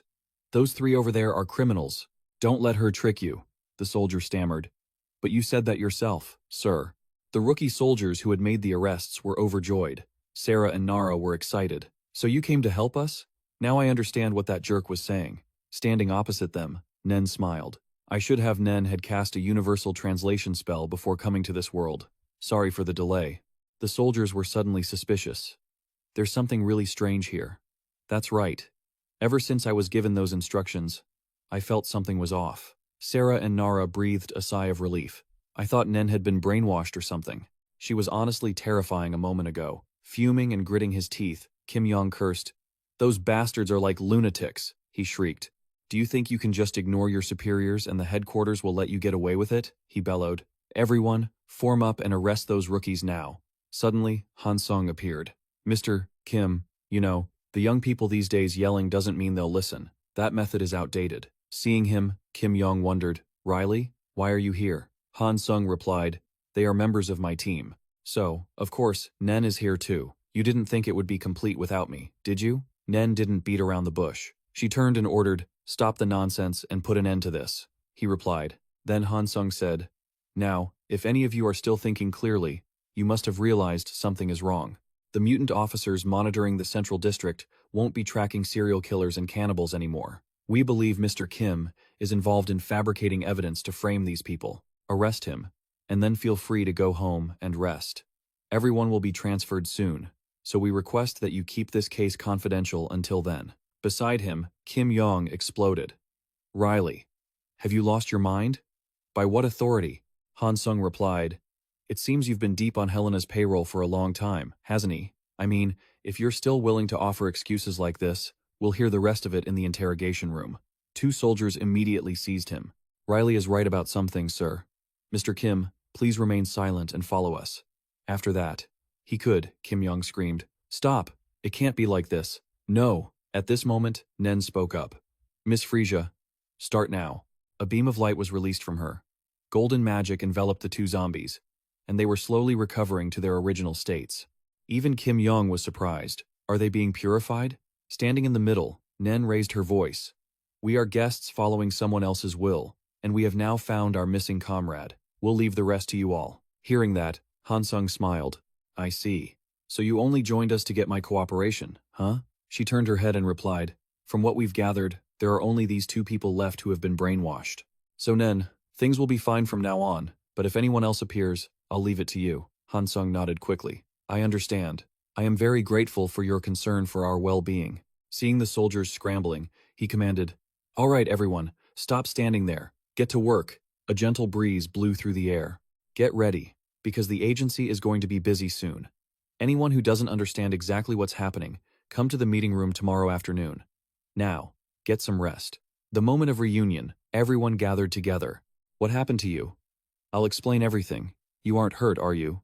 Of course not. I'm me, after all. It seems you've escaped the trouble. Huh. The gloomy palace scene appeared. What did you just say? At this moment, Junju bowed his head and replied, yes, because we lost 6 parts. I believe we will have to be patient on the throne. Helena was furious. Lost them? After I worked so hard to recommend you. So, what is your proposal? The people below trembled. Please stay calm. Do not be angry, Saintess Helena. We beg you. We are also shocked. Hearing that, Helena clutched her head. This must be a trick by Black Butterfly. That witch, even after dying, she still causes me trouble. Following that, she interrogated them. And what about the event at the memorial stone? Jonju was terrified. He trembled. We failed to capture the suspects. Helena screamed. What? A surge of magic slowly appeared. Jonju panicked. Saintess Helena, please wait a moment.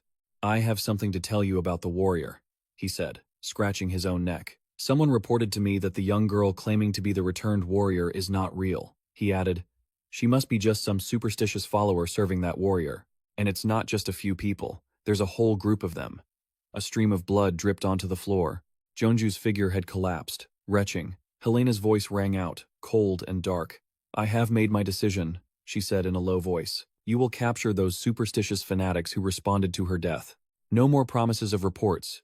You must bring me results immediately. Everyone quickly replied, yes, Saintess Helena, as you command.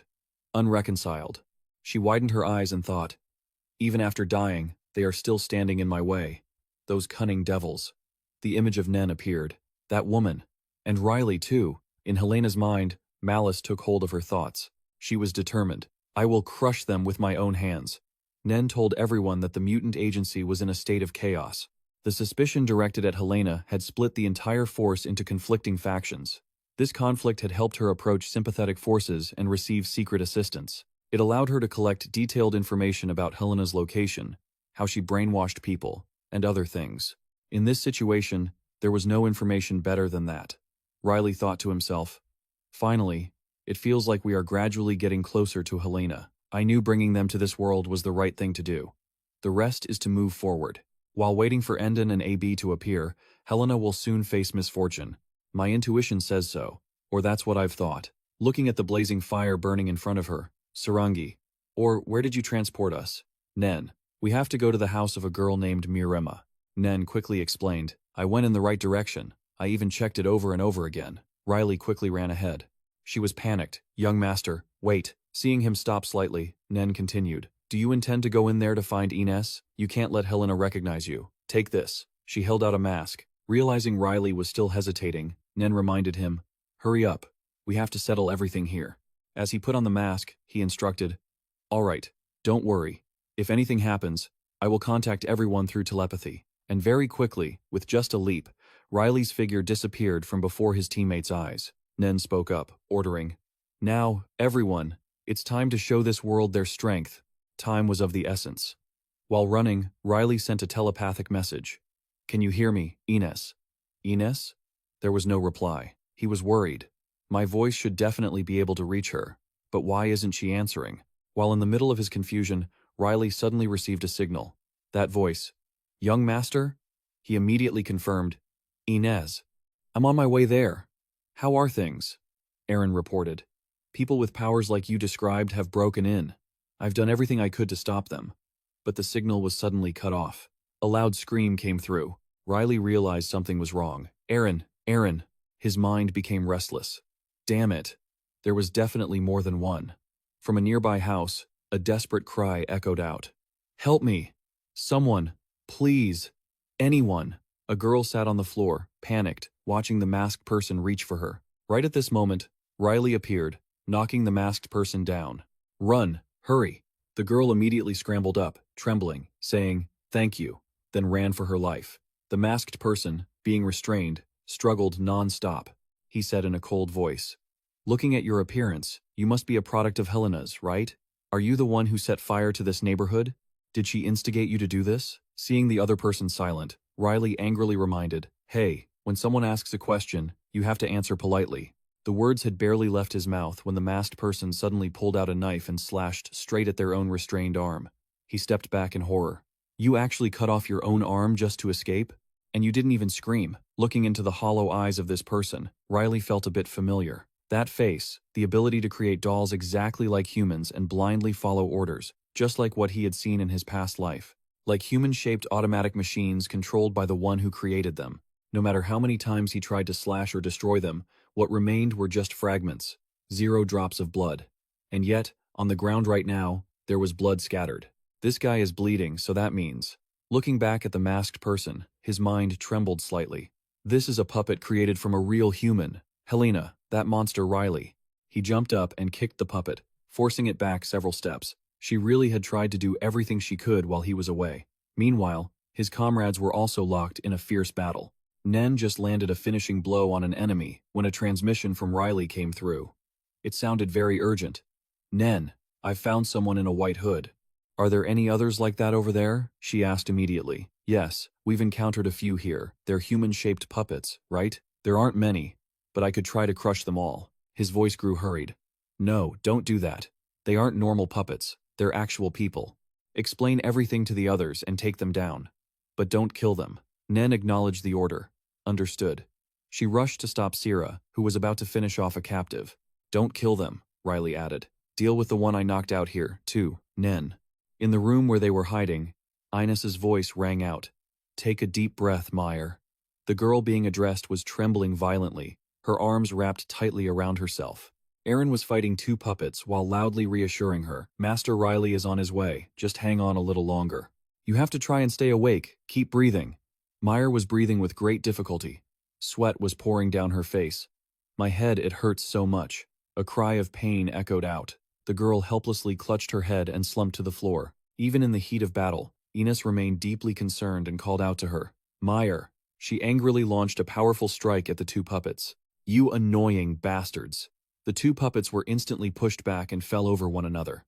Aaron ran toward Mir. "Mir, are you okay? Let me see." Before she could finish her sentence, her neck was suddenly grabbed by the girl, and she was lifted off her feet. Looking at Meyer's gloomy expression, Aaron tried to snap her out of it. "Meyer." The girl didn't respond, her grip tightened. Aaron realized she couldn't break free. This isn't good. She's too strong.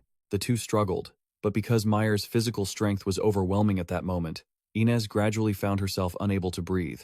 "Meyer, please." She was terrified, for on the girl's dark, gloomy face, a stream of dark mist was slowly flowing from her hollow eyes. As time passed, Ines, deprived of oxygen, could no longer hold on and drifted into unconsciousness. She didn't know how much time had passed. In a hazy state, she heard someone calling her. "Wake up, Ines, wake up." Ines started awake. Riley spoke gently. "Are you feeling okay now? Bricia just saved your life." Ines regained her composure and thanked him, but then asked, "Where is Meyer?" He frowned slightly. "I was just about to ask you that. Her mother isn't home either. The house is empty." After a moment of thought, she said dejectedly, "They must have disappeared after I passed out. I should have protected them." Aaron choked back tears and said, "I'm sorry." A bruise on her neck was clearly visible. It showed that the person who did it hadn't held back. Riley noticed it the moment he saw it. "Did Meyer do that to you?" She hurriedly moved her hand to adjust her collar and replied softly, "No." He was skeptical. "Really?" Unable to recall the situation at the time, Ines had to be honest. Mir didn't mean to do it. A black liquid was flowing from her eyes. "I definitely kept them away from her, but then they suddenly turned black." Riley pondered for a moment before instructing Bricia, "Go treat the wound on her neck. Inarin will be sad if there's a scar there." Seeing him stand up, Bricia asked curiously, "Where are you going, Riley?" He felt a bit awkward and made up an excuse. "Oh, just consider it a walk or something." In the main hall, the report from the three priests rang out. "I have broken the necks of those cultists. Your Holiness. They won't be able to flap their wings again. They thought the hero had returned or something similar." Helena said happily, "Excellent. Finally, I can breathe a sigh of relief. Now, what remains is to create new aspects of that world. Once this is settled, the fate of the entire world will lie in the palm of my hand, like a god. No, I will become a supreme deity." Her eyes were filled with ambition. "Make sure that you pass on this good news. This was the third attempt, and further failures will not be tolerated." Sujin bowed. "Understood." Just then, Jiangxi rushed in from outside, bursting through the door. "Your Holiness, we have a major problem." A group of at least 6 people was spreading. Rumors about the hero's return. There was more than one cultist. Helena was stunned. "What?" The other continued. "And the biggest problem is what they've been saying." Then, Nen's words were recounted. "We are the 6 parts, who have come here to correct what is wrong and resolve the injustice done to him. Compared to his achievements, we are but insignificant people." Helena was suspicious. 6 parts? And him? Did they really say that? Jiangxi quickly confirmed. "Yes, they said exactly that," without missing a single detail. One of the 3 priests quickly calculated. "If they are those parts, we should have Nen send talented people. Could it be that there is a traitor on that side?" Another spoke up. "Are you saying our sudden loss of contact was because of a traitor? In this situation, even if they sent the next units." Helena hissed. "Shut up. Nothing is certain yet. Avoid talking about it. There are many aspects that are still unclear. We need to examine them thoroughly." Jiangxi hesitated. "Should I secretly investigate from our side?" She frowned slightly and said, "No. I need to investigate this matter personally."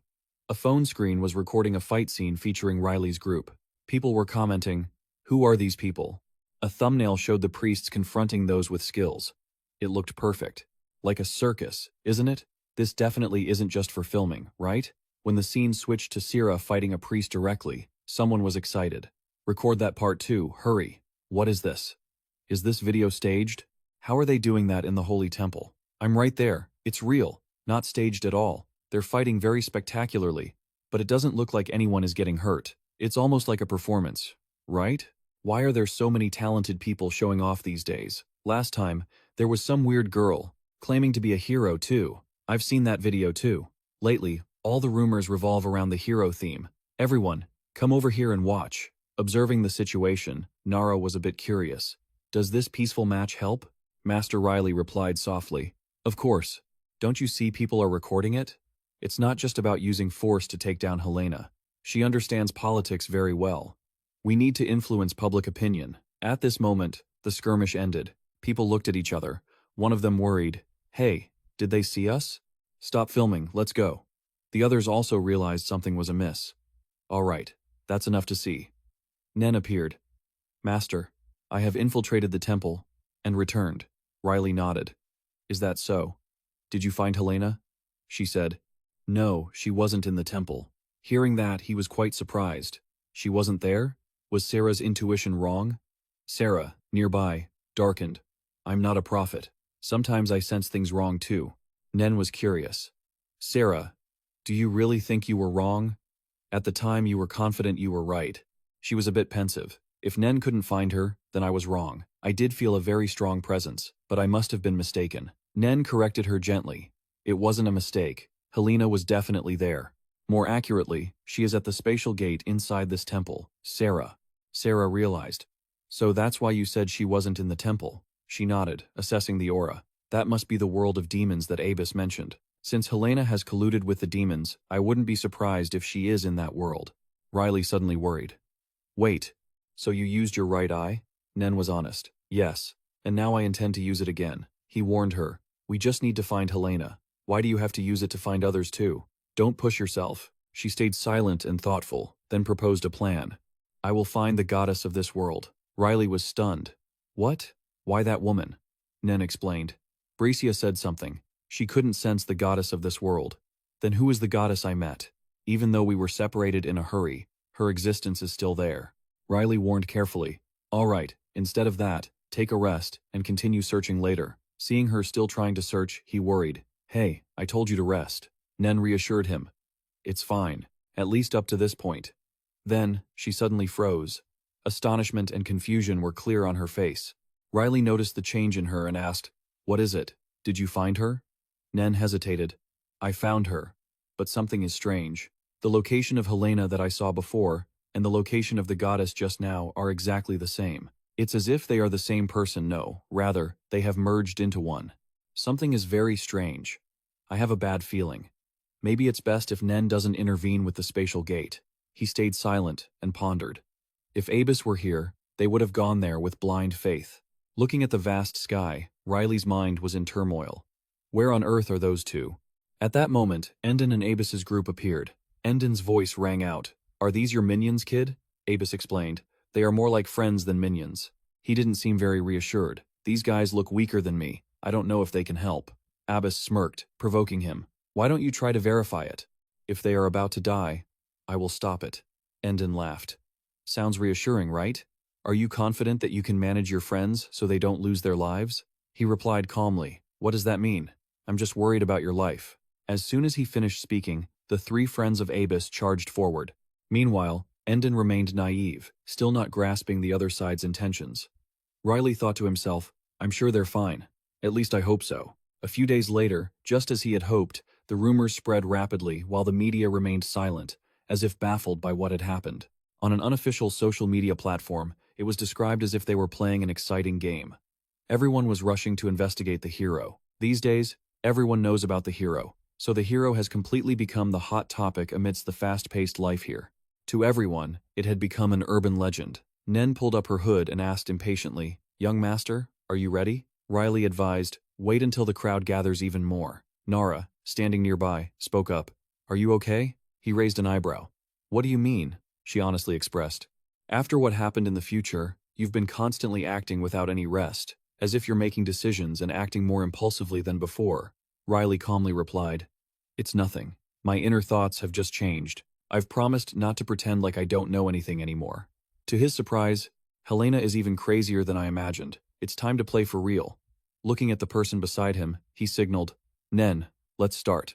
Right now, there isn't anyone in the city center who hasn't heard the rumor about the hero who saved the world instead of a saintess. Nobody knows the age, gender, or appearance of that person. Nen, people's curiosity is only growing, and that curiosity has reached a point where it's now becoming increasingly blurry. But what if there were a huge turning point right now?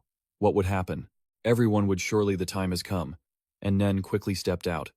Everyone, listen, I'm here to tell you all the story of the one who saved the world. The thing you've been curious about all this time. The crowd immediately started whispering. Who is that? Is that the real person? They're about to give a speech. Huh, it doesn't look like the person from before, but they look quite different, don't they? Two friends walking together pointed. Look, a follower of the hero. Finally, I get to experience it firsthand. A couple nearby whispered. Last time, a kid gave a speech right in front of the memorial for the fallen. Did something like that really happen? Tell me about it. The murmurs grew louder. Isn't this what Minchon filmed and it went viral? Is it true? Hey, let's go check it out. Hurry. It looks quite similar to what the news described last time. Have you heard about the article covering the theories regarding the hero's conspiracies? If we film this scene and sell it to a broadcasting company, do you think they'll pay us? What's going on? The hero? The memorial again? Why are there so many people here? Is something wrong? Could there be some new clue about the hero theory? I want to see it too. Like a school of fish discovering bait, they became more excited than before. Riley smiled slightly, knowing full well that people are always like that. The hero, the champion, the benefactor. Apart from just following these individuals of justice, the people here always try to exploit their interest. Nen excited the crowd. Everyone, thank you for being willing to listen to me, to know the truth. From now on, please spread what I have said and let more people know about it. Now, I will tell you about the one who died. Here a year ago, the main character of this memorial, the Forgotten Warrior. Nen's image was quickly broadcast on the news. A male editor spoke up. Do you think this is real? The Forgotten Warrior. Is he the hero, who truly saved our world? And none of us knew about him until now. Was his existence deliberately hidden? The female lead anchor also concluded, I believe this is the first time this has been mentioned publicly in the media, despite the widespread rumors. He agreed. That's right. Let's watch a few more videos. The screen immediately changed scenes. Nen's call rang out, clear in every word. We all must remember. Wake up from the dream. It's time to break the outer shell and look up at the sky. As she finished, a surge of spiritual energy was immediately summoned by her. Everyone was astonished. What's that? Then, the space suddenly erupted with a loud explosion, accompanied by rocks and dust rising thickly. The crowd was noisy. She just destroyed the memorial. A fireball. She must be a superhuman. Nen's voice echoed. Now, he has returned. This memorial is no longer needed. We are his comrades in arms. 6 of us have come to this world to watch his wishes be fulfilled. Sitting in front of the screen, Ganu was excited. Yes, that's exactly the part. I find this the most useful information, the female editor asked curiously. Why? He explained. Because according to experts who reviewed the footage, what that woman used was not a supernatural ability. This shows for certain that she possesses a type of power never seen before. So, that makes the claim. That she is from another world more convincing. That makes sense. The male editor was a bit confused. Then what danger will they pose to us? Are people not feeling worried, Nen? I heard that area has been completely cordoned off, right? The editor added more information. That's right. An unknown person has blocked authorities from accessing the site. The report says witnesses heard gunfire and explosions. The other editor's comments rang out. Oh my God, so aren't the residents in danger? It's too early to say that. There are no reports of casualties at all. How can that be? The male editor led the story. All right, moving on to the next topic. The news about the existence of another world is a hotter topic than ever. A horrifying truth has been brought to light thanks to the aforementioned events. Now, we will discuss the fall of the Saintess. Helena. The TV flickered, and the signal was hit with a hard punch. Riley, curious, said to the person beside him.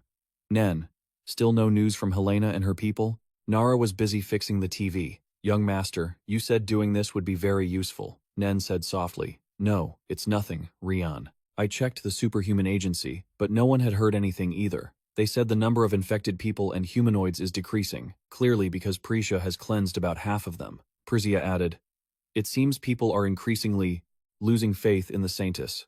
Ines said happily. Once she finds out, she'll definitely go crazy. The TV, after being beaten by Nara, wasn't much better. The signal was still flickering. The sound from it crackled.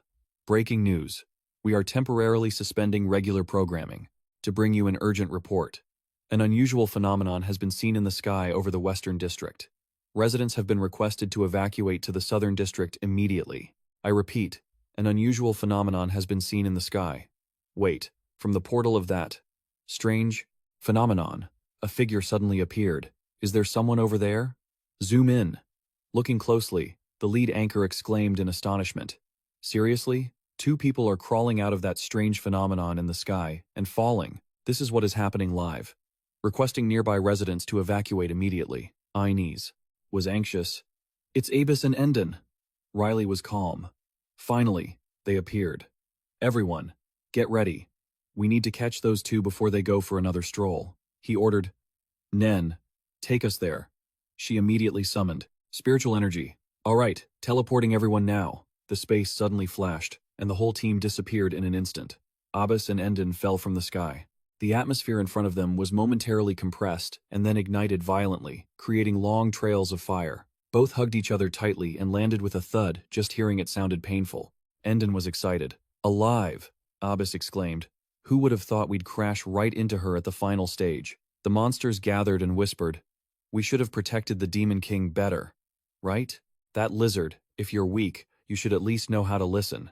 I knew he was an idiot from the start, murmuring. Endon heard it and felt guilty. Minions aren't allowed to talk that much, got it? You've only won once and you're already starting to hallucinate power? Not long after they landed, Abis realized Inez was running towards them, mouth shouting, Abis! Endan! He had just begun to greet her. Inez, it's so nice to meet. Before he could finish, he was slapped. Endon suffered the same fate. She was angry. Before leaving and disappearing like that, you should have at least said something. Abbas was embarrassed. Sorry. Endon blew up. You dare hit me? You little. The monster's eyes widened. That girl dared to hit the Demon King? That human is crazy. How insolent. Riley, curious, pointed at one. What are these things? The monster, upon seeing him, panicked. Ah, the warrior. Abbas happily said. My companions, we made a quick stop to the demon world. I appeared before the remaining demons and started eliminating the traitors among them. I killed those people with my own hands. Helena's image flashed through his mind at that moment. He added, but before I could deal with the last one, I encountered the enemy. Riley was surprised. So Helena was in the demon world? Abbas smiled brightly. Nen, you should have seen the look on her face when she saw you. That face of hers will be even funnier. Nen was worried. Then, are we going to the demon world now? The hole in the sky was still open. Observing the strange portal in the center for a long time, Riley said softly, no need to go. Surely she will come here herself. And, as predicted, very quickly, Helena appeared. She spoke in an eerie voice. Listen, citizens. The demons are still eyeing this world. The demon I defeated with my prayers a year ago still lingers among us, causing chaos in our lives. We must stop it. Only by joining forces can we have the strength to resist. The time has come to cast off corruption and overcome those who torment us. Close your eyes to the demon's whispers. Riley lifted his head to observe her. The noon sun forced him to squint to see clearly. Tightening his grip on his sword, Riley's mind cheered. Finally! A preemptive strike was launched instantly. The gleaming blade tore through the space, surging forward with the power of a storm. Helena started, tilting her head to dodge. Sensing the familiar pressure, she widened her eyes in horror as she recognized the sword. No, Riley replied coldly. Long time no see. For you, it's probably only been a year, right? Not that long, I suppose. Helena's face darkened. He continued. But for me, it's been 25 years. You better understand that. She was so shocked she couldn't speak. Sweat beaded on her forehead as her mind spiraled into panic. Warriors, the gods idolized by humanity, became noble and even untouchable. Those transcendent beings possessed infinite power, although people had long said that humans could never catch up to them. Helena never believed it. She wanted to prove the opposite. She believed the idea that humans could not become gods was simply an illusion born from their own shortcomings. Helena colluded with the demons, causing the world to tremble. Destroying the warriors and the Demon King, both of them are useless. They lack the qualifications to become gods, because they were too weak to seek the power to lead to their dreams, and while humanity was reeling, she would support them only she could do it. Helena swallowed the facade of being a goddess, claiming only she could become a true saint. Helena tried to regain her composure. And yet, these redundant fools dare to stand in my way. She trembled involuntarily. Could this be the final trial on my path to becoming a god? Yes, a trial this difficult that must be it. Riley looked at her with contempt. Is that all you're mumbling about? No one wants to know what you're thinking. A massive surge of power rushed toward Helena again. She quickly created a shield to block it. Don't be so hasty. You think this kind of scattered attack can kill me? Helena summoned her puppets. Come forth, my disciples. Turn this warrior into an offering for me. Sarah suddenly grew terrified, pointing forward. Young master, look. In the crowd of puppets, a familiar, emotionless face has appeared.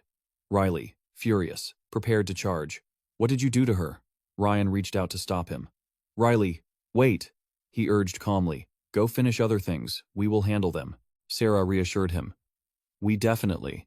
Abies whispered to the person next to him. Endon, you follow Riley. Endon was reluctant. Why me? He tried to persuade him. Because you're compatible with the mid-air battles. Take Riley up there and support him. You can do it, right? He pouted. Wait, why does it have to be me?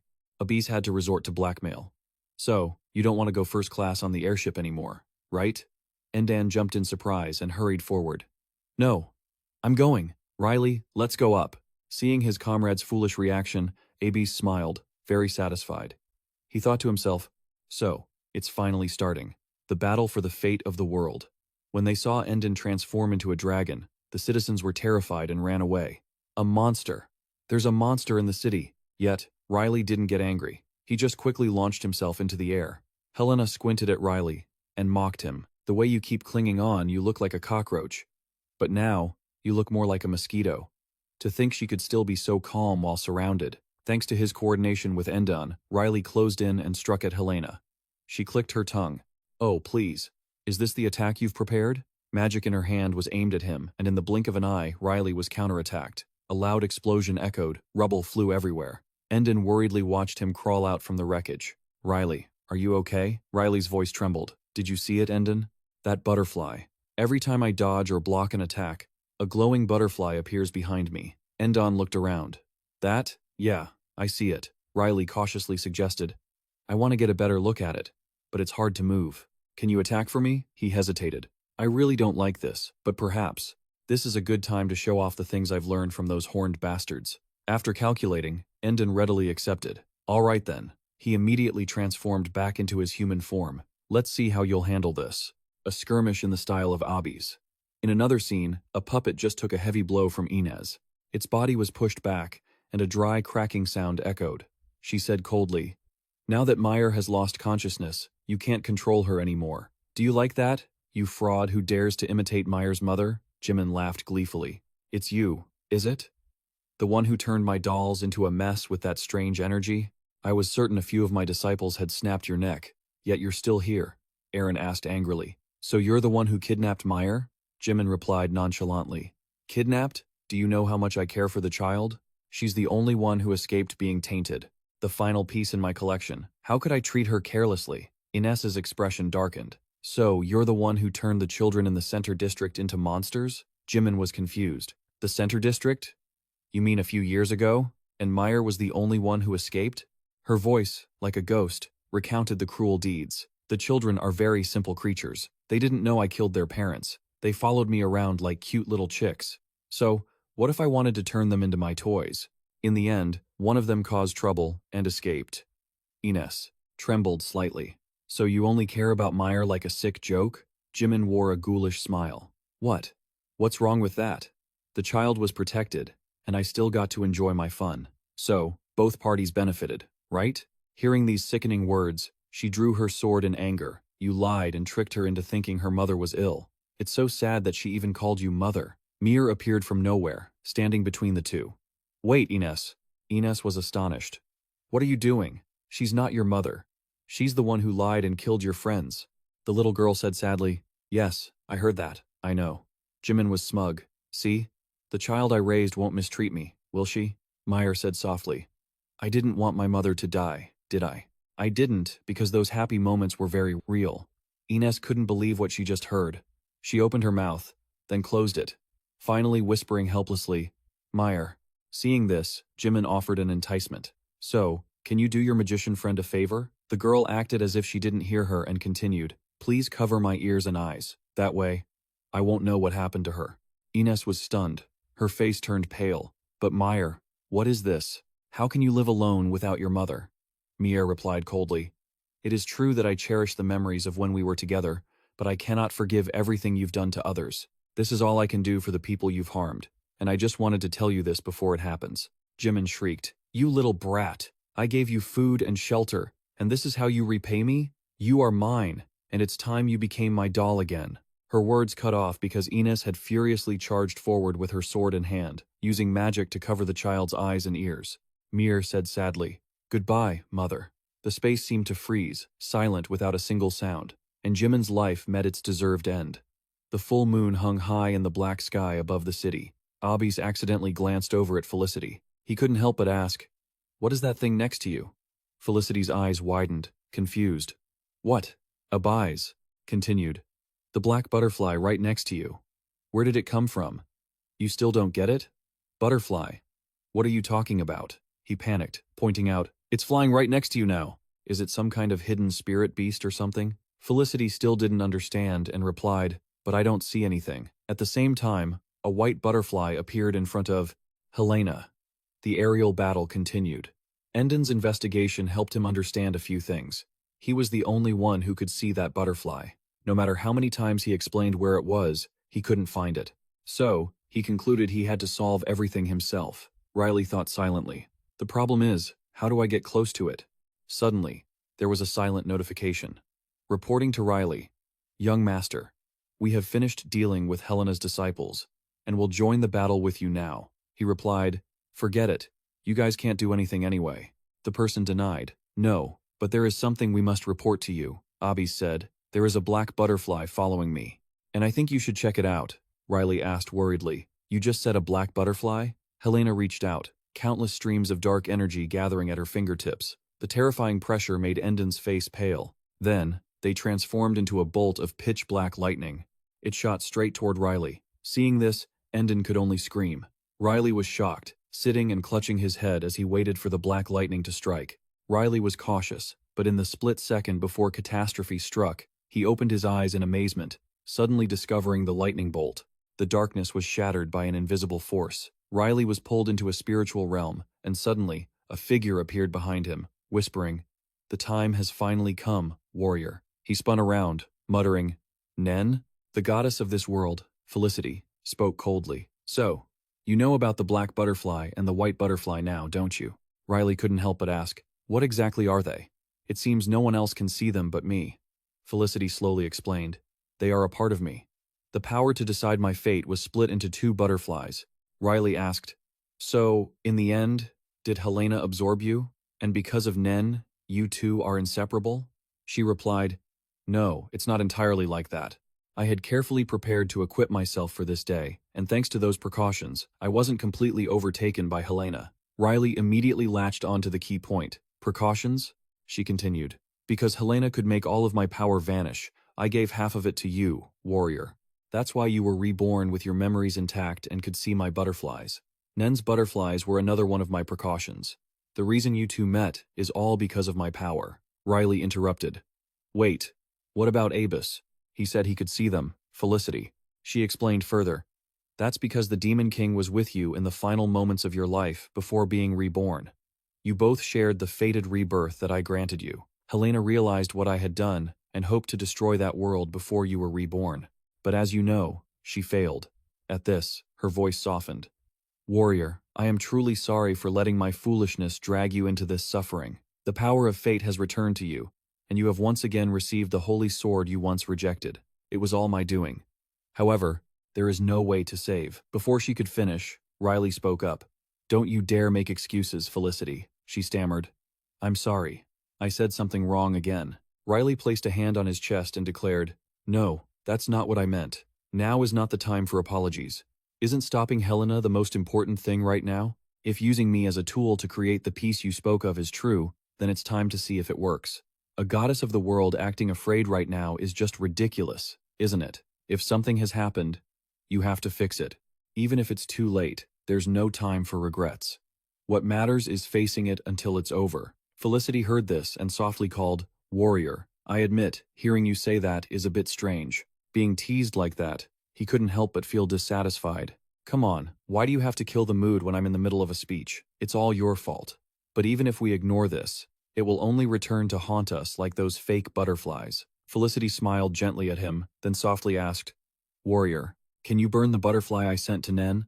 I sent two, but they exist in the same world. If one is destroyed, the others will also fade away. Once Helena loses her power, she will be nothing but an empty shell with a high ego. Defeating her won't be difficult. After that, he said, if I do as you say, what will happen to you? Facing the question, she hesitated for a moment and replied, I will disappear completely, destroyed. But don't worry, this world will be fine. Even without the power of fate, it can still live well. Facing Felicity, he asked, You've decided that? She softly replied, Yes. Receiving the answer, Riley didn't ask further. Fine, he replied, then I will do as you say. Riley struggled to open his eyes, suddenly hearing someone shout, He's awake! A crowd greeted his eyes, everyone looking extremely worried. Endon squatted in front of him, anxiously asking, Hey, are you okay, Riley? Nen also cried out. Riley slowly regained his senses and asked, Where is Helena? Sierra replied, She ran off while you were unconscious. Do you know how hard it was to block all her magical attacks while you were lying there? Sarah continued, But my intuition tells me she hasn't gone far. Nen spoke up. I've placed a tracking mark on her, Nen. We can go find her right away. Rian crossed his arms in a corner and said, I heard the mutant agency has sent agents too. Abbas chimed in. And a bunch of reporters too. The bright moon still hung in the night sky. I see. Riley stood up and began assigning tasks to everyone. Rian, you and Sierra, go gather the mutants near Helena's location. Aaron, Bricia, Nara, you all will be responsible for Mireille's safety. Having saved the girl, the three girls replied in unison. Understood. He continued to order. Abbas and Nen, you two come with me to follow Helena. Just then, Nen asked, But Master, have you found a way to defeat her? Riley didn't look back, only replying, Yes. The goddess herself told me. But seeing him hesitate, Nen quickly asked, But why? He recalled the moment in the spiritual realm earlier, answering somewhat vaguely, I don't know. When she asked, she showed a face I didn't like. He answered, I won't do it her way. Abbas, hearing that, muttered, Oh boy. Defying a god? Is that really okay? Riley looked up at the night sky, replying firmly, It'll be fine, because whenever it comes to gods and those fate things, I've long since been freed from them. A series of fireballs frantically bombarded the buildings. Somewhere, a reporter was reporting live from the scene. We are in the middle of a crisis. After betraying the world's trust and committing the most heinous crimes, the Saintess Helena is now raining destruction upon the city. Everywhere was engulfed in a sea of flames. The reporter continued to narrate. Although the mutant agency is trying their best to stop her, we haven't seen any sign that they can gain the upper hand. Just then, a person in a brown cloak slowly stepped into the chaotic scene. The reporter immediately warned, Hey, step back, it's dangerous over there. Both were extremely confused. Everyone in the city has escaped the crisis, so why are you still trying to approach? The man in the brown cloak only silently replied in his head, That's right, because I'm not trying to run away. He took off his cloak's hood and continued to think, What I want is to have a chat with that saintess. After that, he vanished right in front of the reporter, leaving her puzzled. Huh? Where did they go? The cameraman next to her immediately pointed the lens to the sky and replied, Right above us, look toward the sky. Only to see in the sky a long line of floating glass panes arranged like a bridge, and Riley was walking on it. The cameraman below asked in surprise, Are they from the mutant agency? But why haven't I seen them before? The reporter also widened her eyes and softly replied, No, it's him. The person that the 6 people from that world said they believe in the unknown hero of the memorial. Time flashed back a little earlier. Riley's group of 3 was discussing the plan. Abbas asked, Warrior, how do you intend to defeat the Saintess? Riley replied, We'll start by finding her. She is carrying a piece of the goddess's power. Nen, searching for the black butterfly will be helpful. Felicity spoke up, Master, about that. The goddess said her power was split into 2 butterflies, but if the 2 are temporarily forced to combine, even though the owner has been split, could that stop Helena immediately? After hearing her, Abbas affirmed, Now it's all clear, but she appeared a bit hesitant. The problem is that I can't see the butterfly, so Nen will have less control over it. If only I could look through your eyes, Abbas. He suddenly opened his eyes wide, full of surprise. Abbas was a bit stunned, then turned to ask Riley, Warrior, do you see where the butterfly is now? He replied, Clear as day. Felicity also wondered, Huh? So where is it now? he continued. Right in front of Abbas. But the black butterfly quickly flew elsewhere. Riley watched where it flew. Now it's flying away again. The black butterfly, after rising high, began to fly in circles, making him wonder, why is it flying in circles like that? Hearing that, Felicity asked him, Master, did it turn a circle before flying into the air? He asked back in surprise. Huh? How did you know? Felicity excitedly replied, I knew it. I think I figured out how that butterfly moves. The way we control our limbs or eyes, it feels just like that. Now I can use it to catch Helena as we hoped. Hearing the good news, Abus next to him smiled.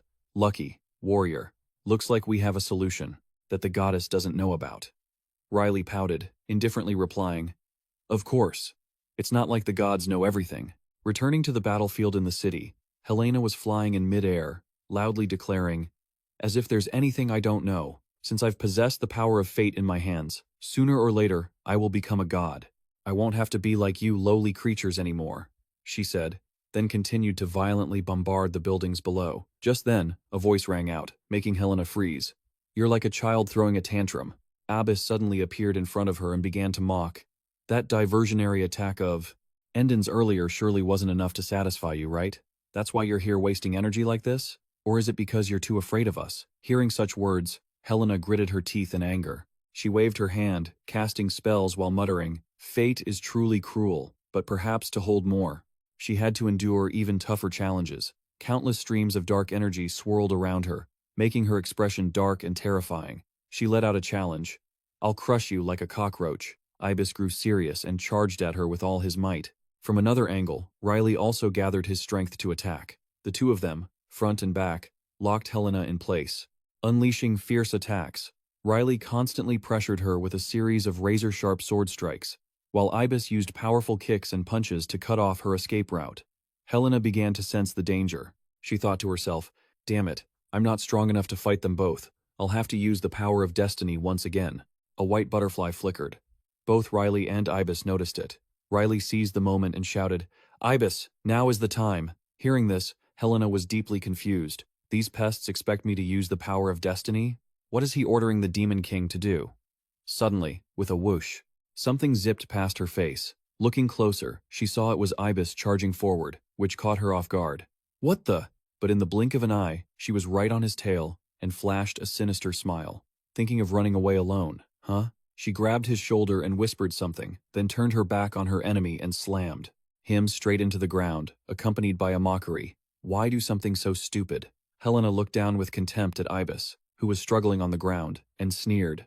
I didn't expect a fool like you to make me put in so much effort. In the end, both you and that warrior are just idiots.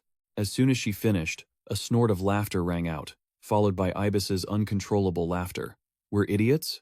I tried my best to hold back the laughter, but I can't anymore. Even though he was being pinned to the ground by Helena, he sarcastically retorted, If you had ever witnessed the battle between me and that warrior, you would know about the nearly infinite resurrection power of a demon king. The core inside my body has to be blown into pieces hundreds of times before I'm truly destroyed, and only that warrior has ever been able to do it.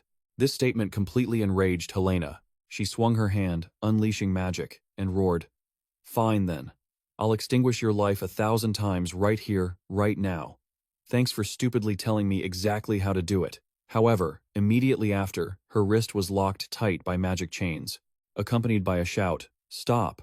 Not far from her, a group of agents from the paranormal agency was working together to control the magic chains. Han Sung, the leader, declared loudly, Now you will face the entire paranormal agency. Your current situation is no different than a mouse, trapped in a cage. Threatened like that, Helena just glanced sideways and sneered. As soon as there's a chance, these bugs gather together, but you can't resist me forever with such pathetic powers. Before she could finish, a voice interrupted her. I know what I'm aiming for is to make you live a little longer, so he could explain the movement of the butterfly to me. Helena looked in astonishment toward the owner of that voice. All we need is a few seconds to do that. Riley suddenly appeared in midair, holding his sword in one hand and holding Felicity in the other. He whispered into her ear. Behind Helena's head, a black butterfly appeared from nowhere and gradually merged with the white one. At the same time, Riley swung his sword, severing one of Helena's arms. The event happened so suddenly that she was stunned, while he smiled softly and said, That's right, Helena. After that, a series of pitch-black arms emerged and grabbed Helena's legs. In his next words, Riley said, "Time to tear this place apart." Helena still clutched her bleeding arm wound, her mind full of questions. What is happening? She fell into the depths of her own thoughts. Lost in thought, Destiny was supposed to protect her from death. At that moment, a whisper echoed in her ear. "Now aim for the left side of her head." At that moment, a black and white butterfly landed on her head. The black half was the death she had to face, and the white half was her final obsession.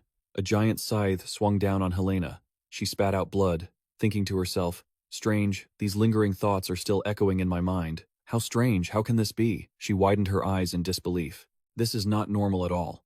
At that moment, she suddenly imagined the figure of a person. Helena told herself, "A familiar force is blocking my destiny, but only she is the only one who could do that." But she quickly dismissed that thought. That cannot be. I personally took care of that goddess. While she was preoccupied with her thoughts, the other two rushed in front of her. Suddenly she said, "Goddess?" This remark also made Nen pause. The more Helena thought, the less she understood. But how? She finished her sentence and poured all her strength into an attack. "I just need to kill you next." He also regained his focus and continued the battle. Riley whispered softly, "Calm down, Helena." At that moment, a voice called out from behind him, "Young master." Suddenly, he dashed toward Helena and grabbed her. He shouted, wishing to awaken her, "You might be a perfect replica of the goddess, but she is not your problem right now." Hearing this, Helena was stunned. Riley widened his eyes and continued, "It's me." Then, he started to reminisce about the past. "Falling into your trap helped me learn a lot of things. Hearing about me, I should have heard that thousands of times," Riley continued. "In the end, I hate every word of it now. Even with the peace that everyone talks about, will it really bring back my lost family, the children who sacrificed themselves, or the comrades who fell? I just feel like it's all useless." He thought of the bloodshed and sacrifices. Riley continued to confide about the past. "So, when I got a new life, I wanted to live alone for peace. I didn't want to worry about anyone else ever again. But then, at this point, the image of the person he loved, coughing up blood in front of him, flashed in his mind. He already knew he couldn't avoid certain things. Then, thinking of those bastards, he said with hatred, "There are some scum that I cannot ignore." Riley also didn't forget to mention the old foxes lurking in the shadows, and a few things he couldn't help but pay attention to. He lowered his voice and continued, "I started to think that all of that was the price I had to pay for ignoring peace." Continuing this, his voice was almost choked up in his throat, but it wasn't just that. The reason for it is even more complicated than that. At this moment, those whom Riley loved all appeared in his mind. "It's because there are more and more people I need to protect," Riley continued, as if to awaken her. "Peace is a chain that I cannot create alone." An image of a marionette chessboard tied by red threads appeared in his mind. "Everything is linked. We have to commit to it." Finally, all the pieces fell on the board, except for one unique piece that remained standing. "And it's also great that I tried to do it alone in my past without going crazy." He looked down at her and said, "That is what I realized. Helena, it's all thanks to you." She heard this and gritted her teeth at him. Riley reached out and gripped her tightly, coldly saying, "Now it's time for me to finish what I started." Helena struggled and said, her voice full of unwillingness, "Warrior, no, wait, you can't kill me like this," she shouted, starting her psychological manipulation. "If I die, the power of destiny will disappear, and the whole world will head toward destruction. I must become a god and restore the balance." Seeing him silent, she thought she had the upper hand, and became even more complacent. "And once I hold that divine power in my hands, I can use it to return your family and comrades to you." Riley was surprised by this information. Finally, he made a decision. "All right." Hearing this, Helena was overjoyed. "Finally, you're willing to listen." But suddenly, he put his sword to her neck and told her the truth. "Just the thought that a miserable human could become a god left me with no other choice." She was immediately panicked. At this moment, Helena was truly afraid. She trembled and said, "Wait, let me talk." Then suddenly she screamed, "How dare you do that to someone who is about to become immortal like me?" Blood-colored liquid splattered. That ear-piercing voice fell silent, leaving only a dark voice muttering, "For you, there is no better ending than this." This time, it was truly the end for her. His close subordinate happily stepped forward and asked, "Is it finally over, young master?" Riley replied, "No, there are still people we need to." He hadn't finished speaking when suddenly, a white butterfly flew by, followed by countless white dots. It turned out her body was dispersing into them. Their light was so blinding that he had to cover his eyes, feeling confused about Helena's body. Then suddenly, a fierce light erupted, and he squeezed his eyes shut. Suddenly, a voice rang out, In the name of the devil, a girl's silhouette appeared with a butterfly perched on her hair. The girl looked around in astonishment. Where am I? Suddenly, Riley spoke up. I'm glad you escaped destruction. Seeing two familiar faces, the girl immediately remembered young Master Riley and Nen. She still hadn't recovered from everything, but what had happened? Didn't you burn my butterflies? Riley replied immediately. No. For many reasons, I left two behind, he continued. First, your eyes. She was surprised. My eyes? What about them? Riley continued. The look that I saw in them. I had a glimpse of it before, and then the image of that face crossed my mind, his eyes clouded with a fleeting, sorrowful look from my past life. He clenched his fists, staring at himself. It was the same expression he wore when he'd given up on everything. Felicity took off her cloak's hood, revealing a bewildered expression. Wait, hold on. But weren't you the one who wanted us to disappear? He couldn't hide his surprise as he explained. Then I thought you'd immediately burn those butterflies, Riley. He cut her off with a calm, steady demeanor. What are you talking about? He smirked, staring right at Felicity. You already apologized to Nen and me, didn't you? For everything you did? She nodded mechanically. That's right. The very next second, Riley's voice exploded, sharp and loud. Exactly. And that's exactly why you can't just go and die like that. Don't even dream of finding an easy way out. You still owe us, you know? Felicity lowered her voice to diffuse the situation. I see. What you said, it's true. The warrior finished. He covered his mouth and let out a chuckle. Riley was annoyed. Why are you laughing? Felicity finally admitted. I just realized once again that you really are that warrior. He admired the courage and integrity in Riley. Honestly, you're the only one who would dare to stand up to a god like this. You don't even treat me like a goddess, he retorted with a casual smile, not bothering to deny it. Fine then, just blame it on your own bad karma. Felicity replied with a positive and sincere attitude. Even though it's late, it's time for me to pay my debts to you two. She used the last of all her strength. To use it only to save myself, that would be wrong. Nen's eyes shimmered as she looked at the goddess. Felicity truly wanted to make amends. She spent a long time explaining, I am too weak now to grant you two invincibility or eternal life. However, I can give you the chance to choose your own destiny. As she spoke, her long, slender finger rose slightly, acting as a perch for a black butterfly. Since the two of you have been toyed with by fate for so long, I believe you both deserve to be rewarded for what I have done. Nen. She decided to offer the brave couple before her a wish. Warrior, or rather, Riley and you, Nen, please tell me your thoughts. She concluded with a gentle smile. What destiny will you choose? Riley was cautious and guarded, while Nen showed a certain sense of appreciation in her wide, round eyes. After a few seconds, they both lowered their gaze to the ground, but their voices rang out in unison. I'm returning to the city. Buildings stood filled with cracks, relics of a shocking battle. Hansung hurried his steps to catch up with the young man in front of him. Are you leaving already, Lion? Hearing his name, he politely turned his head to greet him. Lie. Huh? Lion stated his stance straightforwardly. Because my group and I don't belong in this world. Nen, we have to go back quickly. Hansung laughed lightly. It's a pity you all have to go. Thanks to you, the office is finally back in order. He laughed until his eyes crinkled, touching his neck, feeling both awkward and curious. Can't you stay and work full-time?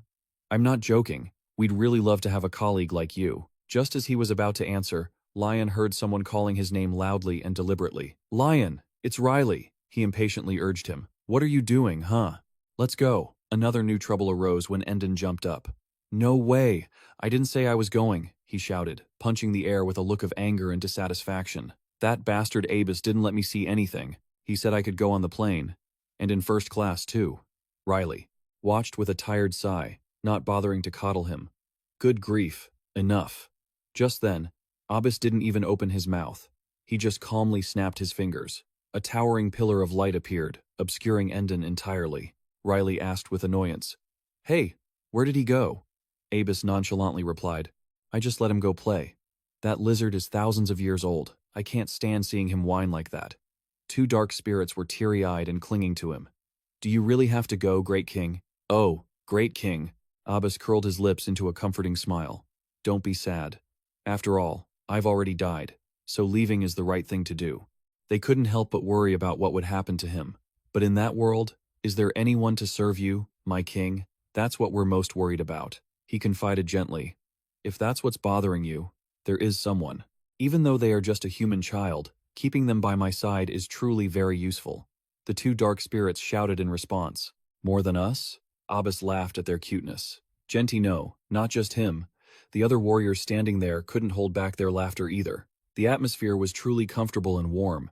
Rian looked at them, close and happy together, his lips pressed tight as if suppressing something. Suddenly remembering he hadn't given Han Sung an answer, he quickly turned his head. Rian scratched his face with a confused expression.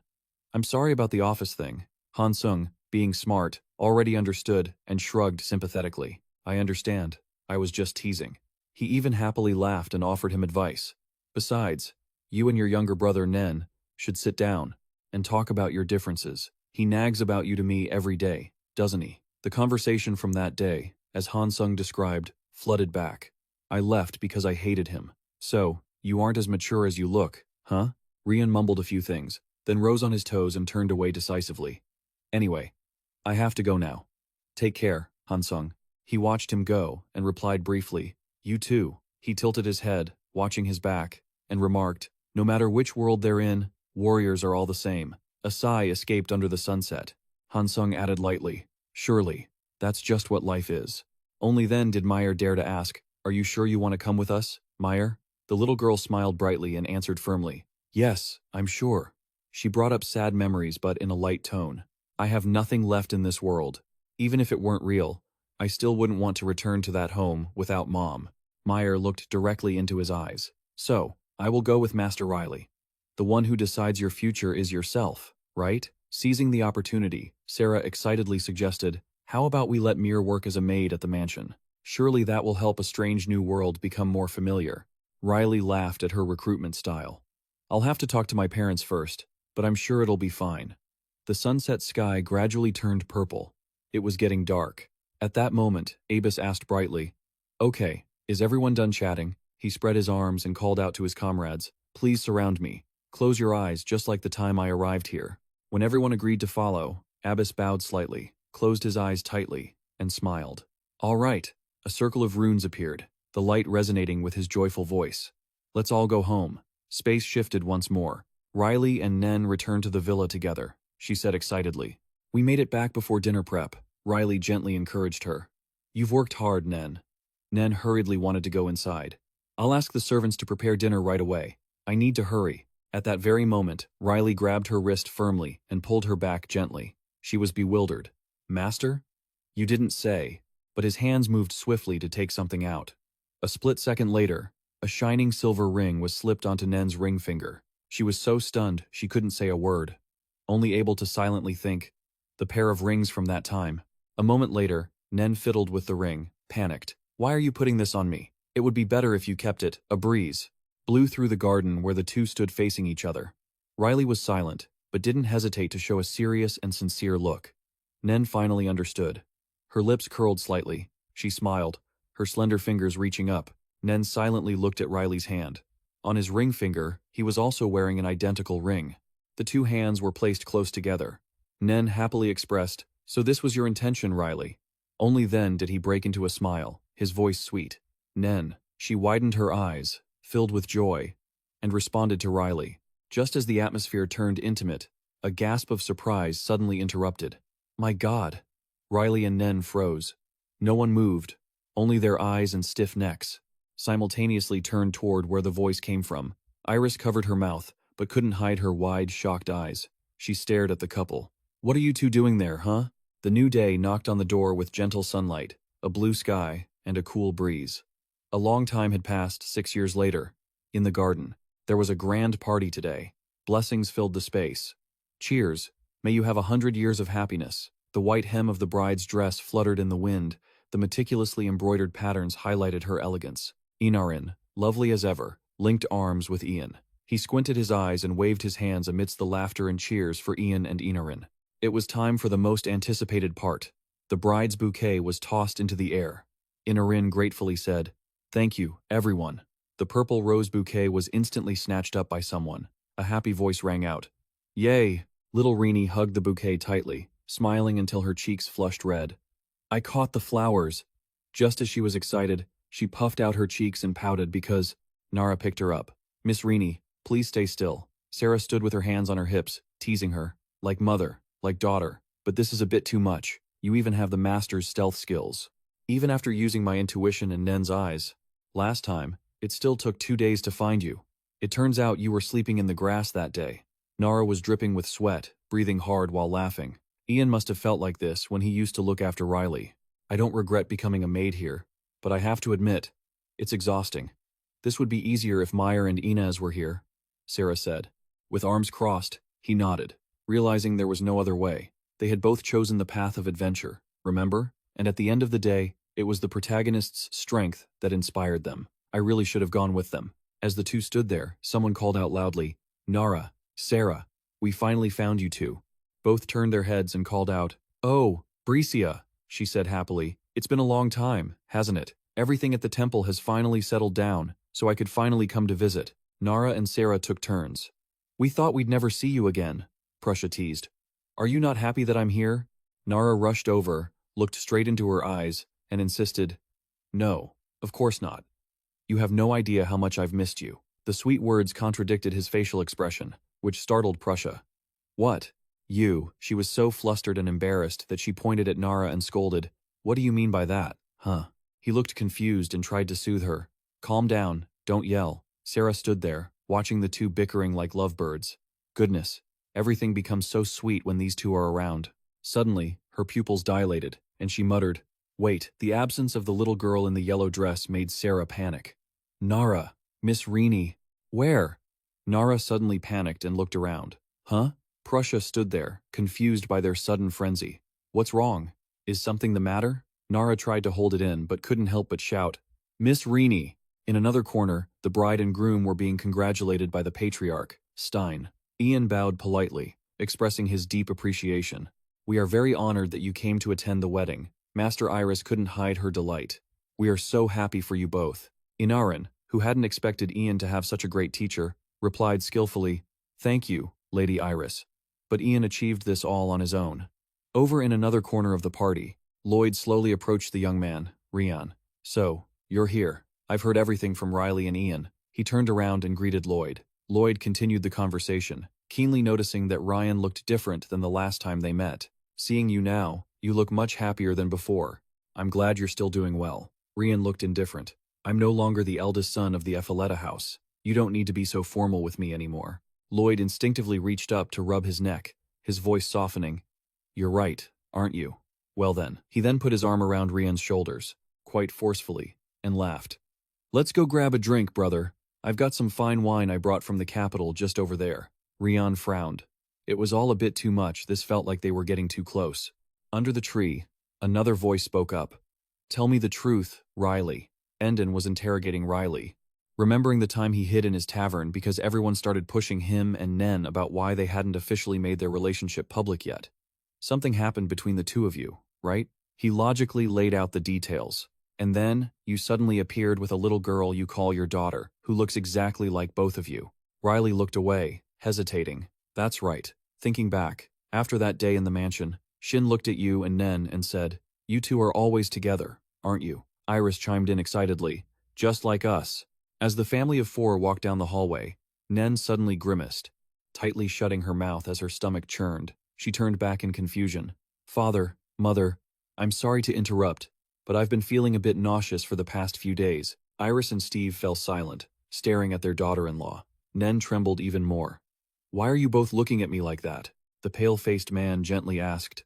"You're not suffering from morning sickness, are you, Nen?" Iris called out to her son's name firmly and more seriously than usual. "Riley?" He answered calmly, "Yes, Mother." As soon as he turned his face, he was hit and felt a sharp pain. Now, recounting this to Endon, he still felt uncomfortable about a few things. And that's what happened. "I've never seen Father and Mother like that before. It's still bothering me." Endon, at this point, snapped and raised his voice. "For heaven's sake, that's not what I wanted to ask," he yelled, as if he wanted the whole forest to hear. "Has your brain rotted?" While the two were chatting, Nen didn't notice little Rini hiding behind a tree, eavesdropping. Only Nen found the little girl. "Finally found you, Rini," she asked sweetly. "Nara is looking for you everywhere. What are you staring at?" Rini looked at her mother and said honestly, "Father is talking to a very strange person." Nen hugged the child and walked away. "Now, you shouldn't eavesdrop like that. Come with Mother." Rini obediently didn't argue and nestled against her, following her. After taking a few steps, Nen couldn't help but curiously glance back for a few seconds. She focused on her husband, Riley, and it seemed he felt someone watching him. Nen's mouth curved into a radiant smile, her eyelashes trembling. Her eyes smiled along with her. Riley looked at her, nodding with a loving smile. Endon noticed it immediately and started interrogating him. "What are you smiling at, huh?" Dialogue with his friend Riley was always sharp-tongued. "Because you look ugly." He was furious. "What do you mean, insulting me out of nowhere?" Nen looked at Rini, chatting with the little girl on the way back to the party. As she reached up to brush her hair, her wedding ring on her ring finger shone under the sunlight, the blue stone becoming even more prominent. That same hand, the day Riley put it on Nen's finger. "Girls who don't bother me with troublesome things are my type." Listening to his confession, Nen looked bewildered. What? What? I don't understand anything." He blushed from embarrassment. "Nen," with a somewhat confused tone, "you are the only person who makes this life more complicated. I'm trying to say that I have feelings for you, okay?" Every word of his expressed sincerity. Remember when the goddess asked us what fate we wanted? When we said we didn't need it anymore, Riley confessed many things he had hidden in his heart. Lunch today, tomorrow's nap, the direction we are heading on our own path. I don't want it to depend on anyone. We can't just let ourselves follow the flow of destiny anymore.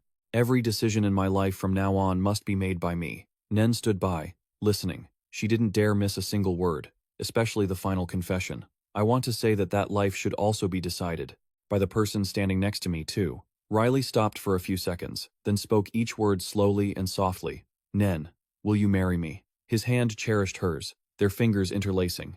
Nen raised her other hand to touch Riley's, her small lips gently letting out a soft sound. "Yes." Nen leaned closer. "Of course, I agree." Recalling that moment, she instinctively blushed. Rini asked worriedly, "Mom, are you sick? Your face is so red." Nen rubbed her face and smiled. "Just Mom feels a bit hot." She took the little girl's hand, but still couldn't stop herself from laughing a few more times. There is no way to know what our choices will lead to, or what the future will bring. Therefore, what matters is what happens after we have made those choices.